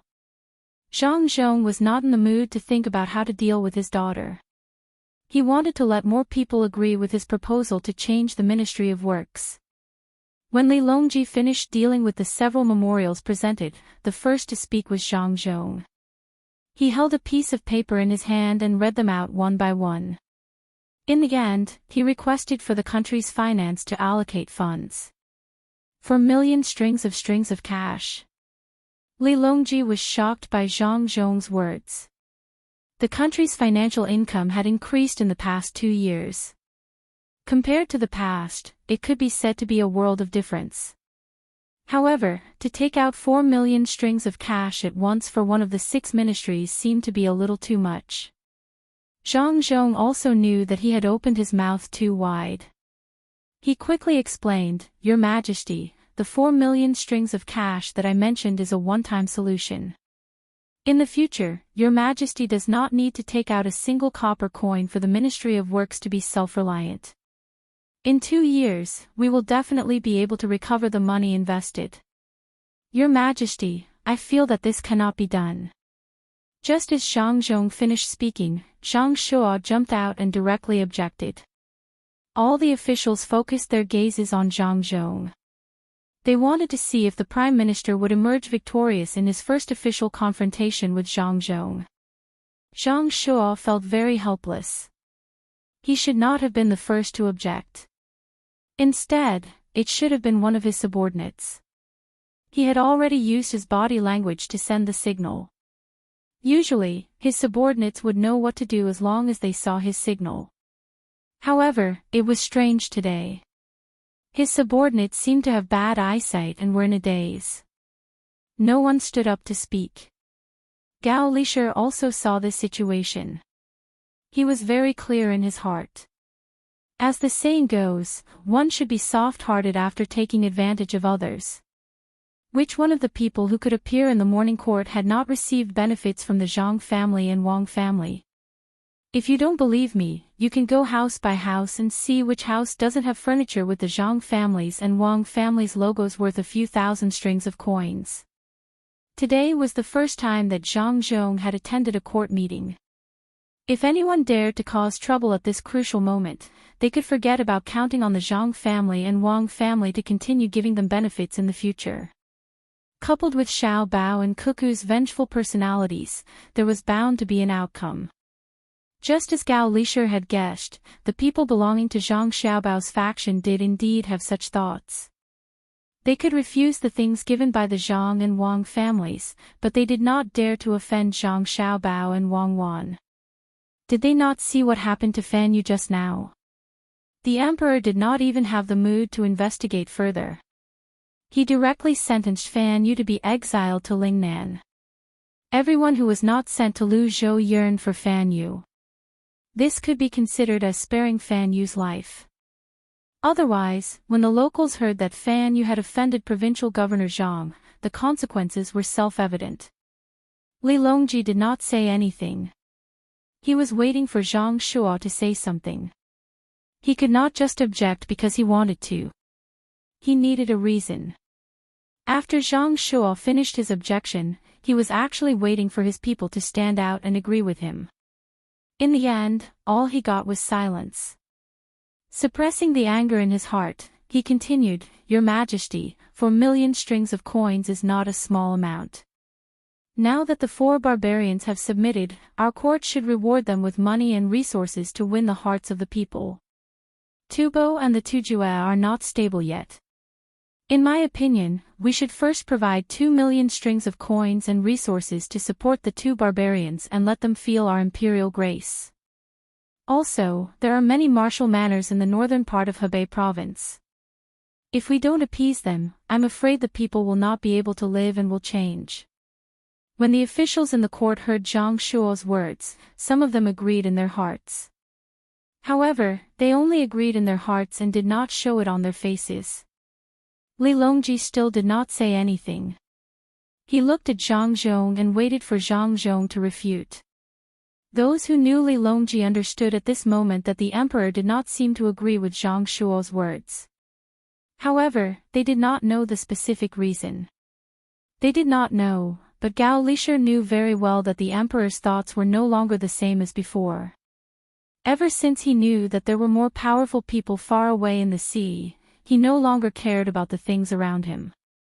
This was especially true after seeing the spectacular scene of cannons firing at Mount Hua. Why would he care about the troubles around him? He would beat up whoever refused to comply until they submitted. Not to mention 2,000,000 strings of coins, he would not even give them 20,000 strings of coins. Zhang Zhong was also observing the reactions of the officials to see who was on his side and who was on his opposite side. He was quite satisfied with the current result. It was like this when he was in Luoyang. When he proposed something, no one objected. Even if they had different opinions, they would privately discuss it with him. Zhang Zhong also knew that the current Great Tang was not afraid of war. His military factory in Luzhou was constantly producing weapons, and its strength was far above the surrounding countries. However, Zhang Zhong could not say it out loud. He chose another point. "Your Majesty, this subject agrees with Lord Zhang's idea of helping the Tufan and the Turkic Khaganate. However, it is better to teach people to fish than to give them a fish. What the Ministry of Works needs to do is to research all kinds of good tools. According to this subject's plan, there will be more good tools in a year's time. At that time, we will give them to the people in other parts of the dynasty to use. Your Majesty, what will we do when the Ministry of Works develops the tools in a year's time? How will the people live this year? Zhang Shuo continued to object. If Great Tang does not give out the tools this year, will the people in other places not be able to live? Naturally, they will live as they have in the past year. At this moment, the person who stood up to speak was Li Linfu, a person Zhang Xiaobao and Wang Wan wanted to scheme against. At this moment, Li Linfu did not know that someone wanted to deal with him, and he did not know that the reason was because they thought that he would one day stand on that position. He felt that he should help Zhang Zhong. Recently, his family's life had been much better, and it was all because of the benefits given by the Zhang family and the Wang family. In addition, Zhang Xiaobao and Wang Wan were still young, and their futures were limitless. He had to choose a side as soon as possible. Zhang Shuo turned his head and glanced at Li Linfu, remembering him. He turned back and continued, "Your Majesty, it is different now. The 4 barbarians have just submitted. If we do not give them benefits, this subject is afraid that they will be resentful and start a rebellion. Your Majesty, this subject thinks that Minister Zhang's Ministry of Works plan is feasible, in my opinion." Another person stood up to support Zhang Zhong. Zhang Shuo kept refuting, waiting for people to stand up to support Zhang Zhong one after another. When Zhang Shuo saw that his people were still indifferent, he was finally discouraged. After the morning court session ended, Zhang Zhong happily returned to the Ministry of Works to do some work. He received 4 million strings of coins, but not all at once. According to his plan, it was divided into 3 phases. The first phase only required 800,000 strings of coins, and he received 1 million strings of coins. After the second phase, he could go to the Ministry of Revenue to ask for more money. Zhang Shuo's face was gloomy. He had failed in the confrontation in the court. It was not that he had not failed before, but this time was different. The previous failure was the emperor's final decision, but today's failure was the pressure of the court officials. No one on his side said anything. Was it because they were scared by Fan Yusher? What worried him the most was the emperor's attitude. Although he did not favor any side today, it was still a kind of bias, especially his attitude towards dealing with Fan Yusher before the court session. Zhang Xiaobei had 9 children and caught a registrar of the Ministry of Works. Did he really not ask clearly before convicting him? What happened in the morning court quickly spread to Zhang Xiaobao's ears. Hearing that his father had suppressed Zhang Shuo in the first confrontation, Zhang Xiaobao did not plan to stay in the capital any longer. The plan was made by his father himself, and the matters in the court were also settled by his father himself. He did not need others to continue watching. When it was time to leave, he would leave. He was ready to go back and wait for the people he sent out to bring back good news. When he knew that his brother had decided to leave, Xiaobei was relieved. It seemed that he could leave today and did not need to worry about his father coming back to find trouble. After the excitement, Xiaobei was a little reluctant. Leaving the capital meant parting with his parents. His brother had said that he had to stay in Jili province for at least a year before he had the opportunity to be an official in the capital. He had to continue waiting for the family reunion. In the afternoon, Zhang Xiaobao and Wang Wan bid farewell to the elders and their family and led the huge group to Jili province. This time, they did not take the waterway. The Yellow River was already frozen, and Zhang Xiaobao did not plan to spend so much money to blast open the river. The losses outweighed the gains, so he chose to take the land route along the river. Now, there were wide roads on both sides of the Yellow River, and there were countless merchants and pedestrians coming and going. The wheels of the carriage made creaking noises as it moved on the snow that was scattered with sand. After 2 days of continuous travel, Xiaobei was finally unwilling to follow the large group of people and slowly move about. He suggested that he should go ahead first. Zhang Xiaobao naturally wouldn't object and let the children do as they please. As soon as he left the group, Xiaobei was like a runaway wild horse. He organized an impromptu meeting with the other 8 people.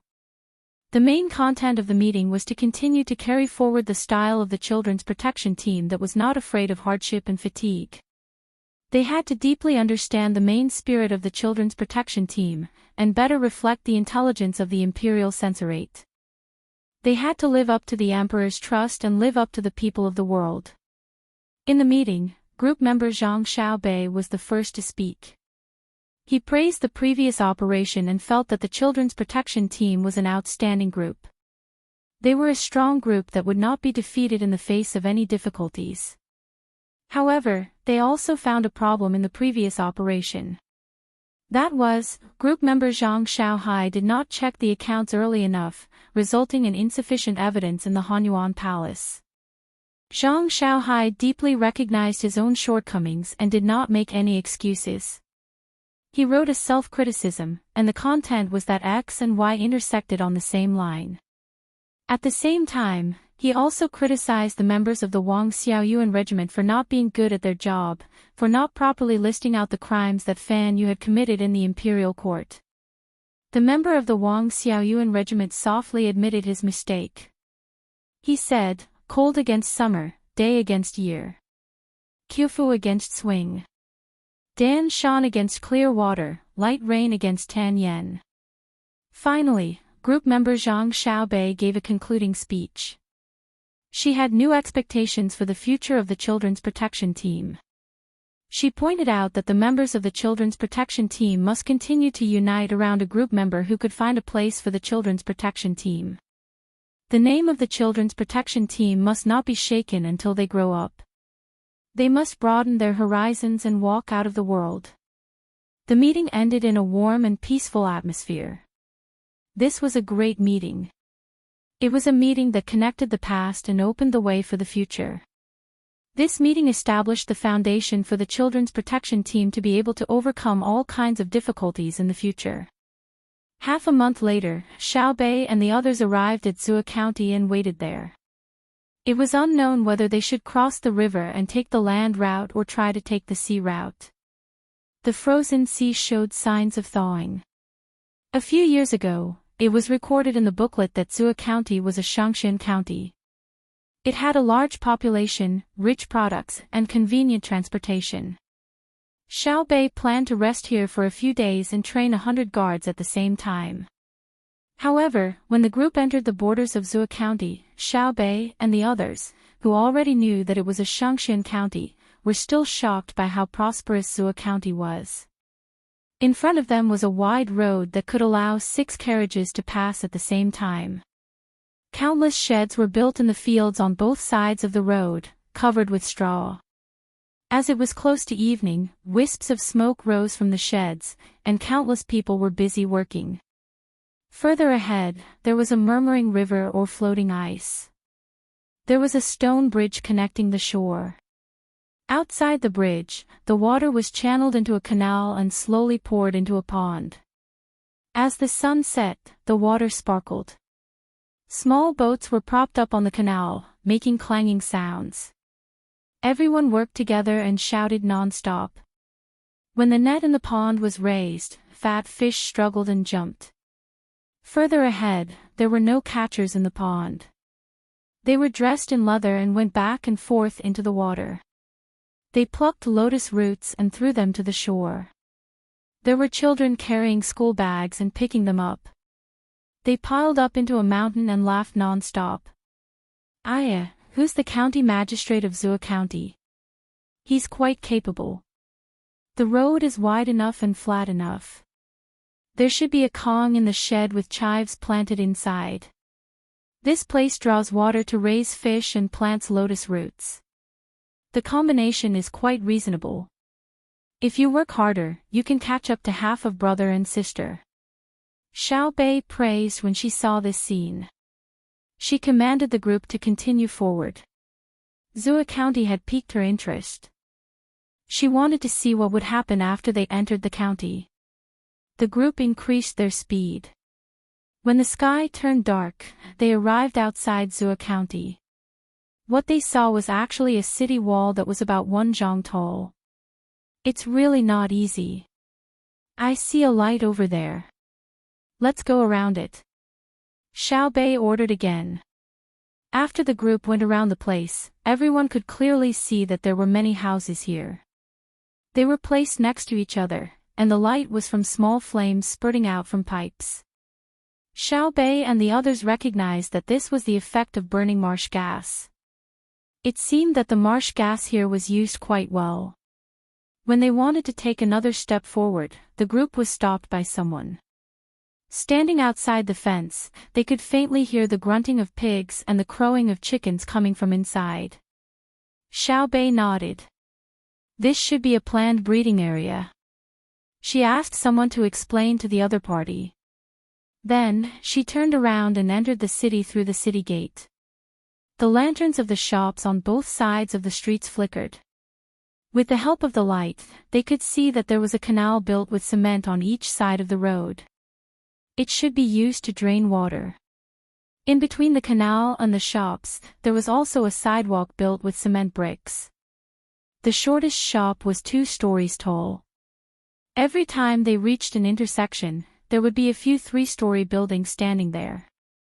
In other places, there would be very few pedestrians at night.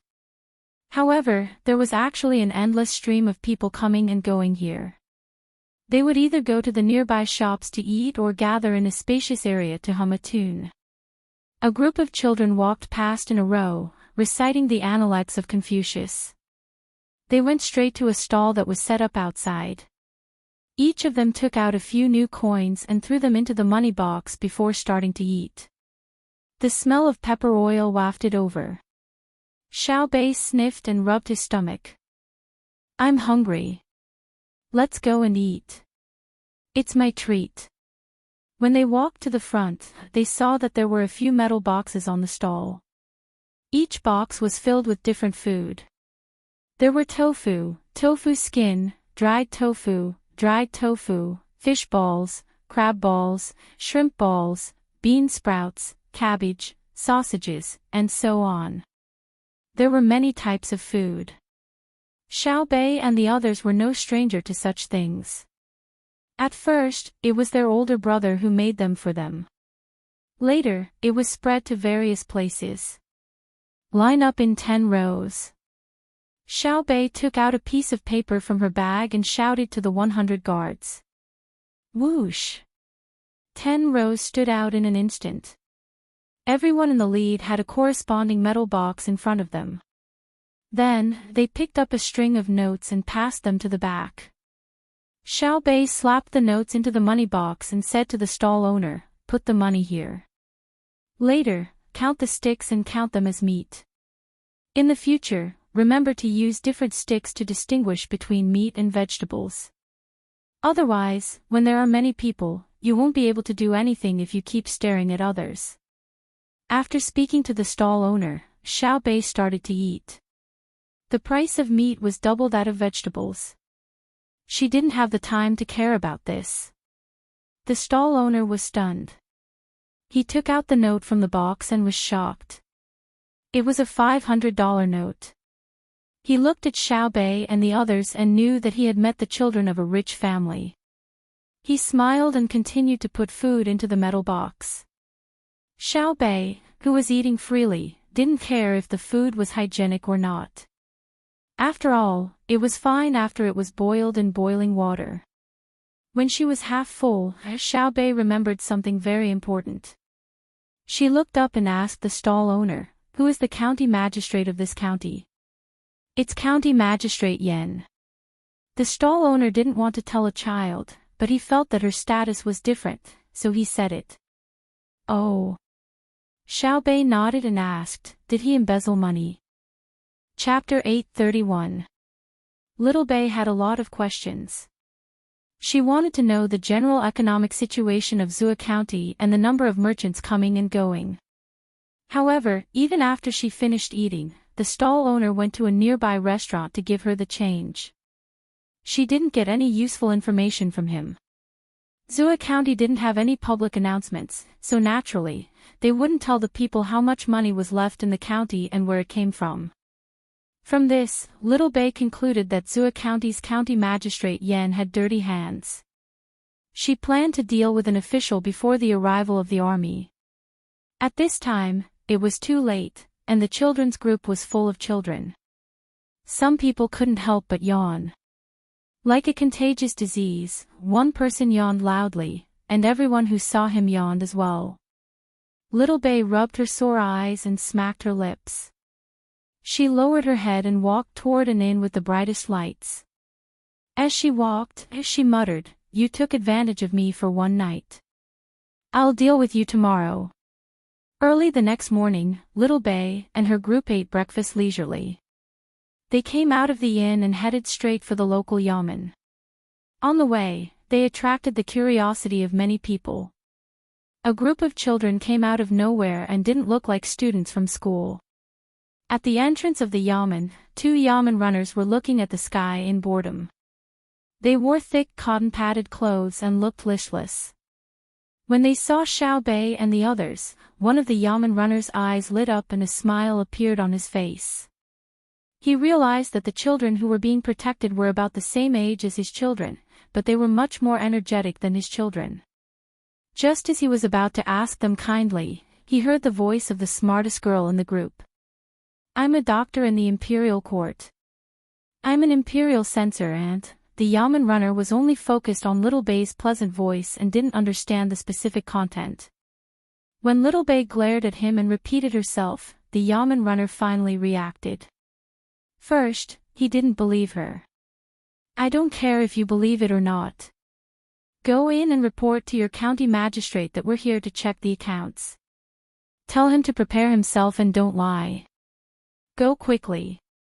You can't bear the consequences." Little Bay hated it the most when others treated her like a child.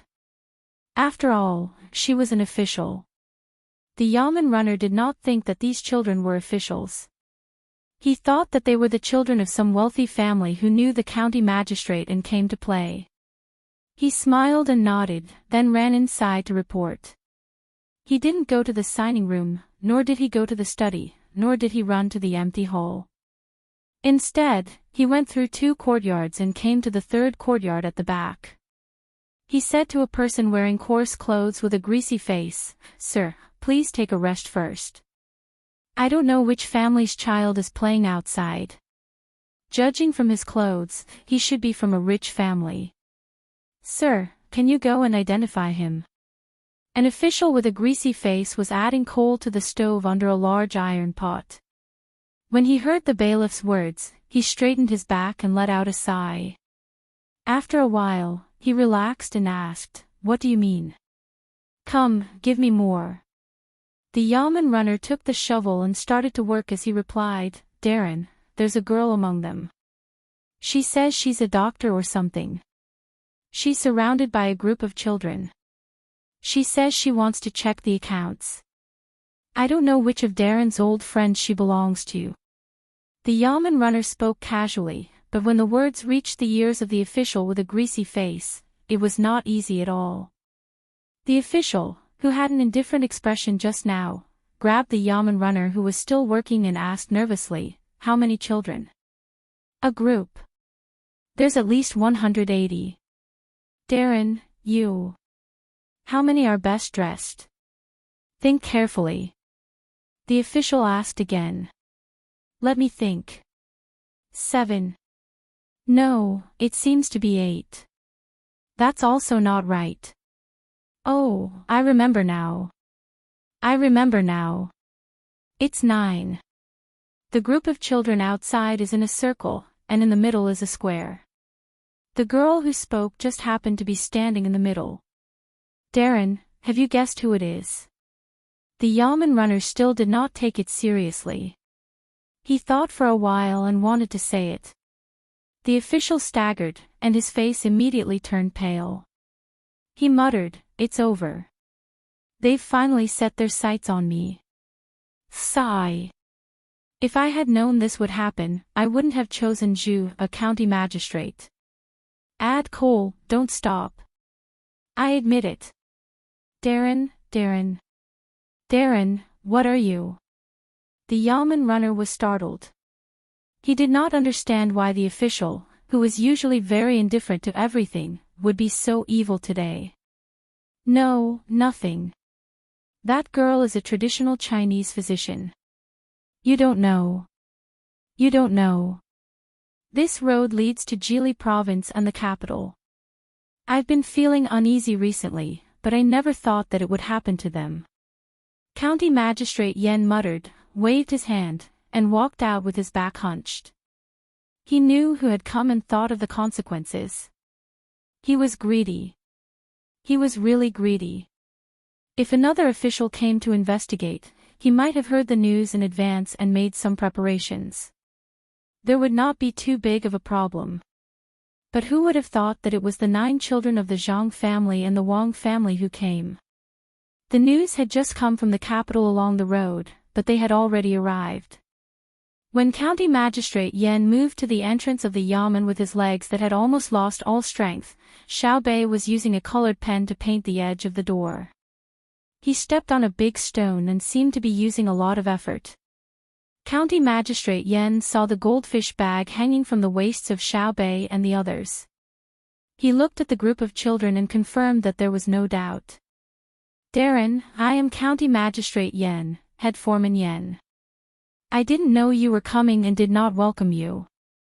Please forgive me. As he spoke, Foreman Yen no longer thought about bribery or fraud.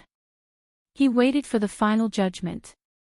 Xiao Bei spent a lot of effort to paint the parts of the drum where the paint had peeled off bright red. He jumped down from the stone and shook his hands vigorously. He looked at Foreman Yen with dissatisfaction and said, County Magistrate Yen, why is this drum so high? Do you want to tire the person playing the drum to death? That old man is so old. How can he beat it? Yes, I will order someone to lower the height. Foreman Yen agreed. He stopped talking and waited there. Xiao Bei rubbed his arms and looked at Foreman Yen. He said unhappily, why are you standing outside? Why don't you invite us in?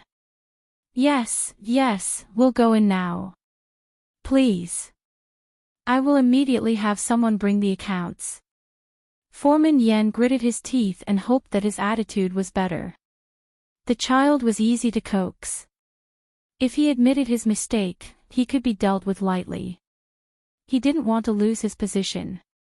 He planned to continue being greedy. Otherwise, his plan would not be able to succeed. Xiao Bei was invited in. He humphed as a sign of agreement. Foreman Yen ordered someone to bring the accounts. After entering the Yamen, Xiao Bei didn't follow Foreman Yan's instructions to rest in the living room. Instead, he walked straight to the back. As he walked, he said, I heard that your Yamen is always making a lot of noise. Let me see what you're playing at. Xiao Bei, look behind you. It's smoky. Xiao Zhu, who was the most observant, pulled Xiao Bei and pointed to the sky. Xiao Bei looked up. Of course, it wasn't the smoke from the kitchen. He listened carefully. There was also a rumbling sound. Without another word, he rushed inside.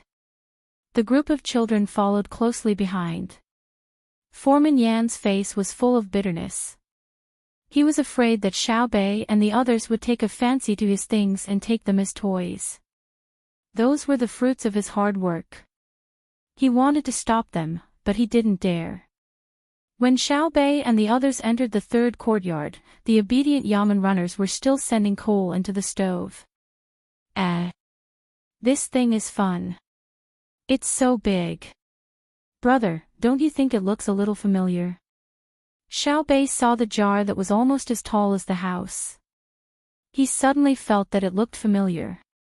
It does look familiar, Xiao Yuan said. I'm not asking you. I'm asking my brother. Xiao Bei didn't give him any face. Xiao Hai was also looking at the thing. He nodded. It looks familiar. Isn't this the steam engine that brother and sister asked Foreman Yen to research? they haven't finished researching it yet. I didn't expect to see one here. I wonder how far they've come. At this time, someone had already brought the county's account book and handed it to Foreman Yen. Foreman Yen squeezed the thin account book and handed it to Xiao Bei helplessly. Although the account book was thin, it was real. There were also fake ones.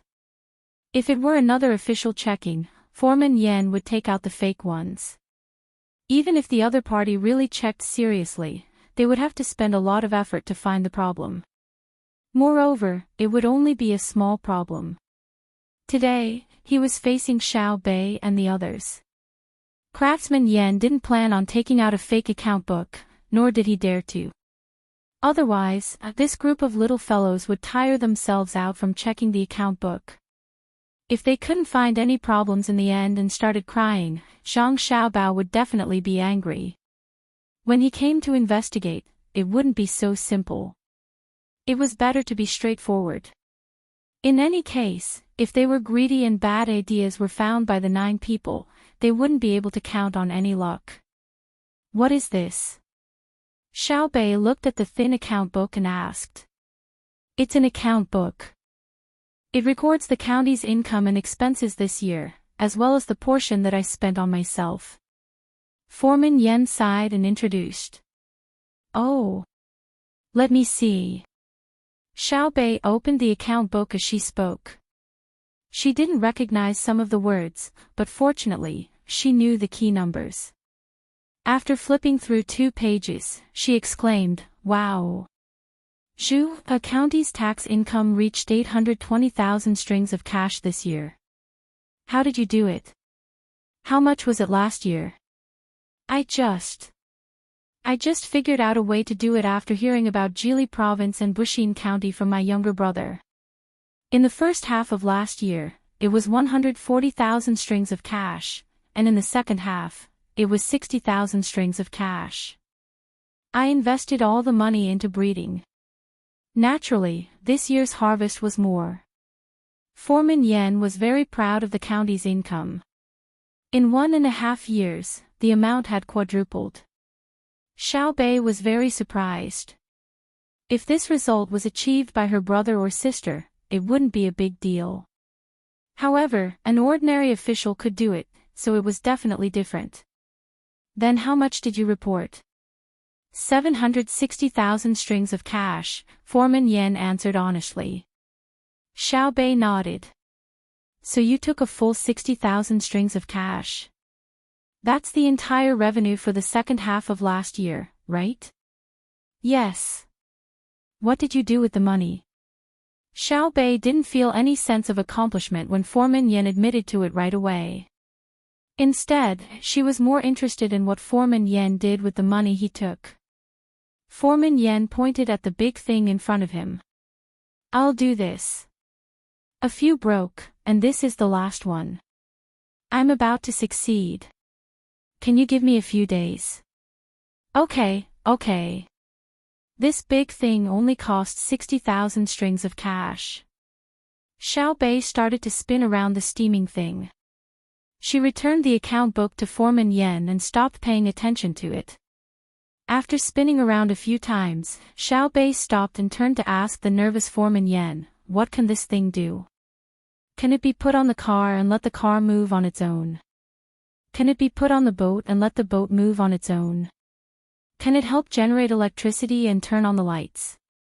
Can it be put on the lathe to help make tools?" Foreman Yan's eyes lit up with every question Xiao Bei asked. After Xiao Bei finished asking, Foreman Yen nodded at Xiao Bei as if he had found a confidant. Then why isn't it moving? Is there a switch or something? Hurry up and turn it on. Don't hold it until it explodes. Xiao Bei suddenly thought of a very important question. Foreman Yen was stunned. Wei Wei rushed to the round thing and picked up a stick from the ground. She stuck it into the air and started to spin it. Then, she shouted at the yamen runner who was still stupidly adding coal, "Stop, stop, stop adding coal." Only then did the yamen runner throw down the shovel and wipe the sweat off his forehead. Following Foreman Yan's actions, more steam came out. Then, the group saw the rods connected to the pot start to move up and down. A wheel on the other side also started to spin.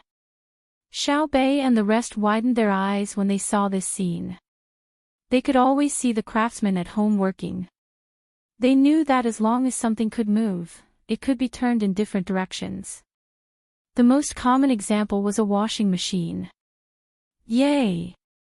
Xiao Bei happily rushed in front of Craftsman Yan. He reached out to grab Craftsman Yan's hand and slapped it. He said to Craftsman Yan, "County Magistrate Yan, we did it. We did it. The steam engine is out. How did you seal the place? Did you use gum?" Craftsman Yan was also dazed by the joy. He picked up Xiao Bei and kissed him hard, saying, "No need for gum, just seal it with iron.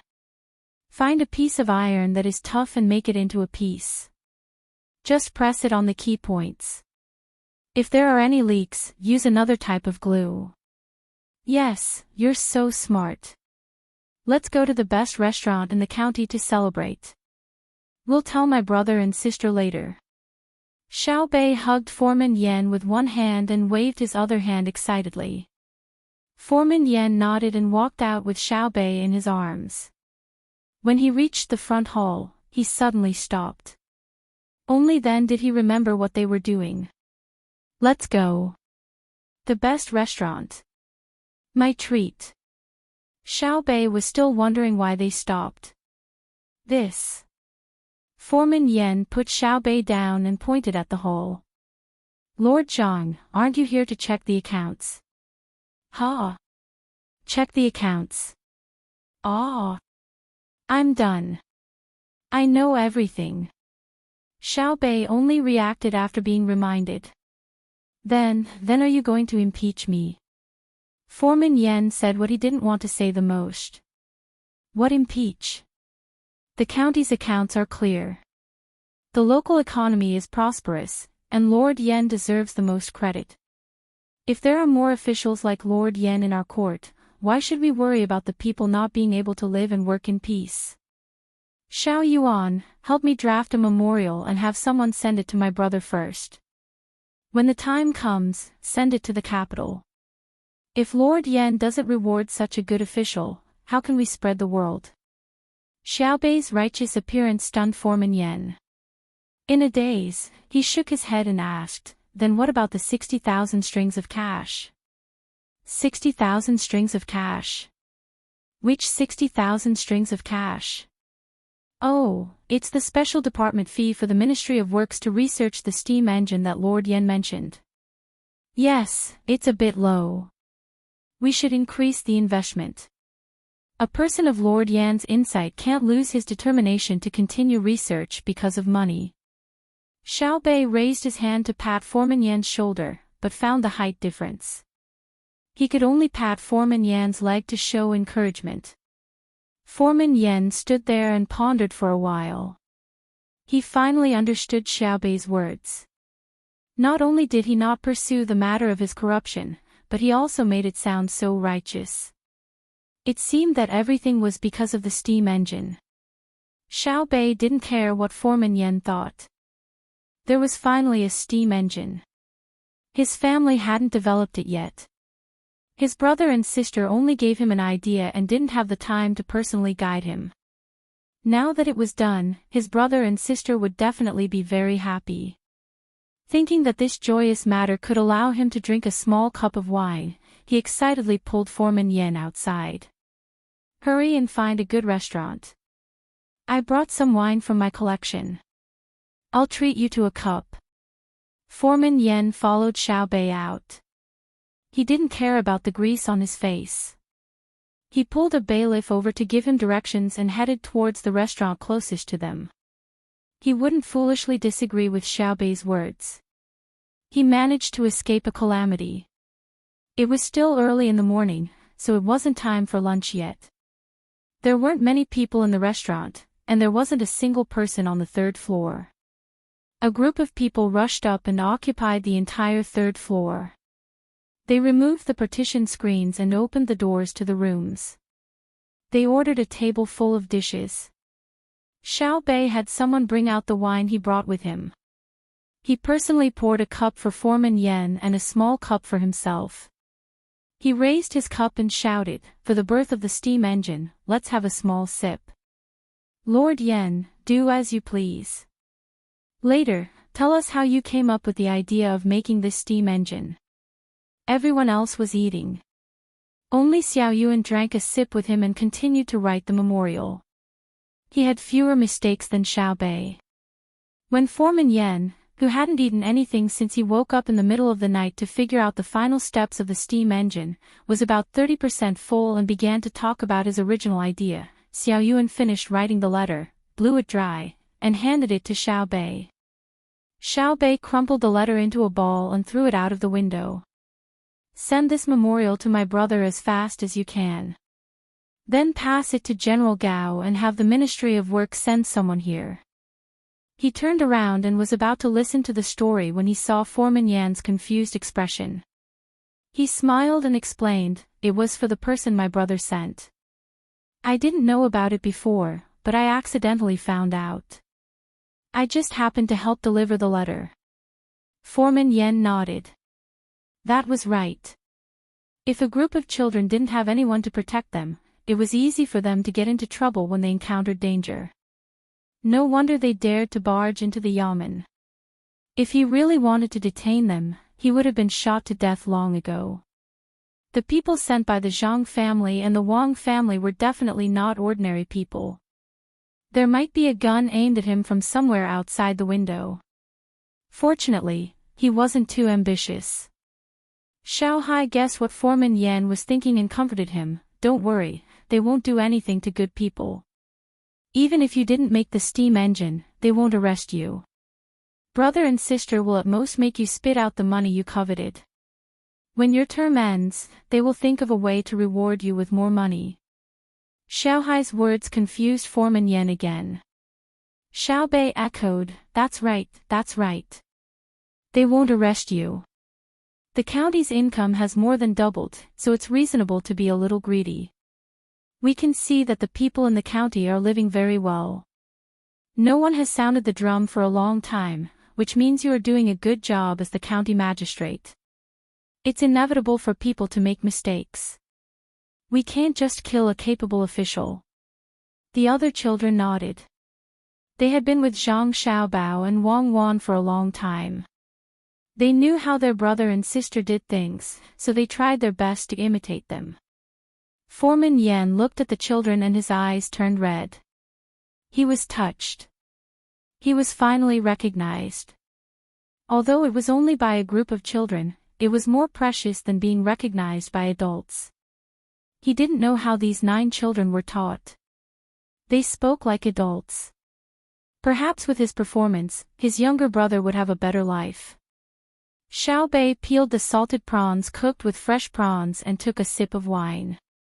He smacked his lips and said to Foreman Yan, "Tell me, how did you think of running the county well? Where did you learn how to make the steam engine?" "I have a younger brother, also surnamed Yan. He is the county magistrate of Yiying County in Jili Province. He was the one who told me about the Zhang family and Wang family's method. I changed it a little and used it in our county. I didn't expect it to be so useful. Steam engine is a good name. My father was a carpenter, and so was my grandfather. By the time my younger brother and I reached an official position, I still liked to make all kinds of things. Later, when I was waiting for an official position in the capital, a classmate of mine was assigned to the Ministry of Works. He knew that I liked to make things, so he gave me a small booklet to read. After reading that booklet, I realized that there was such a vast world. 2 years ago, I saw a washing machine and electric light in a rich family's house. I began to think about it. One day, when I was making something, I found that the steam in the can moved the small model of the wind generator. Then I thought, whether it is wind power or water power, they are all limited by the environment.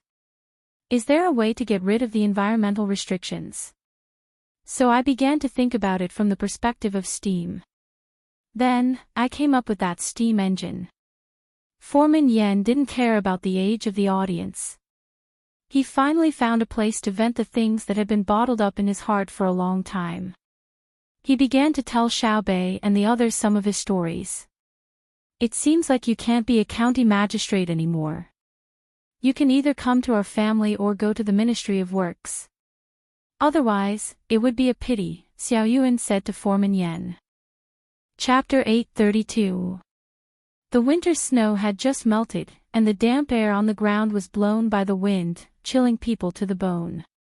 Zhang Xiaobao and Wang Wan sat in the carriage and slowly moved forward with the group. The sound of hooves echoed around them. It will take 5 years to migrate the people from the two places in batches.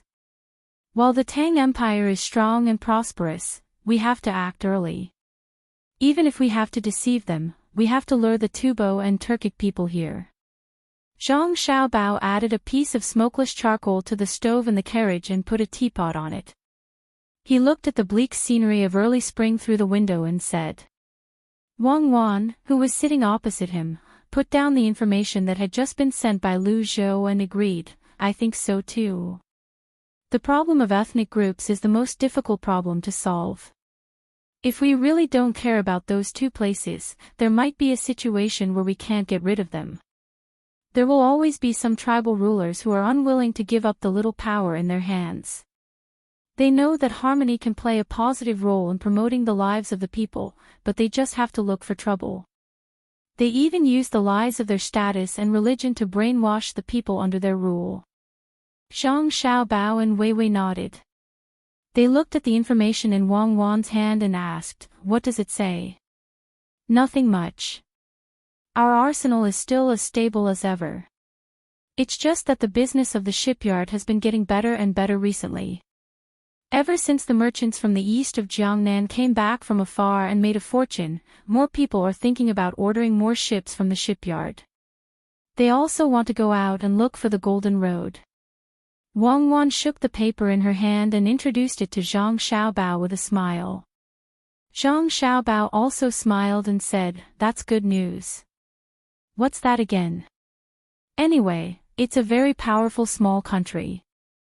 Their navy is very powerful. It's called the Invincible Fleet. Let's learn from them. Don't talk nonsense if you don't know. The Invincible Fleet of Spain lost in the end to the pirate group. I'm afraid that if there are many merchants who go out to sea, some will not explore on their own. Instead, they will become pirates and hide to rob people who come back from sea. That will be a mess. As Wang Wan spoke, she looked at the kettle on the stove. She picked it up and poured out some of the water. Then, she sat back down and began to prepare the tea leaves. Anyway, that's how it is. The loser isn't invincible. I'm talking about the winner. Even if it's chaotic, it won't be chaotic. I have a trick up my sleeve. I can kill 2 birds with 1 stone. 1 sheep is the same as driving away 2 sheep.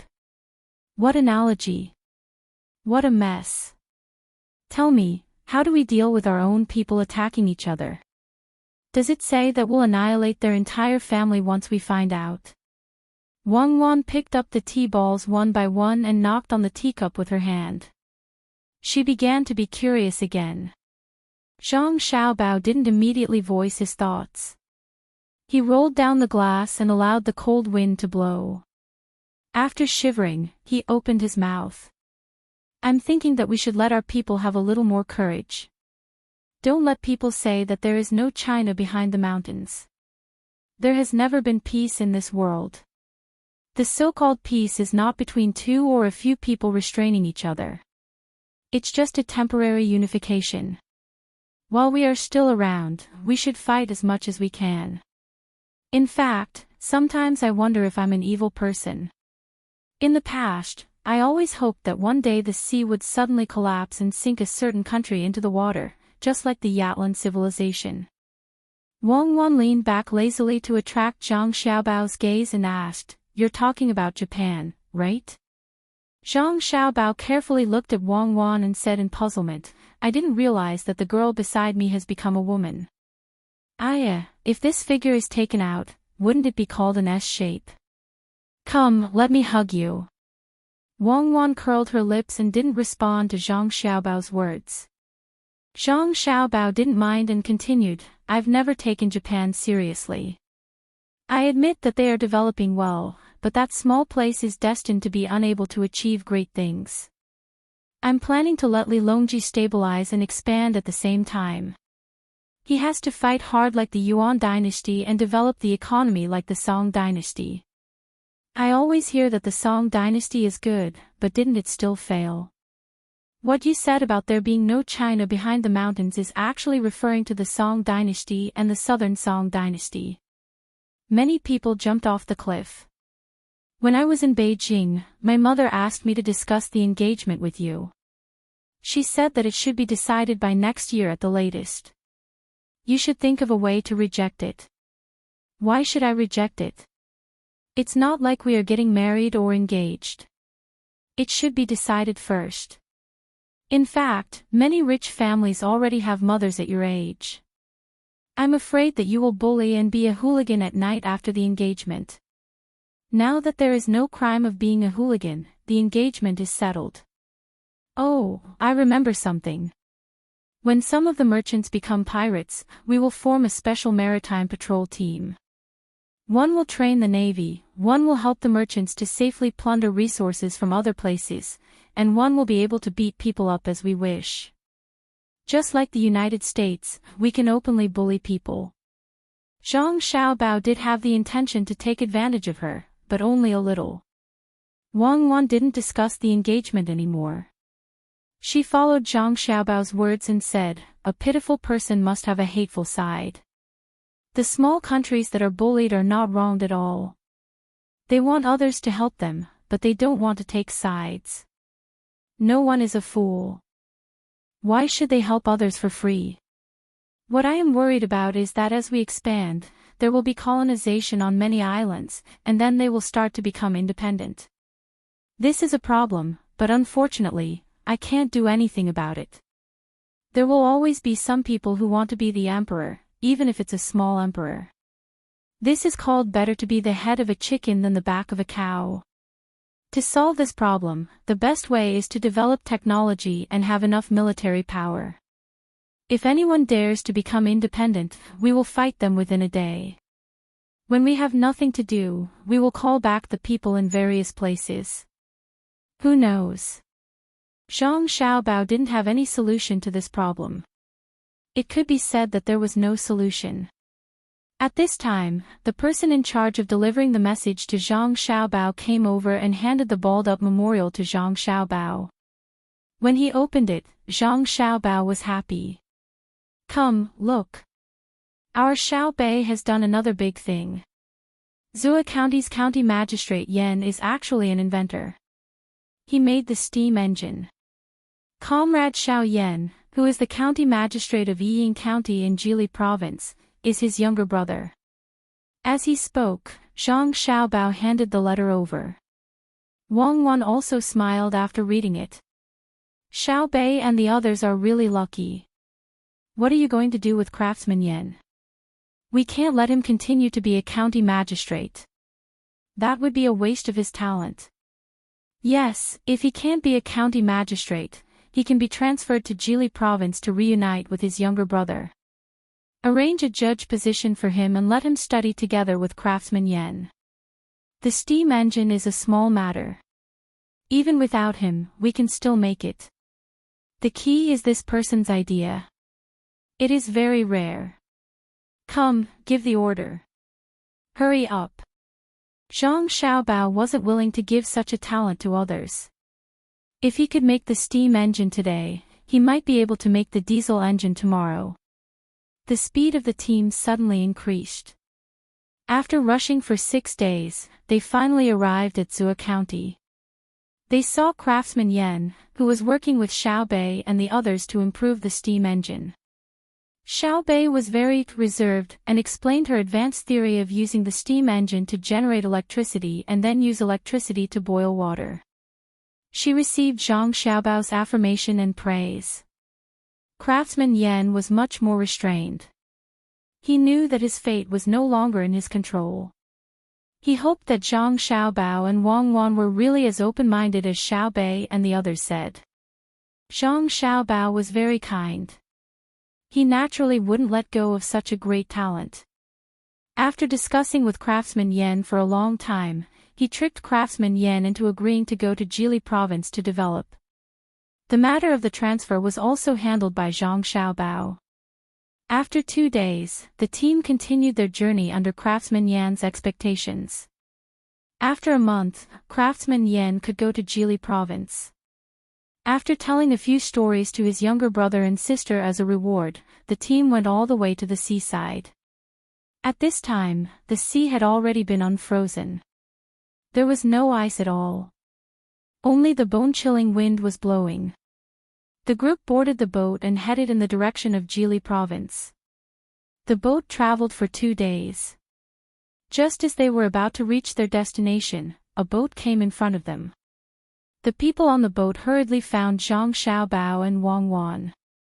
"Little young master, little miss, there's news from the commander-in-chief's manor of Heishui. Royal Prince Tong and has been attacking for a long time and is in urgent need of reinforcements." The person reported to Zhang Xiaobao and Wang Wan. Wang Wan's eyes widened. There are so many people there, and they still can't defeat him. It seems like they want me to go. Chapter 833. When Wang Wan and Zhang Xiaobao returned to the prefecture of Jili State, they saw the detailed information sent back by Li Sun. Although it was called information, it was actually a nagging letter. Li Sun complained a lot in the letter. First of all, he complained that he did not have a good new year. He had been leading the army outside. It was very cold and very uncomfortable. Then he complained about the supply difficulties. The people who went to help transport from Jili State could support the consumption of the army in the beginning, but as the army continued to advance, the inconvenience became obvious. Often, when the army advanced dozens of miles, the supply team behind would need a few days to send the follow-up supplies, which greatly affected the mobility of the army. Then he said that the people of the Blackwater Commandery were cunning. They did not confront him head-on, but ran all the way back and took all the people with them. Before the new year, when they were about to catch up, they had to give up because of a heavy snow, which allowed the people of the Blackwater Commandery to effectively gather. More importantly, many people who were taken from Shuzhou were sick and needed people to take care of them. The people who were taken from Jili State did not have a good time either. In the beginning, there was no problem. It seemed that they had adapted to the cold environment. However, as they fought on the snowy ground for a long time, many people had frostbite. In short, the Blackwater Commandery was not a place where people could fight. They needed support. They hoped that Wang Wan, who was like a god of war, could show her power again. After reading the letter, Zhang Xiaobao smiled and said to Wang Wan, "It seems that Li Sun encountered the tactic of scorched earth and cleared field. In addition, the army was not adapted to the cold climate for a long time, so he was beaten silly." Wang Wan nodded and agreed. She said, "It seems that our adaptive training in Jili State is still not enough.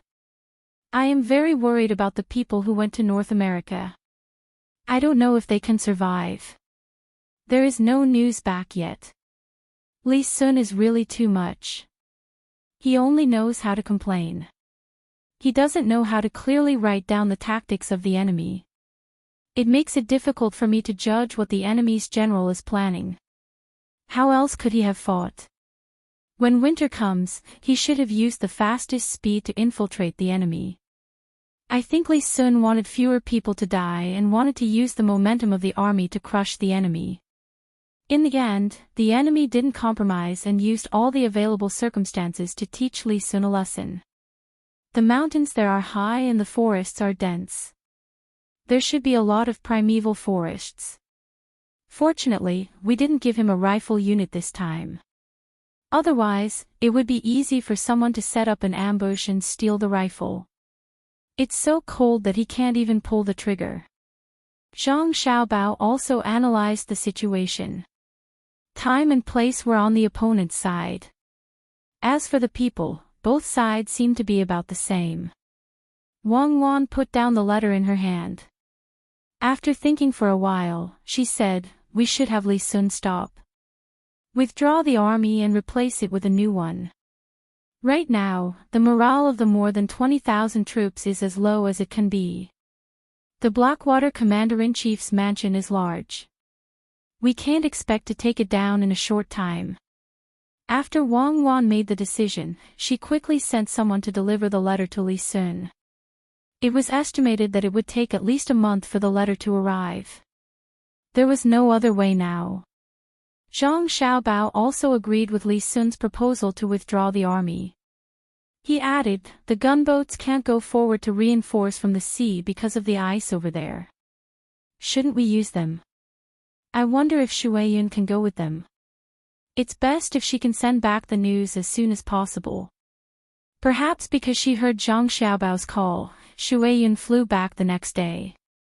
Seeing Zhang Xiaobao and Wang Wan appear to be very intimate and eating a meal of beef, she reluctantly left with Wang Wan's order. A gust of cold wind blew, causing Li Sun to involuntarily shiver. He put down his binoculars and gently rubbed his face that was covered in wounds from the wind. He gritted his teeth in pain and cursed, "Motherfucker, this group of people don't have any backbone at all. Are they still men? If they have the guts, come up and fight with blades and guns. They only know how to hide." At this time, Li Sun's adjutant, who was responsible for giving advice, didn't say a word. He was also beaten to a pulp by the other side. As long as this side formed a large scale, the other side would immediately retreat. Relying on their familiarity with the terrain, their speed was very fast. Every time they looked like they were about to be surrounded, they would find that the other side had disappeared between heaven and earth. Li Sun gritted his teeth and turned to ask the adjutant, "Tell me, how do we fight this battle? A few days ago, we managed to surround them with great difficulty and surrounded them on a mountain. Just as we were preparing to attack after resting for a while, in the end, after one night, they actually turned into a city. We trapped them for a few days for nothing and let them run away again." When the adjutant heard Li Sun's words, he really wanted to say, "If you didn't insist on giving the enemy a chance to live that day, how could they have found a chance to escape if we surrounded them with only one person left? The people lying in ambush wouldn't have had time to move at all." Thinking this in his heart, the adjutant didn't dare to say it out loud. He could only go along with Li Sun's words and say, "Your Highness, I think they're not having a good time now. At least they've been running and never dared to confront us directly. They've eaten almost all of their food and other things. As for heating, without a house, how can they not be cold?" Li Sun didn't say anything. He thought the adjutant was talking nonsense. Who wouldn't be cold? He was cold too. After chasing for so long, how could there be a fixed house to stay in? Living in a tent, damp and cold, there was no way to fight this battle. The adjutant continued, "Your Highness, I think it's better to retreat first. Now that it's the beginning of spring, they must also need spring plowing. Let's give them the place first and let them feel safe to return to spring plowing. When they've tidied up the land and planted the seeds, we'll make a comeback. Your Highness, think about it. They've spent so much effort to plant the seeds, so it's impossible for them to give up so easily. If we attack again, they'll definitely want to fight us to the death. Now we're not afraid of fighting, but we're afraid that they'll run away. If they still run away, we'll destroy their land." Good idea. The important thing is to cut off their hope of survival. They'll definitely go crazy. Your idea is good, retreat. But if I retreat, won't I be laughed at when I go back? What should I say to the emperor? Spring. Why don't I see any signs of spring? It's still cold when it should be.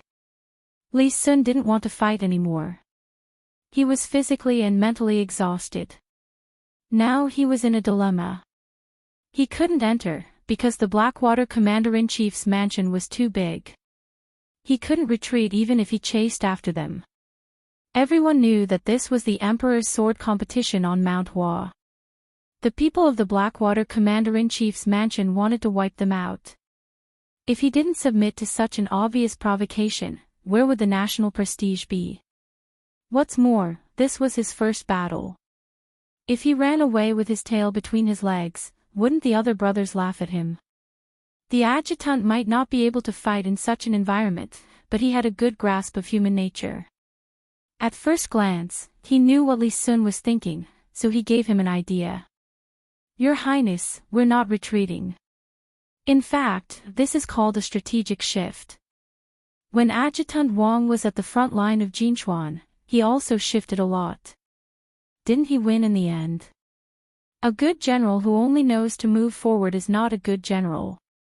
Sometimes it takes more courage to temporarily make concessions that are helpful to the overall situation.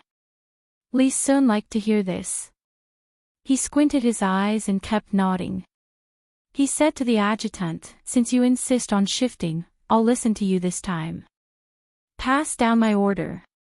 The front team will change to the rear team. Shift. Pay attention to maintaining the formation. Don't let them counterattack." The adjutant was stunned and looked helpless. He had to take the responsibility.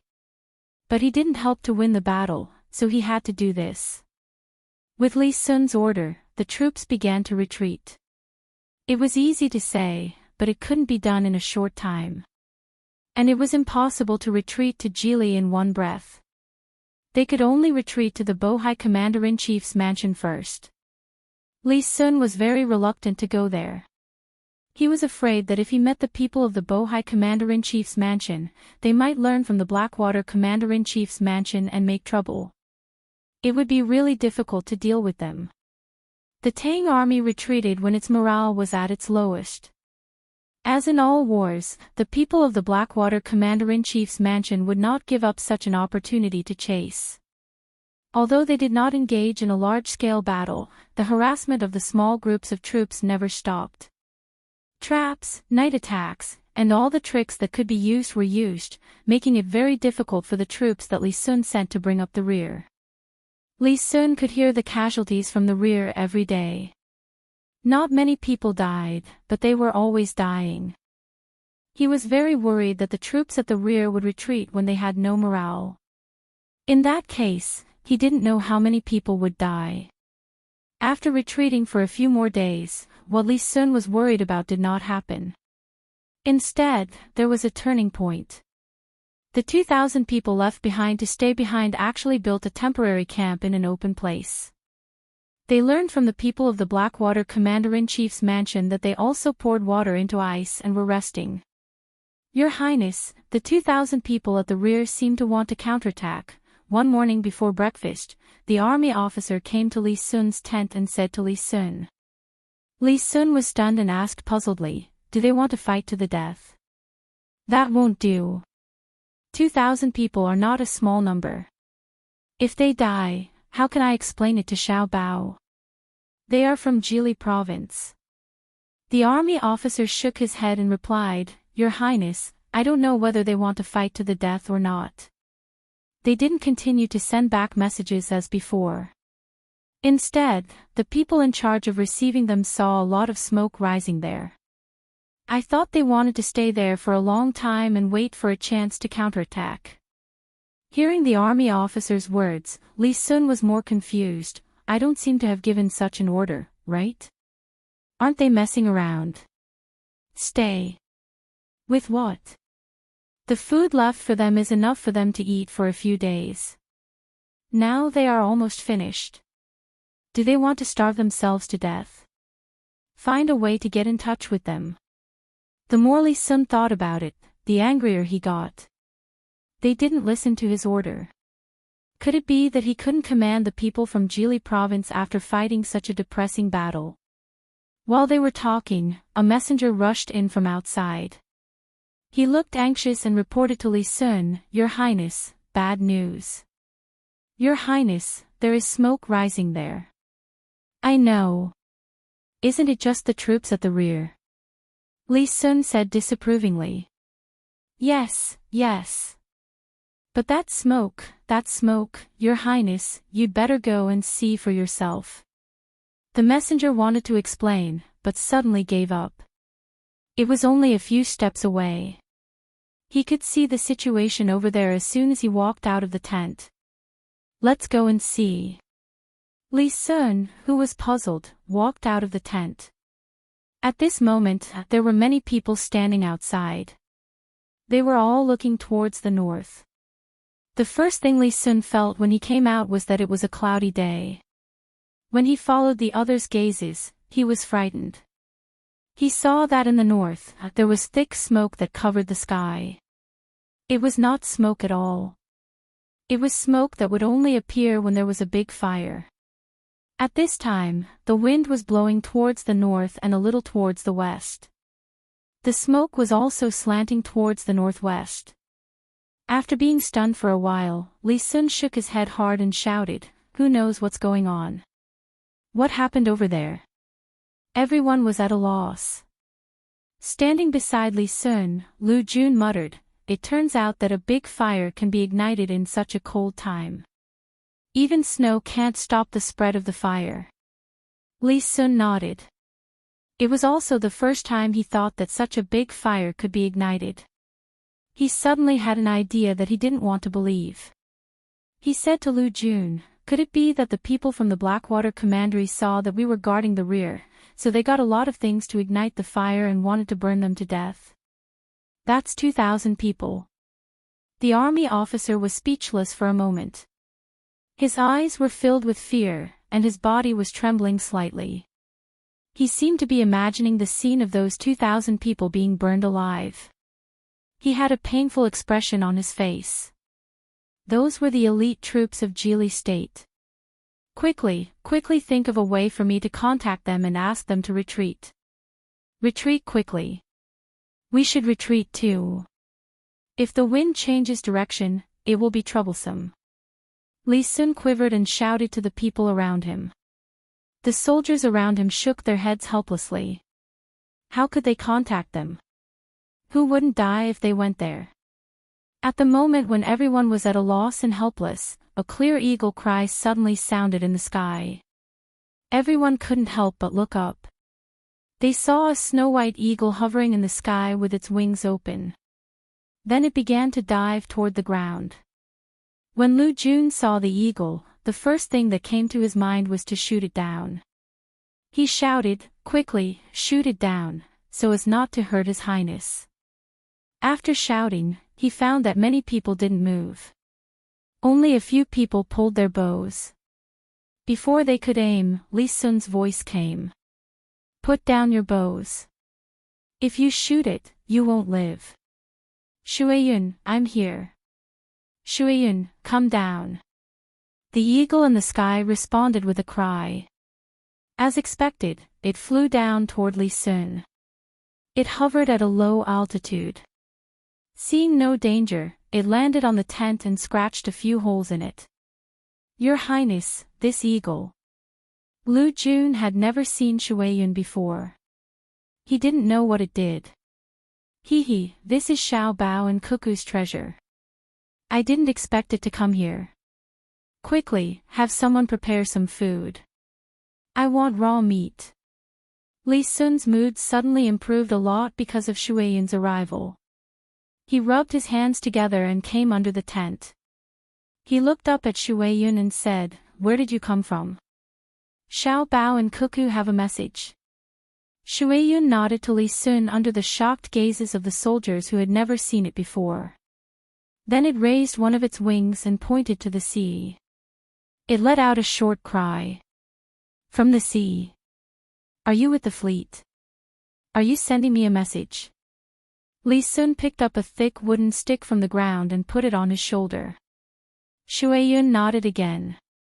It opened and closed its wings and flew to Li Sun's wooden stick. It raised one of its claws and let Li Sun take something down. Lu Jun was dumbfounded. He muttered, "Motherfucker, where did this goblin come from? Zhang Xiaobao and Wang Wan are already monsters. I can't believe they can raise an eagle like this. Shuai-yun turned its head and glanced at Lu Jun. Obviously, it had heard Lu Jun's words and expressed its dissatisfaction. Ha ha ha. Li Sun laughed, looking very happy. He said to Lu Jun, "We only have one Shuai-yun in the world. This is good. As long as there is news, there will be a way." I don't know if the news came directly from the fleet or from somewhere else. While they were talking, Li Sun had already taken off the bamboo tube tied to Shuai-yun's leg. He also helped Shuai-yun massage it to relax. It was uncomfortable to be tied for a long time.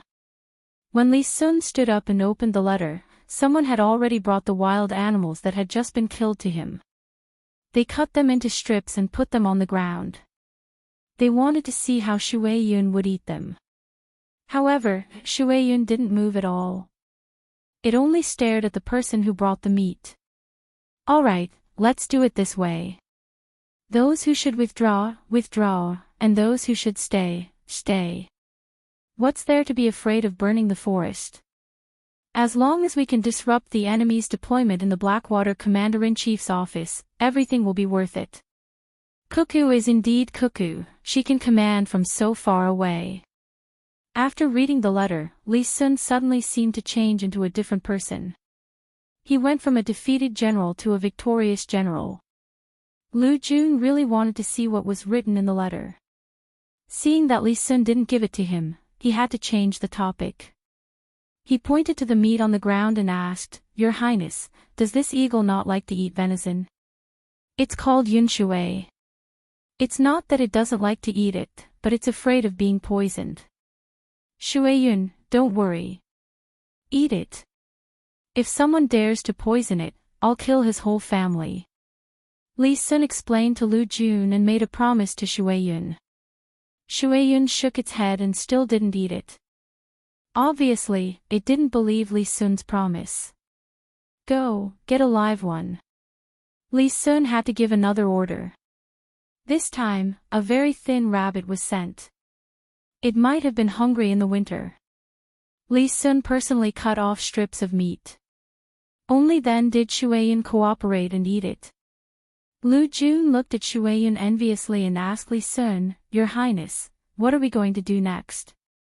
Most of the troops will retreat. Leave 2,000 people here and don't move. Leave as many supplies as possible. Then follow orders. This time, I'll show them the power of our Tang army." Li Sun took out the letter he had just put away with a sneaky smile. Chapter 834. Li Sun, who had received the tactical support from Wang Wan, was completely relieved. Most of the troops retreated, except for those who had received instructions from the fleet in advance to cover the retreat. 2,000 people had already started to set fire. Li Sun left another 2,000 people behind to provide support, and at the same time divided into small groups to set fire. Billowing smoke rose from all directions, blowing here and there as the wind changed direction. The people who had finished setting the fire all hid by the seaside and did not move. They were under the protection of the gunships that could not continue to head north. Looking at the gray sky, Li Sun sighed, as if talking to himself or to the people around him. "Unfortunately, I don't know how much wealth will be lost this time. It's all my fault. I didn't succeed in conquering the Blackwater Commander-in-Chief's mansion. Otherwise, I wouldn't have to resort to this." Shen Jun was beside Li Sun. Hearing Li Sun's words, he was very puzzled and comforted him. "Your Highness, why worry? Even if it's burned, it's the trees of the Blackwater Commander-in-Chief's mansion. It's not a pity." The others who only knew how to fight nodded in agreement. Li Sun chuckled. "What do you know? There's no Blackwater Commander-in-Chief's mansion. You have to look at the long term. Now it seems to be someone else's territory, but after this is over, it will be Tang's territory. There are many trees that can be used as pillars, and the rare beasts and medicinal herbs on the mountain are all gone. Do you know how much money has been lost? It can't be counted. If the burned land is developed, it might be able to contribute to 1/5 of Tang's territory. Damn Blackwater Commander-in-Chief's mansion, playing hard and fast and guerrilla warfare with me. Isn't it because they can't adapt to the environment? Shen Jun was shocked. So much money. If I had known this would happen, I would have let Wang Wan personally lead the troops. I think that with her ability, she can definitely destroy the Blackwater Commander-in-Chief's mansion. Shen Jun only realized after saying this that he was belittling Commander-in-Chief Tong Hen. He was about to explain, but Li Sun waved his hand. Yes, I'm not as good as Cuckoo, but Cuckoo can't come here to command the troops. Wouldn't that make it seem that Tang has her as a general? That's why they only gave me advice and didn't come here personally. This battle has to be won, no matter how many resources are lost or how many Tang soldiers are injured or killed. Not only must we win, we must get a result as quickly as possible. We can't drag this out. If we do, who knows how many people will start having other thoughts. The army officer sighed and echoed, "Your Highness is right. Our Tang Empire is full of talents. We can't let Zhang Xiaobao and Wang Wan participate in everything. Otherwise, what will others think of our Tang Empire? Let's burn it. We'd rather lose it." Li Sun laughed. Who said they won't participate? They just won't fight directly. When the number of casualties is about the same, Zhang Xiaobao will definitely have a way to minimize the losses. Since they came up with the idea, they will definitely have a follow-up plan. Can we really get any benefits from it? Shen Jun didn't believe it. What benefits could there be if it was burned down? I don't know about others, but Zhang Xiaobao definitely won't just focus on destruction. Maybe it's a trick within a trick. Let's wait and see. We'll know when the time comes. Li Sun didn't doubt Zhang Xiaobao's ability at all. He looked at the gray smoke that dyed the sky and felt much better. In the government office of Jili State, craftsman Yan, who had become a judge, finally got together with his younger brother. They talked about various things after they parted. Although they used to communicate with each other through letters, it couldn't be compared to face-to-face communication. His younger brother was much more honest now. He didn't think about corruption and bribery anymore. Back then, he was bold because he wanted to use his life to get more money and then provide it to his family, such as his father and brother. Now, he was more worried about whether his actions back then would implicate his family. After learning that his brother was fine after embezzling 60,000 strings of cash, he secretly admired Zhang Xiaobao and Wang Wan's breadth of mind and decided to be a good official in the future. It wasn't that he didn't want to live a better life, but he knew that as long as he followed Zhang Xiaobao and Wang Wan and did things properly, he wouldn't be fooled by the fact that he didn't have much money now. Once he left office, whether he was promoted or transferred to another place, he would be rewarded handsomely. Now, he didn't have much money, but he also didn't have enough to spend. All the necessities of life should be provided by the government office. The things given by Zhang Xiaobao and Wang Wan could only be described with one word: extravagant. If he was a county magistrate somewhere else, even if he tried his best to be greedy, he wouldn't be able to get the various furniture in his house now or the refined food every day. The two brothers met again after a long separation and had endless things to say. They sat in the Bihai Yin Sha restaurant on the main street of the government office from morning until it was time to light the lamps. Perhaps because they knew that they couldn't eat much, the two of them ordered a few cold dishes and warmed up the wine. By the time night fell, they were already drunk, but they didn't make a fuss. There was an indescribable smoothness to them. I heard that you've been following Governor Zhang and have a deep understanding of him. How much do you know about him? Looking at the bustling scene of the brightly lit streets outside, craftsman Yen felt much more energetic after drinking a large bowl of hangover soup and asked his younger brother. The county magistrate, Yen Arian, who was called Heir, was very embarrassed at this time. In the past, when he wrote to his older brother, he didn't dare to say that he was targeted and thrown to Zhang Xiaobao and Wang Wan to deal with. He only said that he was chosen by the two, so he was transferred from another place to Shinsai County, which was close to Baoshin County. Then he was transferred to Jili County and promoted all the way from an ordinary county magistrate to the position of county magistrate. He asked people to bring back good things like fungus, ginseng, sea cucumber and so on. He also said that Zhang Xiaobao gave him because he performed well. In fact, all county magistrates had this treatment. Hearing his older brother's question, he hesitated but still decided to tell the truth. He stood up and said a few words to the waiter in the restaurant. After a while, the waiter of the restaurant served a pot of tea. He poured a cup for his older brother and picked up a cup for himself. He said, "Brother, try this Maojian tea. It's premium Maojian tea. It's only a little worse than the premium Maojian tea given to the emperor and a few important people. You can't buy it outside even if you have money." Craftsman Yan was stunned. He picked up the cup and tasted it. He nodded and said, "It's indeed better than the one I bought. The package I bought also said premium. Why is the taste different? Did they fake it?" After drinking 2 sips of tea, Craftsman Yan felt like he was cheated and was angry. Yan Arian smiled and said, "It's not fake. The package says premium, so it's premium. It's just premium Maojian tea that can be bought and sold. It doesn't count those that can't be bought and sold. If you like it, you can take more when you leave." "Oh, I'm leaving. I'm in the manor now. It's time for me to go back to Yiying County. Why don't you give me good tea? You said you can't buy it. Where did you get this tea?" Craftsman Yan smacked his lips and savored the bitterness and sweetness of the tea.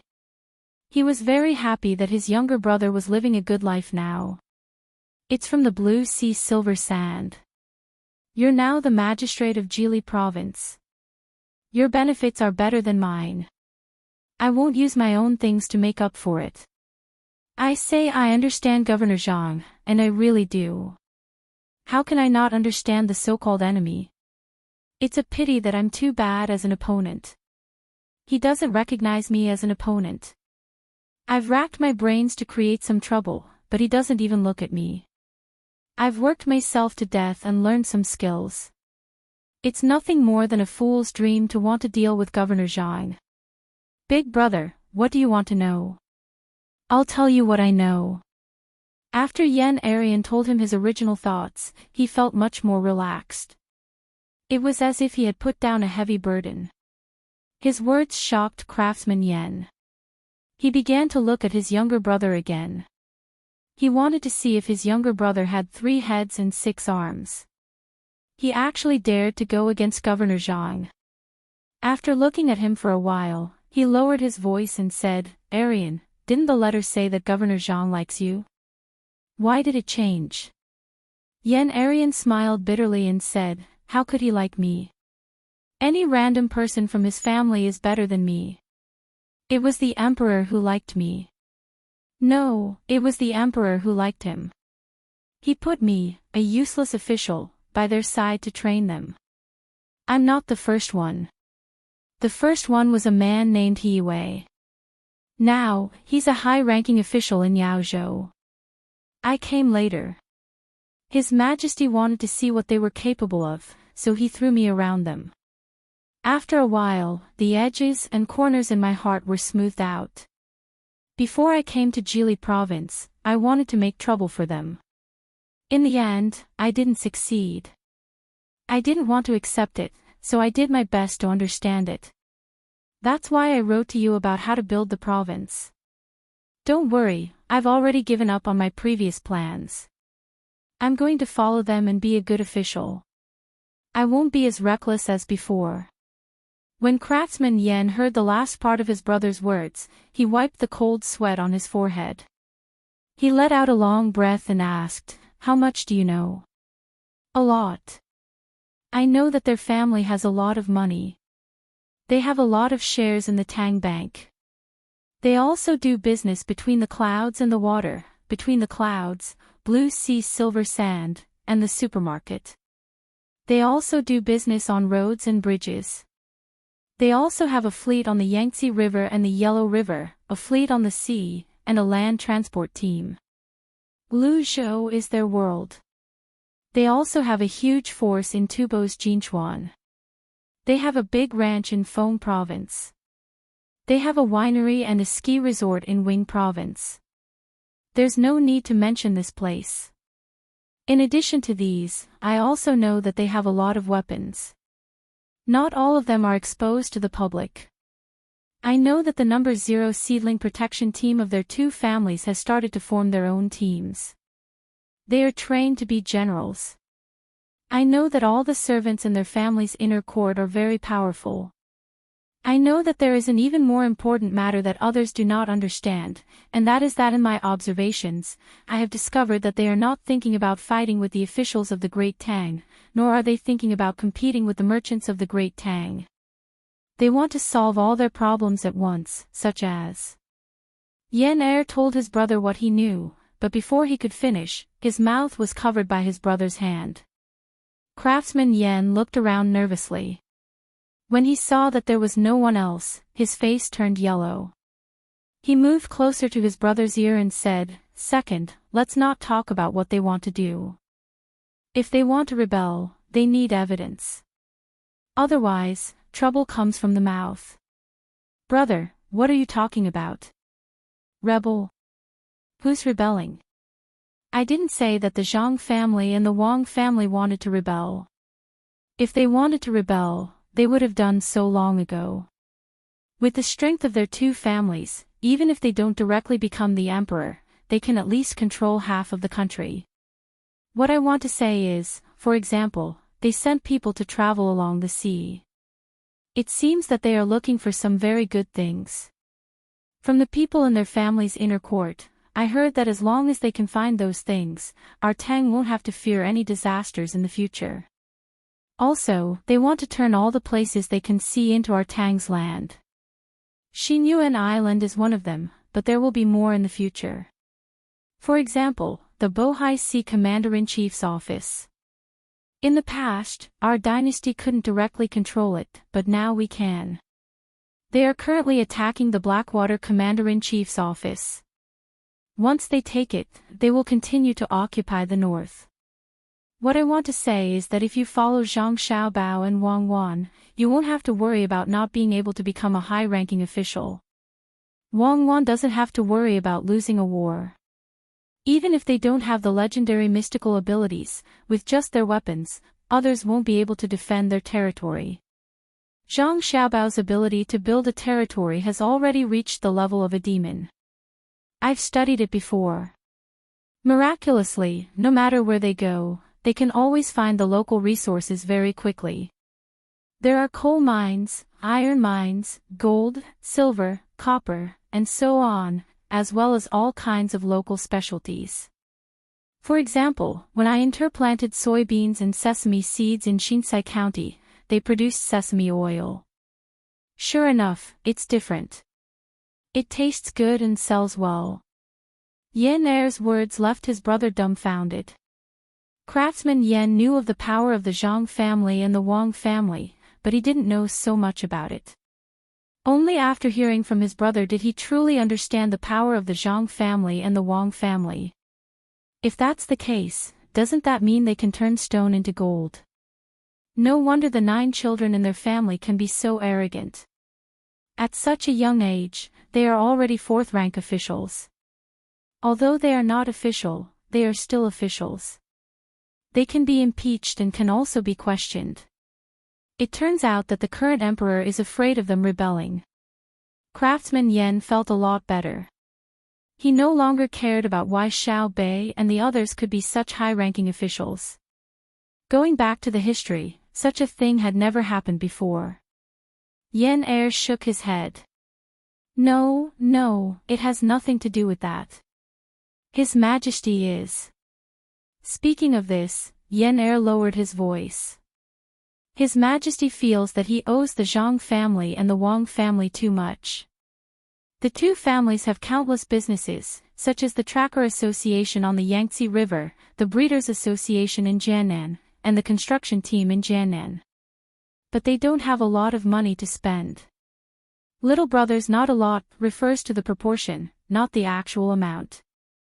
The money for the research on all sorts of powerful weapons is from their family. Many of the soldiers' benefits are from their family, not the imperial court, roads, bridges, or disaster relief. Wherever the Great Tang needs money, their family will take it, and not a small amount. His Majesty has obtained fame, all sorts of good technology, and land, so he will naturally compensate them. Thus, their family's power is slightly greater. Craftsman Yen suddenly understood. If his brother hadn't said this, he really wouldn't have known the situation. After thinking for a moment, he said, they do have a bit more power. For example, the rumors from the capital say that Zhang Zhong's position as minister was arranged by his family. For example, the transfer of my position was done with a single word. But if they do this, can their family really support the entire Great Tang?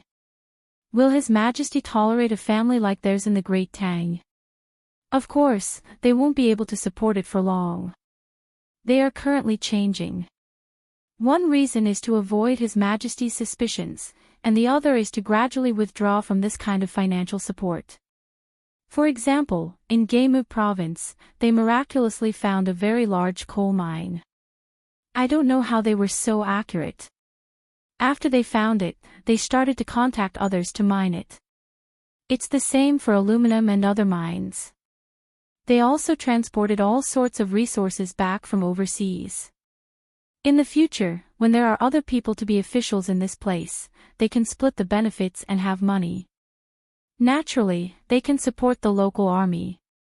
I heard from their family's inner court that in the future, the taxes will be directly managed by the capital and then sent back. Their family will then withdraw from this place. This way, they won't have to continue managing the conscripts, and His Majesty won't have to worry. Yen Heir pointed to the north and told his brother about the large coal mine they found there. Craftsman Yen nodded woodenly. You really can turn stone into gold. You can find all sorts of mineral resources just by coming here. Amazing. Even more amazing is yet to come. Brother, have you heard of Kuanbu? Of course, it's good stuff. Many children in school are eating it now.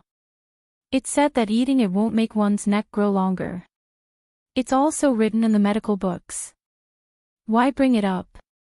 Craftsman Yen looked at his younger brother with an expression that said, why do you have to ask your brother such a simple question?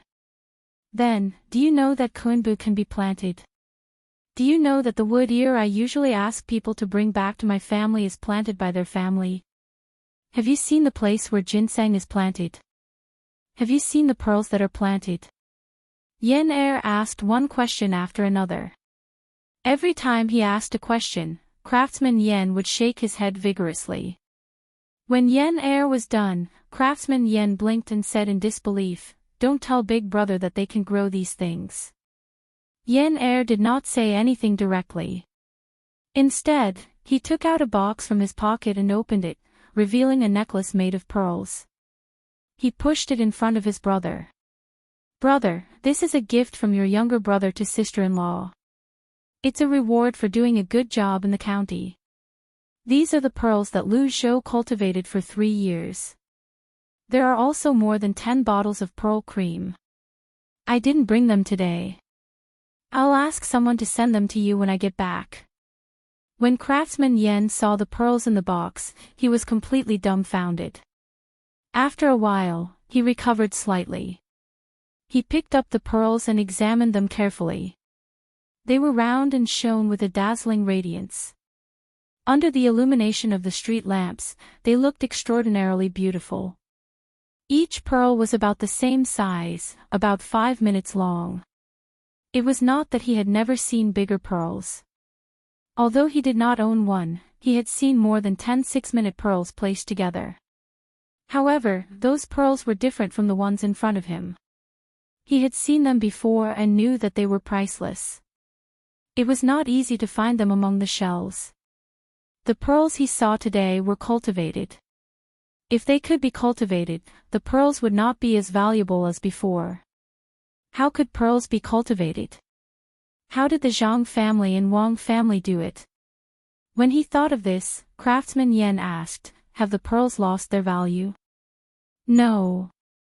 Apart from being used to make cosmetics and jewelry, most of the pearls are sent to the hospital and treated as medicinal herbs. Yes, medicinal herbs can also be planted. When I have time, I'll go to the seaside and take a look. I'll tell you where to plant kunbu, zhang xiaobao, and the others call it kelp. One of the spices in their restaurant is obtained from kelp. Second Yen seemed very excited. It was as if he was the one who had done all this. Craftsman Yen nodded in a daze. Okay. The stars in the sky were sparse and the moon was bright. Craftsman Yen had yet to recover from his shock when he returned to his own courtyard.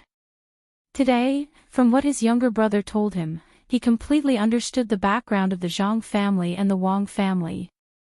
He was not afraid of their influence. Instead, he was happy. He was so happy that his mind was in a daze. He liked to research all kinds of things. Researching things required a lot of money. If he succeeded, it would be fine. If he failed, he did not know how much money he would need to replenish it. From now on, as long as he followed Zhang Xiaobao and Wang Wan, money would not be a problem. Just like what his younger brother said before they parted, if he followed the Zhang family and the Wang family, he would not have to think about other things. He would work hard and be loyal. In the future, as the territory expanded, he would need more officials. If he caught the eye of the Zhang family and the Wang family, it would be easy for him to become a provincial governor. He would work hard, whether it was for his interests or for his future position. Craftsman Yen made up his mind. He waved his fist and stood up, preparing to go outside to see the beauty of the nightless city. Unexpectedly, he met two people as soon as he stepped out of the door. It was a man and a woman. The man was handsome and the woman was beautiful. There was an indescribable indifference on his face.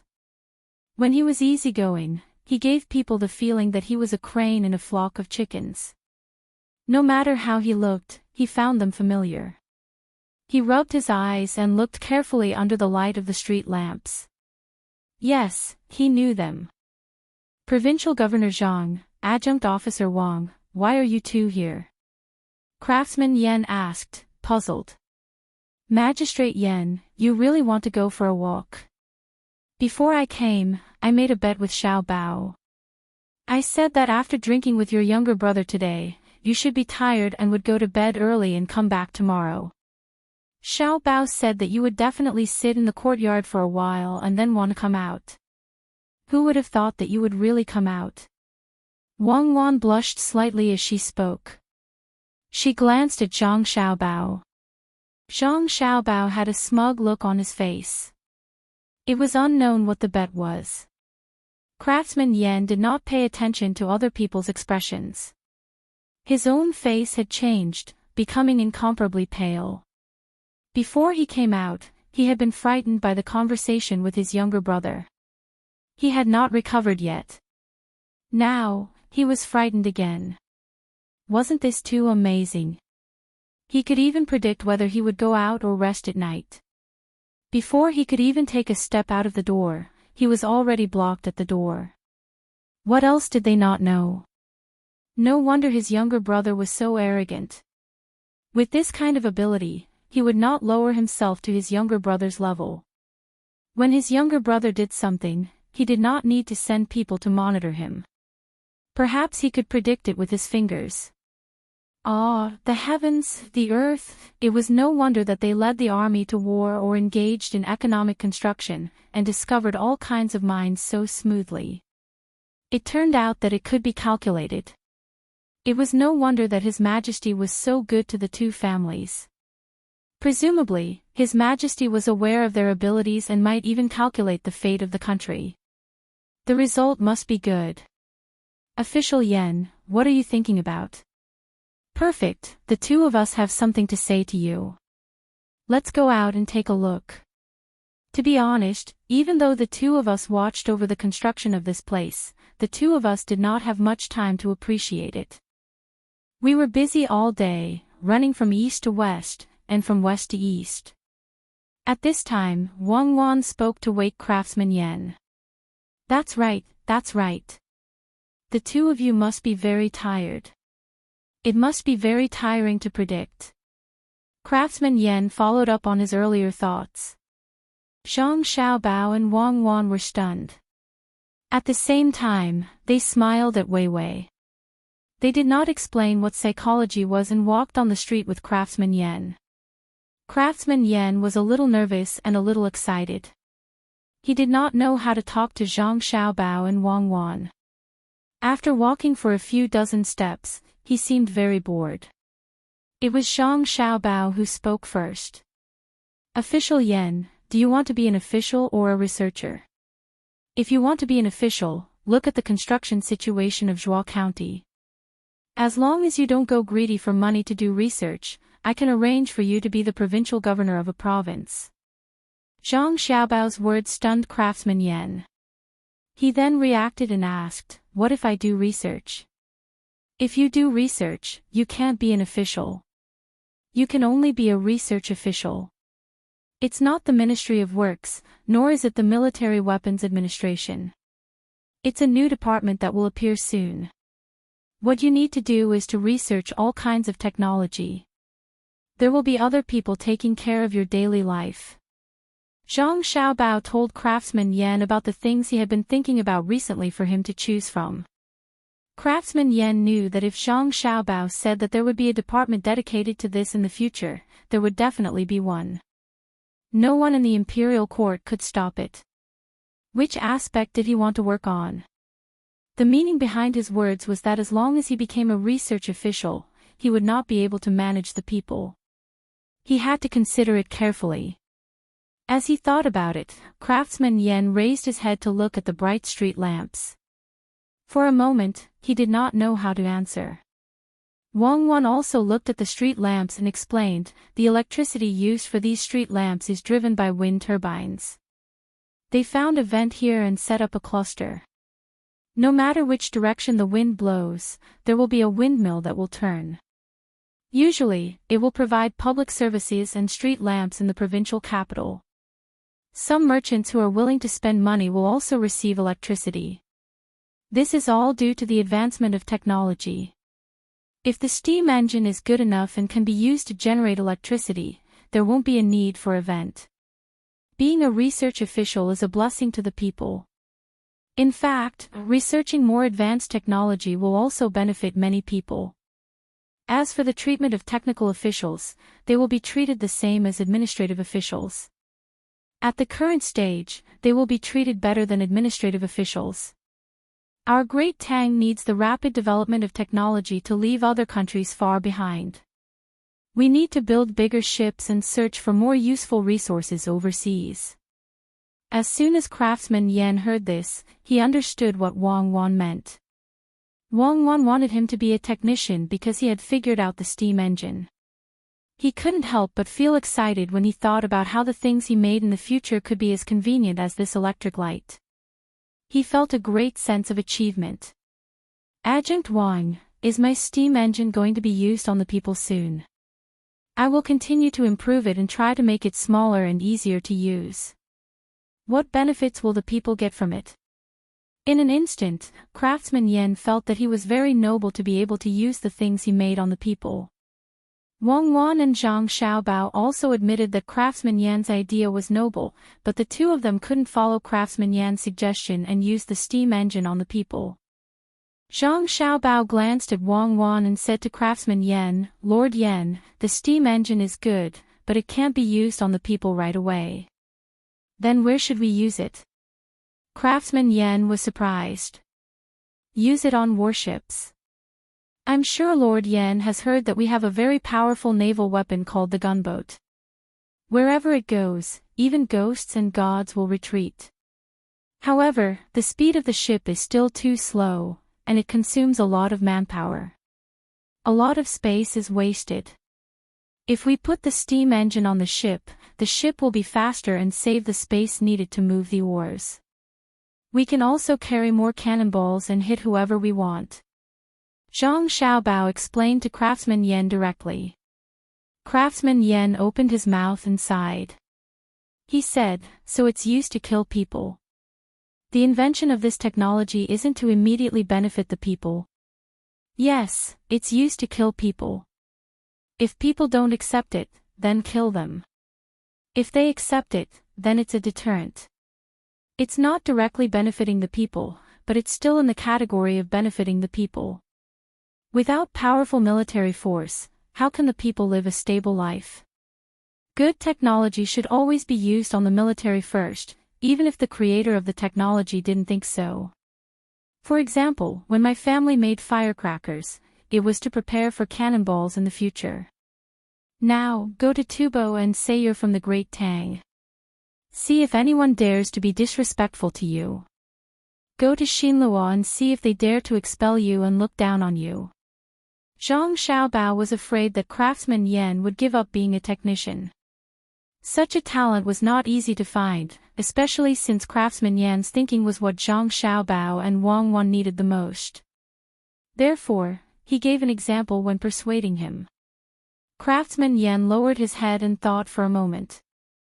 Then, he raised his head and looked at the people walking on the streets.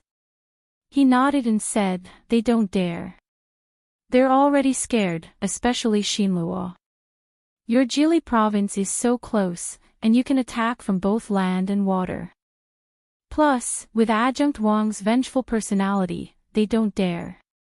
Just like what Adjunct Wang said when he led the logistics camp in Yingzhou to kill the Tubo people, if you kill me, I'll slaughter your village. Thinking about it, the people who died in battle, the people who starved to death, and the hundreds of thousands of slaves who ran to your hands should be enough for each person to slaughter a village. Then, Lord Yan, have you thought it through? When Wang Wan heard Craftsman Yan mention her, Wei Wei smiled and asked. Nodding, Craftsman Yan's gaze became firm. I've thought it through. I'll be a technician and strengthen the Tang army first. Hearing his answer, Zhang Xiaobao and Wang Wan heaved a sigh of relief. In order to give Craftsman Yan some confidence, Zhang Xiaobao said, Lord Yan, actually, the steam engine can not only be used on warships. If it's the mainstream of the Yangtze River and the Yellow River, it can also be used for civilian transportation and carrying people. Try it on warships first. If it's useful, we'll immediately put it on civilian ships. Then, it'll be more convenient to travel between the north and the south. Lord Yan, you should have heard of the Huayuan Express delivery. That's actually under our management. With a fast ship, it'll be more convenient to send goods and letters to the people who need them. Perhaps he was numb from the shock, but when he heard that the most powerful letter delivery organization in Great Tang was under the management of the Zhang Xiaobao and Wang family, Craftsman Yan didn't show any surprise. Instead, he smiled. I know. My little brother wrote me letters in that direction. Back then, my little brother was afraid that you guys would find out about his letters, so he didn't dare to use the official route. I didn't expect that the other direction he took would still be under your control. I'll definitely study the steam engine properly. Wang Wan suddenly had an idea and added, Lord Yan, actually, there's one more thing that we haven't told you yet. After all, it requires too much money to support. However, I can promise you that as long as you can make the steam engine work well and not break down too often, we'll spend a lot of money on it. Can you tell me about it first? Craftsman Yan was curious. That thing is called a train. Why is it called that? Because it needs to ignite and release steam. It travels on 2 tracks, and its speed is very, very fast. It can travel at least 1,000 kilometers in 2 hours. Oh, no, it can travel at least 70 to 80 li. It's very convenient whether it's transporting people or goods. Wang Wan almost told him the speed of the train she and Zhang Xiaobao used back then. 2 hours was 2 hours, so it wouldn't be a problem for it to travel 1,000 kilometers. Craftsman Yen, who had already thought that he wouldn't be surprised, couldn't help but widen his eyes. If it can travel 80 li in 2 hours, wouldn't it be faster than the 800 li express? Governor Zhang, Adjunct Wang, can you go ahead and tell this lowly official in detail? If someone else had said this, Craftsman Yen felt that he would have scoffed. Who were they trying to fool? Traveling 70 to 80 li in 2 hours meant that it would only take 40 to 50 days to travel from one side of Great Tang to the other. How was that possible? But when Wang Wan said this, and when he thought of the two's ability to calculate, even if he didn't think it was possible, it should still be possible. For a moment, Craftsman Yen couldn't hold back his curiosity and insisted on dragging Zhang Xiaobao and Wang Wan to a place so that they could talk about it in detail. Zhang Xiaobao glanced at the roadside and saw a big stall in front of him. The meat skewers on the stall were emitting light green smoke. There were also bowls of rice wine being served by the waiter from time to time. Many people were eating and drinking there despite the cold of spring. He said to Craftsman Yen, for example, go ahead and try the meat skewers as a check.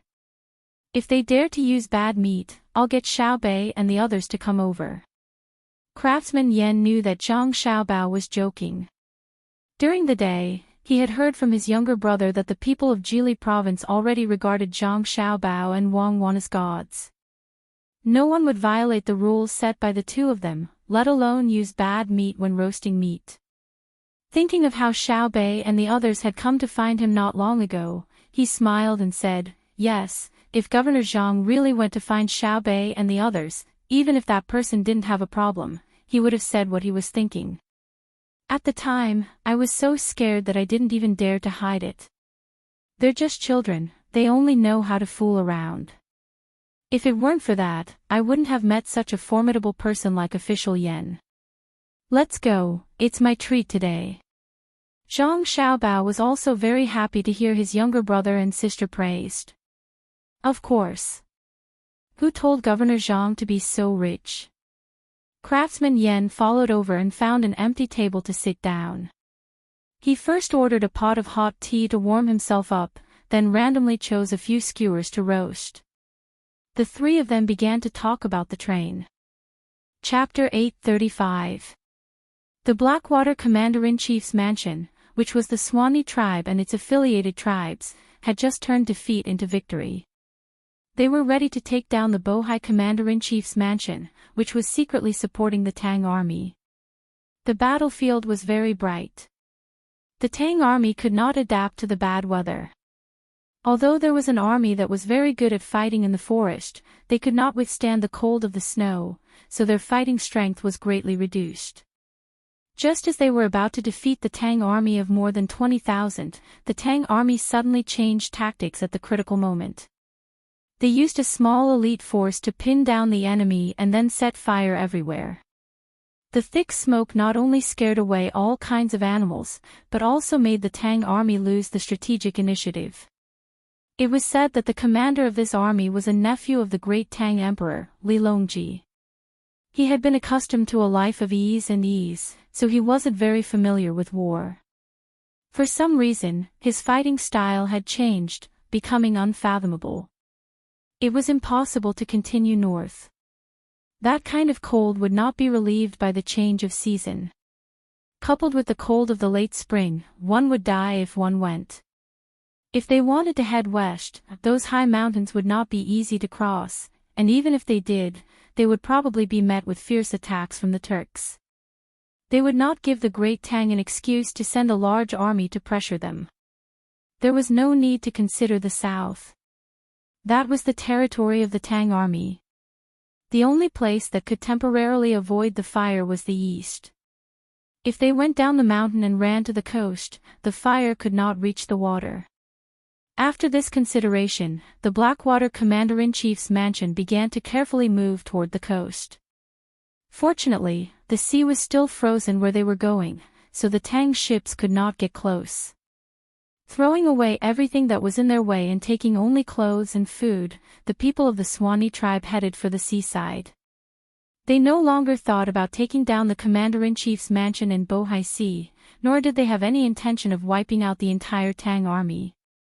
Li Sun, who had been staying by the seaside in the south, had been living quite comfortably for the past few days.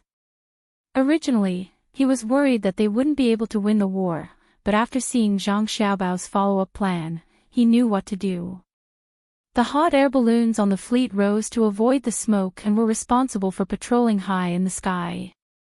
Your Highness, what do you think is so coincidental? Why do all the people in the hot air balloons on the fleet come from Izhou? If it were people from Shuzhou who flew to such a high altitude, they would be frozen to death even if they were not scared to death. What a coincidence. Li Sun did not see the plan in Li Sun's hands. It was not about the military, and there was very little about it. Most of it was about the construction after the war. It involved a lot of benefits, and Li Sun did not want others to know about it. Otherwise, he would not be able to benefit much.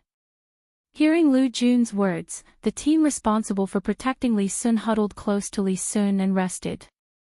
They had the same thought as Lu Jun, which was that this was a good idea. It just so happened that there were people in the fleet who were used to the cold weather. Li Sun glanced at Lu Jun and curled his lips. What coincidence? Do you think everyone is as stupid as you? Didn't you know it was cold when you sent the fleet here? It has already been prepared. No matter what the situation is, it will not be affected. Now, we don't need these 2,000 people. Go up the mountain and grab the things. Don't miss the roe deer, and all kinds of game, including mushrooms and other mountain vegetables. Lu Jun wanted to see the plan in Li Sun's hands, but he knew that His Highness would never give him the chance, so he had to follow the order and arrange it. When he came back, he worriedly advised, Your Highness, should we get on the ship? If the people of the Blackwater Commander-in-Chief's mansion also come to the coast and suddenly rush over from the north, Your Highness will be in danger. I'm just afraid that they won't rush over. It's better if they rush over. Xiao Bao and the others haven't seen if the new weapons they made are good. It's just right to use them on the enemy. The rest of the guards, don't be idle. Go and dig a hole for me. Think about how to avoid the explosion under your feet. Try to calculate the enemy's reaction. Go. Li Sun gave another order. The guards didn't know what the commandery prince wanted to do, so they obeyed and really went to dig a hole. 2 days later, all the holes were dug. None of them were deep, only about half a foot. At this time, Li Sun asked someone to signal the fleet on the sea. The fleet immediately lowered a small boat. When they arrived, the guards saw many iron pancakes. The people who delivered the iron pancakes were very careful when moving them, as if they could take people's lives at any time. Lu Jun looked at them for a while. In the end, he still couldn't figure out what the iron pancakes could do. He asked Li Sun, Your Highness, can those things kill the enemy? Li Sun had already moved some distance away from the boat. She worriedly watched as the iron pancakes were placed into the holes that had been dug. She nodded her head and introduced, Those things are called landmines. Do you know about cannons? Cannons are used for active attack while landmines are used for passive defense. So it's the same as cannonballs. One explosion will kill people? Lu Jun also began to retreat. He knew the power of cannonballs. That's natural. After stepping on it, as long as you raise your foot, it will explode. There's also a trip mine and a hanging mine. The psychological deterrence is far greater than cannonballs. You must be careful. Don't go over after you bury it. Otherwise, even if you have several lives, it won't be enough to kill you. Li Sun only knew about this kind of weapon. He had never seen it in detail, but when he introduced it to others, he seemed to know it very well. Lu Jun didn't doubt Li Sun's words. He also didn't doubt the authenticity of the weapon sent by the Zhang family and Wang family. He pulled Li Sun back and hid, afraid that he would accidentally step on one. even though he knew that the place where the landmines were buried was very far away from him. A guard stood in front of Li Sun, his body faintly blocking that direction. He curiously asked, "Young master, why did you ask them to catch all kinds of wild animals and collect mountain vegetables?" "Of course it's to make money. In this mountain," Xiao Bao wrote in his letter, "that there are many kinds of resources, especially minerals. When the time comes, it won't be easy for us to occupy them. However, other resources won't be a problem. Animals will run. No matter how big the mountain fire is, it will start from one direction. Most of the animals will run away. Some will run further west, and some will run to our surroundings. Xiao Bao and the others can't continue to pay. Otherwise, the imperial court will think that they want to stretch their hands too far. Sometimes, it will make people jealous." Li Sun had been with Zhang Xiaobao and Wang Wan for a long time. In addition to the teachings of his family, he understood that what the Zhang family and Wang family needed to do now was not to build up one place after another. What they needed to do now was to avoid making others unhappy. This others referred to his imperial uncle. The guard nodded in agreement. "That's right. The Zhang family and Wang family have made enough money now, and the power they control is not small. If they still want to occupy a place everywhere, they don't know what's good for them. But how can they make money by catching animals?"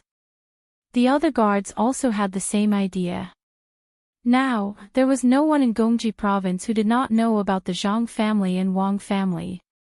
The members of the imperial family who had gone to various places knew about the sphere of influence of the Zhang family and Wang family. If the provincial governors who were in charge of a region did not know about the Zhang family and Wang family, they would really have seen a ghost. The Zhang family and Wang family had been in the limelight for a long time. It was time to hide. Li Sun understood that his imperial uncle could not do without the Zhang family and Wang family. As long as the two families acted appropriately from now on, they could still maintain a balance. In particular, Xiao Bao's letter stated that in the future, when they expanded and occupied territories, the Zhang family and Wang family would not participate and would let others do it. In this way, more people would have too much power to cover up the Zhang family and Wang family. More people would occupy the Blackwater Commander-in-Chief's mansion and the Bohai Commander-in-Chief's mansion.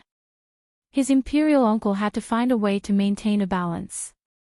Compared to the Zhang family and Wang family, which were easier to control, the new territories that the Tang Empire occupied in the future would be more troublesome. With one less worry in his heart, Li Sun's expression became more natural. He said to the people who still could not figure out why they had to catch so many wild animals and collect wild herbs. "Can the wild animals here be seen south of the Yellow River?" "I think it's impossible, so we'll catch a few live ones and send them to the capital to raise. As for the rest, we'll kill them and directly make them into cans here. Then, we'll sell them to other places. A can of braised roe deer meat can be sold for 10 strings of coins, and people will fight to buy it." "Why is that?" The army officer did not understand for a moment. "Things are valuable when they are rare." "What is identity?" "Being able to wear clothes that others can't wear and eat food that others can't eat is called identity. I think 10 strings of coins for one is cheap. When the time comes, we'll definitely sell them at a higher price. If we entertain guests at home and can't take out a few cans of roe deer meat, it's shameful." Li Sun suddenly felt that he had become smart. Everyone else was a fool. No matter whether they were really stupid or pretending, at least he felt comfortable in his heart. "So, all the animals here can be sold for a lot of money." The army officer thought about it and was very excited. He wondered if he should catch a few more before leaving and show them off when he returned to the south of the Yellow River or even further south. It would be good even if he could let his family have a taste. This was a treasure. Many animals had never seen it before, let alone eaten it. Li Sun nodded and said, "The money earned from this will be used to recruit people from other places. don't think that a large part of the forest will be burned down. As long as the ashes are nurtured for a year, they will be able to grow food. After plowing and plowing, when Xiaobao and the rest deliver new food, they will be specially used to cultivate seeds. Seeds. New. Is there food that hasn't been seen before? The army officer tried to guess what the new seeds look like. Of course, if Xiaobao says there will be, then there will be. Moreover, the output will be very high.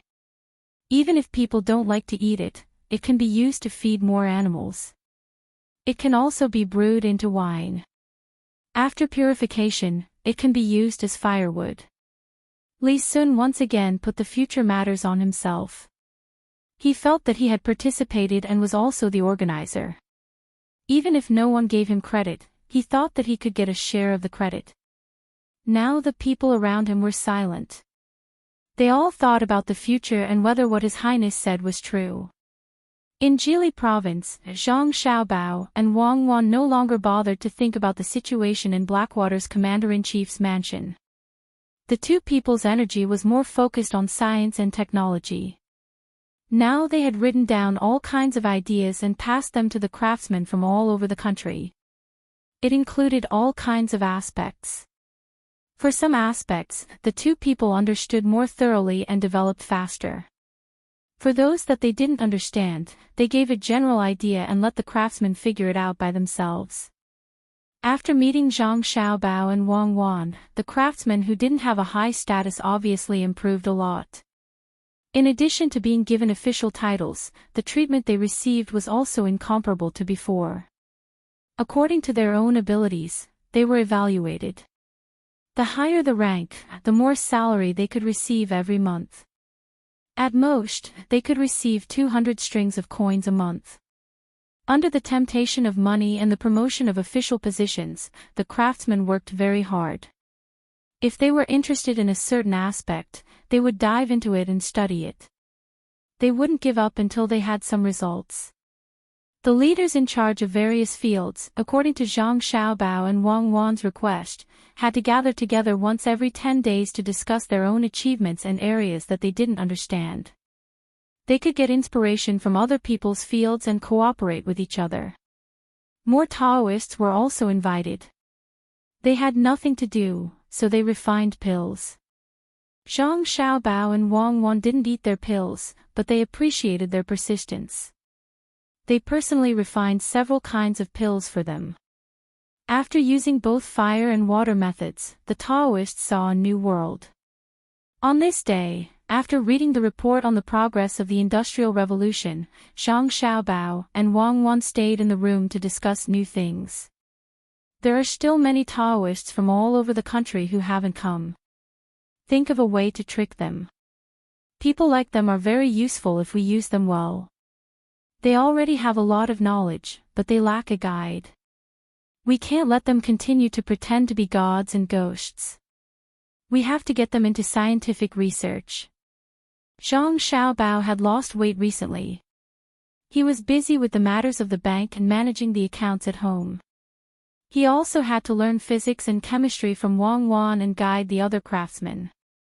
In addition, he couldn't fall behind on his younger siblings' homework. He didn't have a regular schedule and lost a few pounds. Wang Wan also didn't have it easy. She had to teach various theories to the craftsmen. Many theories required more theories to support and reason. Just the calculation equations of chemistry and physics gave her a headache. It wasn't that she didn't know, but that the craftsmen didn't have a good foundation. She began to explain various symbols, but it involved a very important problem. That was the Tao of heaven. Many craftsmen were more rigid and insisted that the sky was round and the earth was round. In fact, the meridian line had already been measured. Although it wasn't so accurate, it showed that they already knew that the sky was round and the earth was round. Thinking of this, Wang Wan was very helpless. When she heard Zhang Xiaobao say that he wanted to recruit a large number of Taoists, she said worriedly, "If all the Taoists come, the local people will lose a spiritual pillar and will inevitably believe in Buddhism." Speaking of Buddhism, Buddhism is very useful. It involves a philosophy, which has the same effect as Confucianism, legalism, and so on. It can strengthen people's hearts, persuade people to do good, and have an effect on mental illness.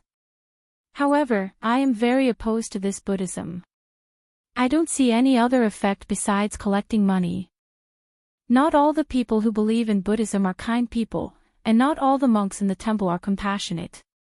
I am worried that Buddhism will rise again. Zhang Xiaobao frowned. He was really afraid that what Wang Wan said would happen. Once a religion was formed, there would naturally be people to perfect it. As long as there was a philosophy, it couldn't be completely eliminated. Not to mention the ignorance of the people now, even in the era where he and Wang Wan lived, it was the same. Many corrupt officials took out a lot of money and sent it to the temple, thinking that they could get the protection of the Buddha Lord because of what they did. The temple really accepted it and never asked where it came from. In the end, it became a profession. There were also various black-hearted businessmen who would rather spend tens of millions of yuan to the temple for stability than spend millions of yuan to do something practical. Of course, Taoism was the same. There were also various sects from foreign countries. There was no leader who really had no selfishness. It's very difficult to suppress. Although it's not easy to become a monk now, and there are various tests, so what if you pass the test? Buddhism was passed down from India, but the ones who really perfected it are actually us China people. That kind of sophistry makes people feel very helpless. I've experienced it more than once. Zhang Xiaobao became more and more depressed the more he thought about it. He rubbed his temples and complained. Then let's get Li Longji to destroy Buddhism again and return to the secular world. Wang Wan gave an idea. It's useless. Back then, the four olds were so powerful, but what happened in the end? Buddhism is in the human heart. As long as someone wants to use it, as long as someone still believes in it, it will never be destroyed. Actually, the most important thing is the spiritual sustenance of a person. If everyone only believes in themselves and doesn't look for other spirits, then it's simple. But this is impossible, right? Zhang Xiaobao could guarantee that his heart wouldn't change, but he couldn't make everyone in the world think the same way as him. Wang Wan also understood. The reason why people don't believe in themselves is because many people can't summarize a set of systematic theories related to the spiritual aspect. Think of a way. Even if you can't destroy it, you have to limit it and suppress it. Keep a portion of it and use it as a tourist destination in the future. In fact, many of the money earned by the temples back then wasn't all spent by the temples. My party still has its ways. Just like how there are always underworld gangs, if we really want to fight, we can get rid of them in an instant. What kind of money can we use to supplement the tax? I've decided to write a letter to Li Longji and ask him to deal with Buddhism. Alright, we won't kill them, but we have to limit them as much as possible. For example, Buddhism has to pay taxes, and the land that belongs to each temple has to be rented. Do you think that you can live a comfortable life just because you can recite a few lines of scriptures? Of course, we have to continue supporting those that we should support. For example, we have to make sure that they don't forget to add the imperial authority when they propagate their teachings. If a religion can't serve the ruler, then there's no need for it to exist. The ruler is too much of a failure. Zhang Xiaobao had also made up his mind to give them a sweet date after giving them a slap. Not only Buddhism, all the other sects in Great Tang had to be treated this way. They were not to believe in Tubo at all. Otherwise, it would be troublesome in the future. While Zhang Xiaobao and Wang Wan were busy, Xiaobei and the others were not relaxed either. They were already officials in Jian and County, but they hadn't been appointed. It wasn't that they didn't want to, but they didn't know how to. Although they had learned a lot from their brothers and sisters, they were at a loss when it came to applying what they had learned. When they were clamoring to be appointed, Zhang Xiaobao didn't stop them. He just asked them to take out a proposal according to their official position. Xiao Bei and the others were immediately stunned. Usually, when they saw their brothers and sisters doing things, they didn't take out any proposal. It was as if the two of them had come up with an idea long ago. They actually asked for a proposal. Hence, Xiao Bei and the others decided to learn more. They didn't want to learn from their brothers and sisters. They felt that it was too big and impractical. Carrying their spring vacation homework in their backpacks, Xiao Bei and the others formed a team and set off in the direction of Yiying County. Making a proposal is a very difficult thing to do. Cheer up, otherwise, we'll never be able to become an official. Xiao Bei grabbed the straps of his backpack and walked in the middle of the team. He kept muttering. It was unknown whether he was telling others or encouraging himself. They were looking for Craftsman Yan's younger brother and learning from him every day in the yamen. They wanted to learn the skills before the end of the holidays, make a proposal, and become an official. Of course, they had to finish their homework. When they arrived at the yamen and began to participate in the daily matters, Xiao Bei and the others realized that things weren't as simple as they thought. At first, they thought that there weren't many things to do in the yamen. The most interesting thing was to ask for cases. If a citizen wanted to complain, they would beat the drum at the entrance of the yamen and be led in to ask about the case. Then, the bad guys would be punished and the good guys would be protected. In the end, after 5 days, the little guys were dumbfounded. There were cases, but they weren't good or bad people. For example, there were 2 neighboring families. One family's fence was blown down by the wind, and the other family's chickens were crushed to death. Normally, the family whose fence was blown down should compensate the family whose chickens were killed. However, the reason the fence was blown down by the wind was because the drainage ditch of the family whose chickens were crushed to death flowed past the fence. The flock of chickens kept digging under the fence. What is this? Xiao Bei, who wanted to be an impartial official, counted with his fingers but couldn't figure out how to judge this case. In the law, there were no specific rules in this area. If the case was judged according to the law, one side would definitely be at a disadvantage. The chicken farmer could be judged to have destroyed the foundation of the neighbor's house, but the one who complained was the chicken farmer, not the family who crushed the chicken. If the person who fell down the fence harmed the neighbor's poultry, the chicken farmer wouldn't be convinced. Can we judge one family first, then the other? This way, one case will become 2 cases, and each family will be judged separately. Xiao Bei thought hard for a long time before asking Second Yan. Second Yan shook his head and patiently explained to Xiao Bei and the others, being a parent official doesn't mean that you can just figure out the case. What you need to do is to adjust the relationship between neighbors. The law is nothing more than human feelings. If everything is judged according to the law, then it's enough to have a person who is proficient in the law and has a special knife and pen. Then how should we judge? Xiao Bei humbly asked for advice. Second Yan and Wei Wei smiled and asked the 2 families below, Li Si, your chickens were crushed to death. Do you want me to judge your neighbor, Li Fangqing?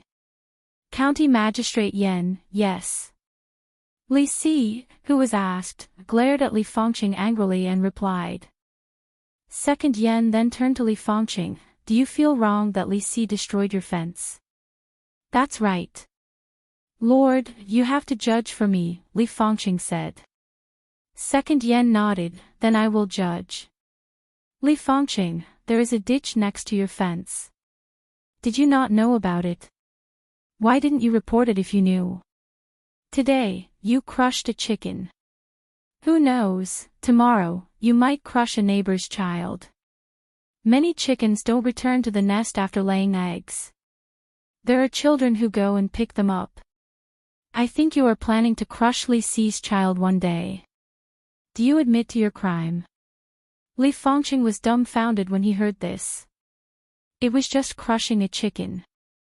How did it become murder? Second Yan turned to look at Li Si. Li Si, don't you know that wherever the ditch passes, the foundation of the house will be unstable? You tried to frame someone's house. I think you want to cause your neighbor's house to collapse. Do you admit to your crime? Li Si was also frightened. Why did he become a homicide case when he came over to talk about the chicken's death? Guards, take these two into custody. After I finish writing the case, send it to the provincial middle school. Then, I will go to the capital and behead them after autumn. Second Yan's voice continued. Xiao Bei turned and nudged Xiao Yuan. Is there such a thing? Do we need to behead them? Xiao Yuan thought hard and shook his head. He whispered, no, he is making a judgment blindly. Xiao Bei and the others knew, but the two commoners below did not. They did not understand the laws of the Tang Empire. The most they knew was that a life for a life and a debt must be repaid. Seeing that the death of a chicken would cost 2 lives, the two of them were afraid. Li Si was the first to speak. Sir, I won't sue. I won't sue, okay. My chicken was just about to be killed for meat. I still have to thank Li Fangqing. I will fix the ditch later. Li Fangqing quickly followed. Sir, I am willing to compensate for the chicken. I have long wanted to fix the fence, but I don't have the time. I will fix it later. That won't do. The two of you must have resentment in your hearts for coming here today. When the time comes, I will have to work hard on this case, Second Yan said with a straight face. Sir, we don't have resentment. We don't have resentment. Actually, the two of us are fine. I will go back and clean up the chicken, make 2 dishes, and drink with Brother Fangqing. Li Si promised. Li Fangqing continued, that's right. I will go and buy wine. Brother Li Si's chicken is delicious. Sir, I won't trouble you. The two of them came to an agreement. They wiped their cold sweat and walked out of the yamen with a look of lingering fear. Seeing the two of them leave, Second Yan chuckled and said to the 9 children, did you see that? As long as there is no injury or death, as long as the loss is not too great, don't judge if you can. If you judge one of them, the other will definitely bear a grudge. If you judge both of them, it will not be easy for you to get along with your neighbors in the future. Who knows what will happen? As an official, you have to judge the situation. It is better to let go of a quarrel than to make a case. Don't think that you can judge casually just because you have learned a lot of law. That kind of official is definitely not a good one. Xiao Bei and the others were shocked. They nodded and finally understood that it was not easy to be an official. They decided to learn from him and become a good official after they learned. Very soon, someone passed the message to Zhang Xiaobao and Wang Wan. After reading the contents of the letter, Zhang Xiaobao smiled.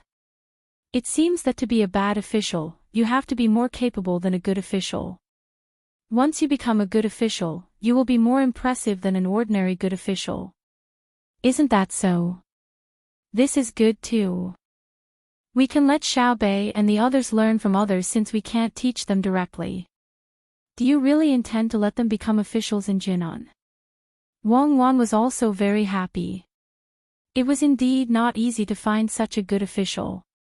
These two brothers were really capable. The elder brother was greedy for money and did research. At the very least, they could govern the place well and then be greedy. She would rather have such an official than be an honest official who had nothing to do with the people. Thinking of the appointment that Xiao Bei and the others got from Li Longji, Wang Wan asked Zhang Xiaobao again. Zhang Xiaobao looked in the direction of Jinan and nodded. Once they have learned enough, let them go. There are not many people there. It's fine to let them go there and play. Even if they have to fork out money to let the remaining people live a good life, I will still give it to them. There's no need to repay me. You can just spoil them. What do you mean by spoiling them? Let them experience more. It's better than learning from us. There are many experiences that need to be experienced by oneself. Zhang Xiaobao shook his head and stopped thinking about his younger siblings. He picked up the map on the table and looked at it again. He asked Wang Wan to analyze where there were more mines. Half a month passed quickly. Xiao Bei and the others had not finished their vacation and continued to learn from Yan Er.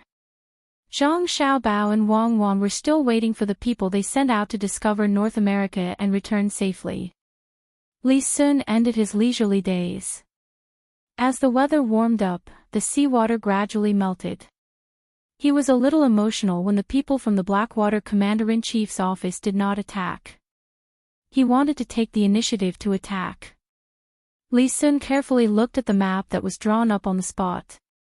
Beside him, the military officer had a serious expression. They are now gathered at the coastal line. They know that I am here, but they don't come to attack. What do you think they are planning? Li Sun pointed at the map. That was where the people from the Blackwater Commander-in-Chief's office were. They had already determined the other party's location through the hot air balloon.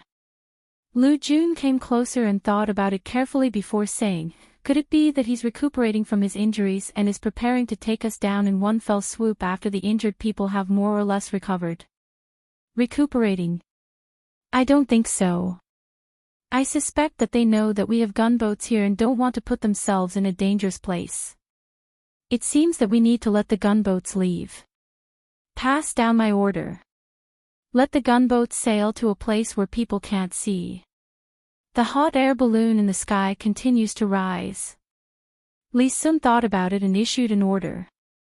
Lu Jun's mouth moved. He wanted to persuade Li Sun not to put himself in a dangerous place, but in the end, he did not say anything. He also knew that Li Sun's temper was not easy to change.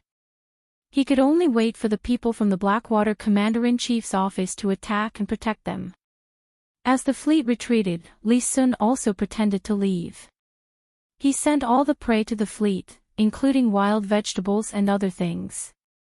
Then, he set up camp and slowly retreated. He was right. The reason why the people from the Blackwater Commander-in-Chief's office did not attack them was that they were afraid of being attacked by the gunboats in the sea. After the gunboats retreated, Li Sun also pretended to leave. He immediately reorganized his team and chased after Li Sun. Li Sun had the hot air balloon responsible for reconnaissance. He found the situation early and took a detour to ambush them. When the people from the Blackwater Commander-in-Chief's office were about to enter the minefield, he suddenly rushed out. However, not many people rushed out, only about 300 people. It was obvious that they were the kind of people who stayed to cover the rear. The people from the Blackwater Commander-in-Chief's office were stunned at first. Seeing so few people, they ordered more than 2,000 people to continue to charge towards the 300 people. They did not know that there were deadly things buried underground. As soon as they entered the minefield, those who were not smart enough were blown up into the sky. Booming sounds were heard one after another. Those who were stunned by the explosion thought that the gunboats were coming back. Therefore, they fled in all directions. Some ran back, some ran in other directions, and some even pretended to be dead on the ground. Apart from the people running towards the back, who were fine, the people running in other directions stepped on the landmines one after another. Amidst the explosions, there was a heart-wrenching sound. This completely shocked the people from the Blackwater Commander-in-Chief's office. They looked around blankly, hoping to find where the enemy was attacking so that they could escape in advance. Li Sun saw the opportunity and ordered the others to bypass the minefield and attack the people from the Blackwater Commander-in-Chief's office. The gunboats in the sea also turned to the north and attacked the gathering place of the Blackwater Commander-in-Chief's office. Due to the high mountains and dense forests, the hot air balloon, which could not play a big role, also began to gather and fly towards the camp of the Blackwater Commander-in-Chief's office. All of a sudden, the people from the Blackwater Commander-in-Chief's office were in chaos. After all, a defeated army was different from an army that was ready to attack the enemy. When Li Sun ordered the troops to rush over, he sent a signal to the 2,000 people who were hiding in the mountains at the beginning to form an encirclement. Not many people were killed by the landmines in the Blackwater Commander-in-Chief's mansion. The main reason was that the effect was too shocking. They died inexplicably, and those who ran back were under a lot of psychological pressure. They directly messed up the formation of their own side. When the enemies from 3 directions converged here, the people from the Blackwater Commander-in-Chief's office no longer had the courage to fight. They left some people to cover the retreat while the others ran further north with the old and the young, hoping that the Tang army would give up chasing them if they ran far enough. Go after them. We won't kill those who surrender. Li Sun shouted loudly. He wanted to take the lead but was protected by others. He also shouted along with Li Sun. Those who stayed to cover the retreat and those who were hit by the mine surrendered first because they did not want to die. Li Sun left some people to tie them up and watch them while he continued to chase with the rest. The people from the Blackwater Commander-in-Chief's office were unable to form a formation because of the chaos. Plus, there were the old and the young in the team, so they could not increase their running speed. The more they ran, the more anxious they became. The more they ran, the more tired they felt. Cries came from the team from time to time. The old people who could not run gave up first, followed by the women and the children. The cries and shouts of those who were willing to stay resounded over the beach and the woods. Li Sun did not chase fast. Every time he got close, he would slow down and watch the old people and the women. There were no children, who were all carried by adults. The chase lasted for half a day. The people from the Blackwater Commander-in-Chief's office wanted to hide after a certain distance, but they could not hide from the hot air balloons flying in the sky. What was more, they thought that they had run out of the Tang army's sight, but in fact, they were still within the range of the Tang army's telescope. Li Sun commanded his people to chase for another half an hour. Finally, he could not run anymore. The main reason was that he did not have to catch up with the enemy at one time. Without the thought of fighting to the death, people were easy to slack off. Stop, don't chase, wait for them to run back. If they had run to the north earlier, I really wouldn't have been able to do anything. But who asked them to give me time to arrange? Rest, then face the enemy. Bring the captured people here, the best thing to do is to attack their minds.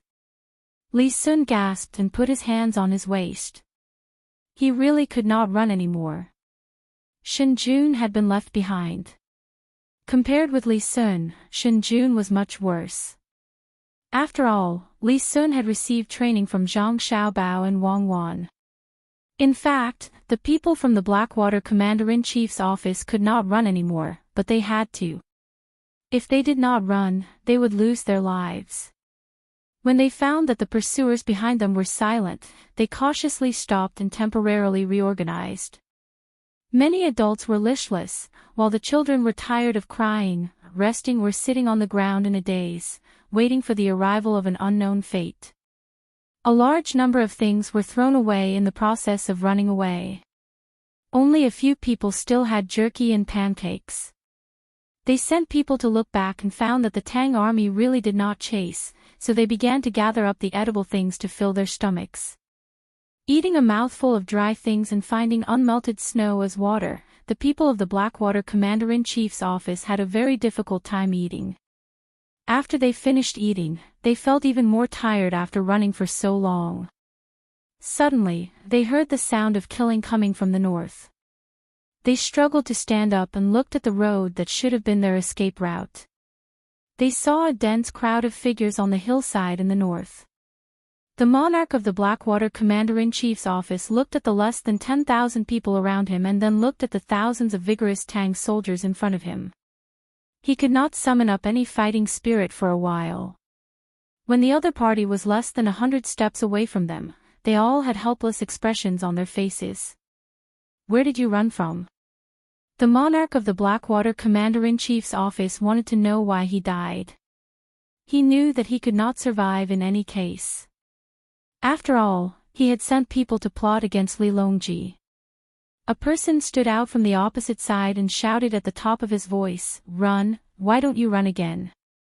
Do you think you know to run north and we don't know to ambush you first?" Well, I'll let you know what's going on. When Our Highness retreated, he began to order people to take boats to the ice over there. At that time, the ice had not melted. He sent us to go around the ice to your back. We thought you could launch an attack a few days ago, but we didn't expect you to wait for so long. We almost ate up all the food we brought. Now you are surrounded on all sides and have been on the road for such a long time. I wonder if you still have the strength to fight. Surrender. Our Highness said that those who surrender will not be killed. Except for you, the leader, everyone else will be spared. Hearing his words, the people of the Blackwater Commander-in-Chief's office finally understood what was going on. For a moment, they regretted. If they had not been worried that they would freeze to death in the north, they would not have been surrounded today. As the other side said, they had no strength to fight. They all looked at the monarch and wanted him to make a decision. If they fought, they were not afraid to fight to the last person. Chapter 836. Seeing them caught, Li Sun vented his anger and said, "You want to play guerrilla warfare with me? Don't you know what I do? You want to assassinate my uncle. If I don't teach you a lesson, where is the dignity of the Tang Empire? Take them away and take them back to the capital as soon as possible. My uncle is still waiting." Well, there are more people waiting. While ordering people to tie up all the people of the Blackwater Commandery and take them to the boat, Li Sun released the pigeons to Zhang Xiaobao and Wang Wan. He didn't have the pigeons to the Tang Empire, and the pigeons to Jili Province were brought by the boat. In fact, the best helper should be Shui Yun, which could fly directly to the capital. It had been there several times and even lived in the capital for some days. But no matter what Li Sun said, Shui Yun didn't nod. Li Sun couldn't beat or scold it. After all, Shui Yun was so smart. He was afraid that it would hold a grudge. Zhang Xiaobao got Li Sun's letter. After reading it, he threw it to Wang Wan and said, "That's good. There should be a part of Russia there. Now they can't take it." Wrong. That part used to belong to the Blackwater Commandery, but it was taken by them later. Send the news to the capital. I believe Li Longji will be very happy. Wang Wan also glanced at the letter. Most of it was Li Sun taking credit for himself, so she ignored it. The carrier pigeon flapped its wings and returned to its home in the capital. Gao Lisher hurried to find the emperor with the letter. "Your Majesty, there is news from Jili Province. The Blackwater Commandery was taken down by Commandery Prince Tong An," Gao Lisher said to the emperor happily. Li Longji was indeed happy. It was not as simple as the Blackwater Commandery's mansion scheming against him. It also involved the surrounding countries that had just agreed to join the Tang Empire. If the Blackwater Commandery's mansion couldn't be taken down, it meant that the Tang Empire's army was not very powerful. If everyone resisted together, they might be able to force the Tang Empire to return to its previous situation. Li Longji was filled with anger when he thought that the participants of the sword competition on Mount Hua would find excuses to stay. They were all waiting for the news from the Blackwater Commandery. After some thought, Li Longji said to Gao Lisher, "Send someone to deliver the letter during the morning court session tomorrow. We will listen to it together with the other prefectures."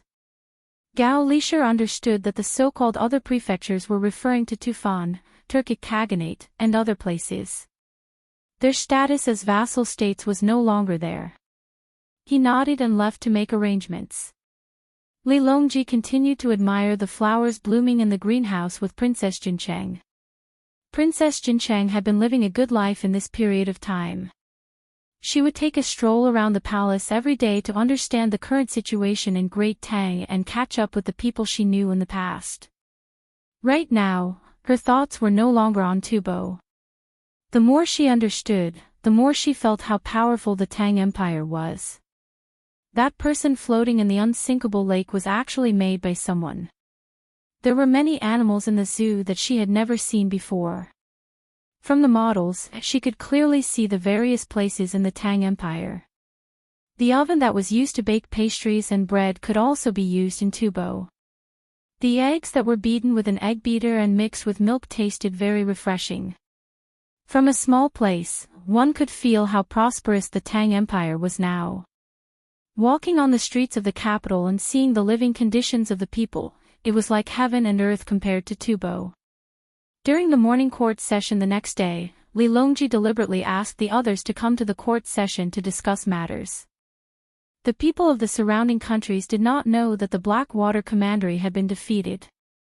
They did not know why Li Longji wanted them to come to the court session today. Was he going to make things difficult for them again? The morning court discussion lasted for 2 hours.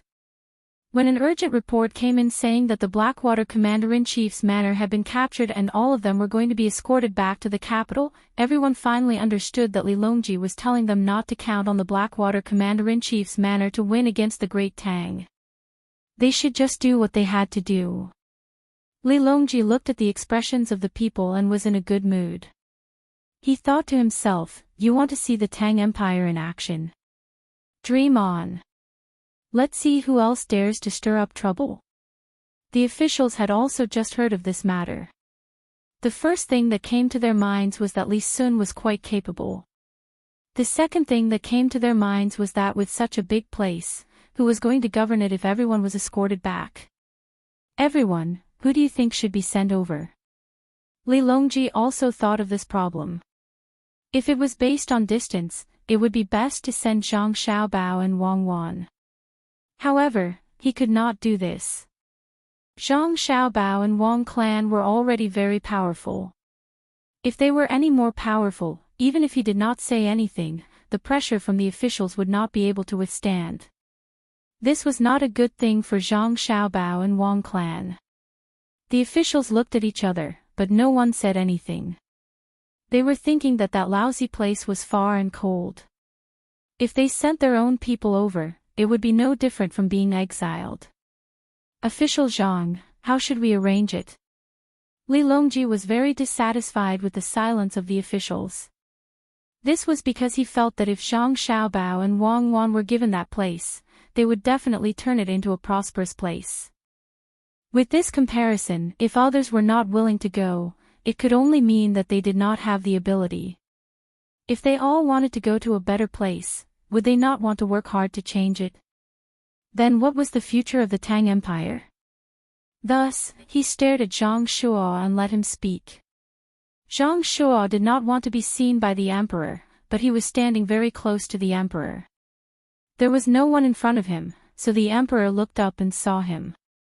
Seeing that the emperor was asking him, Zhang Shuo braced himself and stood up. He looked at Li Linfu, Yu Wenrong, and the others and was about to send them to the Blackwater Commander-in-Chief's manor. However, he paused and gave up on this idea. He felt that the emperor's attitude towards him had been getting worse and worse recently, and his opponent was also trying to cause trouble.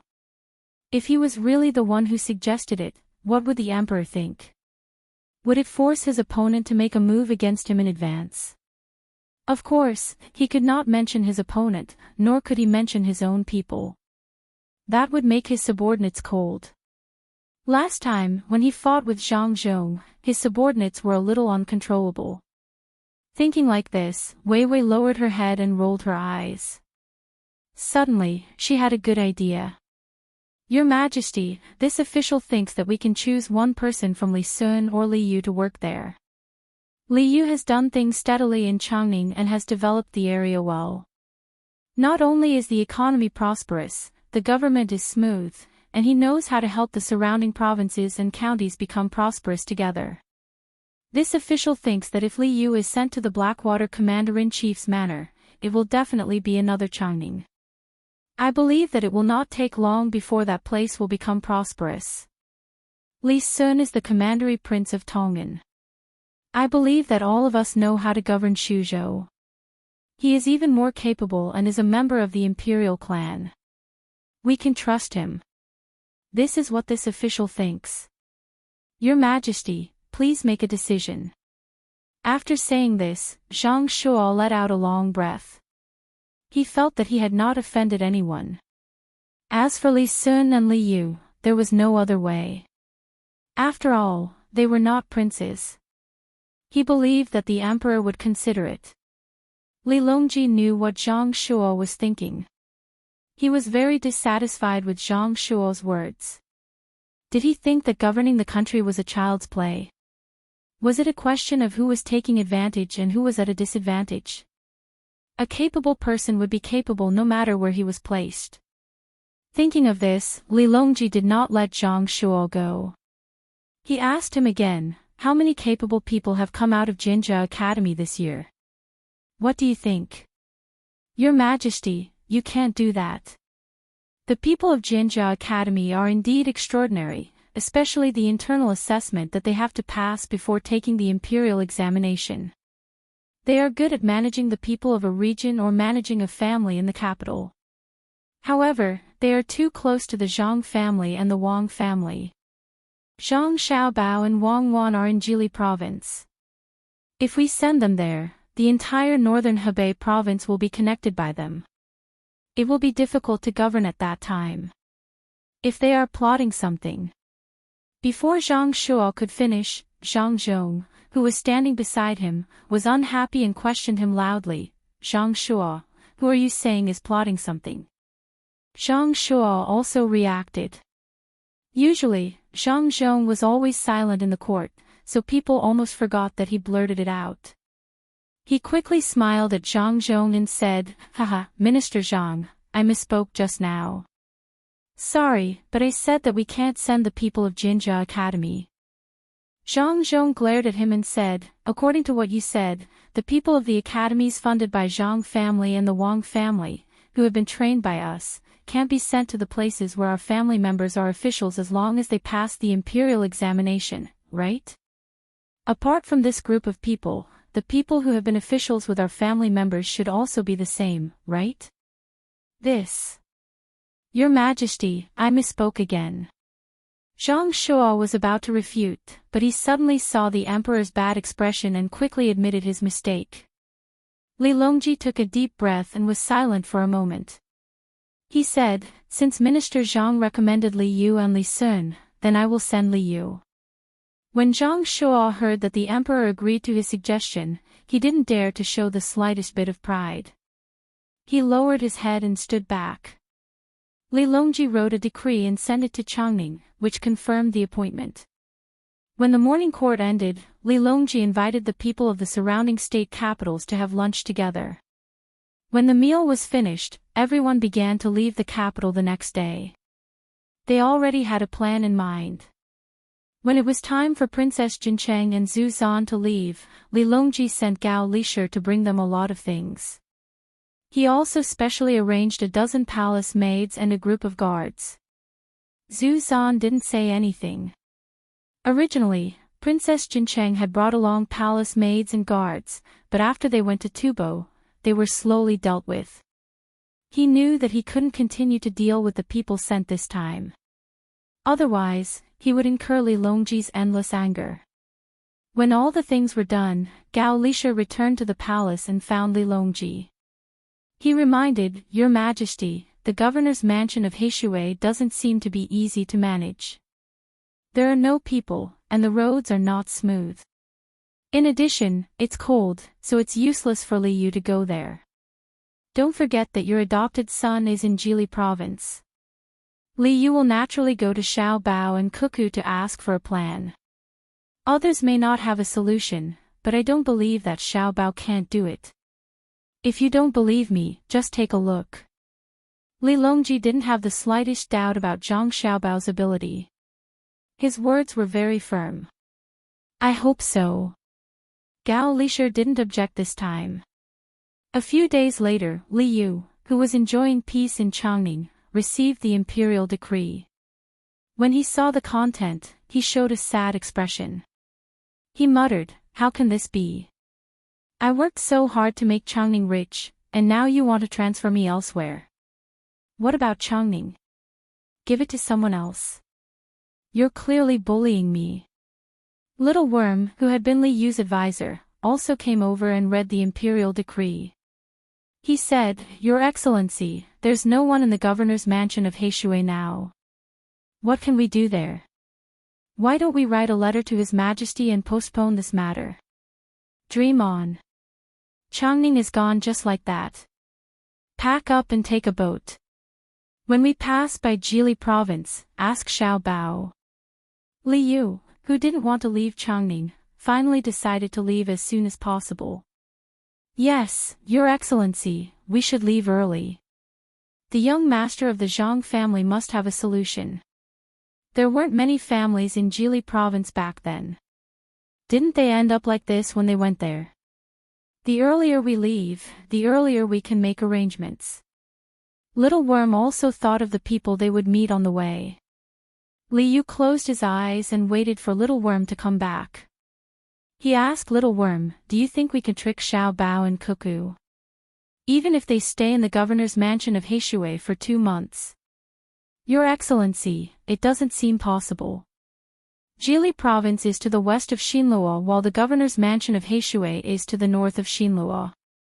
It's also close to Japan. I think the young master of the Zhang family must consider how to scheme against these 2 places, especially Xinluo. Little Worm was a think tank after all.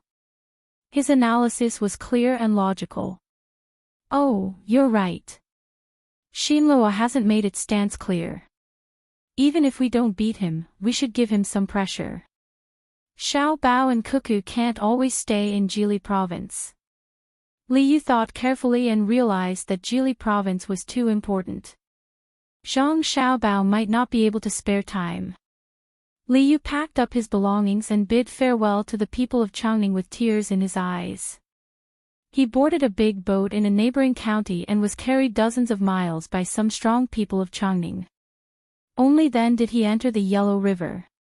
Touching the 10,000 people form with the handprint of the people of Changning, he also felt the treatment of a good official. When they entered the Yellow River, their speed was much faster because they were following the current. After traveling for a few days, Li Yu was bored when a boat suddenly appeared in front of them. The boat had a cute rice sprout painted on its flag. Without waiting for Li Yu to call for it to stop, the boat stopped by itself. When Li Yu's boat slowly approached, a person came out from the boat with a bag in his hand. Greetings, young Master Li. Our young master asked me to give you something and a plan for the construction of the governor's mansion of Heishui. Our young master said that if you don't want to go to the governor's mansion of Heishui, you can use this plan and thing to lure others. The person said respectfully to Li Yu, who was puzzled. At the same time, he put the bag in his hand in front of Li Yu. Li Yu looked at the thing in the bag and the letter with the plan in puzzlement. He laughed and said, "Go, why not? Send a part of the thing to the capital. I'll make those who don't want to go regret it." Chapter 837. Li Yu, who felt that he had been exiled, finally found a chance to hold his head high. He vowed to make those who were unwilling to come regret it. The things in the pouch were very ordinary, so ordinary that ordinary people could afford them even if they wanted to. Li Yu ate a lot. There was venison, beef, pork, and fish. These were the canned food that the Zhang family and Wang family originally prepared for the people of the inner court. When the canned food first appeared, many servants of the big families were envious. Regardless of the taste, at least it warmed their hearts.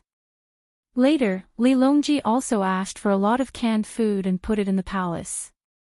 He would give it to people when he had nothing to do and occasionally eat it himself. For a time, it really became popular. The Zhang family and Wang family did not mainly sell canned food, so they found a lot of merchants to cooperate with. The merchants paid the money and were not responsible for management or production. They were only responsible for the dividends, so the production of canned food gradually increased and the price of the common varieties decreased.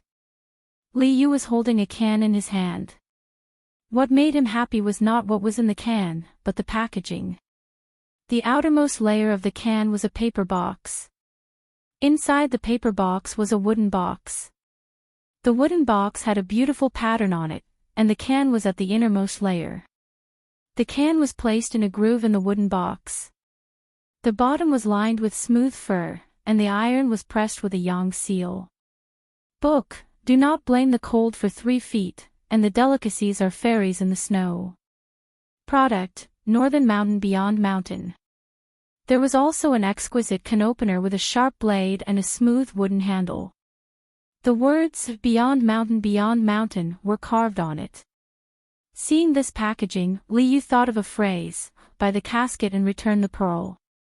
Not to mention whether the taste was better or worse than the Zhang and Wang family's special canned food, just the packaging alone was enough to give people a lot of face.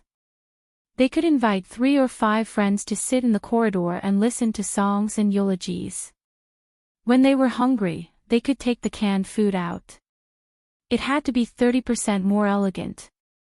Liu opened a can and tasted it. He smacked his lips twice and felt that there was an indescribable taste. He looked at the person who delivered the can in confusion. The person who delivered the canned food was Zhang Wang from the inner courtyard.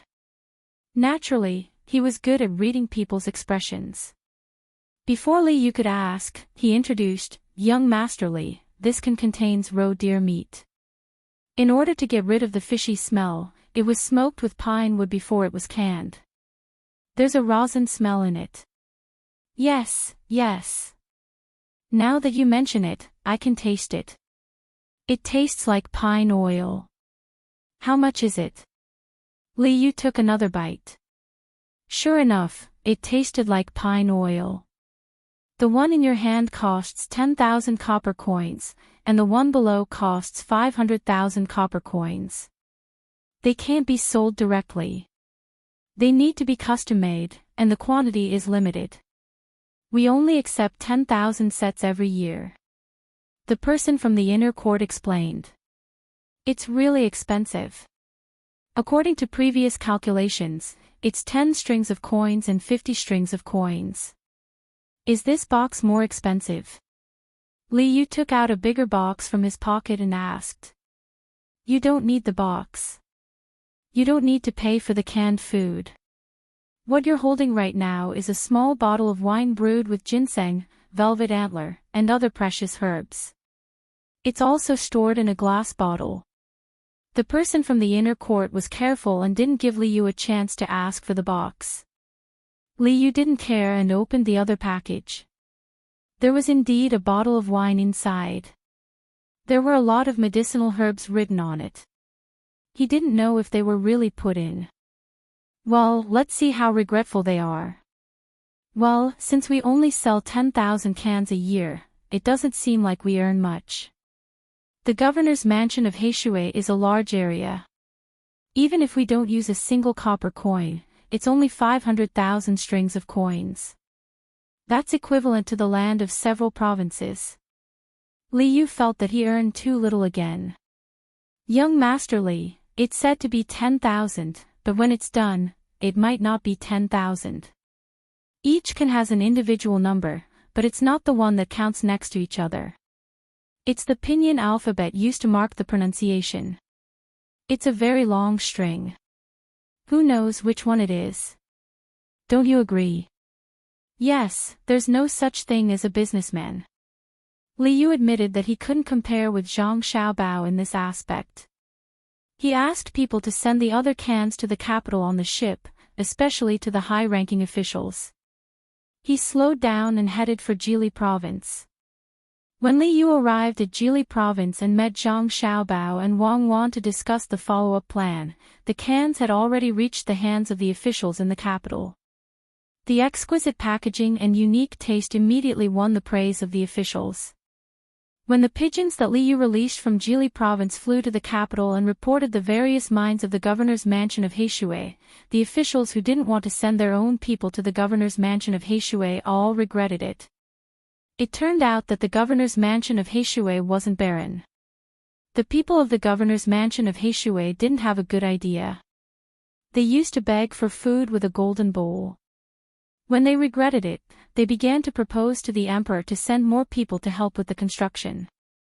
As for the problem of population, they thought that Liu could solve it. Li Longji knew that the idea was Zhang Xiaobao's. Gao Lisher's letter described the matter in more detail. The governor's mansion of Heishui didn't ask people to take the initiative to migrate. They only recruited employees from Tubo. They could bring their families and do things on the ship. When they reached the shore, they would build warehouses and houses on the shore. Naturally, there would be people who were willing to go down and stay. While weakening the strength of Tubo, they could also enrich the governor's mansion of Heishui. Therefore, when he heard that the officials wanted to continue to send people, Li Longji didn't object. Not only did he send officials, he also wanted to find merchants from all over to cooperate with them. He also wanted to connect the Niha River and the Niha River at the border with Xinluo. It was convenient for ships to travel, and they didn't need to go around Xinluo Island.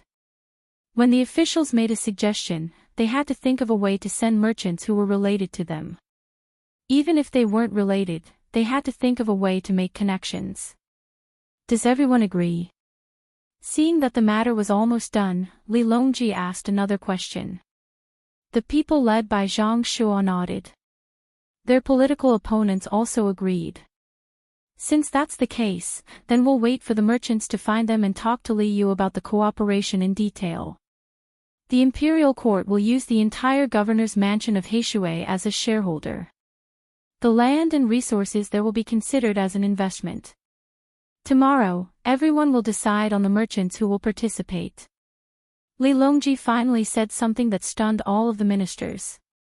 If the imperial court used land and resources to invest, how much would others have to pay? And what was the proportion? This was a problem. Chapter 838. In the dream, the flowers do not bloom, the wind blows the catkins to the immortal platform. Ask the gentleman to travel thousands of miles drunk, not the heavenly palace but Penglai. Ever since Li Yu submitted a letter to the imperial court and sent away many canned food, he started to get busy. Some of his brothers wrote to ask about the specific situation of the Blackwater Commander-in-Chief's mansion. Naturally, they did not ask about Li Yu, but wanted to get Zhang Xiaobao's detailed plan from him. They did not believe that Zhang Xiaobao's actions would be as simple as they seemed on the surface.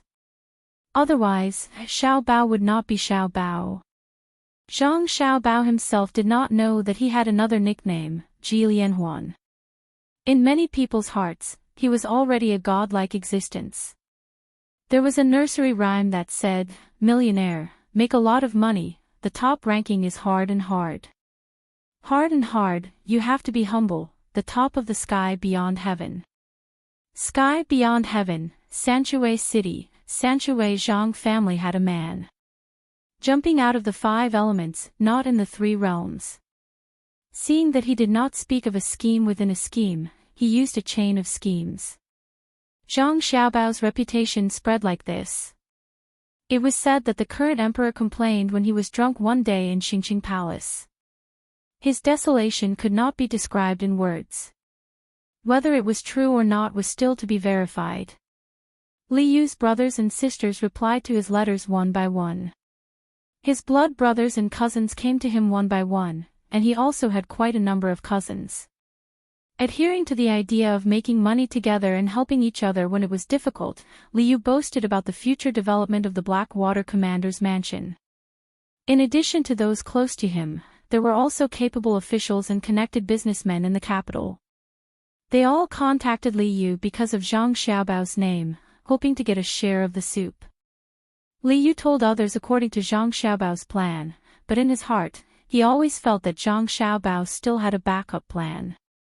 When he saw the plan, he thought that it was almost done, but the little worm found him and told him that it was not so simple.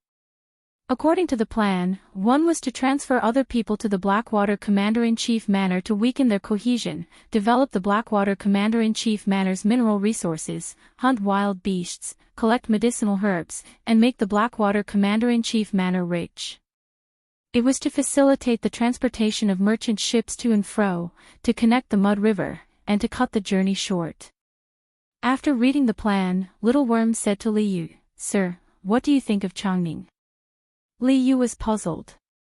"Well, I was the one who developed it, but now I'm giving it to someone else." In Xiao Bao's words, it's like picking peaches. Fortunately, Imperial Uncle asked people to pick the peaches and gave me a bigger piece of land to plant peaches. What does this have to do with Xiao Bao's plan? Of course. Think about it, Your Excellency. Changning is just a county, while the Blackwater Commander-in-Chief's mansion has several provinces under its jurisdiction. Changning is the young master of the Zhang family. At that time, there was nothing to develop in the county.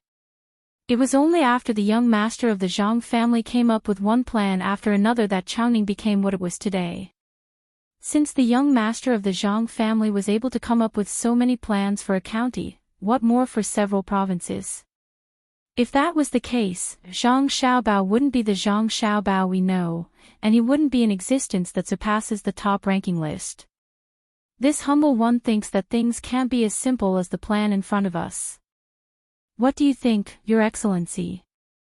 Little Worm had analyzed Zhang Xiaobao's plan for Changning for Li Yu, and then compared it with the Blackwater Commander-in-Chief's mansion's territory. He voiced his conjecture. Li Yu slapped his thigh hard, ignoring the pain, and said loudly, "That's right. Now that you mention it, I remember that Zhang Xiaobao's plans for the surrounding areas have always been continuous. For example, Xinyuan Island, he still has a backup plan. For example, Japan, the silk we collected is now being used there. For example, Tubo, after a few years of torment, he still hasn't relaxed. A few days ago, the Turks have voluntarily submitted to him, the kind that is different from before. Now that the Blackwater Commander-in-Chief's mansion has just been conquered, the people have moved to the capital to wait for the Imperial Uncle's decision, and to go there, they have to go through Xinluo. How can Zhang Xiaobao not have some ideas? No wonder I keep feeling that something is missing. Let me go ask." Having made up his mind, Li Yu hurriedly went to Zhang Xiaobao and Wang Wan. Zhang Xiaobao and Wang Wan were spreading out a piece of paper, writing and drawing. Li Yu curiously went up to take a look and saw that it was a large snow scene. Wang Wan was drawing seriously, and Zhang Xiaobao was mixing the colors. Li Yu squatted beside Zhang Xiaobao and whispered, "Xiaobao, what are you playing at? Not telling you means not telling you our follow-up plan. Since Little Worm can tell you about Changning, you can ask him and see if he can figure it out." Zhang Xiaobao said casually to Li Yu, but Li Yu was so scared that he broke out in a cold sweat. He looked at Zhang Xiaobao in horror, not knowing how Zhang Xiaobao knew that it was Zhang Xiaobao who told him. Zhang Xiaobao glanced at Li Yu and said, "Little Worm is quite capable, but he has a shortcoming, which is that he always shows his thoughts on his face. During the days in Jili province, every time I see him, his expression is too obvious, always giving people the feeling that he wants to say something but then hesitates. You are not busy with your own things and have the time to come here. It must be because I told you the final plan yesterday. Little Worm, who always likes to guess what I told you, otherwise you wouldn't have the ability to think so much. You need to train Little Worm more. Come, look at this Rhyme River painting. What do you think? You can guess other people's thoughts just by looking at their faces. Your plan is finished. Start drawing for fun." Li Yu was slightly relieved to hear Xiaobao's explanation, but he was still very surprised. "You can't learn this skill. Who said it's for fun? Didn't you come here to ask about the plan? This painting is a plan. When it's finished tomorrow, you will have things to do." Zhang Xiaobao added some water to a box of ink and brought it in front of Wang Wan, so that Wang Wan could apply some light ink. Li Yu was even more confused. Seeing that Zhang Xiaobao didn't say anything, he could only watch patiently. Looking at the ink, it seemed that she had been painting for a few days and didn't finish it in one breath. The painting was too big and tiring.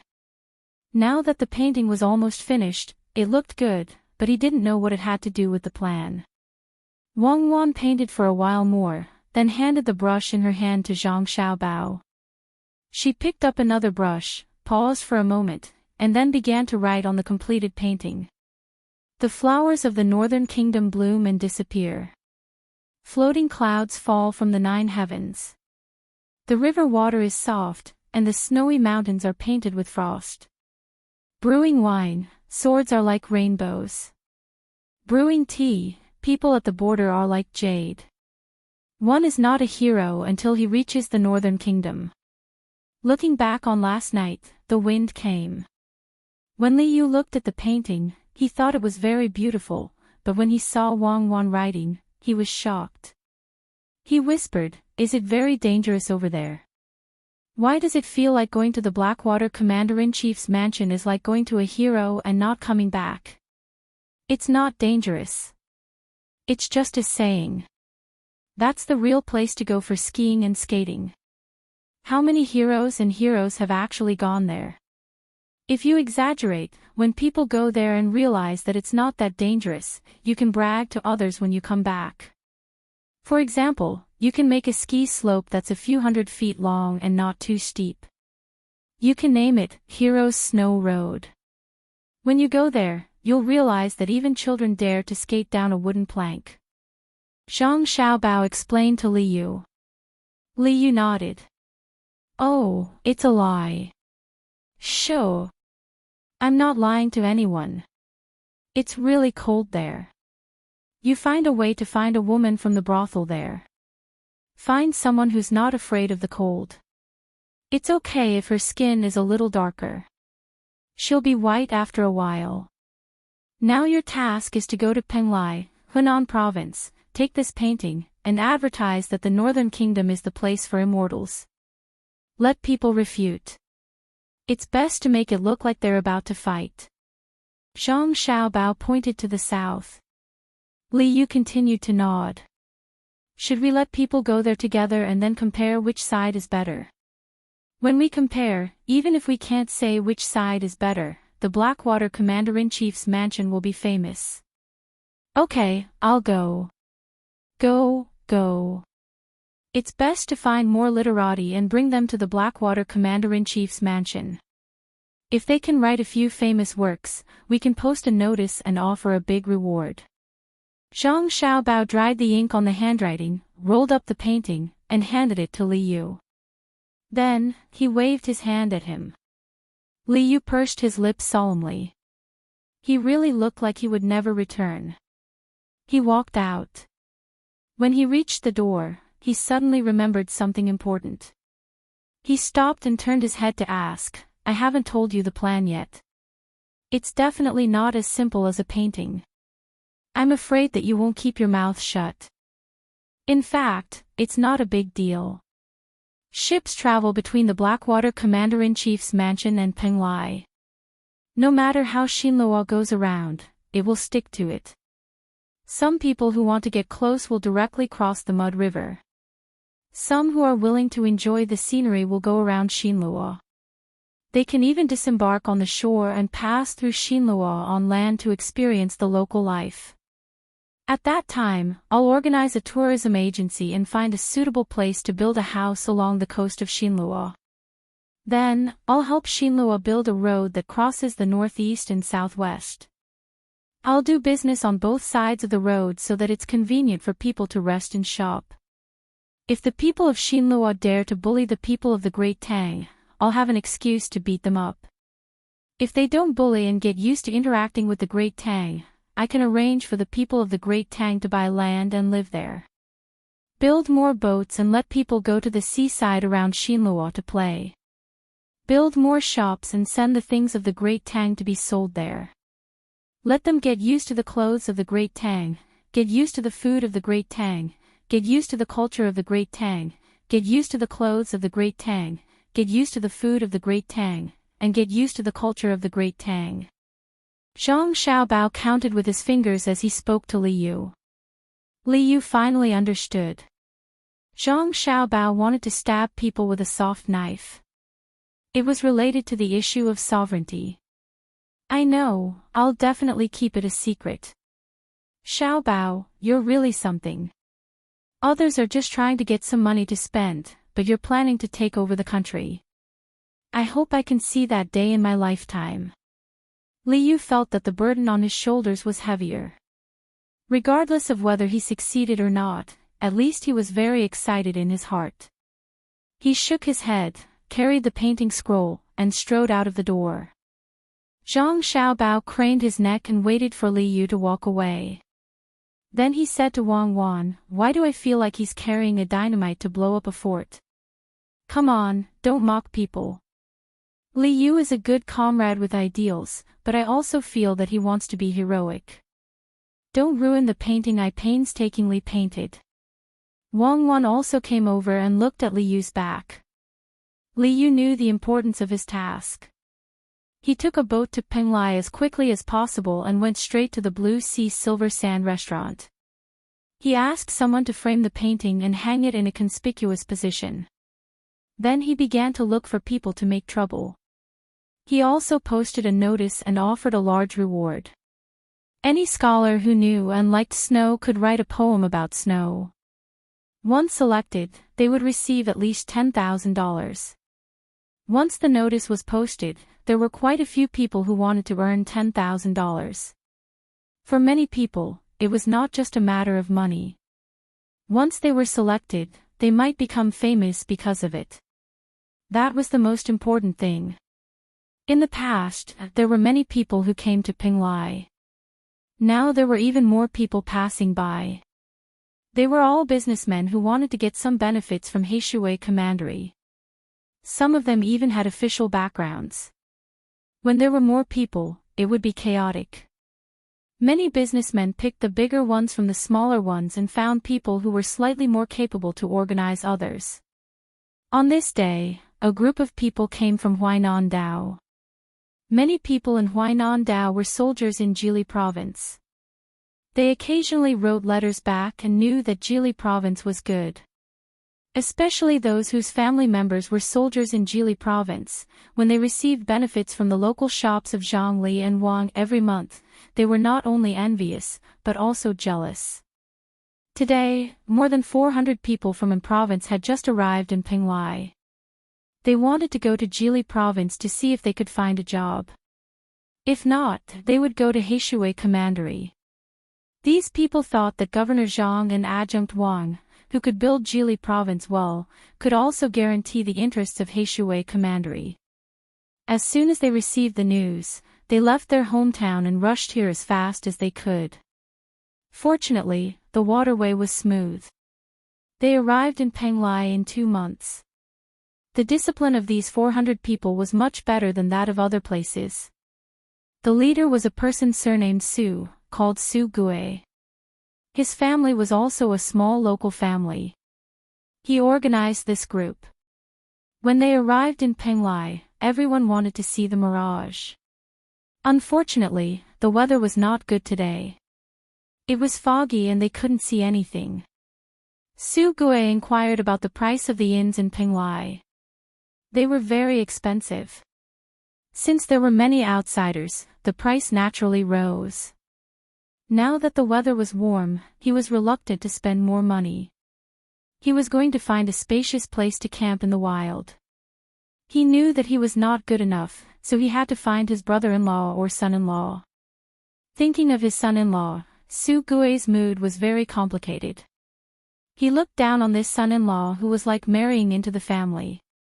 However, he felt that this son-in-law was a little capable and talented. He had helped a lot along the way. However, this son-in-law had a little problem. He always liked to drink. His alcohol tolerance was not high. He drank too much and then made nonsense poems. Go and ask him and see what he says. Su Gue, who had made up his mind, found his brother-in-law who didn't forget to take a sip of wine when he was resting. Tai Bai, because there are many people in the inn, the price is high. Is there any way to find a place to settle down?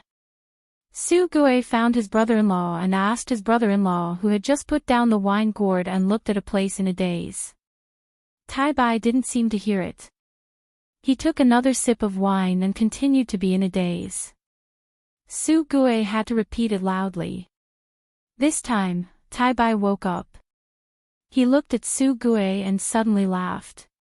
It doesn't matter. Penglai Immortal saw my face and lent me a brush, ink, and gold inkstone. A word is worth 1,000 coins.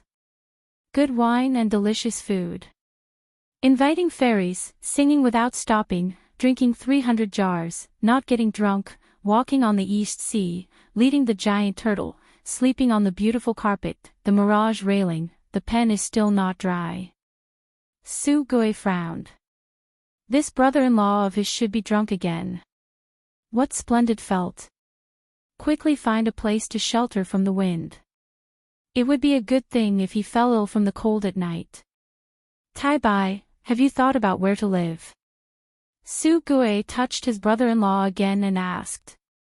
His brother-in-law, Tai Bai, drank the rest of the wine, smacked his lips twice, pointed to the biggest inn in front of them and said, "Tonight, we will live in Bihain Shah." Chapter 839. Bo, mi da ba ba ba you. Immortal Palace Song, Night Chant. Tai Bai, listen to me, I beg you, change a place, there is a shop on the left, go there are a few people in his shop, even if we offend him, he won't dare to do anything to us, more than 400 people. You can't go to the blue sea silver sand, you can't go there, Tai Bai, let my family go, please. Su Gui pulled his brother-in-law with all his strength and begged, but he was slowly dragged by his brother-in-law to the blue sea silver sand. My husband, the blue sea silver sand also has shops in province, it is said that they are all over the Tang Empire, and it is as famous as Between the Clouds and the Water. Some people even say that both are backed by the Zhang family and the Wang family. Their family recruited more than 400 people to seek a way to make money, and if they offend the Zhang family and the Wang family, we can't stop them. Seeing that her brother was not as strong as her husband, Madame Su also went to persuade him. Among the more than 400 people gathered here, those who knew the situation showed anger on their faces. Li Bai is too unreasonable, he wants to die, but he wants to implicate us. I don't know what the Su family did to find such a son-in-law, sigh. The people around nodded and echoed, their voices buzzing. Li Bai, who was about to find a good place for the 400 people, stopped when he heard the noise. He turned his head and stared at the person who made the noise first until the person lowered his head. Then he snorted and said, "You are a benefactor, you don't have to bear the anger of others, humph."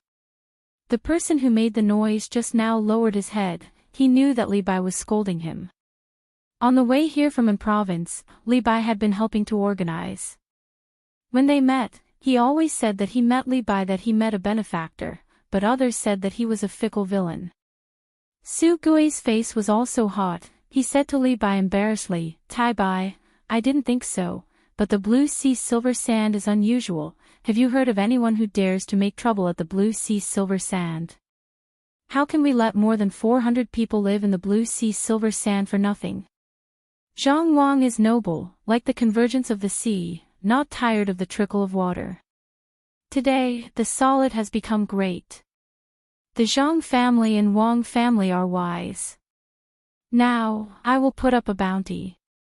I will help my fellow villagers find a home." Li Bai looked at the banner hanging outside the restaurant that offered a reward for writing poems and essays, and then walked forward. Su Gui wanted to stop him again, but his sister stopped him. "Brother, let our husband try. Maybe, even if he doesn't succeed, the jade sea silver sand will not stoop to our level." Sigh. Su Gui sighed. In the end, he did not continue to drag Li Bai. He watched as his brother-in-law strode into the blue sea silver sand with his head held high. In the time it took to drink a cup of tea, the sky was covered with dark clouds, and the wind was blowing, threatening to destroy the city. Su Gui had an anxious expression on his face. He told the people from his hometown not to wander around so as to avoid causing trouble. Smelling the salty smell of the wind, he looked at the blue sea silver sand restaurant from time to time.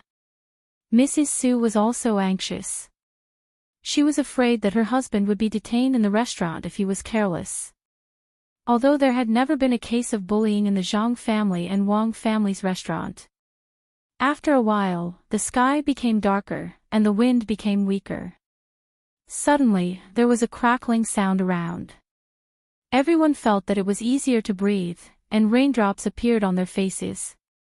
At this moment, 4 waiters came out of the Blue Sea Silver Sand restaurant. They looked at Su Gui's direction and hurried forward. One of them asked, "Are you the Su family of Anzhou?" "That's right, young man." "Did Tai Bai jinxing cause trouble in the building?" "If he broke something, we are willing to compensate." Su Gui's heart skipped a beat. He thought that something had gone wrong. He put his hand into his sleeve to feel for money. He could not leave his brother-in-law alone. "Sure enough, it is Mr. Su. Mr. Su, His Highness has asked for you. The people who came with you have already made room. You can rest at any time. Mr. Su, do you want them to settle you down now?" The waiters confirmed the identity and invited Su Gui. They pointed to the courtyard behind the Blue Sea Silver Sand and waited for Su Gui to make a decision. Su Gui suddenly found that everything around him was far away from him.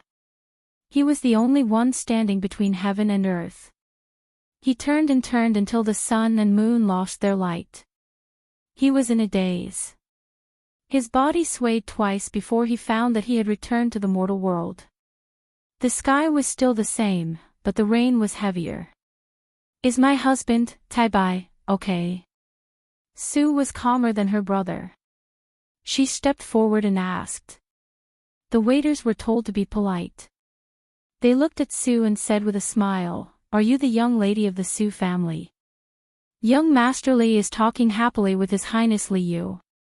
The rain is heavy now. Can you take shelter first?" "Please, young man." Su heard that her husband was fine. She was relieved and made the decision. More than 400 people were divided into 6 courtyards in confusion. It was a little crowded, but they settled down. Su Gui, who had recovered, carefully told the people who followed him to control their food. The food in the Blue Sea Silver Sand was good, but they should not get sick. They should not do things they should not do. They should not break other people's things. They should not go out casually. They should be polite to the people in the restaurant. After all this, Su Gui followed his sister upstairs to see how his brother-in-law was doing. He did not want to offend the people in the imperial family by drinking too much.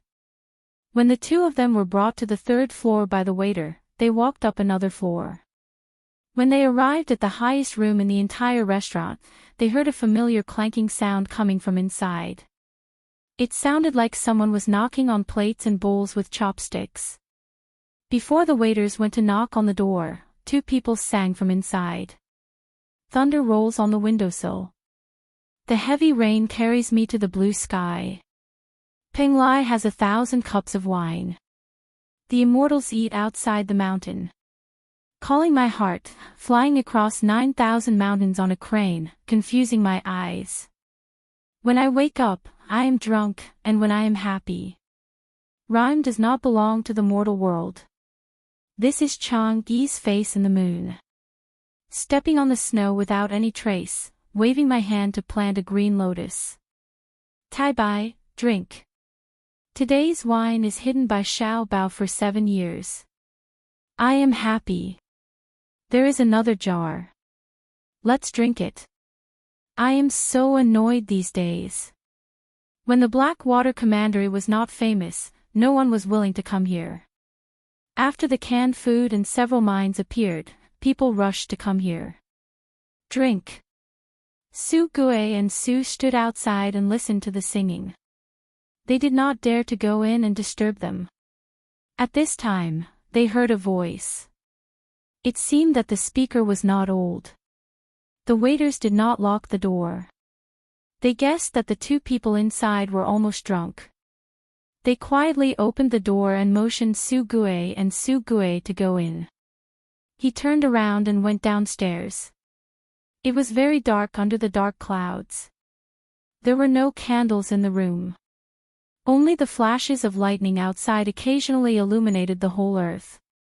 Su Gui and Su Gui stood close to the wall and did not say anything. They just watched. They saw a man about the same age as Tai Bai holding a bowl in his hand. He was complaining. Madame Su watched as her husband sat across from that person and drank as well. There were a few cans on the table, and there was a smell of meat that was neither braised nor smoked. It smelled very fragrant, and it should be the canned food that she had only heard about on the way here, but had never seen before. Tai Bai, don't you think that those people are too unreasonable? Eat. This bamboo tube contains flying dragon. It is about the same size as a chicken, but smaller than a chicken. It tastes good. Before I came here, Xiao Bao personally cooked it for me. Ordinary people can't eat it. Come, drink the wine in the bowl and then pour it. Li Yu's eyes were blurred, but he did not forget to drink and eat. Li Bai was almost drunk. In a short time, the two people drank 3 pounds of wine in a very small jar. The jar was engraved with the word specially provided. Next to it, another jar had just been opened. It seemed that he was ready to drink. Su Gui sniffed and whispered to his sister, "Good wine. It is soft but not greasy, strong but not hot. Tai Bai is going to enjoy it." At this time, Li Bai drank the wine according to Li Yu's words. He picked up a flying dragon, took 2 bites, spat out a bone, and poured the wine again. Then he grabbed a washed cucumber dipped in sauce and took a bite. With a happy expression, he echoed Li Yu and said, "Mediocre people in the world are troublesome. It is good to drink in a golden cup. People's hearts are difficult. Far away, drink and laugh. Macho, macho, I'll help you. Drink, what wine is this? It's delicious." Li Yu was tongue-tied and muttered, "Pure barley wine, 7 years in the cellar. The wine made by the Zhang family and Wang family has been in the cellar for 12 years at most. There is a lot of wine, but they don't take it out for others to taste. Tai Bai, my task is to find more people to write poems in Penglai. Those who write well will travel with those who draw well and then write when they come back. Help me write a few more poems, and I'll introduce you to Xiao Bao and Cuckoo. They are busy and have no time to write poems. Okay, drink. Sleepwalking is dark, but the water is not dark. White snow is decorated with red plum blossoms.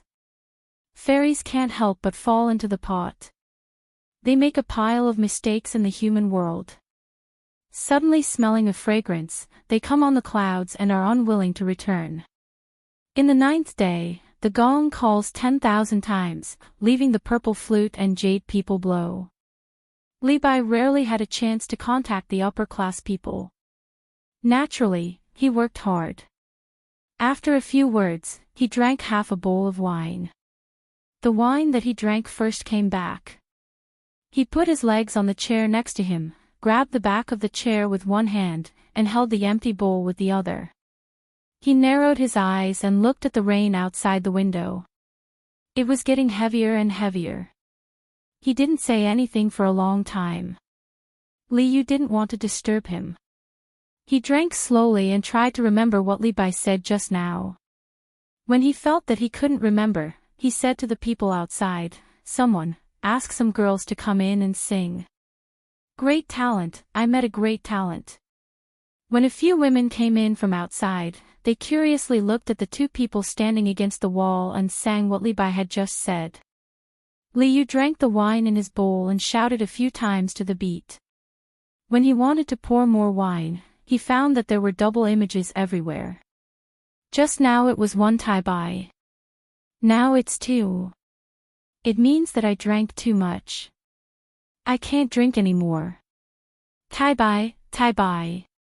Li Ji murmured incoherently. In his last moments of consciousness, he called Li Bai twice.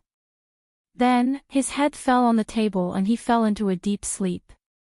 The bowl in Li Bai's hand also fell down and hit the table with a soft sound.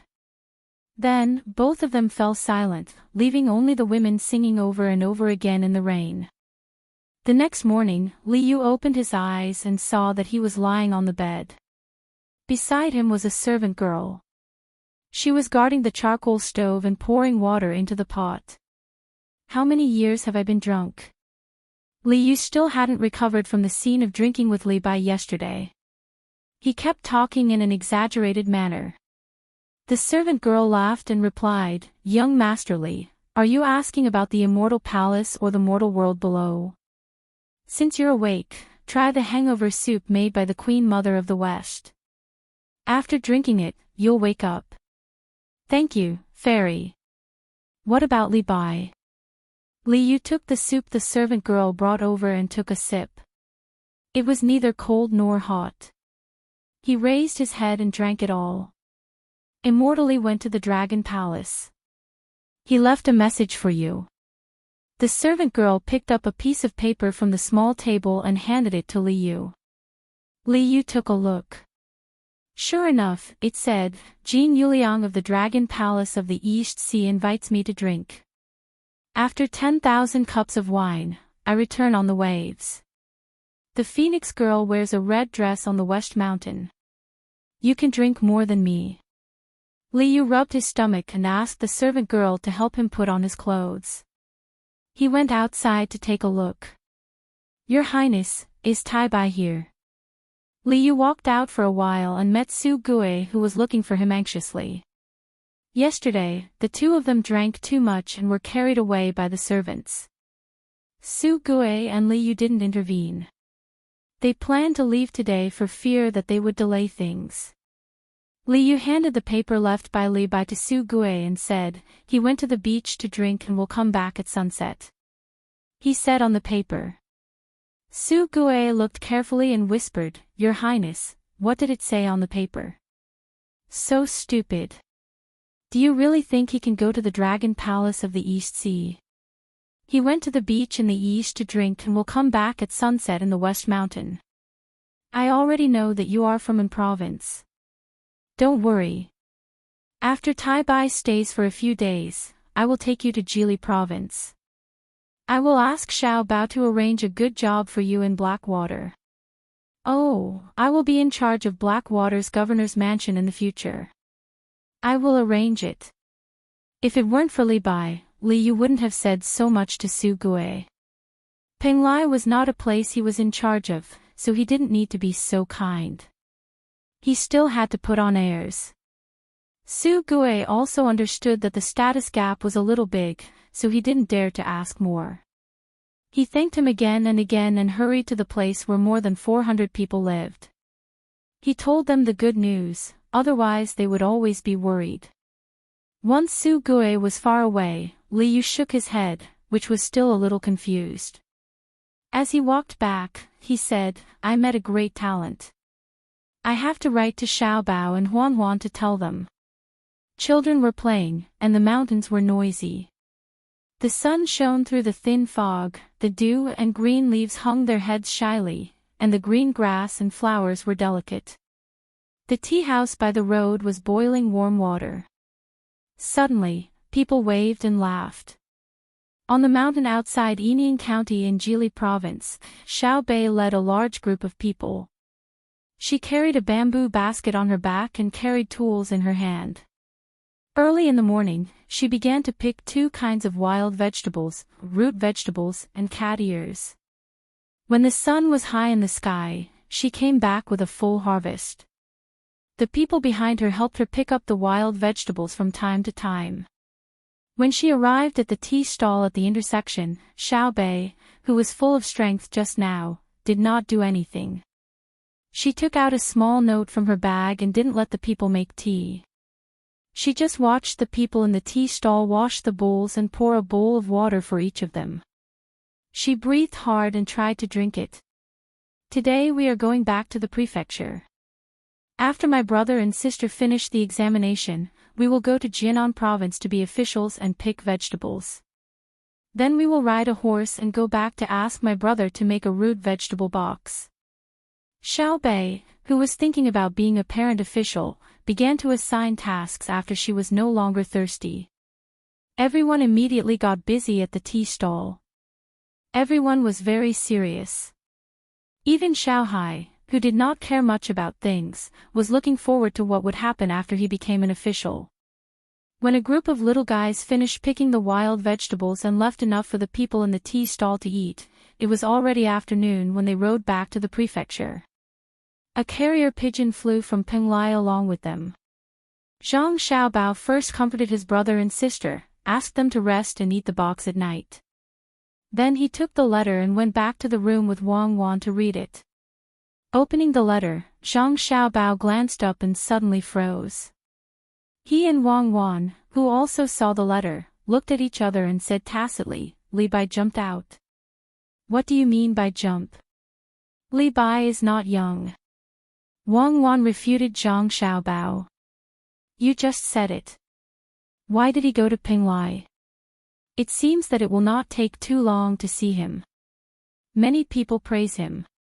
Do you think he will ask for an official position from us?" Zhang Xiaobao also had a little yearning for this figure. It was not that Li Bai had a lot of prestige now, but after all, he was a legendary figure. He could not meet him for too long. Wang Wan nodded and said, "Yes, we should take a look. And that Wang Wei, now he is also an official in the capital. When will we get together and see who can write better poems? I guess Li Bai will ask for an official position from us. He only needs our help to recommend him. Although he is very powerful in history, it is very difficult for him to be an official now. Then do you want to help? It is said that he does not want to take the imperial examination. Otherwise, he would have come to take the imperial examination." "Why?" Zhang Xiaobao hesitated. He was afraid that if he helped to recommend Li Bai would drink too much. It might be difficult for others to recommend him, but if he and Wang Wan recommended him, Li Longji would definitely value it very much. If Li Bai drank too much in the imperial court and scolded people he caught, others would definitely say that he should not have recommended him. If things went wrong, he would be impeached. Wang Wan read the letter again and thought about it for a while before saying, "Li Bai couldn't pass the imperial examination. The imperial examination doesn't just require one to be able to write poems. There are other requirements as well. Otherwise, why would we need to work so hard to learn? He wants people to look for him like they look for a hermit. The most suitable era for such a person is the spring and autumn period. What is important is the strength of character. When it comes to planning, those who are capable will succeed. Those who are not will disappear in the long river of history." "Oh, now that you mention it, I understand. It's just like the graduate students at our time. Many of them have no real ability. After graduation, they don't want to work in a small place. They want to work in a big place, but they don't want to work there. They always look like they have talent but don't want to work there." When Zhang Xiaobao heard Wang Wan's words, he gave an example. "Who knows? After all, there's too little information in the book, and it's too old. We'll see when we meet him. If he's capable, we'll arrange for him to be an official. He actually wants to be an official who can talk to Li Longji in court. Let's arrange for him to be a county magistrate first." Wang Wan was also in a difficult position. She did not have a direct impression of Li Bai. The only impression in her mind was that Li Bai was good at writing poems. Chapter 840. After staying in Penglai for 3 days, Li Bai was the first one who couldn't stay. He wanted to see Zhang Xiaobao and Wang Wan as soon as possible. First, he wanted to see the two legendary people with his own eyes. Second, he wanted them to recommend him. In the 3 days, in order to satisfy Liu, Li Bai wrote a lot of poems and drank a lot of wine. He had a good time with a group of literati who were attracted by the high reward.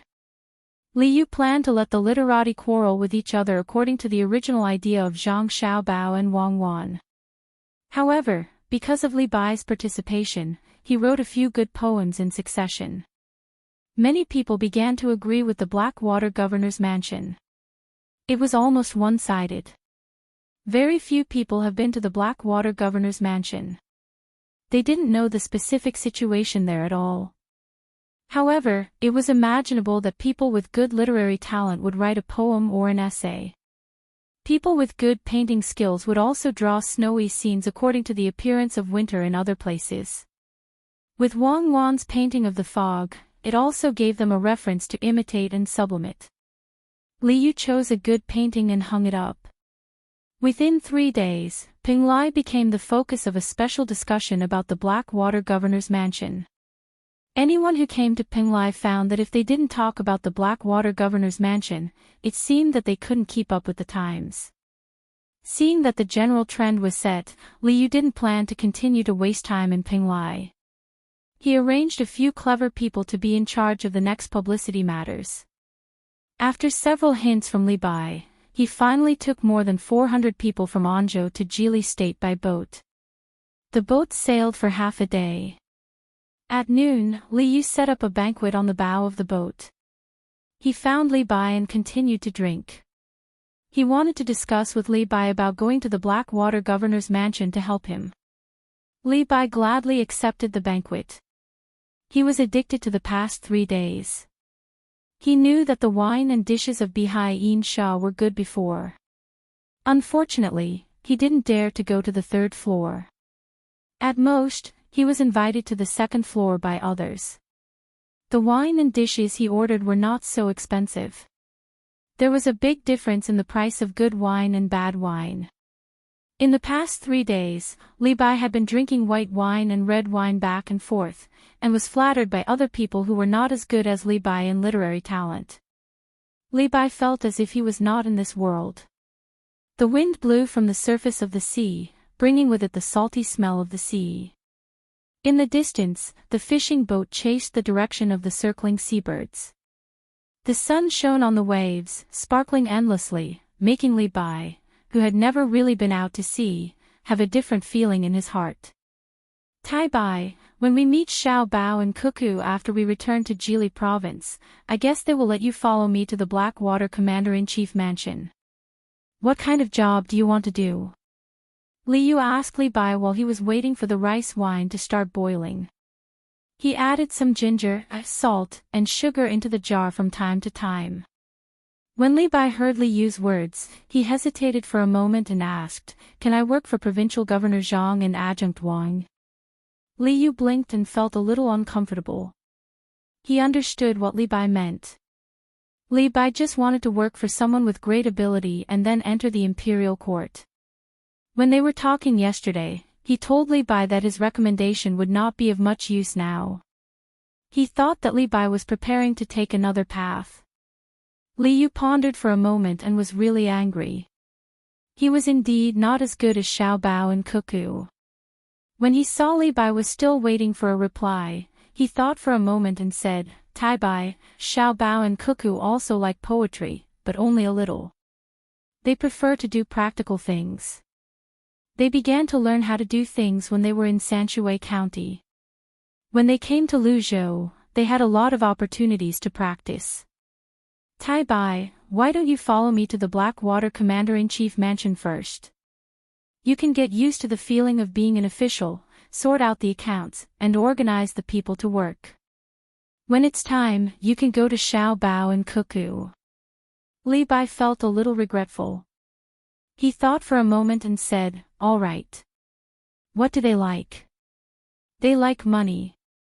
Xiao Bao likes to make money and spend money. Cuckoo likes to turn money into an army. The more soldiers she can control, the happier she is. Many officials in the imperial court say that they are too tacky, but they are using their things. They are happy that they have a high-ranking membership in the Savants Pavilion and the Joy House. You can't help them in this regard."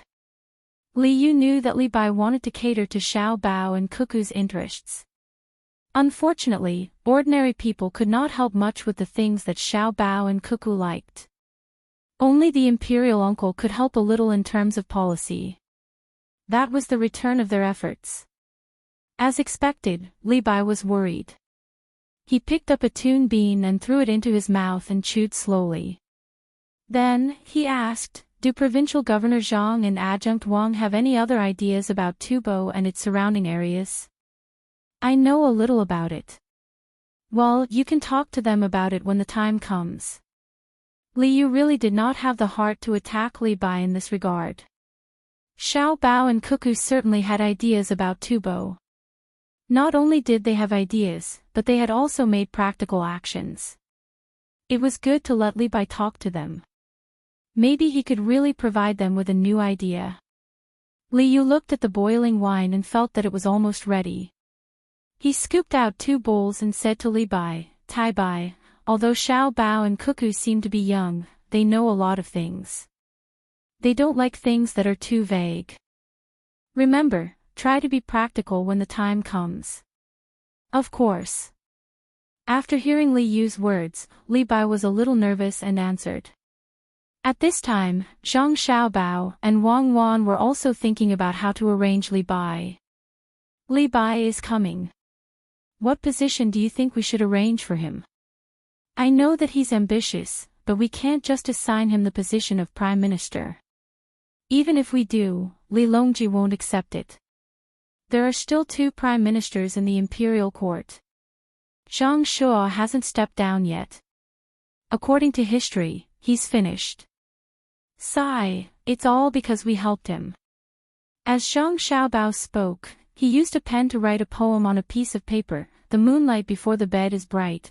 Wang Wan looked at Zhang Xiaobao's poem and smiled. Why did you think of writing this poem? Who knows what Li Bai can do? We have to wait until we meet him to know what he is capable of. I hope that he is really capable. That way, he can do more things. Zhang Xiaobao changed a piece of paper and wrote on it, those who abandoned me, yesterday. Draw a knife to break the water, water flows faster. Raise a cup to drown sorrow, sorrow grows more sorrowful. After he finished writing, he sang, yesterday is like the east flowing water, leaving me far away. Today, my heart is full of worries. Draw a knife to break the water, water flows faster. Raise a cup to drown sorrow, sorrow grows more sorrowful. Tomorrow, the first part of this poem from more than 100 years ago was changed according to his poem. I think, if we really arrange for him to be an official, and he really does it well, then will there still be a poem like the one we have read before? You see, Su Shi is not bad. If his official career continues to be so good, will there still be Dompa Pork? Will there still be a misty reign of Renpingxing? Li Bai is the same. So is the pleasures of the world. Since ancient times, all things flow to the east. Will such a sentence disappear? Zhang Xiaobao was worried about this matter. Wang Wan shook her head and held Zhang Xiaobao's hand, saying, so you wrote, the moonlight before the bed is bright, right? Because this poem is the most difficult to understand. Whether the bed is a bed to sleep on or a bench to sit on is very controversial. It's like the Lang Lang riding a bamboo horse, circling the bed to play with green plums. In fact, it's nothing. Even if Li Bai couldn't write so many unsatisfactory poems, I think he could write another kind of poem. Li Shimin and Li Longji both wrote poems. Many famous court officials also wrote good poems that were passed down. A real poet can write at any time, just like how people in our time like to write diaries. Words are a kind of carrier. No matter what kind of feeling or mood, they can be written. It's just that some people use it well and write comfortably. Xan Qiji is a general. Didn't he also write looking for him in the crowd 1,000 times? It's useless to think so much. The sooner we meet Li Bai, the sooner we see what he can do and make arrangements. After all, he can be considered a celebrity. Okay, recite a few more of Li Bai's poems for me. I'll remember them. If he dares to recite poems to me when he gets here, I'll bully him to death. If not, I'll let Xiao Yuan do it. In a few days, Xiao Bei and the others will be sent to Jian and to be officials. Most of them have migrated. Let's see how they manage with so few people. When I went to teach them yesterday, I just arrived. Guess what happened to me? Zhang Xiaobao was happy when he talked about his younger siblings. This group of little guys had their own personalities. It was not easy for them to be so harmonious together. What happened to you? Tell me. Did Xiaobei bully you again? Wang Wan was curious. No, after Xiao Yuan memorized the rhymes of the old man and the book of songs, he started to compose. When I went there, Xiao Yuan was reciting poems to Xiaobei. I don't know how long he had been holding it in, but he finally came up with a 7-line poem. It was so funny, ha ha ha ha. Zhang Xiaobao laughed so hard that he squatted on the ground. Wang Wan blinked and had a look of disbelief. Really? Tell me, what's the 7-line poem that Xiao Yuan wrote? What can he write? Don't be fooled by how much he memorized. If he really wrote it, it would be like a nursery rhyme. Then tell me quickly. Okay. Zhang Xiaobao responded and began to imitate Xiao Yuan. Baby, look at how round the moon is tonight. I suddenly had an idea. Ha, I'm dying of laughter. Hee hee, what happened after that? Wang Wan also laughed. After that, our Xiaobei said, Xiao Yuan, are you sick? Today is the 6th day of the new year. Find me a full moon for me to see. I can't take it anymore. Zhang Xiaobao laughed again after saying that. Wang Wan pursed her lips hard, her face red. Zhang Xiaobao continued to imitate Xiao Yuan. When the heart is round, the moon will be round. I composed a poem, Ode to the Moon. It's about the moon. Then praise it. I'm hungry and want to eat the eggplant box. I'll get someone to make it. After you praise it, I'll send it to you. Zhang Xiaobao imitated Xiaobei's voice again. Wang Wan listened to Zhang Xiaobao's words and pinched her thigh hard. And then Xiao Yuan pulled Xiaobei and didn't let her go. He promised her many benefits and promised his 11 bodyguards to let Xiaobei give orders. Only then did Xiaobei reluctantly stay and listen. You don't even know what Xiao Yuan's poem is. Let me rest. As Zhang Xiaobao spoke, he actually fell to the ground and rolled around with all his might. Wang Wan didn't urge him anymore. She tried her best not to be like Zhang Xiaobao. After a while, Zhang Xiaobao stopped with a grimace and a pained expression on his face. Calm down. You have to calm down. If you keep laughing, my intestines will break. Listen, Xiao Yuan said, the moon last night wasn't round. Today, the moon is round again.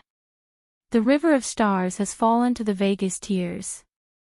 The moon once floated on the sea of stars. Not to mention that it's not easy to build a bridge, it's difficult to watch a jade hair pound medicine.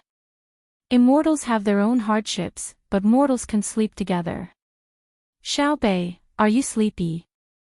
Go to sleep. You lean against the wall.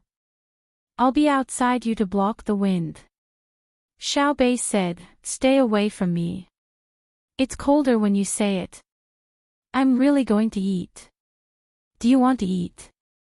If not, I won't bring more for you. Ha ha ha. Another day, Li Bai's ship finally docked at the dock of Jili province. When they were on the ship, they were very curious about this place.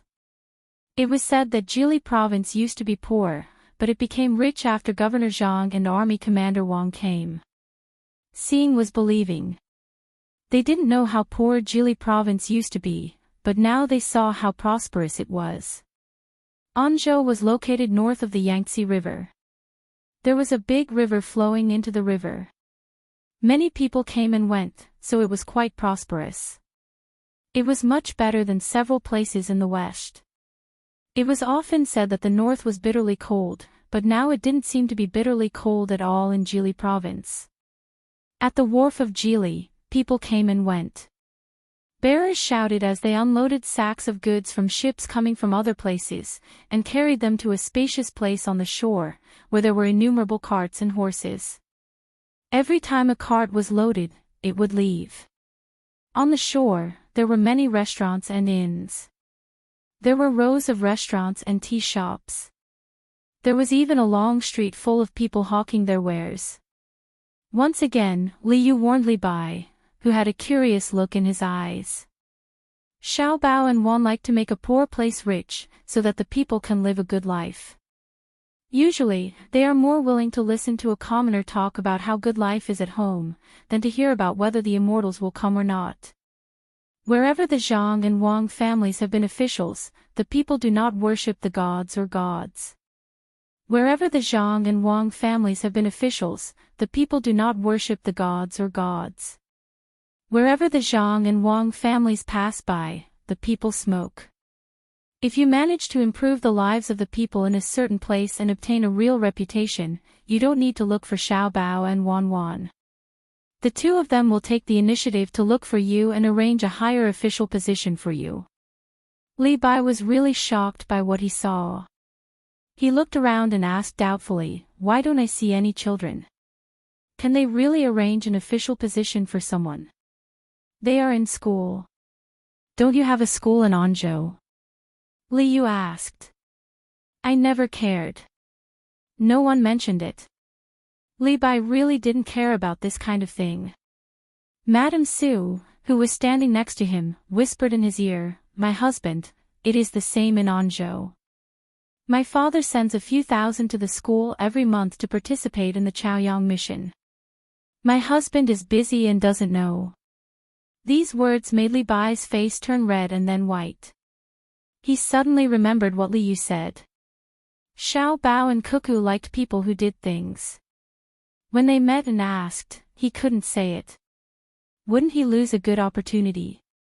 Liu said, "If Xiao Bao and Cuckoo want to arrange an official position for someone, it is too easy. The 9 children of the 2 families are now secondary class, rank 4 civil officials. There are even rank 7 or 8 official positions in their hands. Tai Bai needs to work hard." Li Bai nodded repeatedly.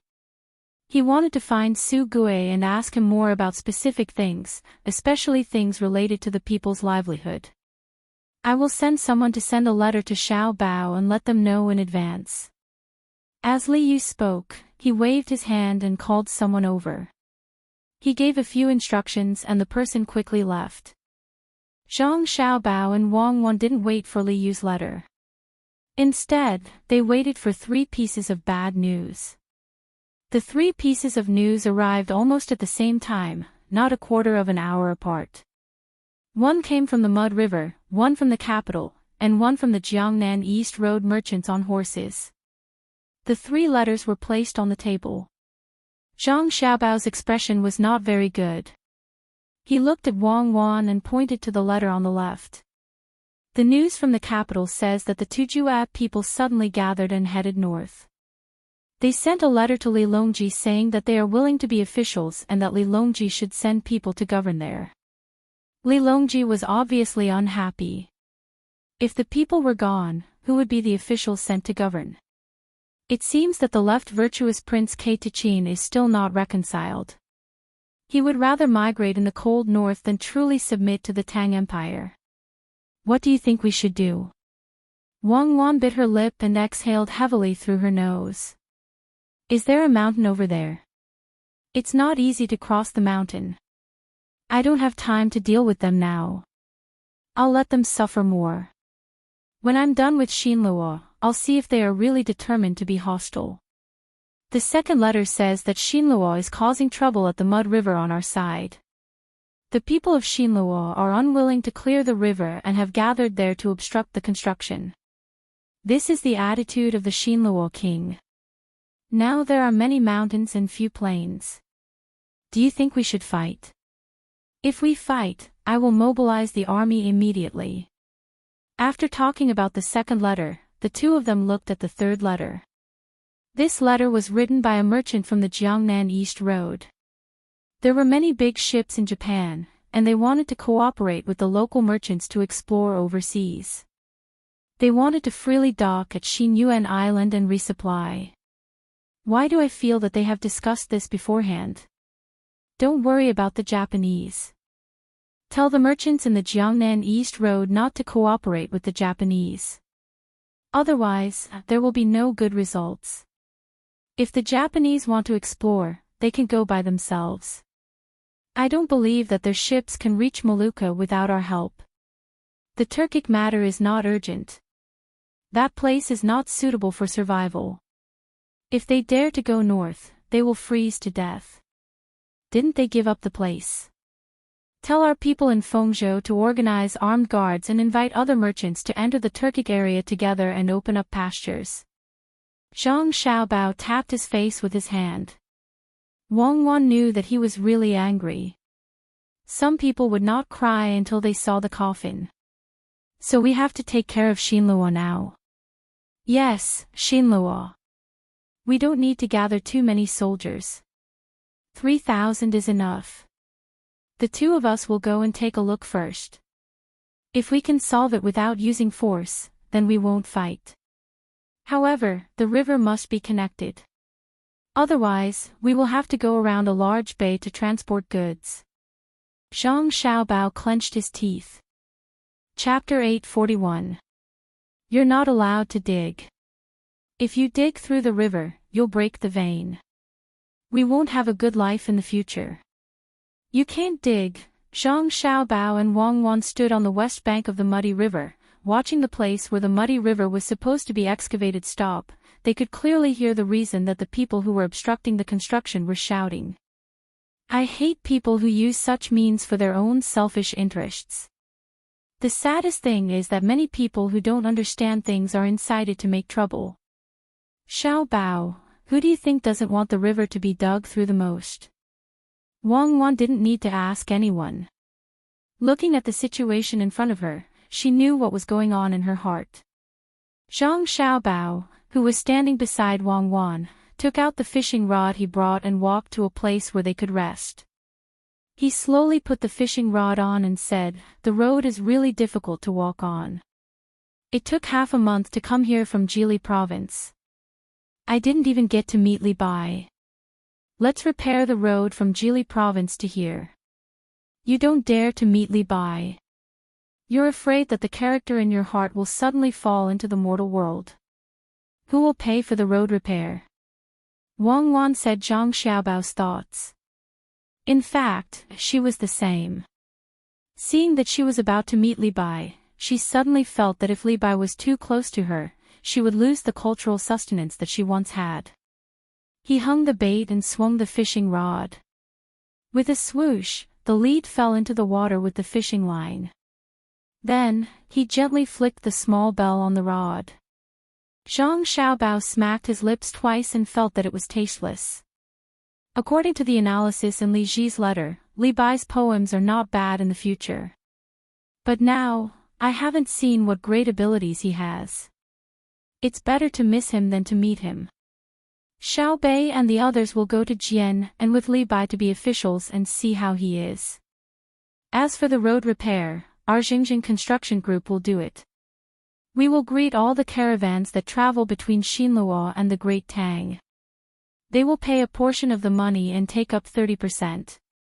In the future, any caravan that passes under their banner will not be charged any fees, nor will they need to pay any maintenance fees.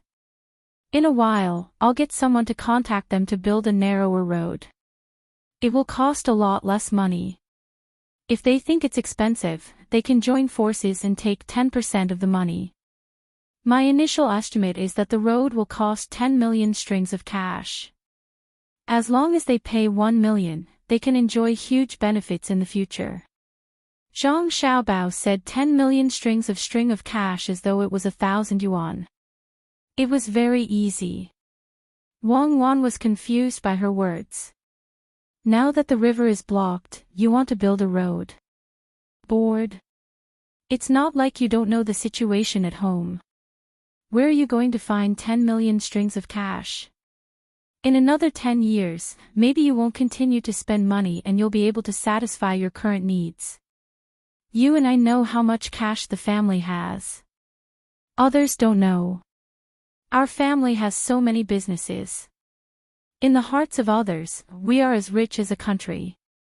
If I shout that I use money to fill up the East Sea, there will be people who will believe me. Zhang Xiaobao loaded another fishing rod and said to Wang Wan with a smile. Wang Wan frowned and thought hard, but she could not figure out why Zhang Xiaobao would talk about the land route instead of solving the problem of the water route at the border. Looking at the tributaries that flowed down from the mountain and gathered in the mud river, she asked, "What should we do about the matter in front of us? Let's do it together. The Turks are going north, and Japan is going to follow them. Something has happened in Xinluo. I keep feeling that there's some connection between them. Is it because we haven't made a move for a long time that people think that we've changed from wolves to wolves? If we don't let them suffer a little, they'll really be able to overturn the sky." As Zhang Xiaobao spoke, he saw that the fish did not take the bait for a long time. He took out a nest for small fish and opened it in front of him. Then, he took out 2 soy sauce pig kicks and gave one to Wang Wan. She held it and began to gnaw on it. Wang Wan ate a few mouthfuls and spat out the bones into the nest.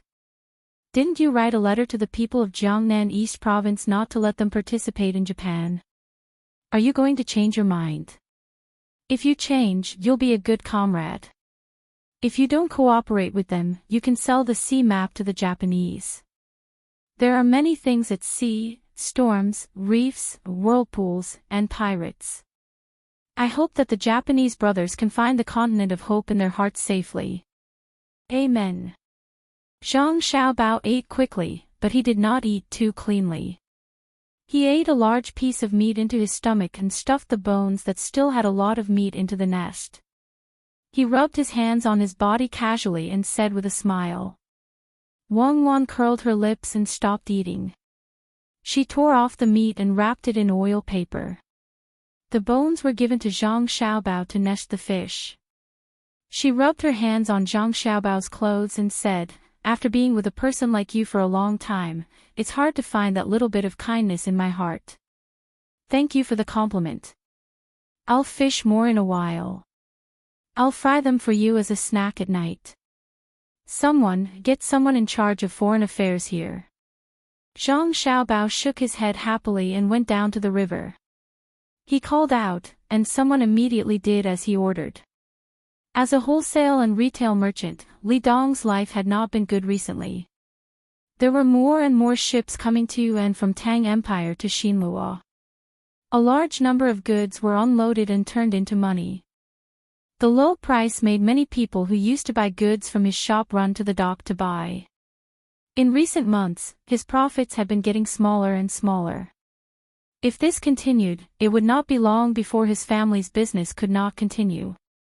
Fortunately, after he took charge of the shop, he specially studied the goods shipped from Tang Empire. He chose goods that the Tang Empire people felt were not profitable and would not be transported. He bought them from Tang Empire and transported them to Xinluo by land.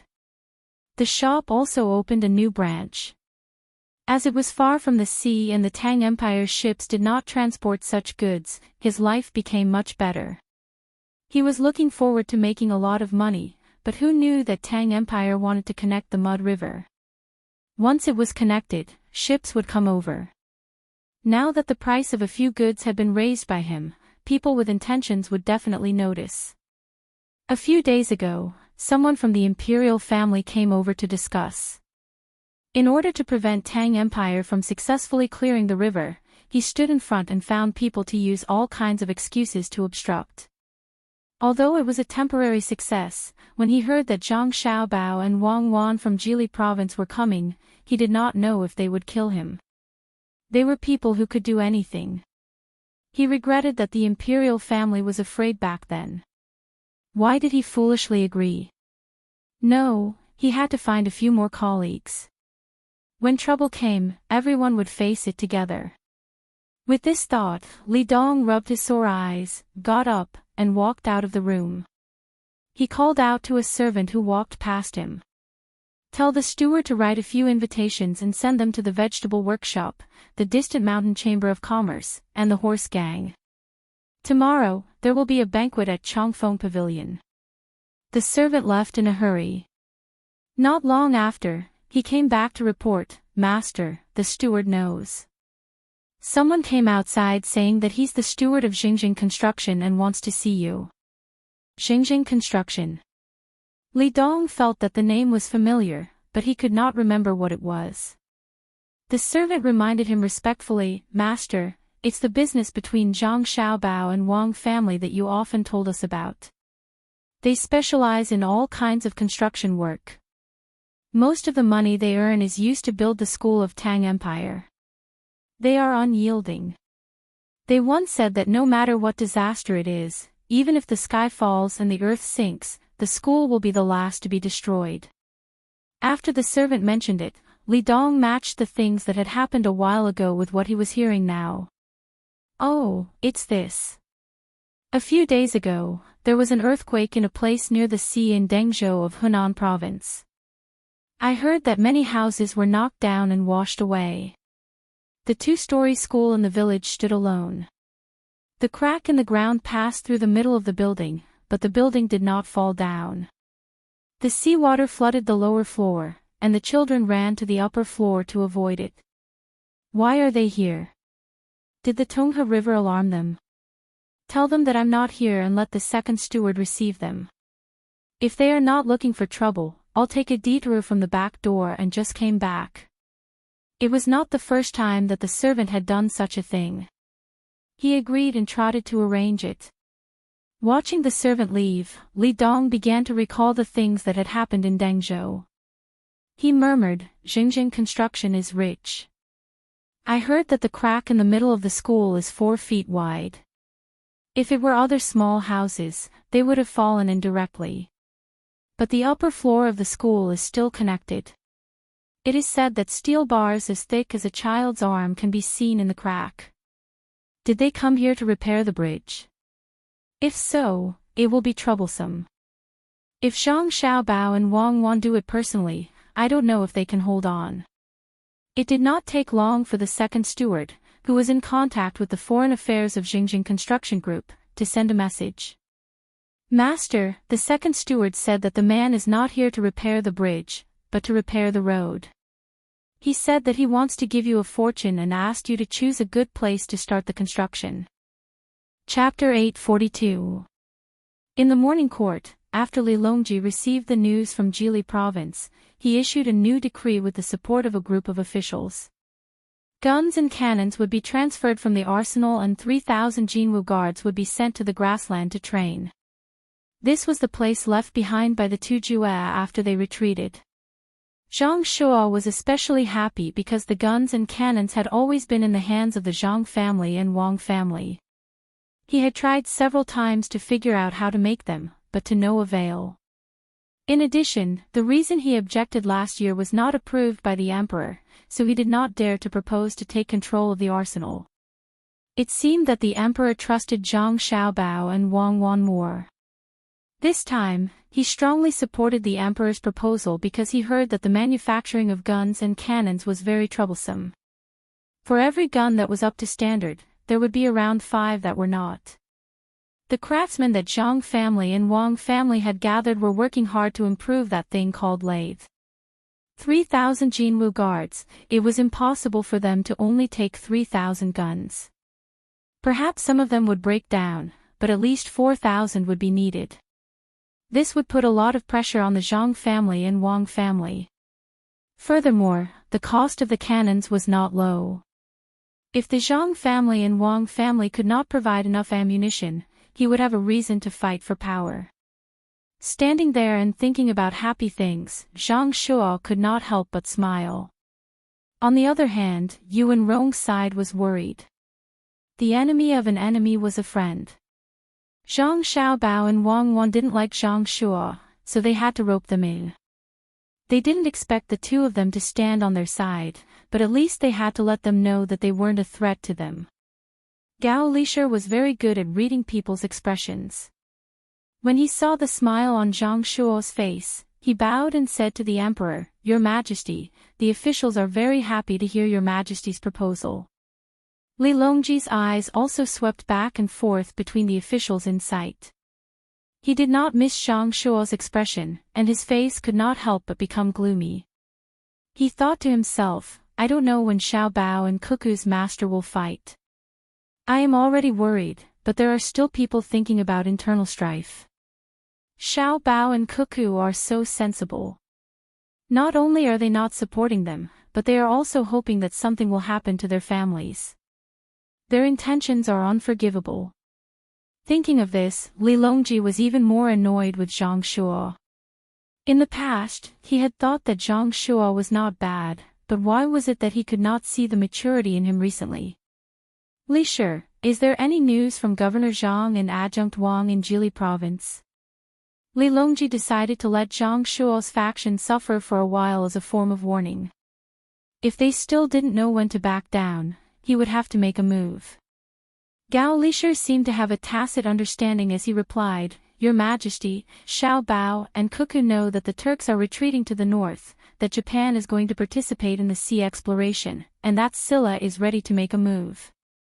They have already come up with a plan, but they haven't officially sent a letter to the capital yet. I think they will arrive in the next few days. When I return, I will show the letter to Your Majesty.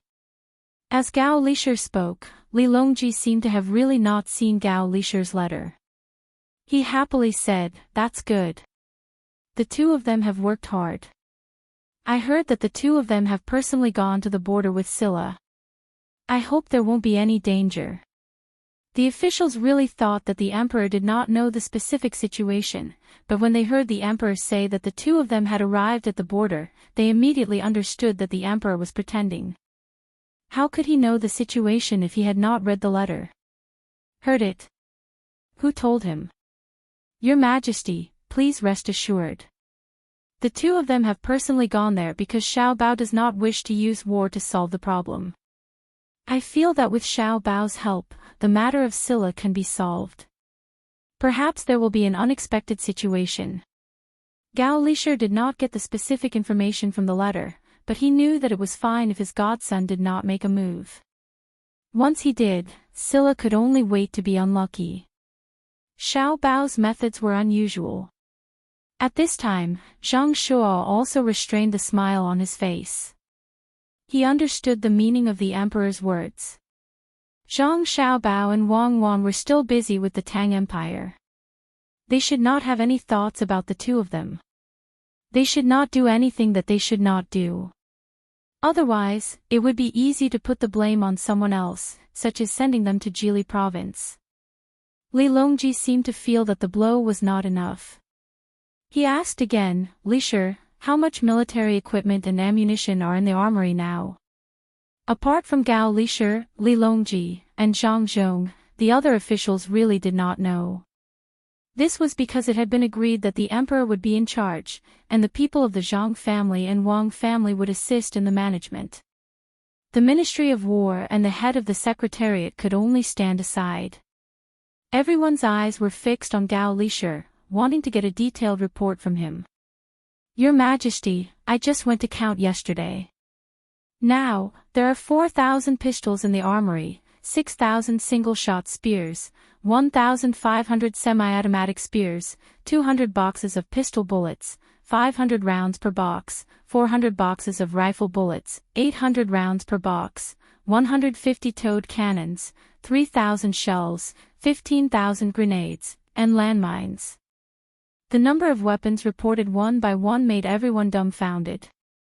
Even if they knew that the arsenal controlled by Zhang family and Wang family was very powerful and knew the power of the new weapons, they could not figure out how they could produce so many weapons.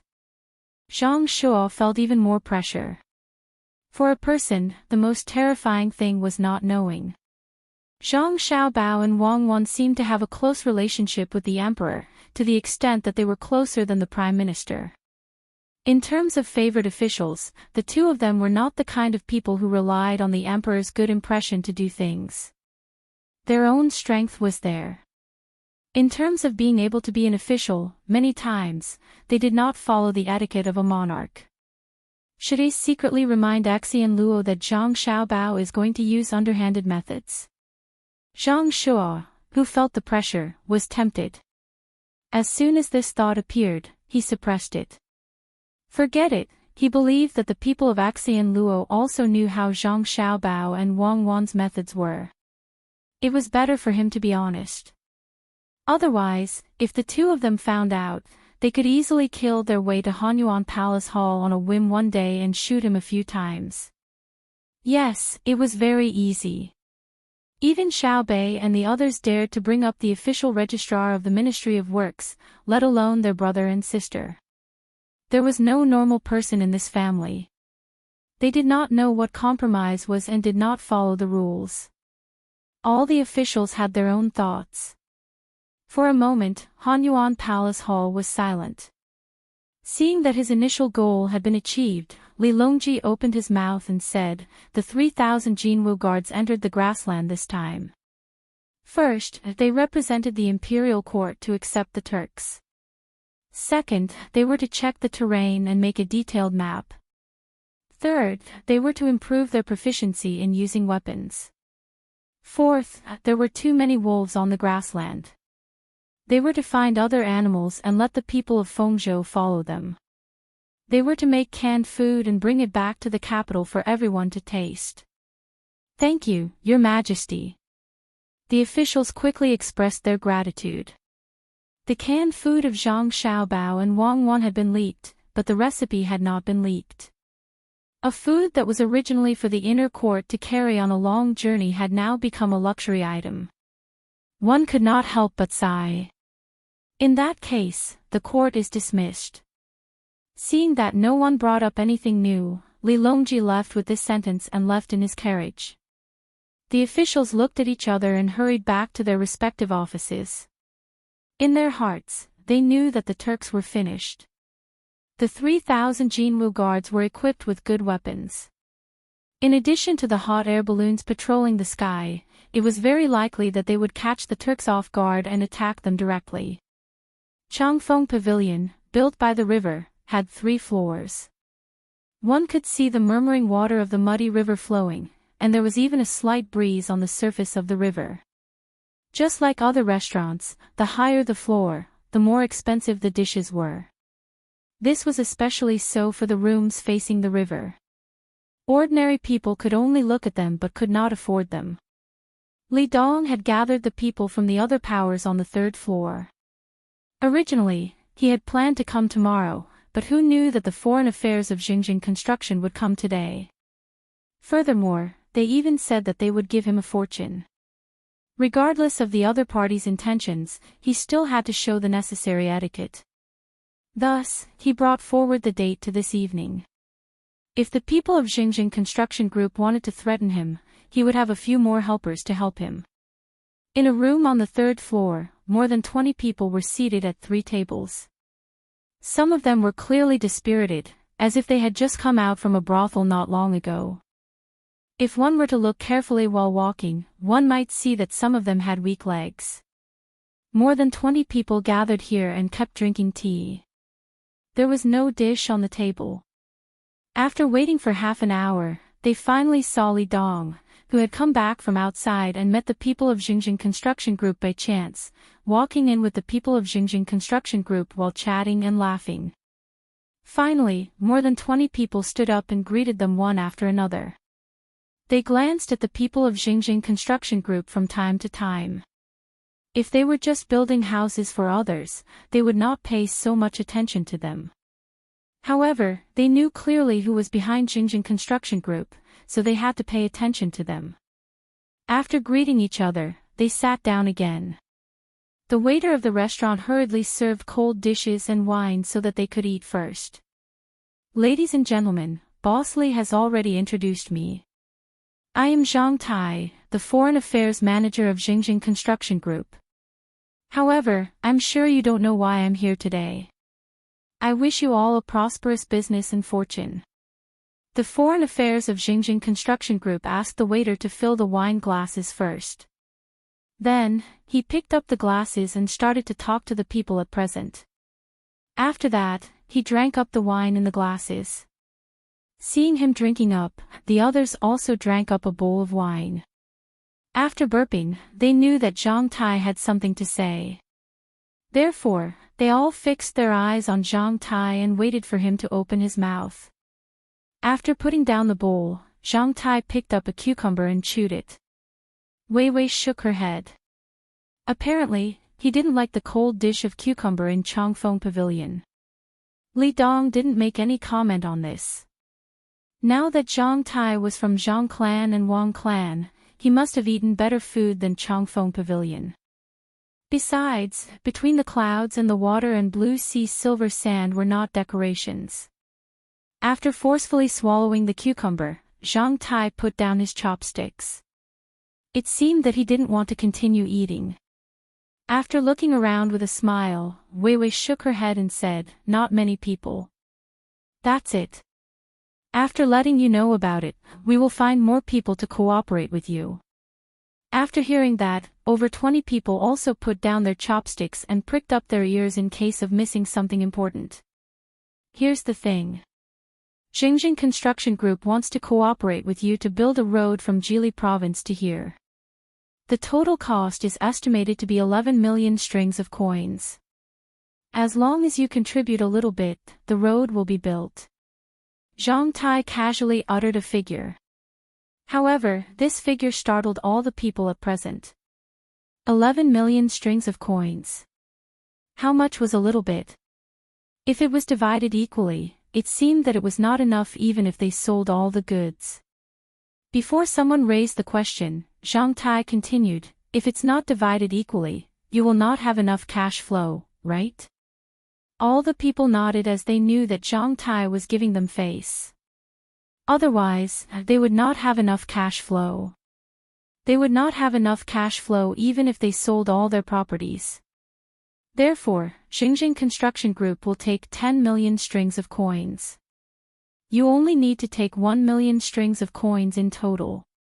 If you put too much money on goods, you can find others to join you. You might ask why we want to build a road. To tell you the truth, our young master has taken a fancy to some specialties of Xinlua and wants to expand the business. Meanwhile, there will be new specialties of Jili province in the near future. We want to sell them to Xinlua. Previously, we planned to use ships, however, we were afraid that you would not be able to see the benefits, therefore, we came here to seek for cooperation by land." Zhang Tai's words revealed that he was afraid of the over 20 people at present, which made Li Dong and the others feel much better. It seemed that they were very powerful when they joined hands. Even Zhang Xiaobao would be afraid of them. This was an acknowledgement. "Fine, 1 million strings of coins. If we join hands, we could, we have to study it carefully." The moment one of them was going to agree, he caught Li Dong's eye. Therefore, he hurriedly changed his words, which sounded awkward. At this moment, Li Dong opened his mouth. "Foreign Affairs Secretary Zhang, what's the road like? If we spend money to build a road, what will we get in return? If it's just convenient transportation, with all due respect, it's not cost-effective. Even if there's no new road, we will find a way to transport goods by land. Why should we spend more money?" The others suddenly considered this question as they nodded inside and stared at Zhang Tai. Chapter 843. As Zhang Tai took out the plan that he had prepared in advance, the room on the third floor of Changfeng Pavilion became quiet. Nobody talked anymore, neither did they care about the dishes and drinks which were not as tasty as blue sea silver sand. With Li Dong in the lead, the crowd gathered together and formed 3 circles. Each circle had a proposal, and they all read it without making a sound. Not bad indeed.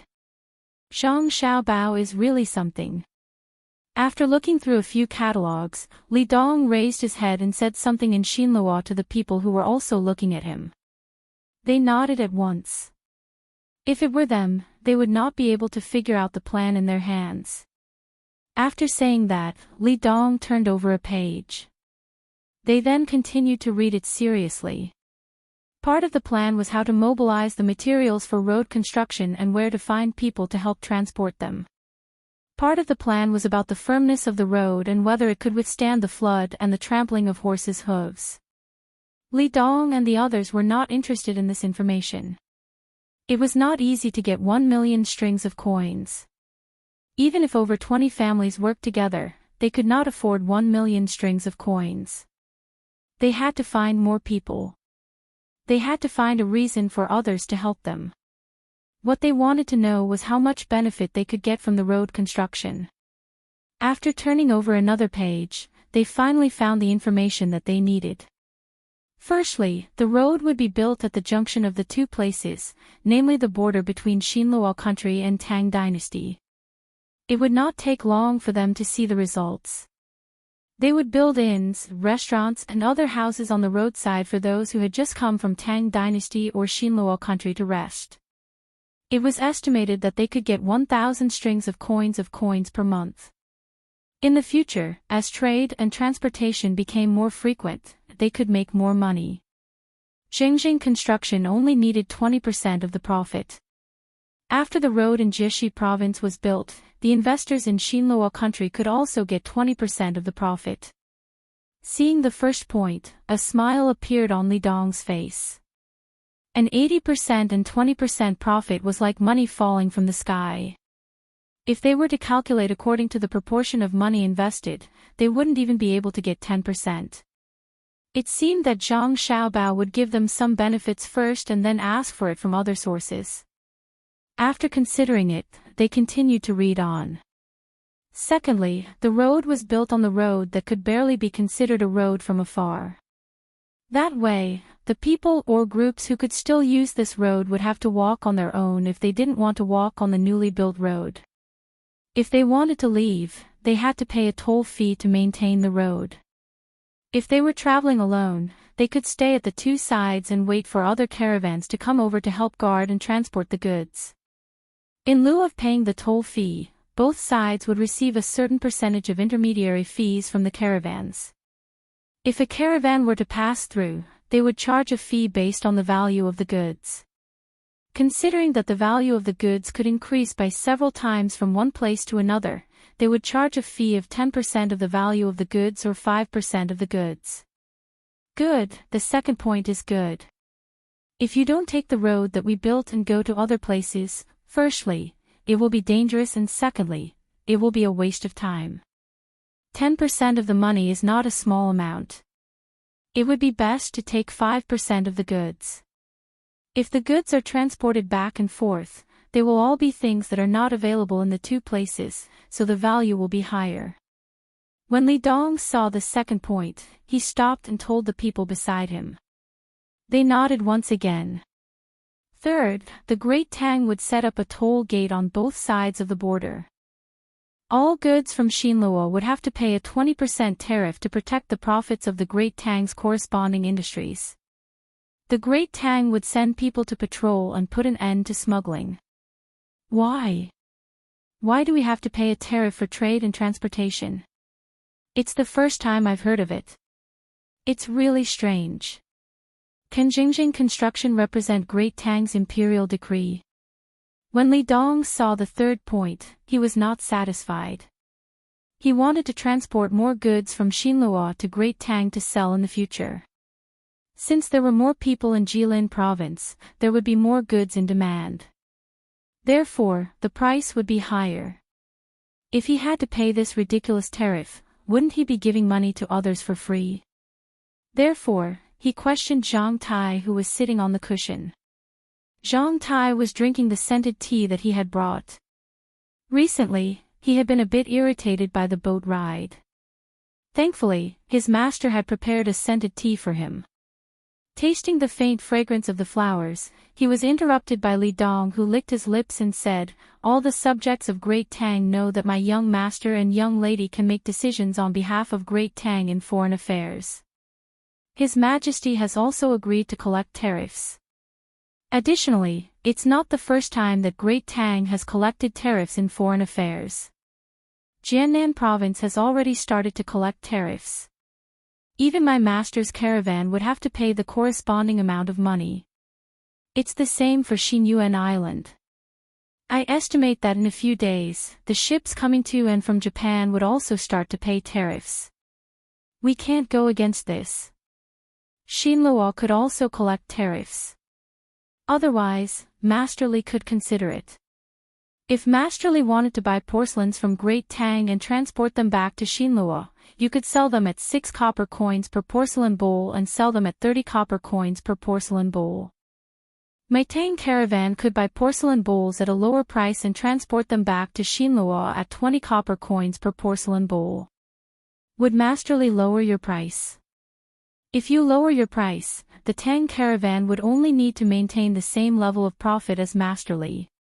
By then, the price would be lower than Master Li's. Would Master Li still have money to earn? After collecting tariffs, you would naturally have to raise the price to make profits.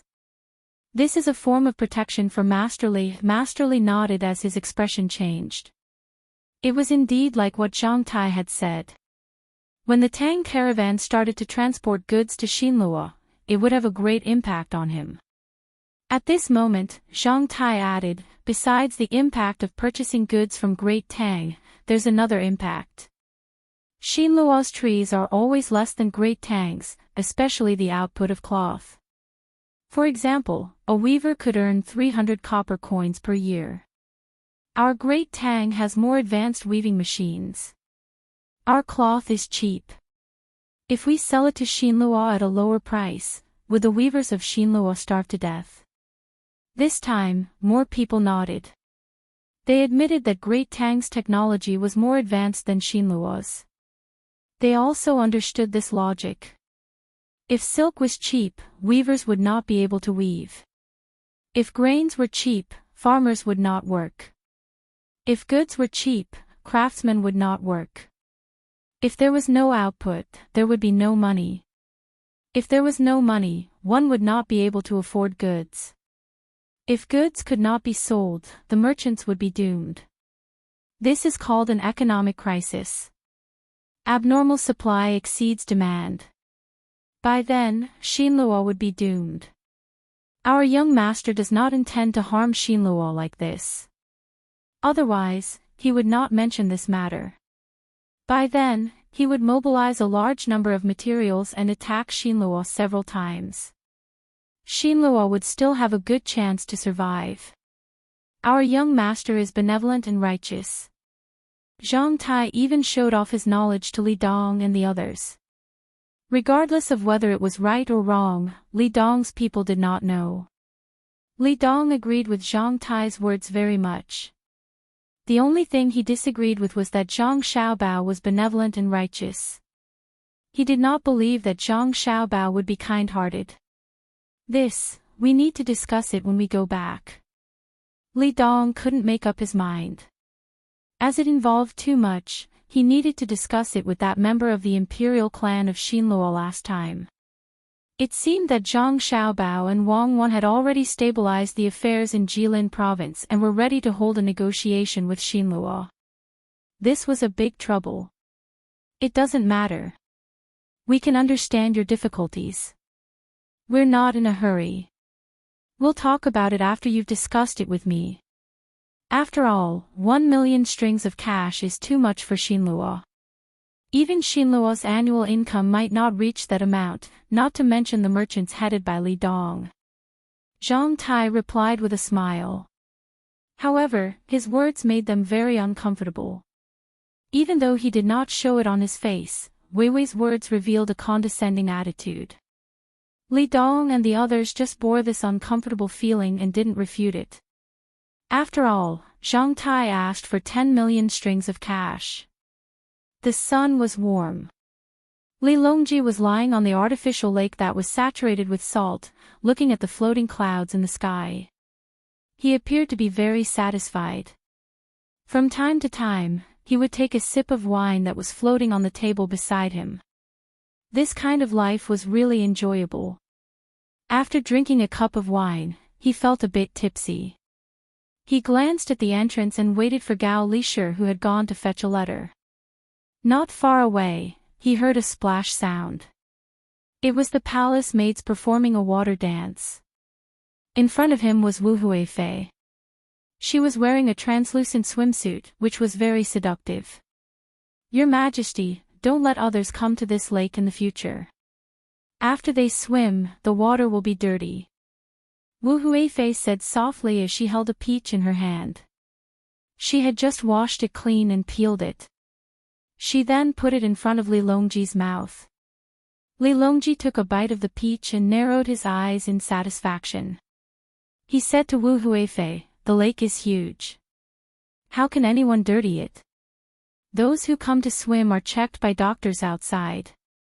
If they are sick, they won't be allowed to swim. If they really don't allow others to come, who will pay for the salt and water? This lake is more than 3,000 feet long, which is 1,000 meters long, 200 meters wide, and 10 meters deep. According to Xiao Bao's calculations, this is 2 million cubic meters. If it is saturated with salt, it will require more than 600,000 tons of salt. Since the beginning of the construction of this lake, it has been constantly expanding. So much money has been spent, and we still have to inject new water and salt every once in a while. If others don't pay, do you want me to? Then I will really be a fatuous ruler. If Xiao Bao and Cuckoo find out, they will stop the annual public welfare funds for disaster relief and construction. My losses will be even greater. Your Majesty, I have never thought so much. So the Zhang family and the Wang family are that powerful? If they are really gone, won't our great Tang be in danger? Your Majesty will have to make concessions to them, Wu Huifei said. She had heard Li Longji's words before, and she seemed to be agreeing with him. Sigh. Li Longji looked at Wu Huifei and sighed. Don't keep thinking about how to deal with them. Even if you're right and Great Tang can't do without them, so what? I don't have the final say in this world. I might be able to deal with the Zhang family and the Wang family, but I'll drive them away at the cost of Great Tang's economy. Yes, I can only drive them away. It won't be easy to destroy them. Chapter 844. Upon hearing the emperor's words, Wu Huifei could only sigh inwardly. Now that the Zhang family and the Wang family were so powerful, no other officials or forces could go against them. The only one who could do anything was the emperor. However, the emperor's attitude showed that he supported the Zhang family and the Wang family. What was the emperor afraid of? Who had the ability to fight from Luzhou to the capital? She had asked several times, but she did not get any useful information. When she thought about this, the smile on Wu Huifei's face became brighter.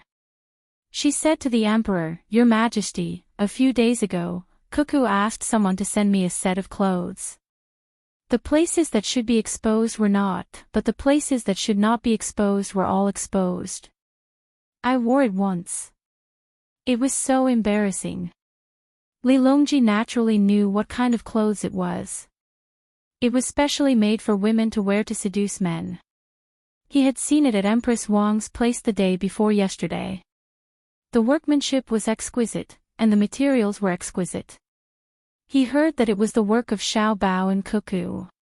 He wondered why the two children were thinking about it. "Since it's sent here, wear it for me tonight. If it's not done well, I'll definitely hold them responsible. Huifei, for the good of the country, you shouldn't be selfish.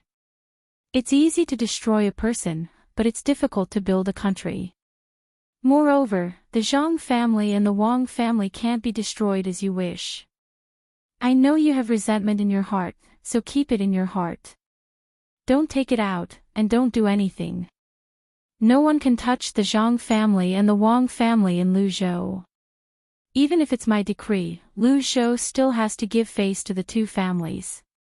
Also, the 130,000 slaves in Tubo. Oh, now it's 160,000. I reckon it won't be long before it's 200,000 slaves. I know all about it, but what can I do? If the two families want to deal with me, they should have seen those weapons, right? They didn't let me know and directly used them on me. Tell me, who can defeat them?" Li Longji was clear in his heart. He knew the power of the Zhang family and the Wang family very well, but he never mentioned the matter of weakening the two families.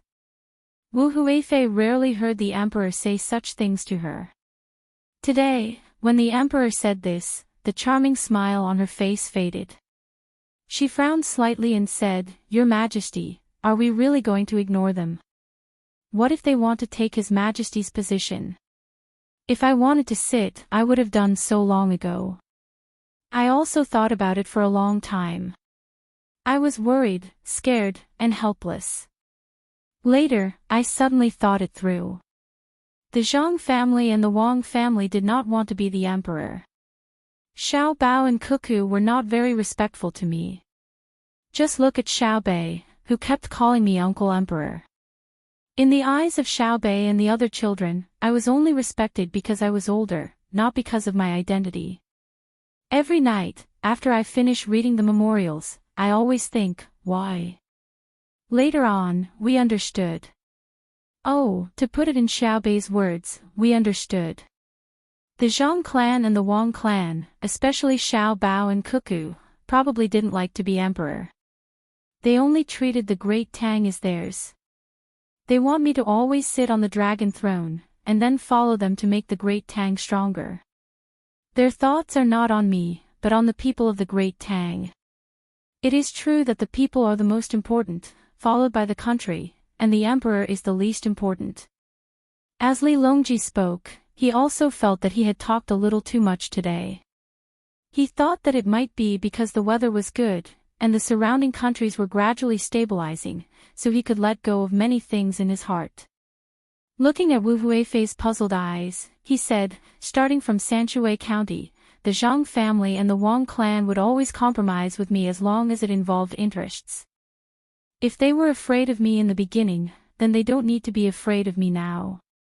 Especially after Xiao Bao and Cuckoo's abilities were revealed, they still did what they did in the beginning. They wanted to play the game with me, and I also played with them. Don't think that they are afraid of me. I have already thought about it. They are not afraid of me, but they are worried about the confrontation with me when the game can't continue. They don't want to hurt the entire Great Tang. Yes, they have the ability, so they will compromise and let me continue the game, leaving the initiative in my hands.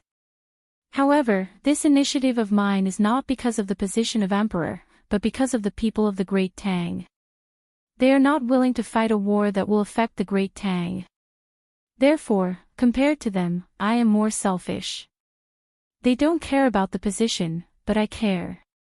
They care about the lives of millions of people, but I put the position first, and the people second. I am afraid of them, and I also feel guilty. In the future, I will not think of dealing with them. I am immortal, and I can't compare to their hearts that are as bright as the sun and the moon." After saying this, Li Longji felt much better. He drank another mouthful of wine, and the wind from the water swept over him. A relaxed feeling appeared on his body. Wei Wei narrowed her eyes, enjoying this rare day of vacation. Wu Huifei was dumbfounded.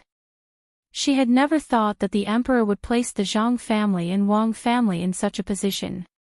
She originally thought that the Zhang family and Wang family were the same as the other officials, demoting and killing them as they pleased. It seemed that it was not that simple. She rolled her eyes and said in a low voice, "Your Majesty, what if we bring the Zhang family and Wang family to the capital? Your Majesty will treat them to a meal, and then they will foolishly come here without any backup plans, waiting for me to give them a cup of poisoned wine, or prepare 3,000 axemen. Do you think they are really stupid? Don't mention this again." Li Longji opened his eyes, looked at Wu Huifei, and sneered. Wu Huifei shrank back and did not say anything. She also understood that the Zhang family and Wang family were so good at scheming, how could they be fooled? "Your Majesty, good news, Your Majesty." Just as the two were speechless, Gao Lisher, who had left to collect the letter, came running back. He waved the letter in his hand and shouted from afar. When he reached the lakeside, he quickly took off the rest of his clothes, leaving only a pair of swimming trunks. With a splash, he jumped into the lake and swam towards Li Longji with his arms raised high. Li Longji sat up and looked at the approaching Gao Lisher with a smile. "Lisher's swimming skills are improving. Isn't it because the lake doesn't sink people?" Gao Lisher said modestly as he walked over. In his heart, he knew that it was because he could often enter the water. In the past, he did not like water, mainly because his body was weak. Usually, he hated that he could not bathe 8 times a day to get rid of the fishy smell. But now, he did not have to worry. Xiao Bao and Cuckoo gave him a lot of things that palace maids used. They were clean and comfortable, and they could also kill bacteria and get rid of odor. In the past, who would wear underpants and cover? Now, they were all using them. Xiao Bao and Huan Huan said that they were gifts for the women in the palace, but the pants that were obviously much bigger looked very fitting for her. In addition, the paper underwear that was said to be for babies, but it was obvious that the entire baby could be wrapped in it. It was obvious that it was for her to use. Now that there was no smell on his body, he only dared to swim for a while. Otherwise, how could he improve his swimming skills? He did not acknowledge him as his godson in vain. Li Longji was also aware of this matter. When he saw Gao Lishir splash around in the water, he thought of the group of eunuchs in the palace who dared to wear cool and breathable clothes even when the weather was hot. He was also happy. What good news? Tell me. When Gao Lishir swam closer, Li Longji looked at the letter in his hand and asked. Gao Lishir handed over the letter that was slightly wet. He swam around leisurely and said, "This subject hasn't seen it yet. There is an extra flower on the envelope. Xiao Bao will only draw it when there is good news. Your Majesty, take a look." What does it say? Oh. There is indeed a flower. Huifei, please take a look at Lishir's letter. Li Longji nodded when he saw the pattern on the envelope. Wu Huifei first looked at Gao Lishir cautiously. Seeing that he did not object, she moved closer. The three of them opened the envelope and read it together. Oh. It says that the river will be repaired in a few days, and the people of Xinluo will pay for it. It does not mention the specific situation. I think that Xiao Bao will not make a mistake. What is written below is to collect taxes. What kind of tax is this? We have to collect all the goods that enter the country from the outside, but we don't collect the goods that leave the country. We even have to pay the merchants who collected the goods. Why is this? Li Longji looked at the letter and seemed to be talking to himself. In fact, he was talking to Wu Huifei and Gao Lishir. How could Wu Huifei know the reason? Her eyes were also puzzled. Gao Lishir thought about it and said, "Your Majesty, a few days ago, Xiao Bao mentioned it in his letter. This subject thought that it should not be used so early, so I did not mention it. The reason for collecting taxes is because we are afraid that the goods produced outside will affect the country. Xiao Bao and his caravans at Pingzhou Pass always have to pay a sum of money. Now, we have the people at Pingzhou Pass deposit the money in the Great Tang Bank and then issue a certificate. Once the money is saved up, they will send someone to send it to this subject. This subject has told Your Majesty before. Didn't Your Majesty say that there is no need to rush? This subject already has more than 400,000 strings of coins and can withdraw them at any time from the bank in the capital. Of course, after withdrawing, this subject will take out a portion to return to Xiao Bao. Your Majesty has promised to exempt them from taxes." Hearing Gao Lishir's words, Li Longji remembered that there was indeed such a matter. However, Wu Huifei did not understand. She pointed at the matter of giving money to the merchants who sold things and asked, "Why do you have to give money to the merchants? They naturally earn money by selling things. Return it to them." Gao Lishir explained, "That depends on what it is, such as cloth and food. Now that they want to sell to Axian Luo should learn from Xiao Bao and collect 20% tax, which is 40%. If this money is collected, the merchants will definitely sell it at a higher price to earn money. However, Xiao Bao does not intend to let the merchants sell it at such a high price. If they want to sell it at a lower price than the local price of Axian Luo, they must compensate the merchants with money so that the merchants will not lose money. What's the use of that? Wu Huifei asked again. There are many uses. One is to prevent the farmers of Axian Luo from farming, and the other is that Axian Luo will not subsidize their merchants. One of them is reluctant, and the other is also unexpected. Thinking about it, with Xiao Bao's methods, the amount of goods handled will be very large.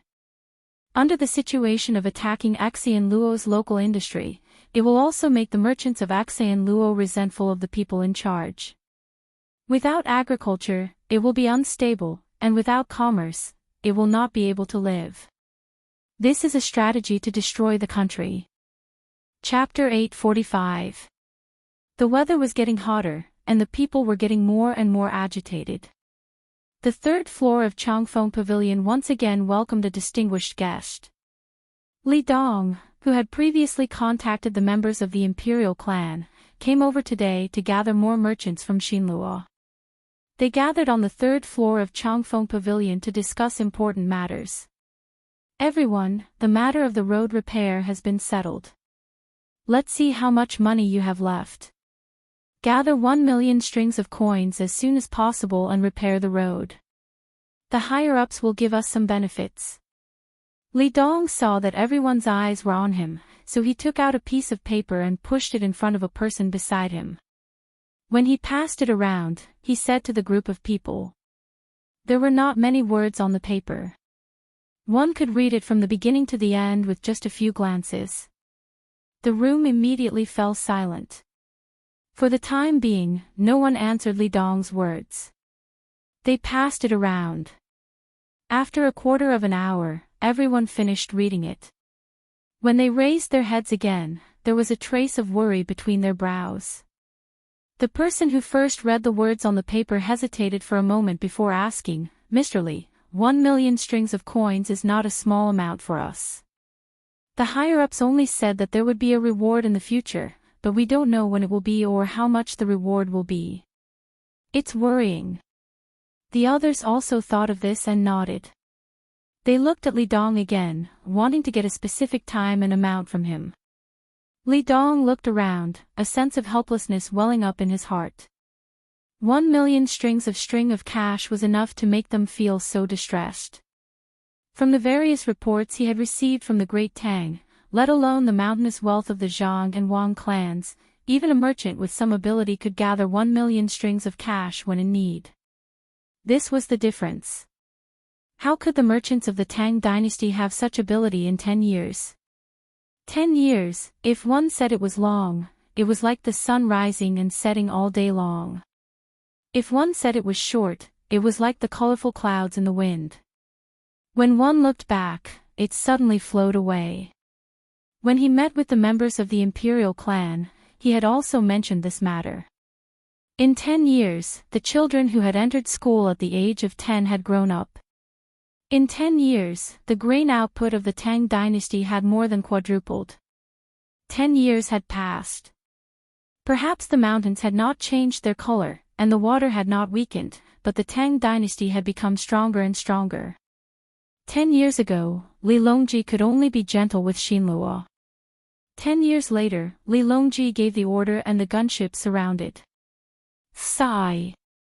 Thinking of this, Li Dong couldn't help but sigh.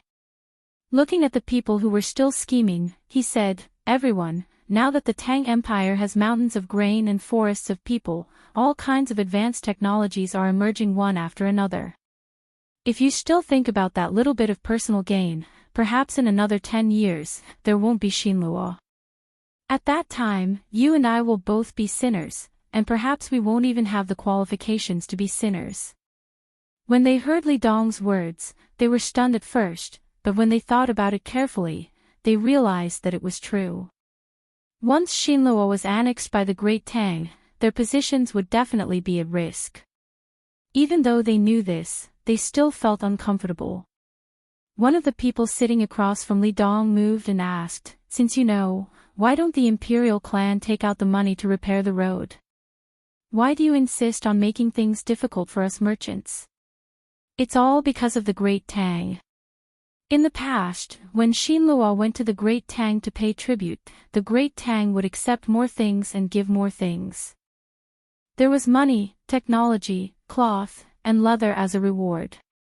Later on, for some reason, when Xinluo sent a lot of things, Li Longji's rewards changed. There were those gorgeous glass products, beautiful and exquisite furniture, and there were even vouchers to eat at Savant's restaurant and Joy House. For every 100 copper coins spent, one could use 20 copper coins as a voucher. Recently, it started to include between the clouds and the water and blue sea silver sand. The rewards were indeed quite a lot, 1 million strings of coins. But what's the use of that? The glass and furniture can't be eaten or drunk.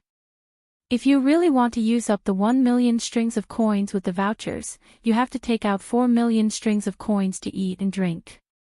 In addition, some people in the imperial clan like to enjoy themselves. If we use Xinluo's money to exchange for luxury goods from the Great Tang, how can the imperial clan have money? A knowledgeable person discovered this matter and was very worried. That's why he found us to temporarily tide over this difficult situation. Li Dong was angry at the mention of this. He was angry at Li Longji's shrewdness and angry at the disappointing people in the imperial clan. The others fell silent for a moment, not knowing what to say. After a long while, someone asked in a soft voice, "Boss Li, even if we gather enough money, will it be of any benefit to Xinluo?" This was a crucial question, and the silent people also wanted to know. Even if it wasn't for their own benefit, taking out money to pave a good path to the Great Tang for Xinluo, it had to be of some use. Li Dong nodded. That's the reason. When I went to see the higher-ups, I also thought about it. The higher-ups said that the Great Tang's ships coming to Xinluo aren't a good thing. They want to let them familiarize themselves with Xinluo's waters. If they send troops to attack us from the sea, Xinluo won't be able to defend against them. Thus, in the future, they are not allowed to enter Xinluo's land from any place on the sea. They are only allowed to dock at 2 designated docks. Naturally, land transportation is of the utmost importance. Compared to the Great Tang, Xinluo produces fewer goods. With the existence of tariffs, we can sell less goods to the Great Tang, or even not sell goods to the Great Tang at all. As long as goods from the Great Tang enter, they have to pay a 20% tariff. The imperial clan will use this money to forge weapons and protect the people. This money is free. The more goods they send over, the greater the advantage we get. There are other benefits as well. For example, the ordinary people of Xinluo can't afford to eat meat, but the Great Tang's meat is cheap. Everyone knows that in the current Great Tang, as long as the people are hardworking, they don't need to be too capable to eat meat every day. If the Great Tang ships it over, the price won't be too high. At the very least, it'll be cheaper than what we get. There's also cloth and other things, especially food. The higher-up said that if there's a disaster, we can use the 20% tariff to buy food from the Great Tang. Everyone's eyes brightened, realizing that this was indeed a good plan. Just as they were about to agree, someone raised a new question. If that's the case, then our Xinluo will always be at an advantage. Isn't that Zhang Xiaobao a fool? I'd rather believe that the sun rises from the west than that he has such good intentions. That's right, several people said at the same time. Perhaps it's because Jili province produces too much and he can't sell it, so he wants to sell it to our Xinluo. Or perhaps he wants to get the good things of our Xinluo to the Great Tang faster. Even if it's neither of the two, he's just preparing to build roads to make it easier for the Great Tang army to come. That's just a little faster. Without good roads, who can stop the Great Tang army if they want to come? Even Li Dong himself did not have confidence in his words. He understood that Zhang Xiaobao could not be treated as an ordinary person. Chapter 846. Feeling that Tang was becoming more and more powerful, the merchants of Xinluo finally united with each other and prepared for the road construction. Led by Li Dong, they started to negotiate with Zhang Tai. Superficially, Zhang Tai's conditions had already given the merchants of Xinluo a great advantage. However, merchants pursued profits.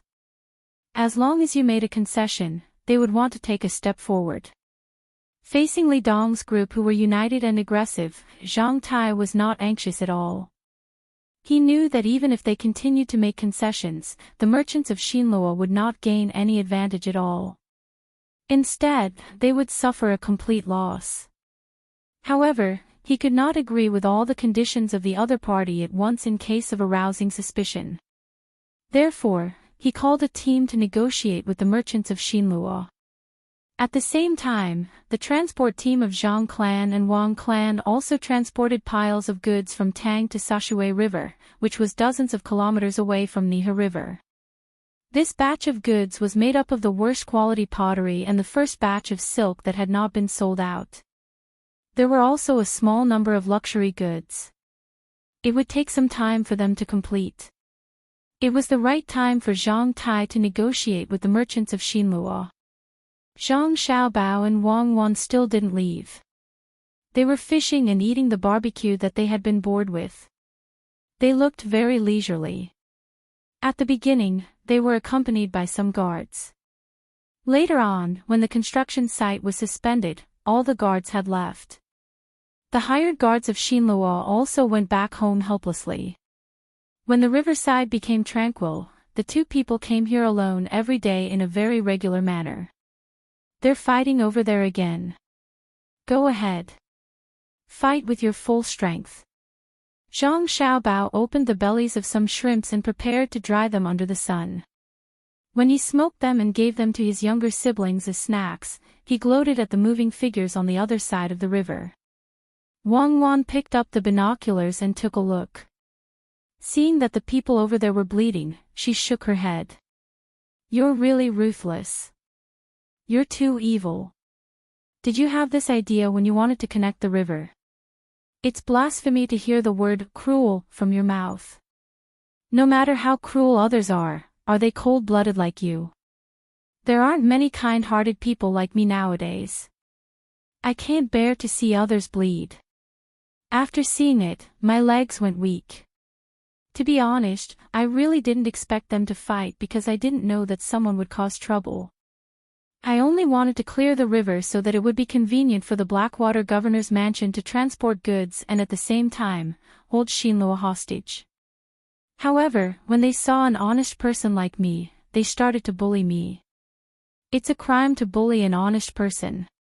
Zhang Xiaobao looked like he was bemoaning the state of the universe and pitying the fate of mankind. His hands moved faster and more decisively. When the shrimps were put under the sun after peeling the skin and removing the innards, they could still move a little. Wang Wan curled her lips. Forget it, comrade Zhang Xiaobao. I'm not soft when it comes to killing people, but when it comes to killing people, I can only use it to threaten the people who are still alive. You're torturing people to death bit by bit. A lot of food was transported to Tubo. I heard that when they left, Chai Zuzan cried when he saw the food. According to Princess Jincheng, many people in Tubo are so hungry that they're all skin and bones. Many people have already died. If there's not enough food, in a few months, we can only see corpses everywhere. Speaking of this, Wang Wan's expression was very interesting. To be able to force the ruler of a country to cry, it could probably be recorded in history. When the two of them were talking, the other side was still fighting. The main reason was that the Xinluo people who were hired to work were disturbed by the people who stopped the construction, and they lost a lot of income. When there was work to do, Tang Dynasty did not give them money. Instead, they directly gave them food, bean oil, and smoked meat. After working for a day, the food they got was enough for a family to eat for 5 days. More importantly, the food they ate was much better than before. The meat and oil were not something that could be eaten casually. Now that the construction site was stopped, and thinking about the situation at home, they naturally hated the people who stopped them from working. Therefore, both sides started to blame each other, and then it turned into a physical fight. After Zhang Xiaobao finished cleaning up the shrimps, he looked at the battle on the other side that was still not over. He pulled out a piece of grass from the ground and put it in his mouth. Suddenly, he stopped and turned his head to look at the place where he pulled out the grass. He threw out a knife from his sleeve and carefully dug. "What are you doing?" Wang Wan saw Zhang Xiaobao's actions and asked. "I'm digging something good to eat." As he spoke, Zhang Xiaobao dug out something that looked like a radish from the ground. Platycodon. Wang Wan recognized it, but she was a little unsure. She had never dug it herself. "Yes, it's this thing. There's a song called Platycodon Ballad, also called Dailaki. Some people call it Go Bao, some call it Monk Head, because there's another name called Monk Crown Hat. It's very delicious when it's made into salted vegetables. It's a pity that there's no chili. When the people from North America come back and take a look, they can make some for Xiao Bei and the rest." Zhang Xiaobao shook the radish in his hand and introduced it to Wang Wan. Wang Wan swallowed her saliva and smacked her lips twice. "It's delicious. Usually, it's called North Korean salted vegetables." Later on, some people felt that saying North Korean salted vegetables was not noble, so they insisted on making South Korean salted vegetables. They even printed Korean words on the packaging to show that they were of noble origin. In fact, we have a lot of them here. This is not the fault of the people. It's the problem of the leaders. There's a problem with the propaganda. Let me tell you, this thing was not salted vegetables in the beginning. It was the people of Xinluo who had no food to eat, so they dug wild vegetables to fill their stomachs. It was very miserable and very sad. Therefore, I decided to help the people of Xinluo liberate themselves in the spirit of internationalism and humanity. Don't say that I'm hypocritical. Back then, the Western countries did a lot of things. They spent money to create an anti-government organization in other countries. Then, the soldiers rushed over and bombarded them. The excuse was to help those who were bought by them gain power. I'll learn from them.